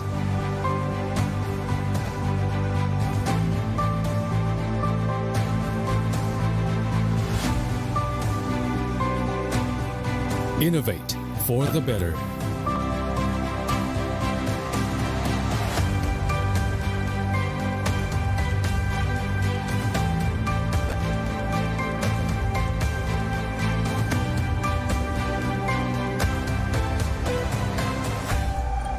Expand horizons.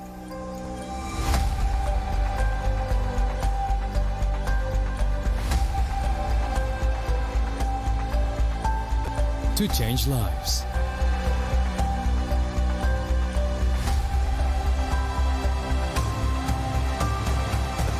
To connect new ideas. To explore new grounds.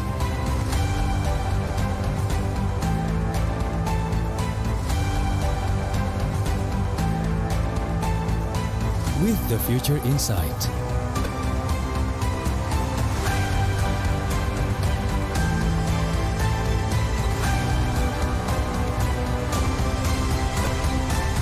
Together.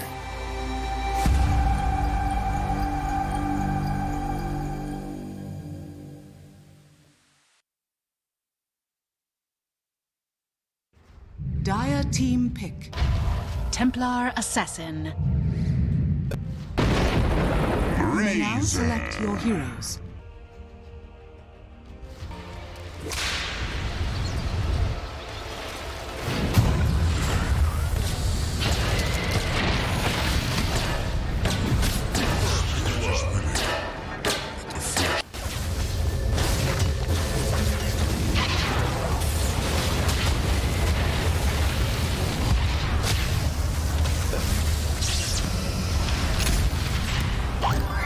Dire's middle tower is under attack.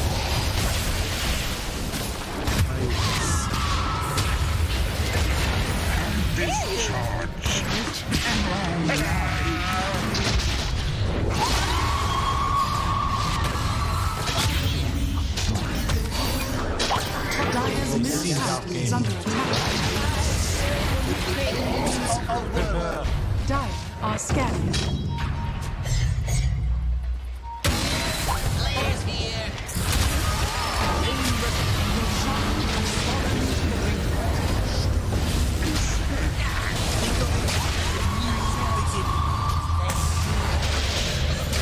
Dire's middle tower is under attack.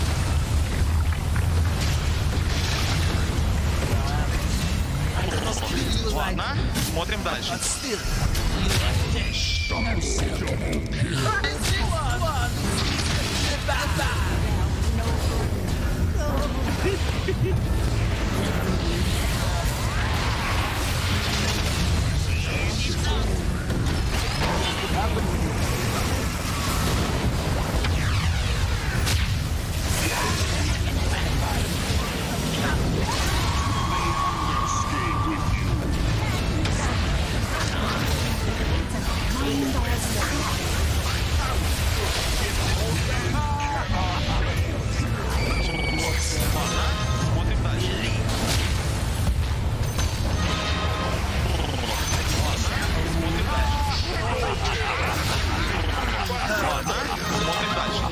Dire's middle tower is under attack.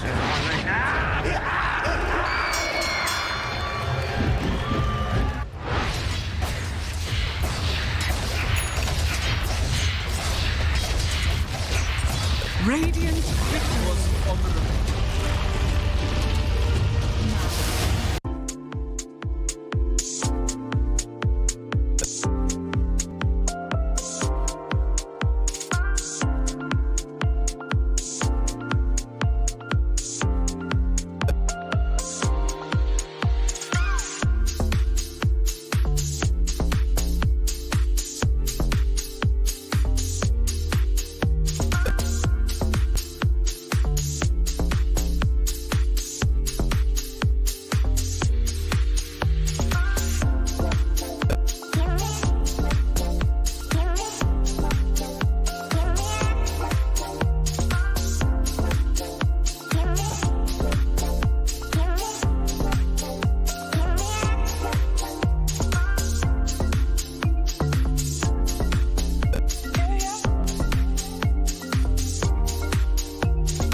So, welcome to the IESF 15 World Esports Championships Bali 2022 with me Sigit as your field host.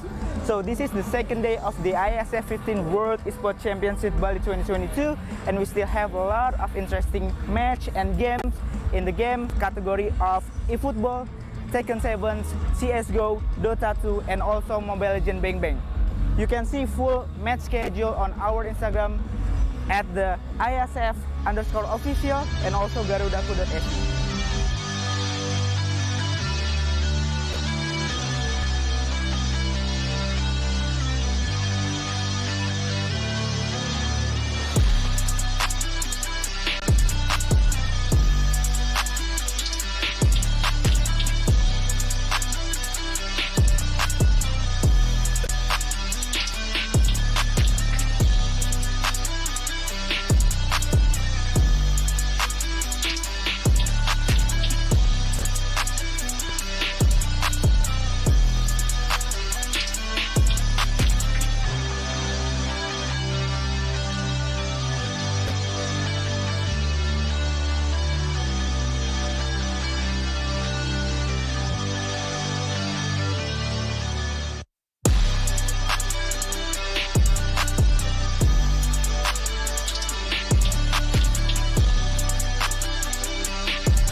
before we go, did any of you miss the excitement of the day one?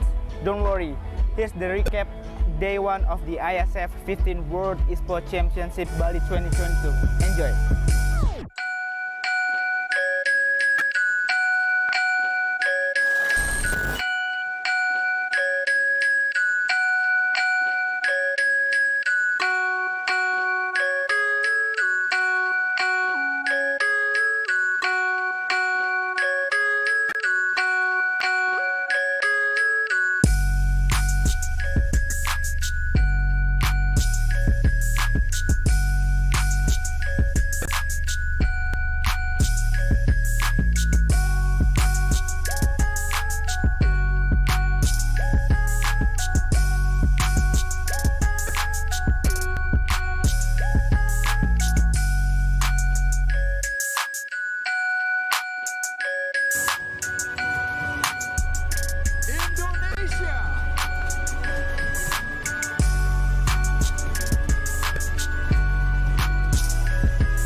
Saya membuka secara resmi 14 World Esports Championship.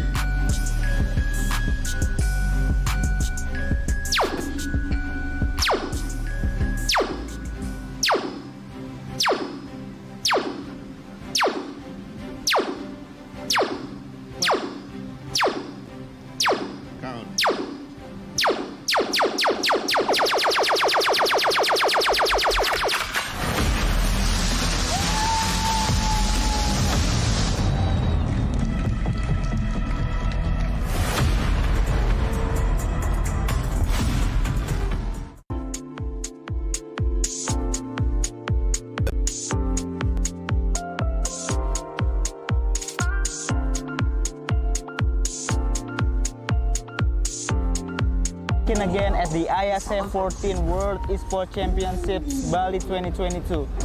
This is the day of the IESF in Bali. So, we've been through a lot of excitement in day one and day two. The competitions between countries around the world increasingly becoming more competitive and a lot of action here. So today we have 5 different games category that will be played, like eFootball 2023, CSGO, Mobile Legends, Dota 2, and also Tekken 7. So before that, I remind you to follow our social media so you can see live updates, see match schedule and result on the IESF Instagram, IESF_officials, and also garudaku.ac. Before we go watch today's match, here's the some recap day one of the IESF 14 World Esports Championship Bali 2022. This recap is dedicated to you guys, so enjoy the show.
All their money got me wearing fly. Girl, but I ain't asking. They say they love my ass in 7 G's to religion. I say no, but they keep giving, so I keep on taking. And no, I ain't taking. We can keep on taking. I keep on demonstrating my love, my love, my love, my love. You love my lady lumps, my hump, my hump, my hump.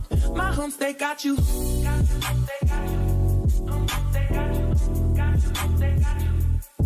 They got you. Got you, they got you.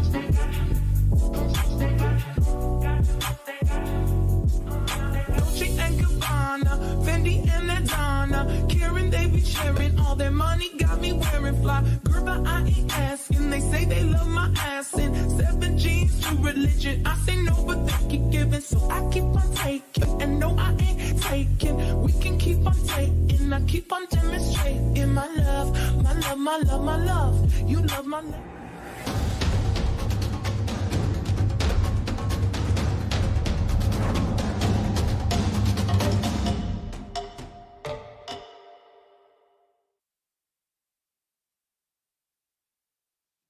Menusakan Nusa Dua, give some noise! Let's go!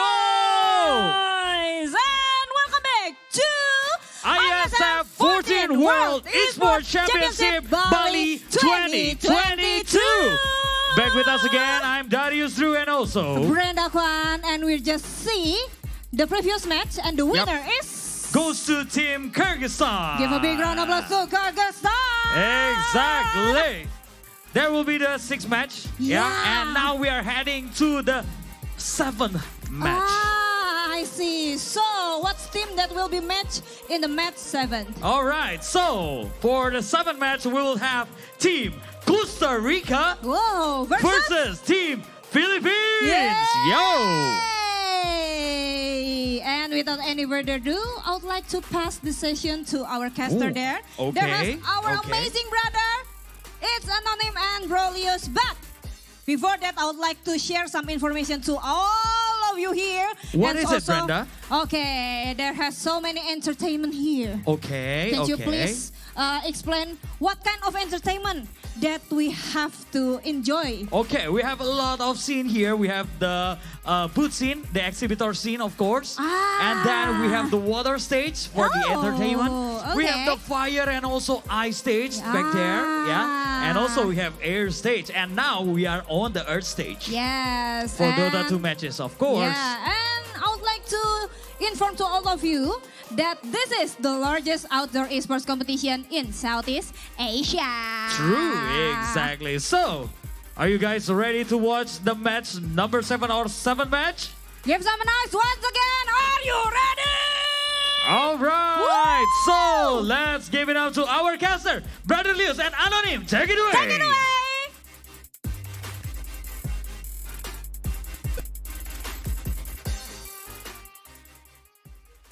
Thank you so much, brother Darius and sister Brenda Kwan, and welcome back again to the caster desk with me, Kolio Sam. Anonym here.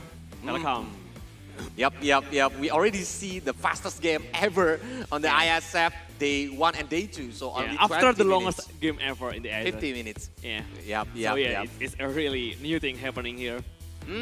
So one after another. We can't wait because like after this, we're gonna see like the Philippines team versus the Costa Rica. But before we are going further into the ban and pick, we want to say thank you for the IESF 14 World Esports Championship Bali 2022. It's supported by wonderful Indonesia, Kemenpora, NOC, Kony, and our main sponsor, GHL Group, sponsored by GSL Auto, Nusapay, DIS, Gudang Crypto, Taiwan Excellence, Pertamina, Hydro Coco, and our travel management partner, HIN, and of course, hotel partner, Episode Hotel and Merusaka Hotel. Yes, so without their sponsor here, we cannot have this kind of event, right? So thank you so much for their support also. Yep. And now we're gonna see the lineup from both of the country who's gonna play on this last match of day 2. So here it is. From the team Costa Rica, we have Ryu, Shiri, Bato, SX, and Zack Xerox. Yes, that's 5 of the lineup from Costa Rica. They're probably gonna be the last game of the day, except if they have the tiebreaker, right? I think all team is very strong, so there will be no tiebreaker, but let's see later. But this is it from the Philippines: Akashi, Luis, Pakga, Totohan, Eris, and Joe Mari. Yes, that's the line for Philippines. They already have a great match against Myanmar before. Yeah, but and now they're playing again today. Their second match of the day. So this is the second match on the Earth stage for Philippines. Yeah. And this is the prediction we gonna see from me and Anonym. I think we gonna root for Philippines, Anonym. Yeah, I think Philippines have a really good turn up after they have one loss against Myanmar, but they're both strong team right now. Yeah. Because I think it's the revenge match. So before, the Kyrgyzstan already got the sweet revenge, but my question is, are Philippines gonna get it too? Yeah, they need to win though. Only top 2 will qualify for the next stage, the play-in final. If they don't get the win, I'm afraid they will fall behind. Yeah, The and top 2 slot. chasing Yeah. the points after day 2 is very, very hard because like maybe there will be tiebreaker if like their points is seen with another team, especially for the first place or the second place. So let's see together. And here it is. We are already on the booth of players from Costa Rica. Yeah, they're ready though. They're trying to set up the game, maybe just talking about the strategy, preparation. And this is the Philippines that we are seeing right now. And I think there will be a lot of Filipinos friends who are watching us right now. So hi, the audience from Philippines, please write on the comment section for the hashtag to supporting your team with your flag. And of course for the Costa Rican friends too. Yeah, you need to support your team here, showing their support, showing which country do you support. So yeah, so they will know also. Oh, we're already into the banning phase, the draft phase, and the big phase right now. Taskar being picked by Costa Rica, and the Philippines get Silencer and also Downbreaker. With the ban Tiny, Skyward meets Broodmother and also Nyx Assassin. And Ember is shown it's a fast ban and pick this afternoon, especially for this 7th game. But now with Ember Spirit, we're facing against who knows? Because like it's still a mystery. Silencer can play on the pause 4 or even 5. Depends on the situation. And Downbreaker too. Yeah, still a flexible pick for the Philippines player. They're beating Shadowfin. So Philippines gonna have their 3rd ban. Ember Spirit mid-ban probably. And Taskar is still possible going to be an offlane or maybe a support. Still a flexible one also for the Costa Rica here. Yep. But wow, yesterday I saw Mirana is very, very priority. But for today, only Southeast Asia team maybe. Yeah, only Southeast Asia. Really use Mirana. But Philippines is one of the Southeast Asian team. But they're not using any Mirana right now. They're just prioritizing Dawnbreaker, prioritizing Silencer also. With the global presence for both of them. They can initiate any fight from anywhere, right? On the match when they are facing Myanmar, they are using Marcy. But it's not very effective. Yeah. Now, Undying is getting banned with Lina. So our Marcy is getting picked again by the Philippines. What do you think? The Lifestealer ban though. Maybe they want to use Disruptor or something. Or Tiny is still in the pool. Oh, no, I'm sorry. Tiny is already getting banned. The first space actually for Costa Rica. Yep. That's why we will wait because we are going to the 5th ban from the Costa Rica.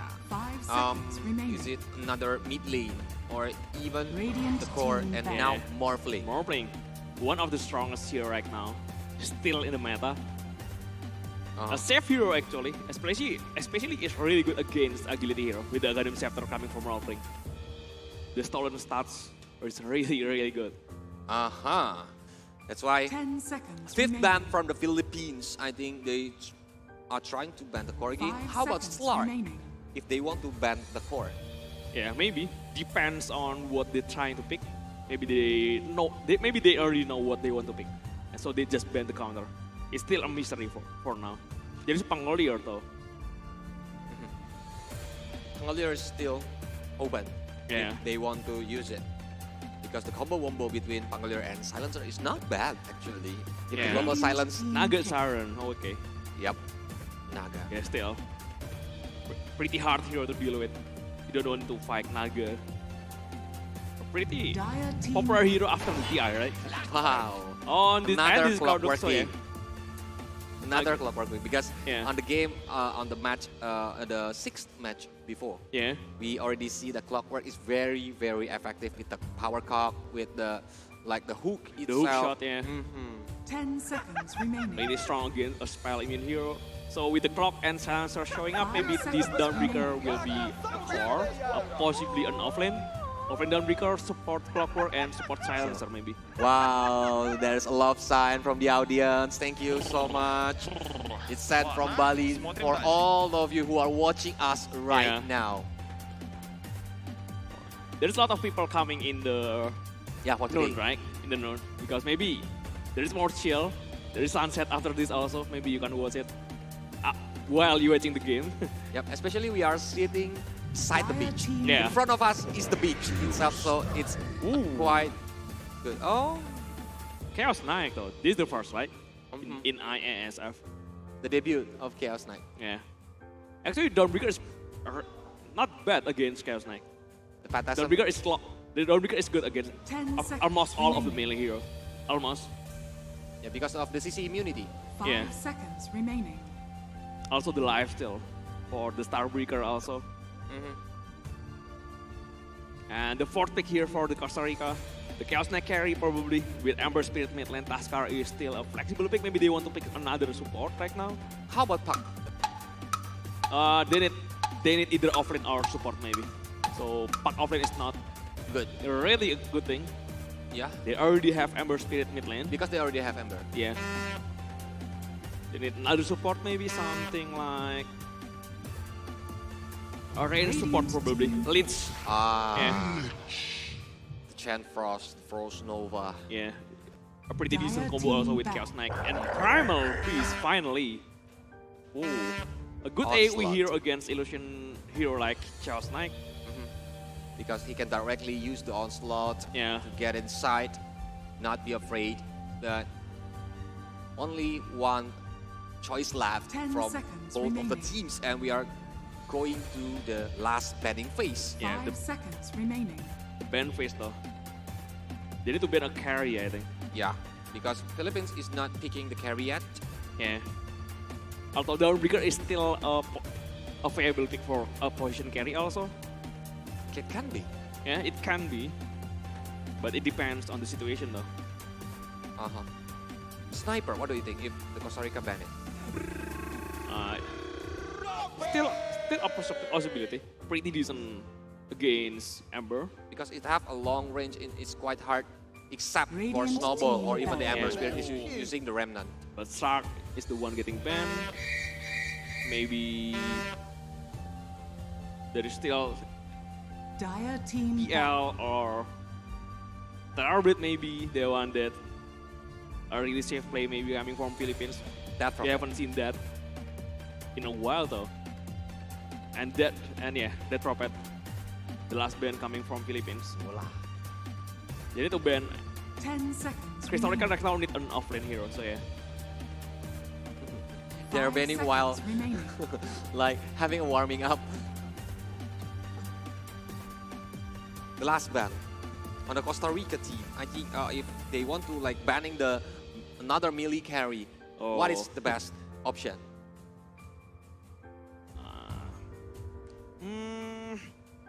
Troll? Not really in the meta. Maybe they want to pick something like Brass Void. Pretty decent.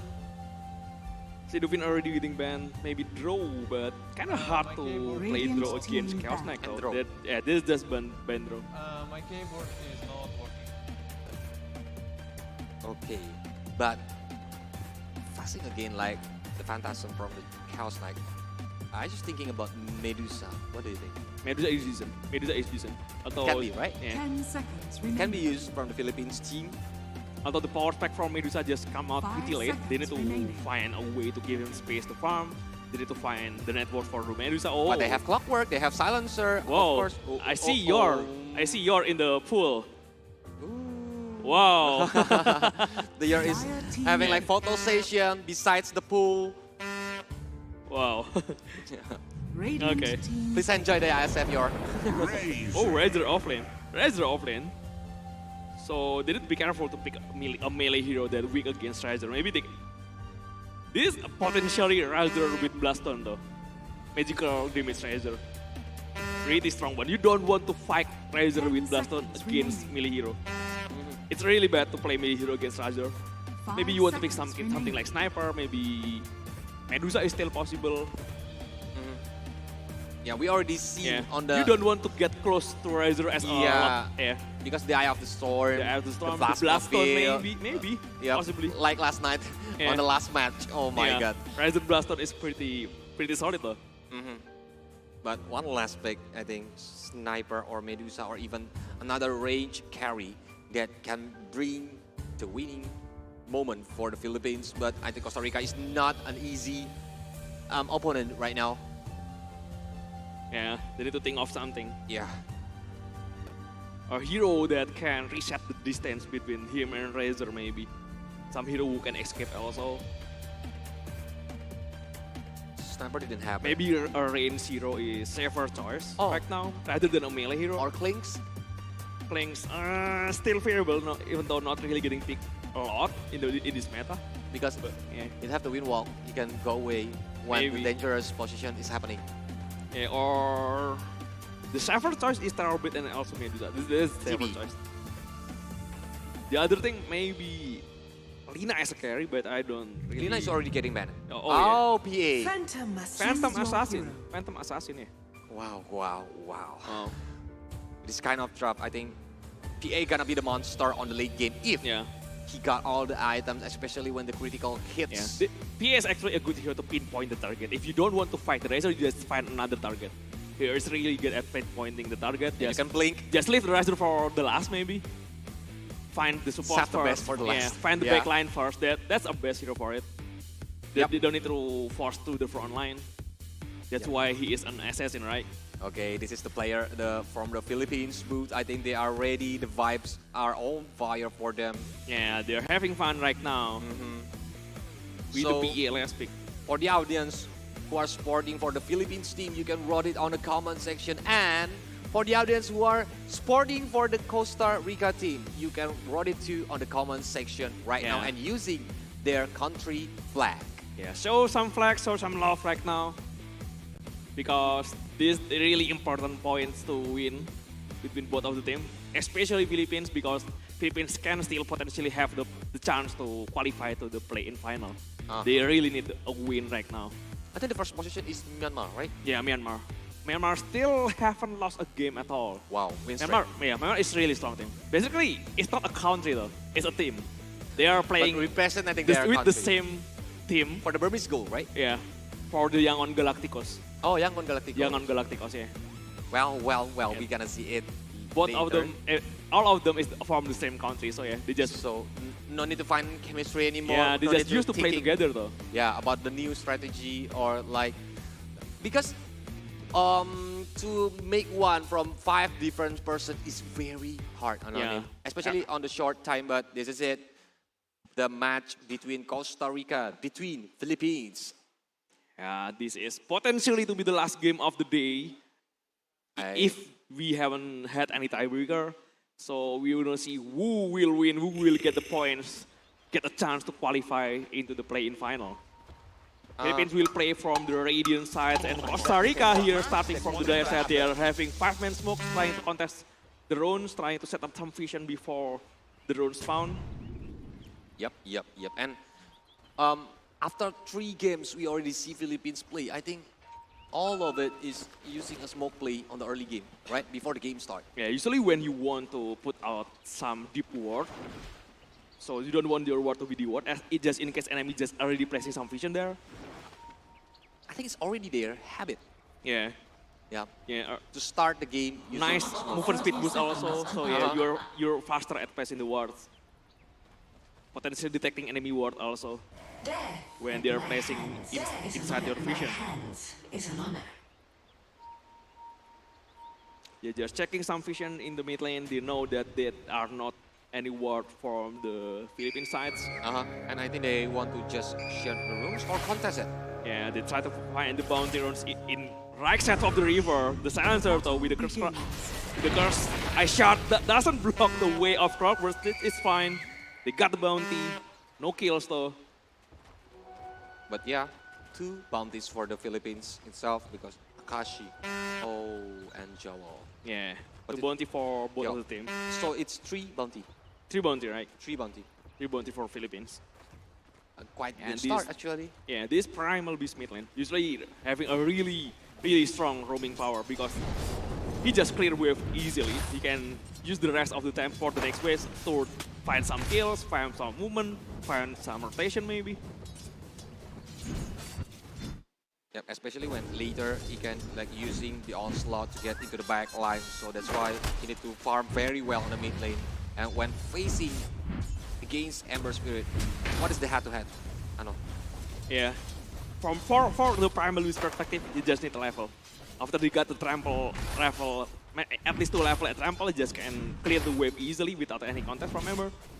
And just trying to contest the runes after the clear from the wave. And trample is really good, especially against a melee hero.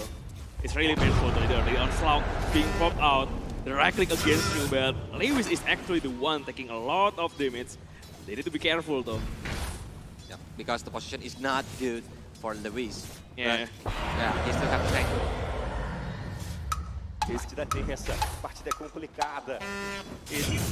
He's getting the up pro level 1 and also onslaught level 1 at level 2.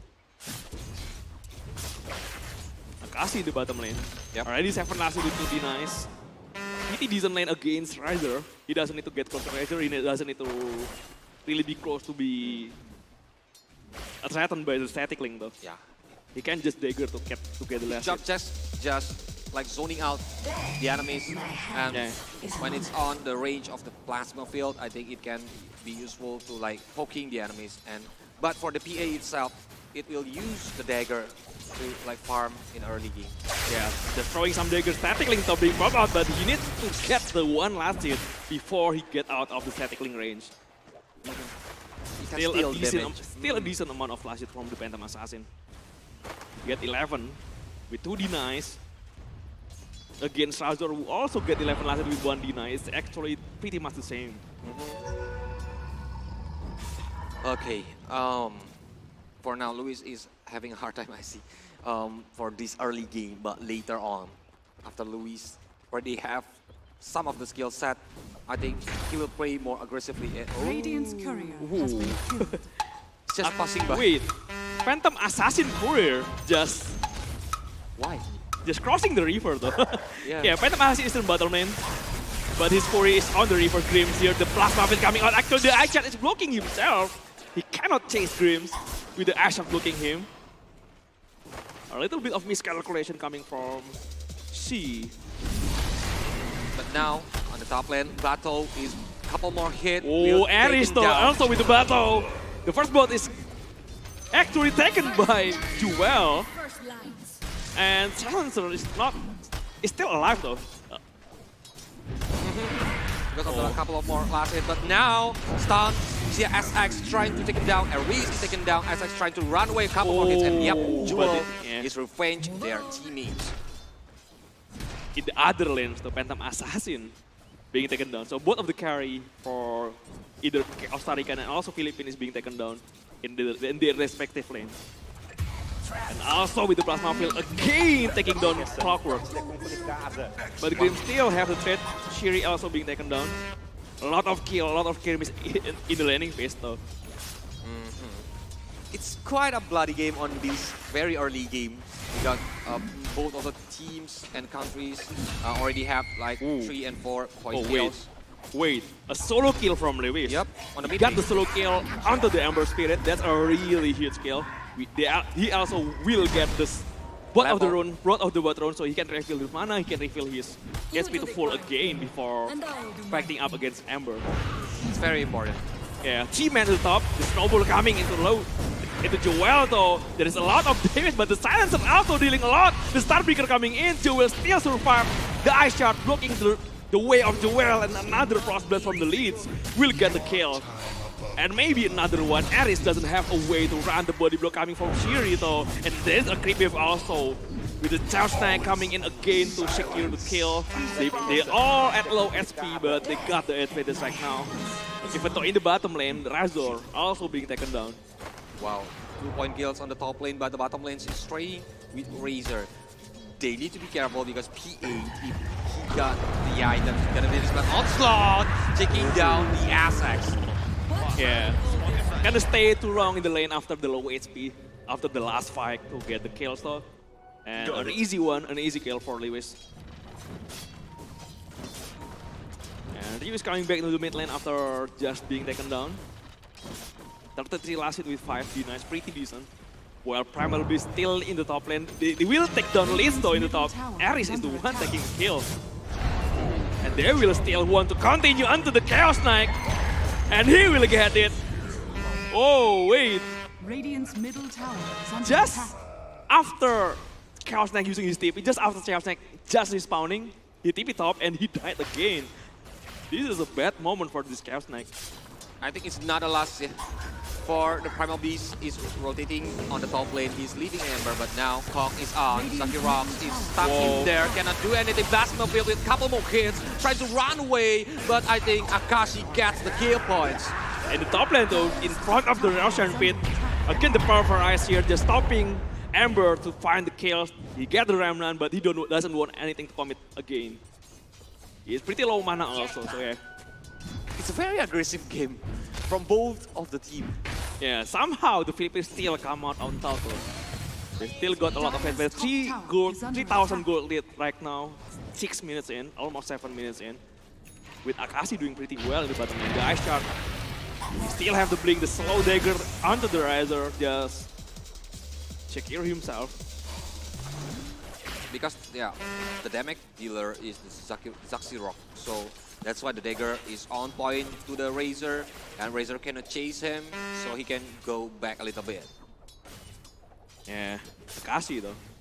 He's a really well farmed Phantom Assassin from Akashi. Getting a decent kill also. Well, Chaos Knight on the other hand, really struggling in the top lane. Another onslaught being popped out. He wants to find the kill. He still has the pulverize. He doesn't even need that. Just trampling him onto his death. Another Chaos Knight kill. He is really struggling right now, well in the top lane. He tried to find Akashi, but Akashi just trying behind and the power cock onto 2 men. They're waiting for the Primal Beast TP to come out. Primal Beast TP have done. He still have the onslaught. He really want to try to help Akashi right now. The pulverize being popped onto the 3 hilo. The Caesar get stopping him, but the Razor taking a lot of damage. Trample coming out. Razor being taken down. Mega kill stick. He want to find more Akashi and also. Oh wait, Akashi coming in. Akashi having a really low SP. Akashi trying to run with that. Yep, with He still survived though. The body blow coming also from Lewis. Akashi just trying to kick into the chest. The Dawnbreaker's coming also, healing Akashi up. And he will fight back. He will fight the Chaos deck. He will fight Tusker also. The Snowball also delaying his death. But Akashi still survived that. The double damage from the Ember Field. Finally the Strike Office will kill Akashi. But the ultra kill already from the Primal Beast. He will get the Rampage. Will he? No. No. Just one more kill for the Rampage, but it doesn't even need that. Razor in the bad position actually. They keep finding the kills. Right now the Razor cannot run away anymore. The onslaught coming from Lewis, but yeah. Actually, it's almost a Rampage. The time is too long to getting the Rampage, but Lewis is on fire tonight because he already got a lot of kill points on this 9 minutes game. Yo, look at the network. Still top of the board with 5,000 gold. Before the 10 minutes, even before the 10 minutes. Because he kept harvesting the kill points. Yeah. Everywhere he goes, he would get the kill points. That is really good rotation coming from Lewis though. Helping the bottom lane, helping top lane, getting kills everywhere in the map. And still Akashi, even though he being taken down once, he still got a pretty decent amount of net force though. On the other hand, the Chaos Knight is really struggling right now. And the PA is not too far behind Akashi. And of course for the Dawnbreaker, I think Philippines team need to calm down, need to like slowing down a little bit. Don't get baited by the Filipinos. Oh, another trample kill. This time onto the Razor. A lot of big kills right now from the Philippines, but trying to run away. The bench saw the power cock, canceling his TP. You cannot go away, my boy. Yeah, it's easy kill, even using the power for Ice. Lewis having a beyond godlike streak with a double kill. It's quite the same with the game before, where there's a lot of kill points already got by the Filipinos team. Yeah. I think the Costa Rica it's gonna be hard because he's already 5k difference in Another gold. downbreaker back up to the Solar Guardian trying to help Ares. Another Primal Beast kill maybe. He try to find the kill. Yeah, Joel will get it. He will try to find Ryu, but maybe he still have the Remnant to run away. But this already potentially being a one-sided game for the Philippines though. Potentially, it's gonna be one-sided game, but is there any chance for the Costa Rican team? Anonym. Already 5 gold. Honestly. 5,000 gold behind. It's kind of hard though. They need to find a mistake in the Philippines. The onslaught again, they find another one. They will take down Razor with a trample again. Lewis just getting a lot of kill in there. Zaxiro cannot do anything because the onslaught is meet the targets very well. Wow. And wow, Nashi is flat, of course. The Primal Beast is flat too. And they try to go in. Joel in dangerous position, but look at that. The fear is cuffed. Joel trying to run away with a couple more hits, but I think he's successfully running away and onside is coming! Oh my god! Yep. The global silence along with the trample. Lewis getting double kill again. He will get a triple kill. No, not really. Grims will take the last hit, but it's still a really good win for the Philippines. And they're helping Dawnbreaker even get a lot of kill from there. 23 by 8 on these 12 minutes. It's very annihilation game. Yeah. And Philippines is leading too far away on this early game. So invisibility runes, so they try to find something with it. Into the bounty runes. And they already Did they see Chaos Knight? Yes, they see it. He's still alone. They try to call his teammates. The ping from Lewis. He called his team. The onslaught coming, the trample coming. He still has the power prize.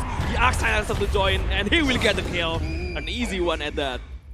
Solo kill? Yeah, with Ares. Oh, Ares is the one Ares getting the last hit. Radiant's middle tower is falling. Well. Whoa. It's hiding.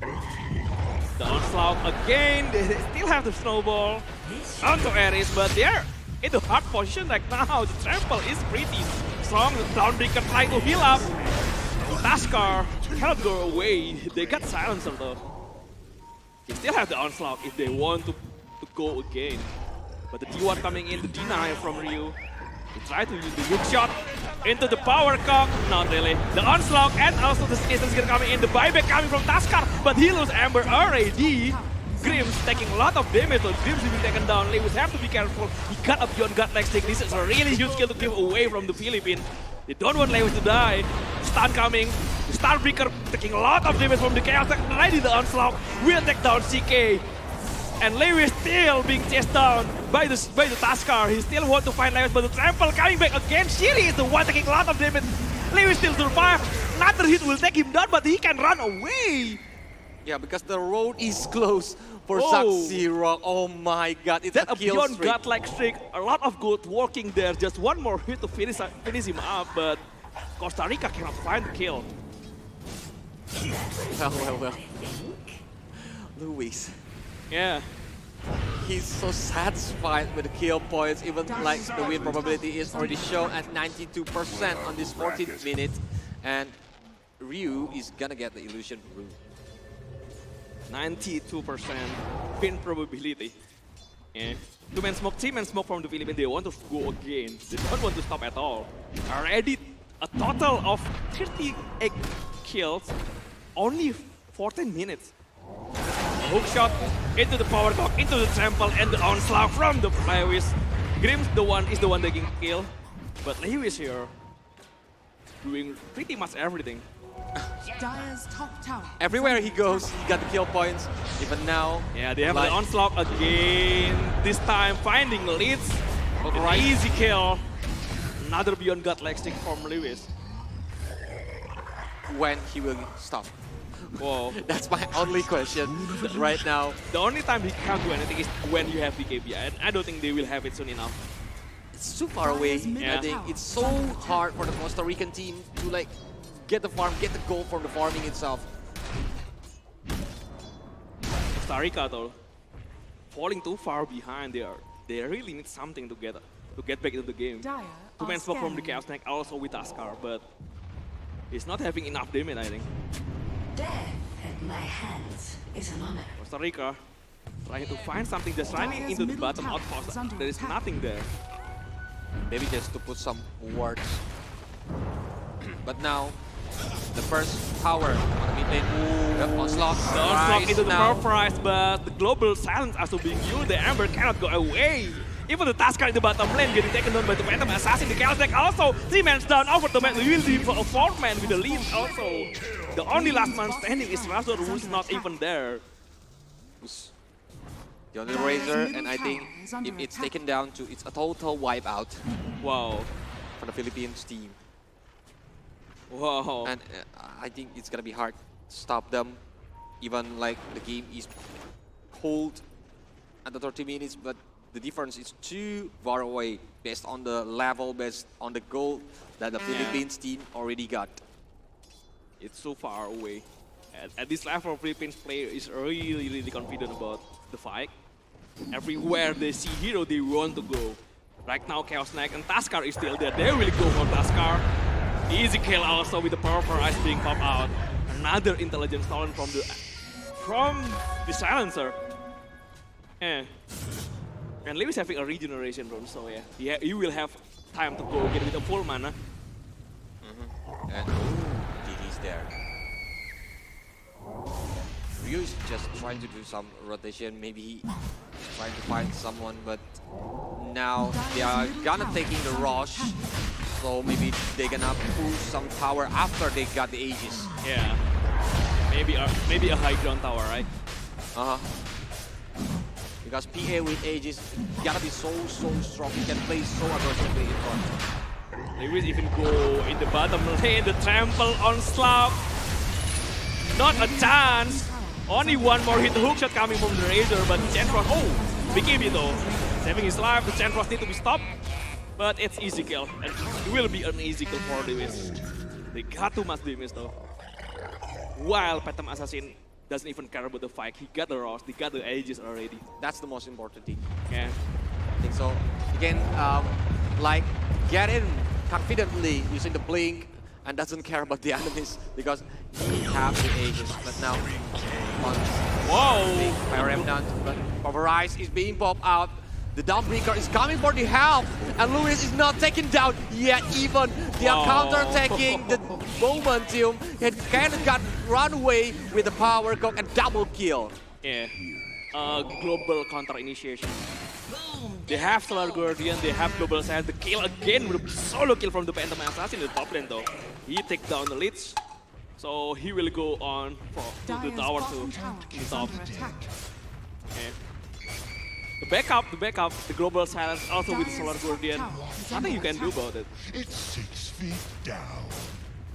Even when the hero seems like alone, the backup will be ready always. They'll come. Yeah. They come so fast with the Dawnbreaker, or even like when Luis is near there, he will use the onslaught to go baking up top the tower team. is under attack. Yeah. It's already too much Dire's different. top tower It's really far. That's again down slog into the Ember. He popped out the BKB. The Purpose is also there. He will try to find Shiri also. He tries to run away. Maybe this time Lewis will be down. A round of stick from there. Also with the Phantom Assassin, he still have the Aegis though. A pretty dangerous situation right now from the Philippines. Akashi just fleeing towards Ares, just trying to reset the fight. Finally a Beyond God-like streak. But I don't know if it means something though. Even like they got the goal, but it doesn't matter. It's not important because like the others are still alive. They're not afraid with the goal difference and level difference. That's why Philippines team are waiting for the moment to go again. Already a one-sided game for the Philippines. Ryu. The fastest one players on the Costa Rica is Ryu, but it's only have like 6,000. Whoa! Another initiation and another kill for the Philippines. So it's already really bad. The double damage coming from the Primal Beast. He put it in the battle. He tried to build his Aghanim Scepter. already having so much gold. Oh, Razor. Okay. It doesn't feel like a card. Doesn't feel like a card. And also with the Chaos Knight, will be taken down easily. Yep, Akashi one more. I think he got three in front. Double kill by Jewel. Whoa. Another onslaught. Trying to find someone. Dire's middle tower. Or just get back. They will get the second tower in the mid lane. And they'll TP bottom. They're trying to go to Ember. The Global has the potential solo kill to the support. Embers. Oh my god. Even the support 5. You get the solo kill into the core. I think it's done already, man. Yep. Oh my god. The buyback coming from Taskar. They will. Okay. We cancel the TP. Oh, okay. The tip coming out for the Philippines. I don't think you can do anything about it. The 100. Okay, 99%. Nothing is certain, right? Only 1% for Costa Rica, but 1% is a chance. Maybe like they got the total wipeout for the Philippines team. Yeah. And Costa Rica get a lot of gold from them. But it needs a miracle. I think Anonym. Yeah. Improbable. Power cock. After the hook shot, he still have the pulverized into the battery. So a lot of damage coming. The Chaos Knight. You really need a BKB though. 49 kill points on the 22 minutes. I know it's very, very crazy. Now even Lewis doesn't want to go back. Trample is on to clear the wave of the creep. Yeah. I don't know what can Costa Rica do right now. They need to think of something. They really need a farm. They cannot go farm at all. Cannot. Then if they can't even go outside the base, It's like the Costa Rican team is already caged by the Philippines team. They cannot go out. They cannot get the gold. Only maybe from the creep when reaching the high ground tower. Yeah. It's really bad right now for the Costa Rica. 25,000 gold lead. Yeah. Dire's bottom tower is under attack. Oh, Lewis knows he is being spotted. They know there is a sentry there. The onslaught coming into the global silent. The Celestial Hammer and Starbreaker will take down CK. And Taskar also in the behind. And they will go to find more. Ryu doesn't have mana anymore. The hookshot and the two hero. And the power cock and also the Starbreaker. They will get everything. The 4-man down already. Try to find someone in the fountain. Even Ryu cannot go away. The buyback from CK. But what can you do with the buyback though? Downbreaker will be coming. The fountain farm already. There is no GG core. There is still not GG core. Costa Rica still holding on. Maybe they don't want to give up. They want to win this game even with the tiniest possibilities that they can get. Yeah. Maybe they still believe that they can do it. Maybe they still believe. Maybe there is a chance though. More an upset, but it's almost impossible. All the racks is destroyed. They cannot do anything on the mid lane. Even like Lewis is like destroying all on the bottom lane, but Snowball is coming. Yeah. Trying to run away. Walrus Punch, but Lewis have the BKB. He doesn't want to go home. Akashi is very painful, and BKB from Ryu too. But Akashi is trapped now. 3 versus 1, but the dagger is very painful. Oh wait, only one dagger to kill it. This one dagger, okay, doesn't have any mana. Even being silent, the Ember Spirit taking a lot of damage. Akashi still won the fight. The onslaught coming with the trample, also the dieback from Leeds. Also the kill onto Razor here. The hookshot coming at the same time as the Chaos Knight. Alright, man. A team wipe. Well, still no GG is called from the Costa Rican team. Dire's bottom barracks are under attack. They just fountain farm right now. They try to find Fury. Onslaught into the fountain, not really. Not really. But it's already too much at this point. Rocket Flare being popped out, Sheeran trying to find something. Even the Hurricane Pike from the silencer almost getting the kill. Dire's bottom barracks Ooh, Hurricane Pike already. Well,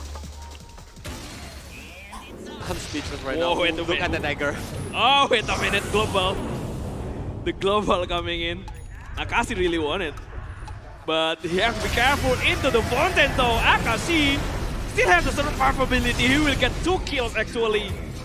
The down breaker is being taken down by the fountain though, taking a lot of damage. The fountain still cannot stop Akashi. Okay, fine. Almost rampage. Almost rampage on the fountain, on the enemy's fountain. Yeah. Dire's middle tower is under attack. Okay.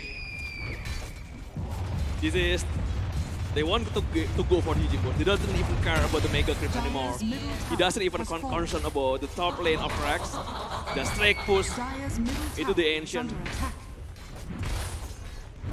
They are already leading so much in terms of everything actually. And the Ancient being hit. Oh wait. That's not the place to go in. Even the power cock holding on the Ember, the force staff actually the second power cock hit.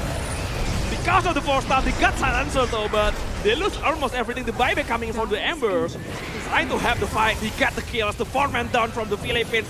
Only the Primal Beast left. Maybe they have something to think of it. They still have to again play with it, doing a lot of damage.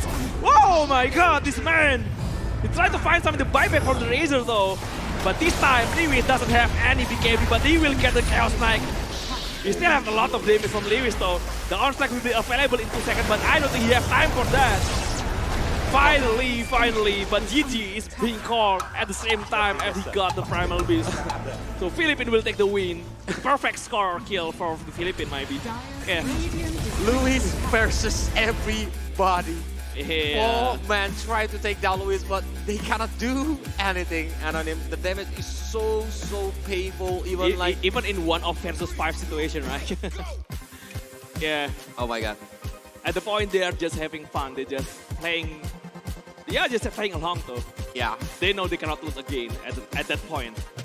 But they still respect their opponents, I think, because Yeah. like they are waiting, like not, like doing like counting or something, like too much counting. Yeah. Yeah, for the enemies. And this is it, the winner from the 7th match of today. Give a big round of applause for Philippines. Congratulations for the Philippines. Yes. Wow. A very one-sided game for the Philippines against Costa Rica today. Yep. And a sweet victory, revenge too. Because on the before, like the Kyrgyzstan team got the fastest game too, and now the Philippines only got a 20 minutes game or 24 minutes game. Even faster, right? No. No. Kyrgyzstan is more faster, only Oh, 23 okay. minutes, and this is the highlight. Please, Anonym. Yeah, the highlight. Even from the early game, this Primal Beast is everywhere. Taking fight after fight, getting kills after kills. He is alone against 3 people though. But he getting everything. He got every kill after kill after kills. He just got a lot of net worth, a lot of experience also. Yep, everywhere Luis go, he will get a lot of kill points. Yeah. Very aggressive play coming from this Primal Beast.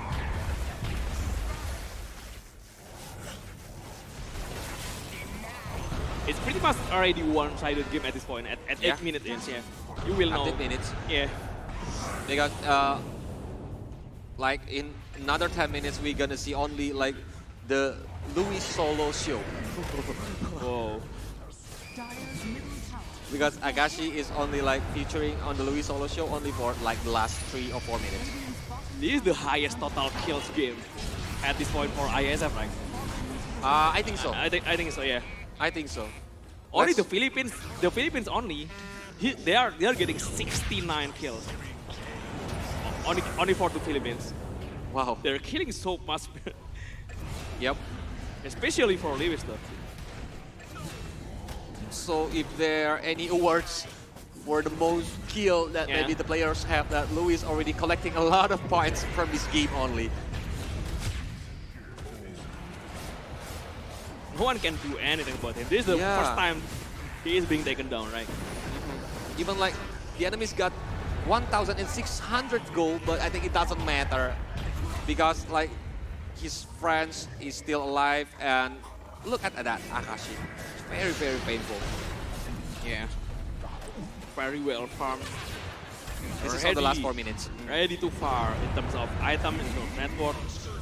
I think this is no chance really at this point for Costa Rica.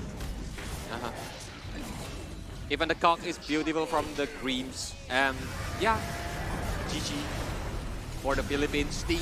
And I think it's nice try for the Costa Rica team. Of course, it's gonna be a hard day for them because I think the points will be so hard for them. Yeah. It's not enough to qualify to the next stage. With the win, Philippines still have a chance to qualify for the play-in final, right? Along with Myanmar. But we just received the information before we are going to see who is the MVP or who is like what item that they built on the scoreboard, that we want to share some information for you guys that if you are a mobile games player and you like feeling bored what kind of games that you can play, I want to tell you something that you can try to download the Return of Condor Heroes, and this is the MVP Primal Beast with 29 kills. Yeah, and 16 assists. Wow. Wow. Wow, wow, wow. So it's harvesting a kill points in this game only. Yep. Yeah, we will inform it. So we have new information. Yep. We will have a tiebreaker best of 3 series, right? Ah. Wow, another match for today. Yeah. In head-to-head match best of 3 series, the last match of the day for the tiebreaker. Okay. Yeah. So it's not a best of 1 series, but best. My information is best of 3. Yep. We will see later. We will confirm it. So yeah, after the MVP, we're gonna see the scoreboard, of course, what kind of items that the Philippines and the Costa Rican team built. And here it is. Oh. Saxi Rock only have the Twin Dagger and BKB. Yeah. And it's very, very late BKB. The mid slayer coming from the Dawnbreaker also, making Riser cannot do anything about it. He expects Riser will build something like Magic again, right, with the Blaston, but this time Saki Rock doesn't build something like that. He just used BKB and also Dagger. It's pretty hard though. So yeah, good game, well played for the Philippines team and nice try for the Costa Rican. And we got some information for you guys. If you are the mobile gamers and looking for an amazing fun games, you can find the Return of Condor Heroes, an interesting gameplay and 1,000 character that you can play. Yeah, you can make your warriors be the strongest and making an unbeatable clan. You just need to download on the App Store or Play Store. Or you can get more information on the condorheroes.duniagames.co.id. And later, we're gonna have the tiebreaker match, but yeah, we will see. This is not the last match for today. We still have one more game. Yep. So for you guys, please stay tuned with us because I think I'm still excited to see like the day 2 is a lot of happening or tragedy happening during this today, but later we're gonna see the tiebreaker match. So we'll go to the short break after this, so don't go anywhere. Still one match again after the short break into the tiebreaker. Yep. So see you there. Yep. We'll get back after this break. Stay tuned.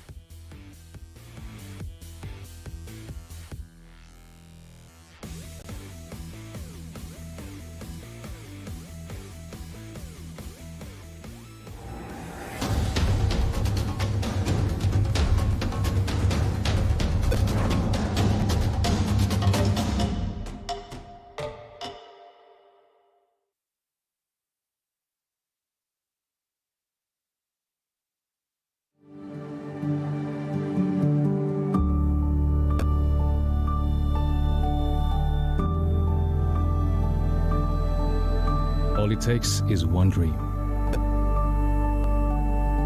One dream that becomes a journey.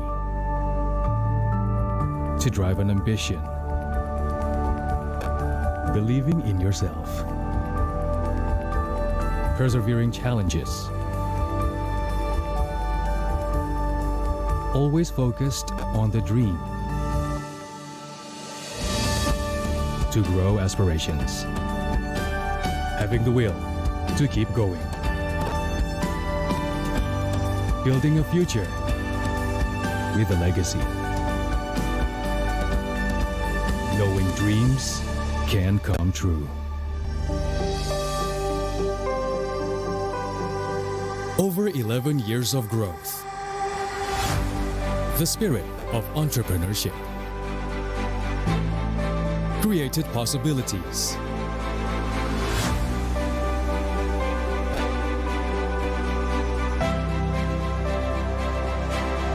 Realized new potentials.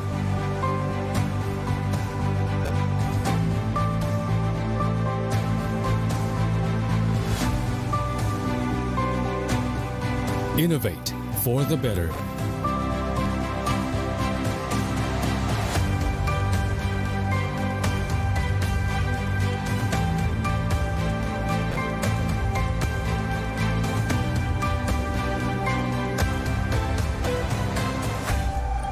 Expand horizons.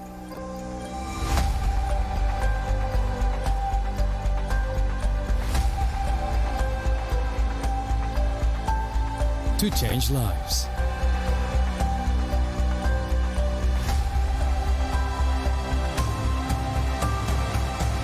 To connect new ideas. To explore new grounds.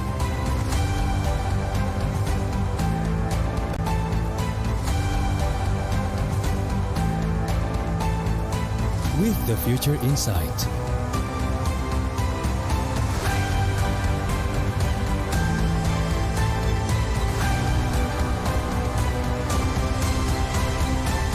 Together.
Hi guys, back again with me, Putra Sutopo as your fellow host. So right now, I'm at the Earth Stage area, where this area will be used as the stage for opening ceremony of IESF 14 World Esports Championship Bali 2022.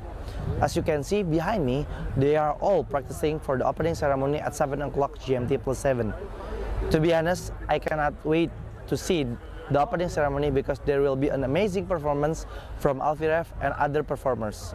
So, for those of you who want to watch it, you can watch it through the IESF official channel on Twitch TV. To be honest, you need to watch it, okay? So right now, I want to continue to see their practicing for the opening ceremony. Bye guys. Dire team pick. Templar Assassin. Now select your heroes.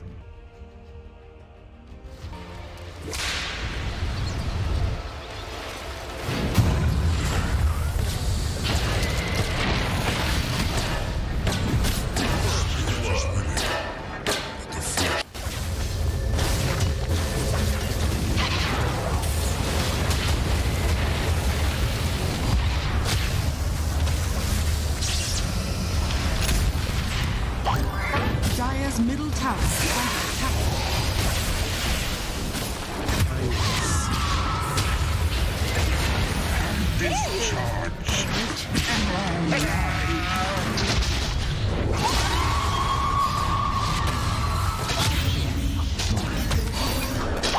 Dire's middle tower is under attack.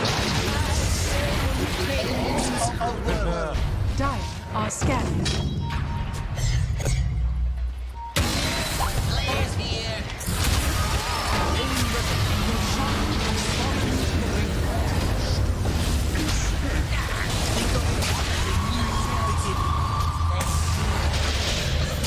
Dire's middle tower is under attack.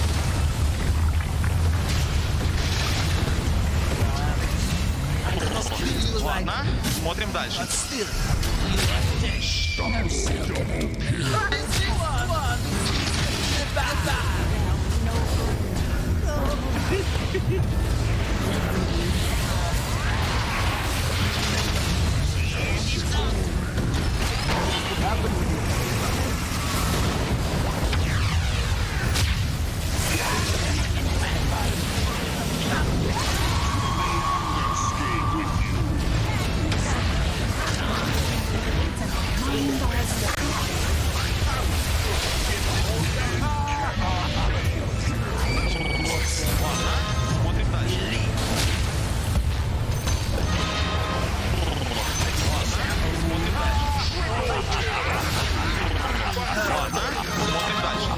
Dire's middle tower is under attack.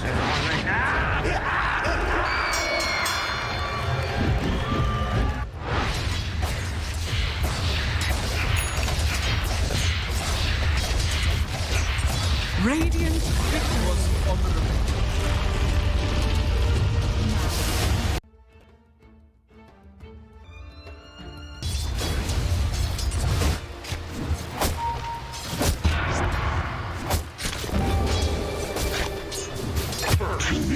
Escape and return. Dire's top tower is under attack.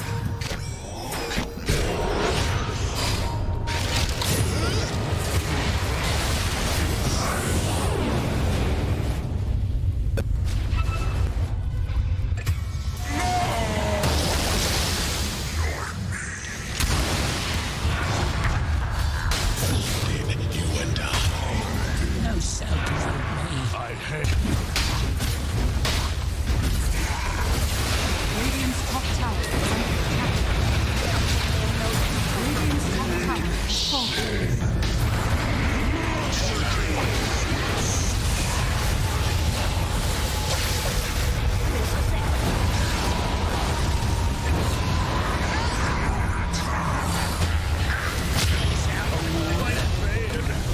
Oh boy. Radiant's top tower is under attack. Be ensnared in violence. Silence.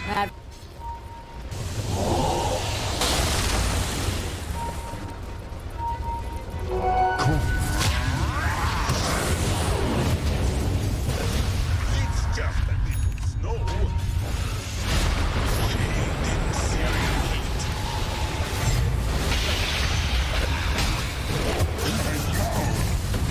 And now is be ensnared in fire.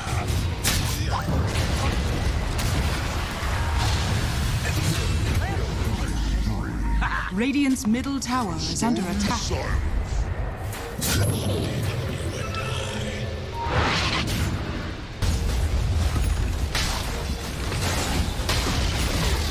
Radiant's middle tower is falling.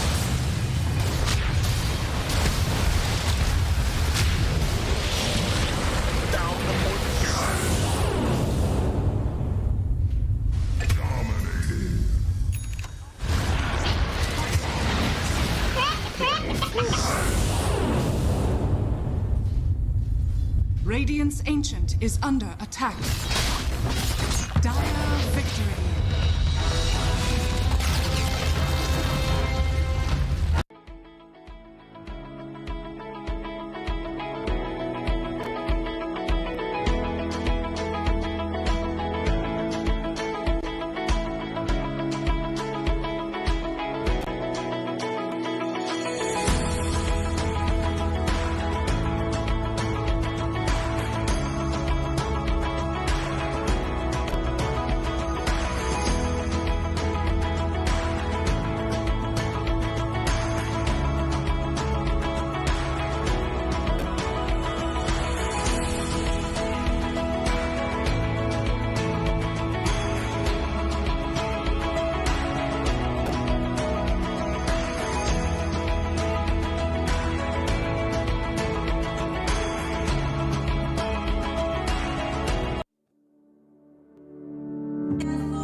Indonesia Raya yang akan dilanjutkan dengan Mars PB Esports Indonesia.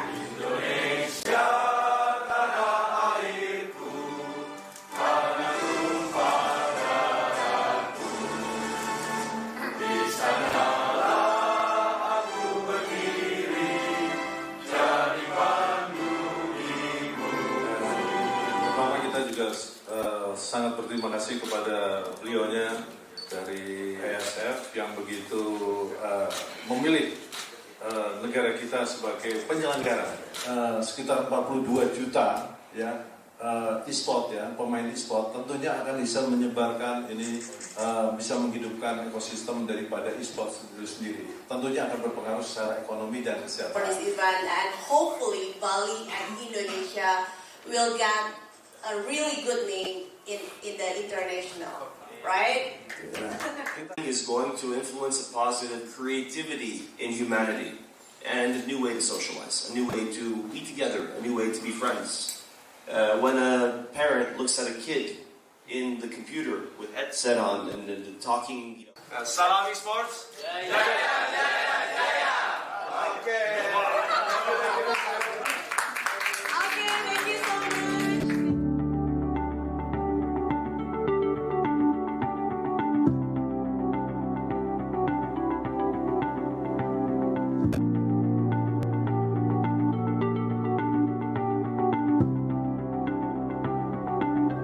Let's go Bali. Let's go Bali.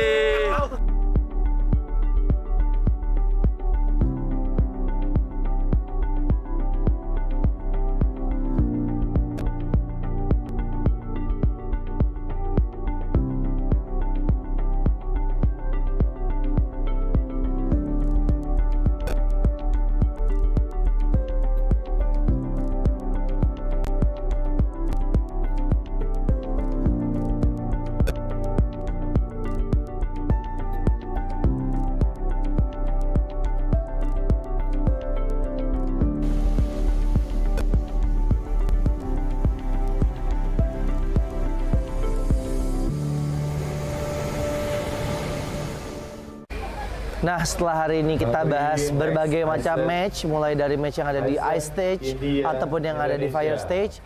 Sekarang saya mengajak kalian untuk relax terlebih dahulu, di mana saat ini saya berada di booth area.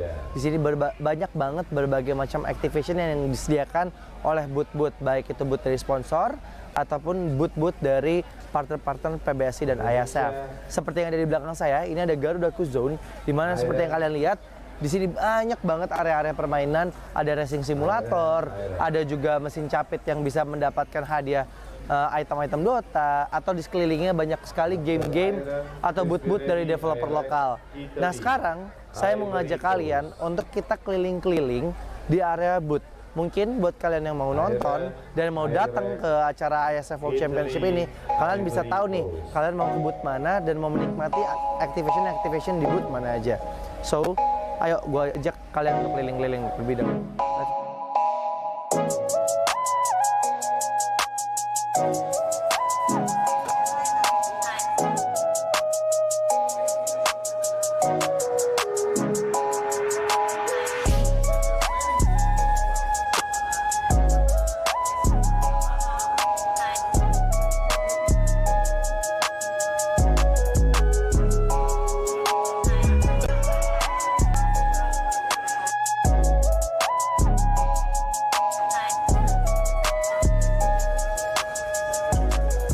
Nah, sekarang kita lagi ada di booth-nya Battle of Guardian, di mana ini merupakan booth developer lokal asal Indonesia yang menciptakan fighting game pertama di Indonesia.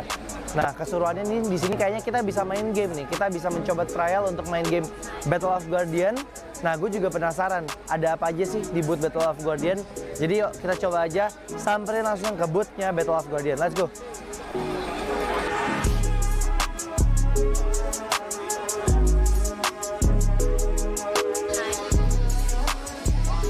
Nah, aku sekarang udah sama Kak Jenny selaku strategisnya ya Mbak ya, strategisnya dari Battle of Guardian. Nah Mbak, aku mau nanya-nanya nih sedikit tentang apa sih sebenarnya Battle of Guardian itu. Mungkin teman-teman di sana masih banyak yang belum tahu, mungkin boleh tolong dijelasin Mbak. Oke, Battle of Guardian sendiri adalah game fighting pertama dari Indonesia yang kita mengusung konsepnya Web3 nih. Oke. Jadi kita mengusung pakainya itu sistemnya blockchain itu dari beberapa karakter. Nah, beberapa karakter kita itu juga terinspirasi nih dari beberapa legenda dan story-story lokal. Seperti kita juga ada kalau yang macan putih.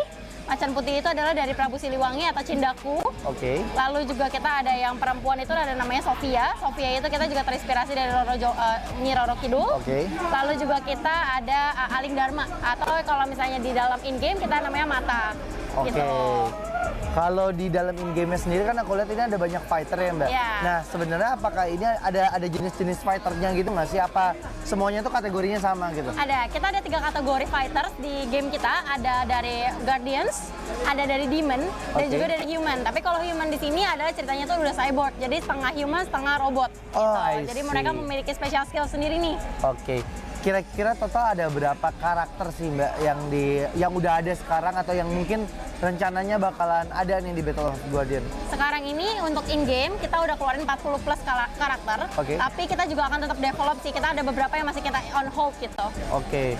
Nah ini nih guys, seru banget. Berarti ini bisa dimainin di mana Mbak nih?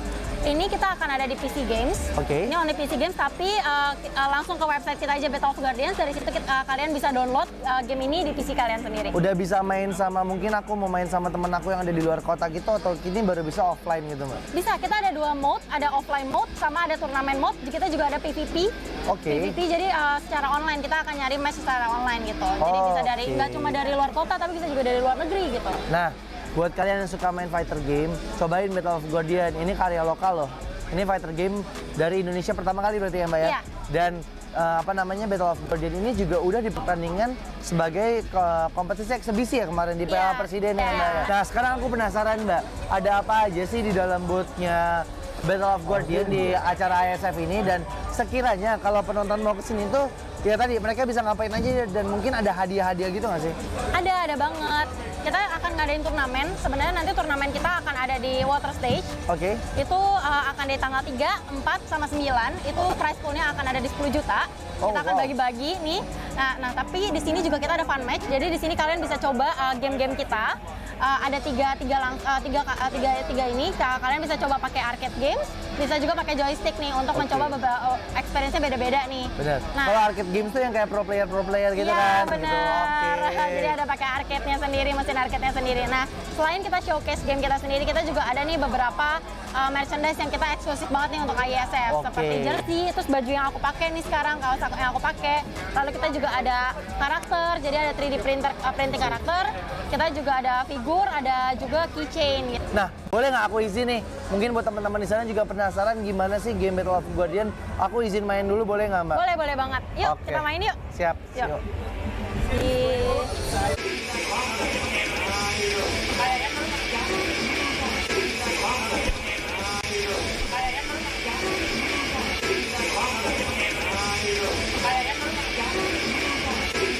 Mbak Jen, thank you banget udah ngasih kesempatan aku untuk main Battle of Guardian. Gamenya seru banget. Ini sih buat kalian yang suka main fight game bakal ketagihan banget ya Mbak ya.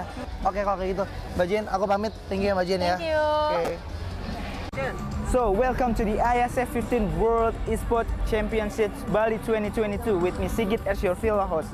So, this is the second day of the IESF 15 World Esports Championship Bali 2022, and we still have a lot of interesting match and games in the game category of eFootball, Tekken 7, CSGO, Dota 2, and also Mobile Legends Bang Bang.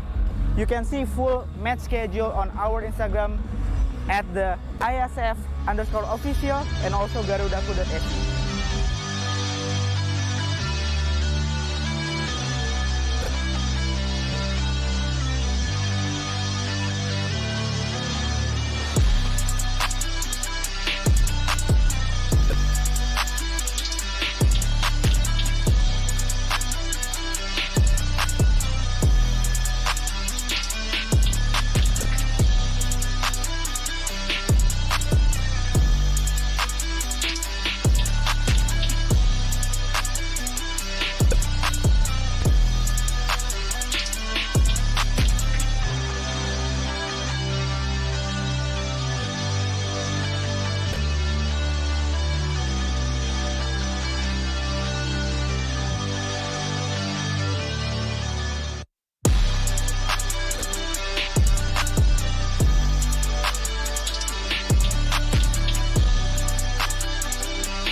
before we go, did any of you miss the excitement of the day one?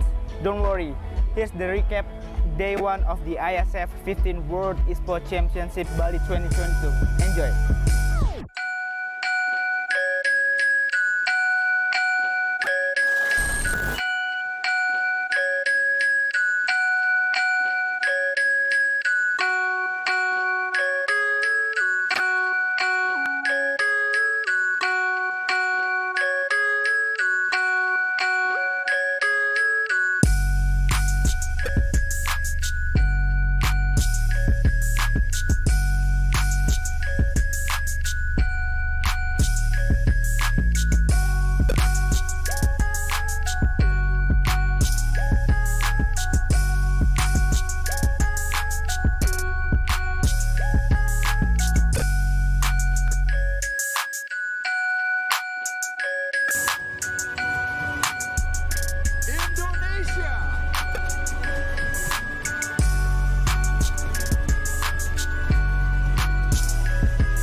Saya membuka secara resmi 14 World Esports Championship.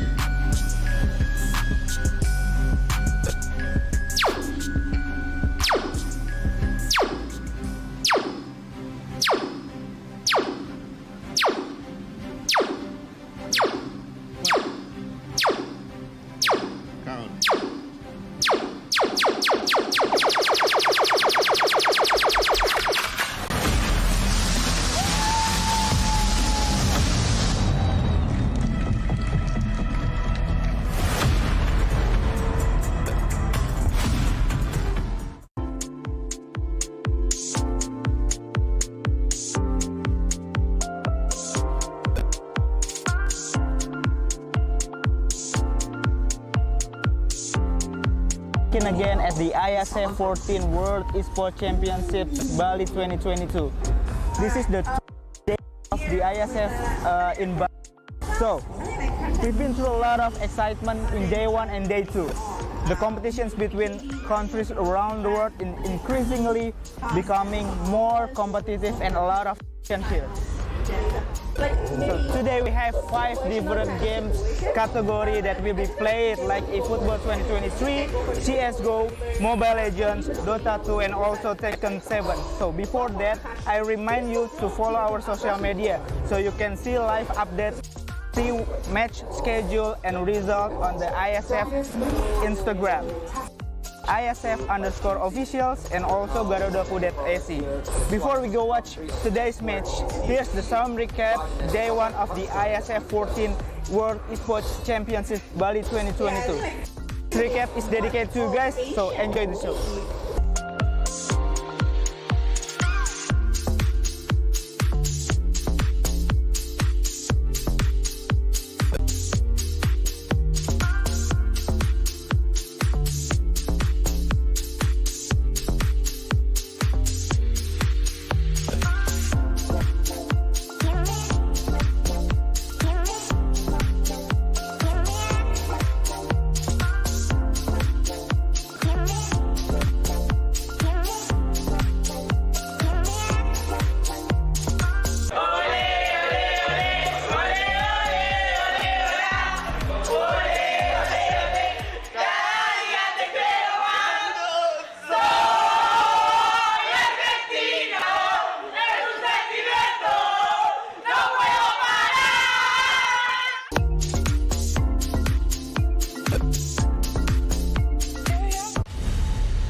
Halo, nama gue Wim Reynaldo, gue asisten project director untuk event IESF 14 World Esports Championship Bali 2022 Indonesian Esports Summit. Di IESF 14 World Esports Championship Bali 2022 kita punya 6 game berbeda yang akan dipertandingkan.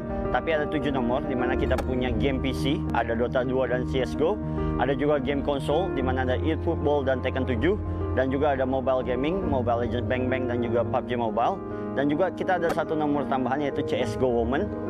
Nah, makanya karena kita mempunyai game title yang banyak, kita tuh membuat stage-nya menjadi beberapa konsep. Karena di event kali ini kita tuh ada area stage yang terbuka dan juga area stage yang tertutup. Untuk area stage yang terbuka, salah satunya itu main stage-nya kita, yaitu Earth Stage. Itu untuk game title Dota 2 dan juga semua Grand Final nantinya akan bermain di main stage-nya kita. Dan juga kita di belakang kita ini ada area Air Stage. Kenapa Air Stage? Karena di posisinya di paling atas. Ini untuk game Mobile Legends dan juga untuk game konsol nantinya. Dan juga kita ada di area ballroom, di mana kita ada 2 stage yang berbeda, yaitu Ice Stage untuk CSGO dan Fire Stage.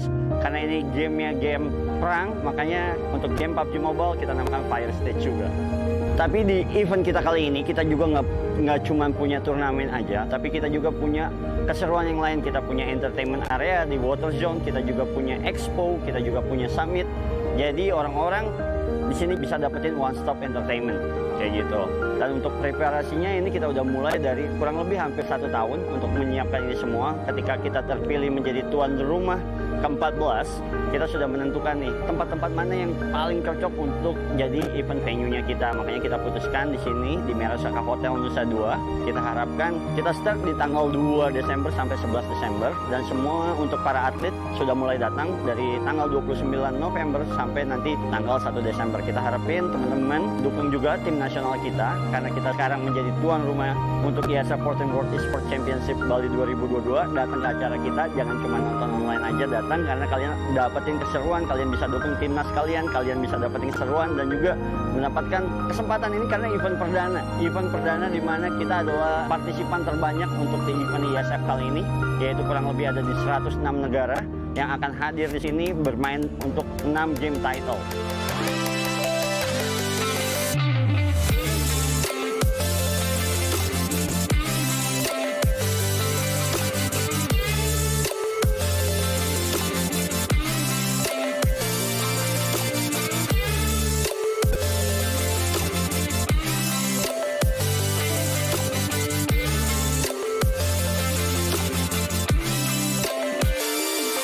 We have here the pleasure of having 105 national federations, countries.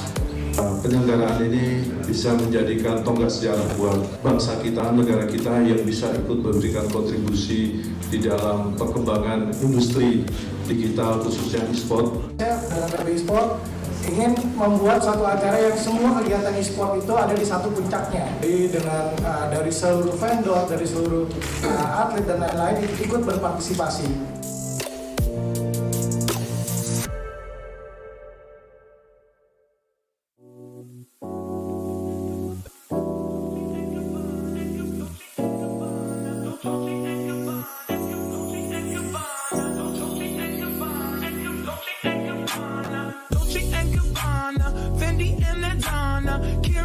Sharing all their money got me wearing fly. Girl, but I ain't asking. They say they love my ass and 7 G's to religion. I say no, but they keep giving, so I keep on taking. And no, I ain't taking. We can keep on taking. I keep on demonstrating my love, my love, my love, my love. You love my lady lumps, my hump, my hump, my hump. My humps, they got you. They got you. They got you. They got you. They got you. They got you.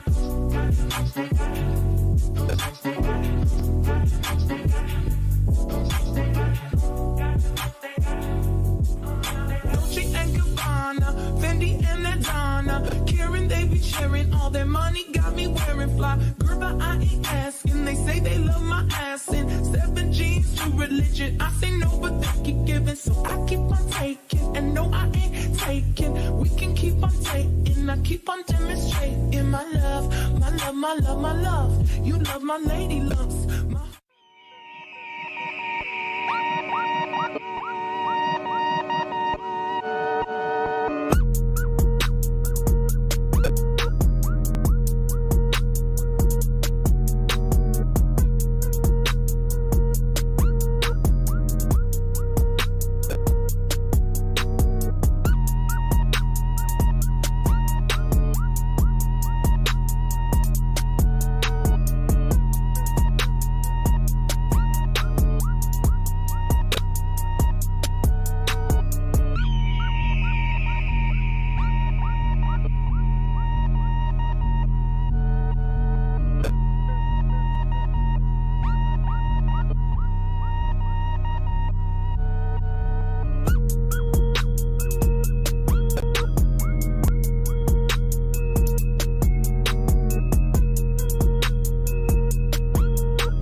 great with Barcelona against Czech Republic with Barcelona. Well, it'll be interesting now because we talked about the physicality that we've seen, or you see from the back line of Barcelona. Decide to go the other way, cheap foul given. Once again, foul. And I Quick think free kick on. Sorry to cut through you. It's Sane! So, but also you'll notice kind of in the bottoms of your screens, just underneath the players, you'll see them as they go here. Kesse is out of energy pretty much, but he's still on the field. As the point gets in, and there it is. 10. I know we can say a lot about passionate Argentinians. I know we can because we've got a tournament to see how each of them play and how will they play against each other.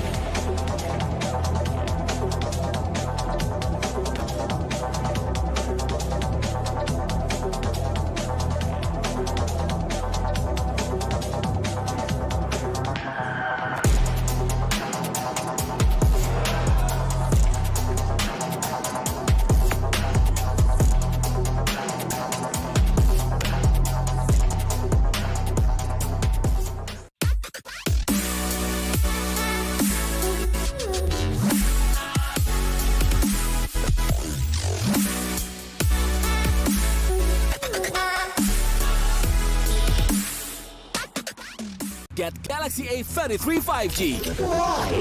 Because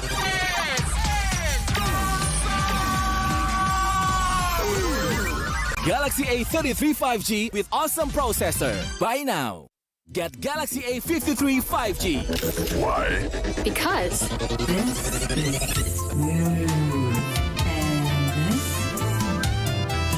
Galaxy A53 5G with awesome smooth display. Buy now.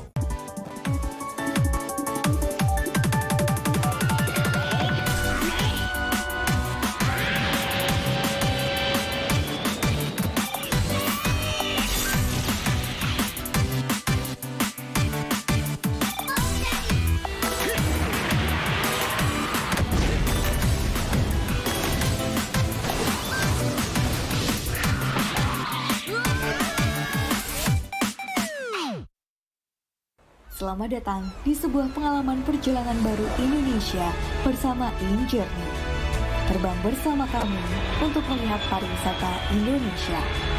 Sirkuit internasional, bentang alam, ragam atraksi budaya, produk lokal asli Indonesia, warisan budaya, keamanan dan kenyamanan. InJourney membawa keramahan Indonesia ke dunia.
Hi guys, back again with me, Putra Sutopo as your fellow host. So right now, I'm at the Earth Stage area, where this area will be used as the stage for opening ceremony of IESF 14 World Esports Championship Bali 2022.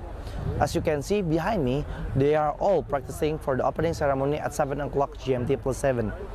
To be honest, I cannot wait to see the opening ceremony because there will be an amazing performance from Alfiref and other performers. So, for those of you who want to watch it, you can watch it through the IESF official channel on Twitch TV. To be honest, you need to watch it, okay? So right now, I want to continue to see their practicing for the opening ceremony. Bye guys. Dire team pick. Templar Assassin. Now select your heroes.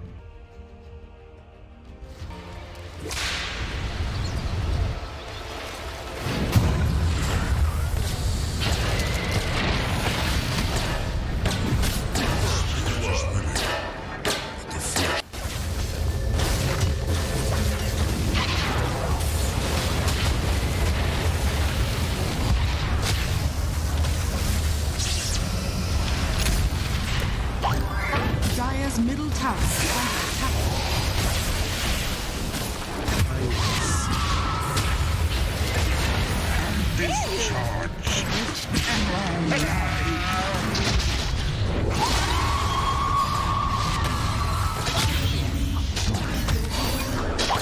Dire's middle tower is under attack. Dire are scanning.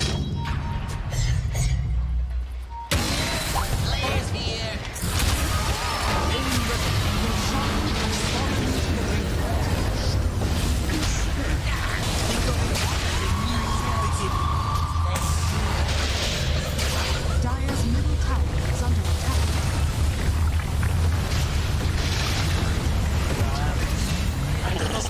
Ладно, смотрим дальше.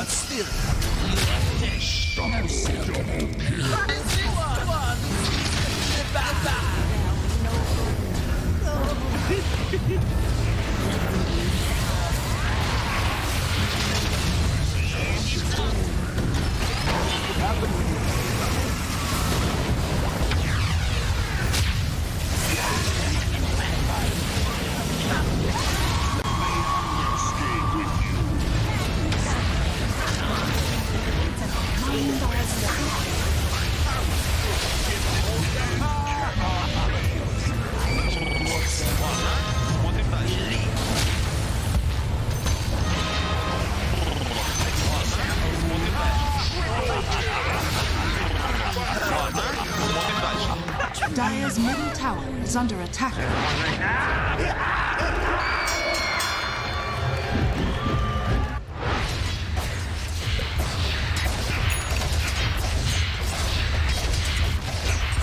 Radiant victory.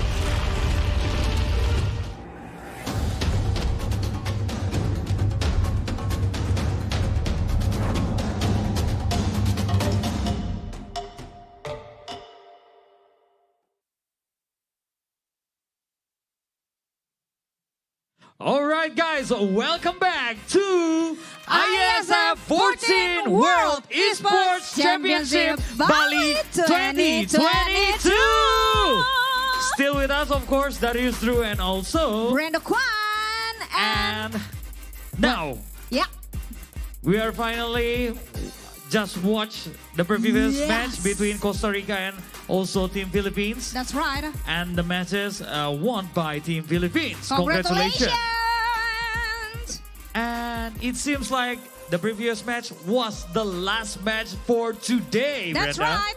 So, without further ado, we would like to say that we are on the final of event day Yes. 2 on Right. the Earth stage. Yeah. So tomorrow, we will be having another matches. Yep. We have 8 team, 8 Oh. best team to have their matches for the play-in tournament again. Wow. And you guys all can check the point of the tournament for today and yesterday Where? in wec.iesf.org. That's right. Okay, so you guys can check your points. You guys can check all the teams that you are supporting. That's right. And tomorrow we will have another best 8 team to fight in the play-in tournament. So, Brenda. Yep. Because today we are already at the end of the event, we would like to say thank you for all of you so guys who watch much. us and who came to Bali, of Merusaka, course. Nusa Dua. Yep. So tomorrow, if you guys want to join us again, you Yes. can check on our YouTube channel as well. You can Yes. check on the link that we have set, or you guys can come to Merusaka, Nusa Dua, Bali That's to right. join us in the offline event, of Of course. course. Yeah. So, without any further ado, me Brenda Kwan and also my partner, Darius Drew. we would like to say goodbye to you, but don't worry because we would like to back again. Tomorrow, still in IESF 14th World Esports Championship Bali 2022. See you guys tomorrow. Bye. Have a nice rest.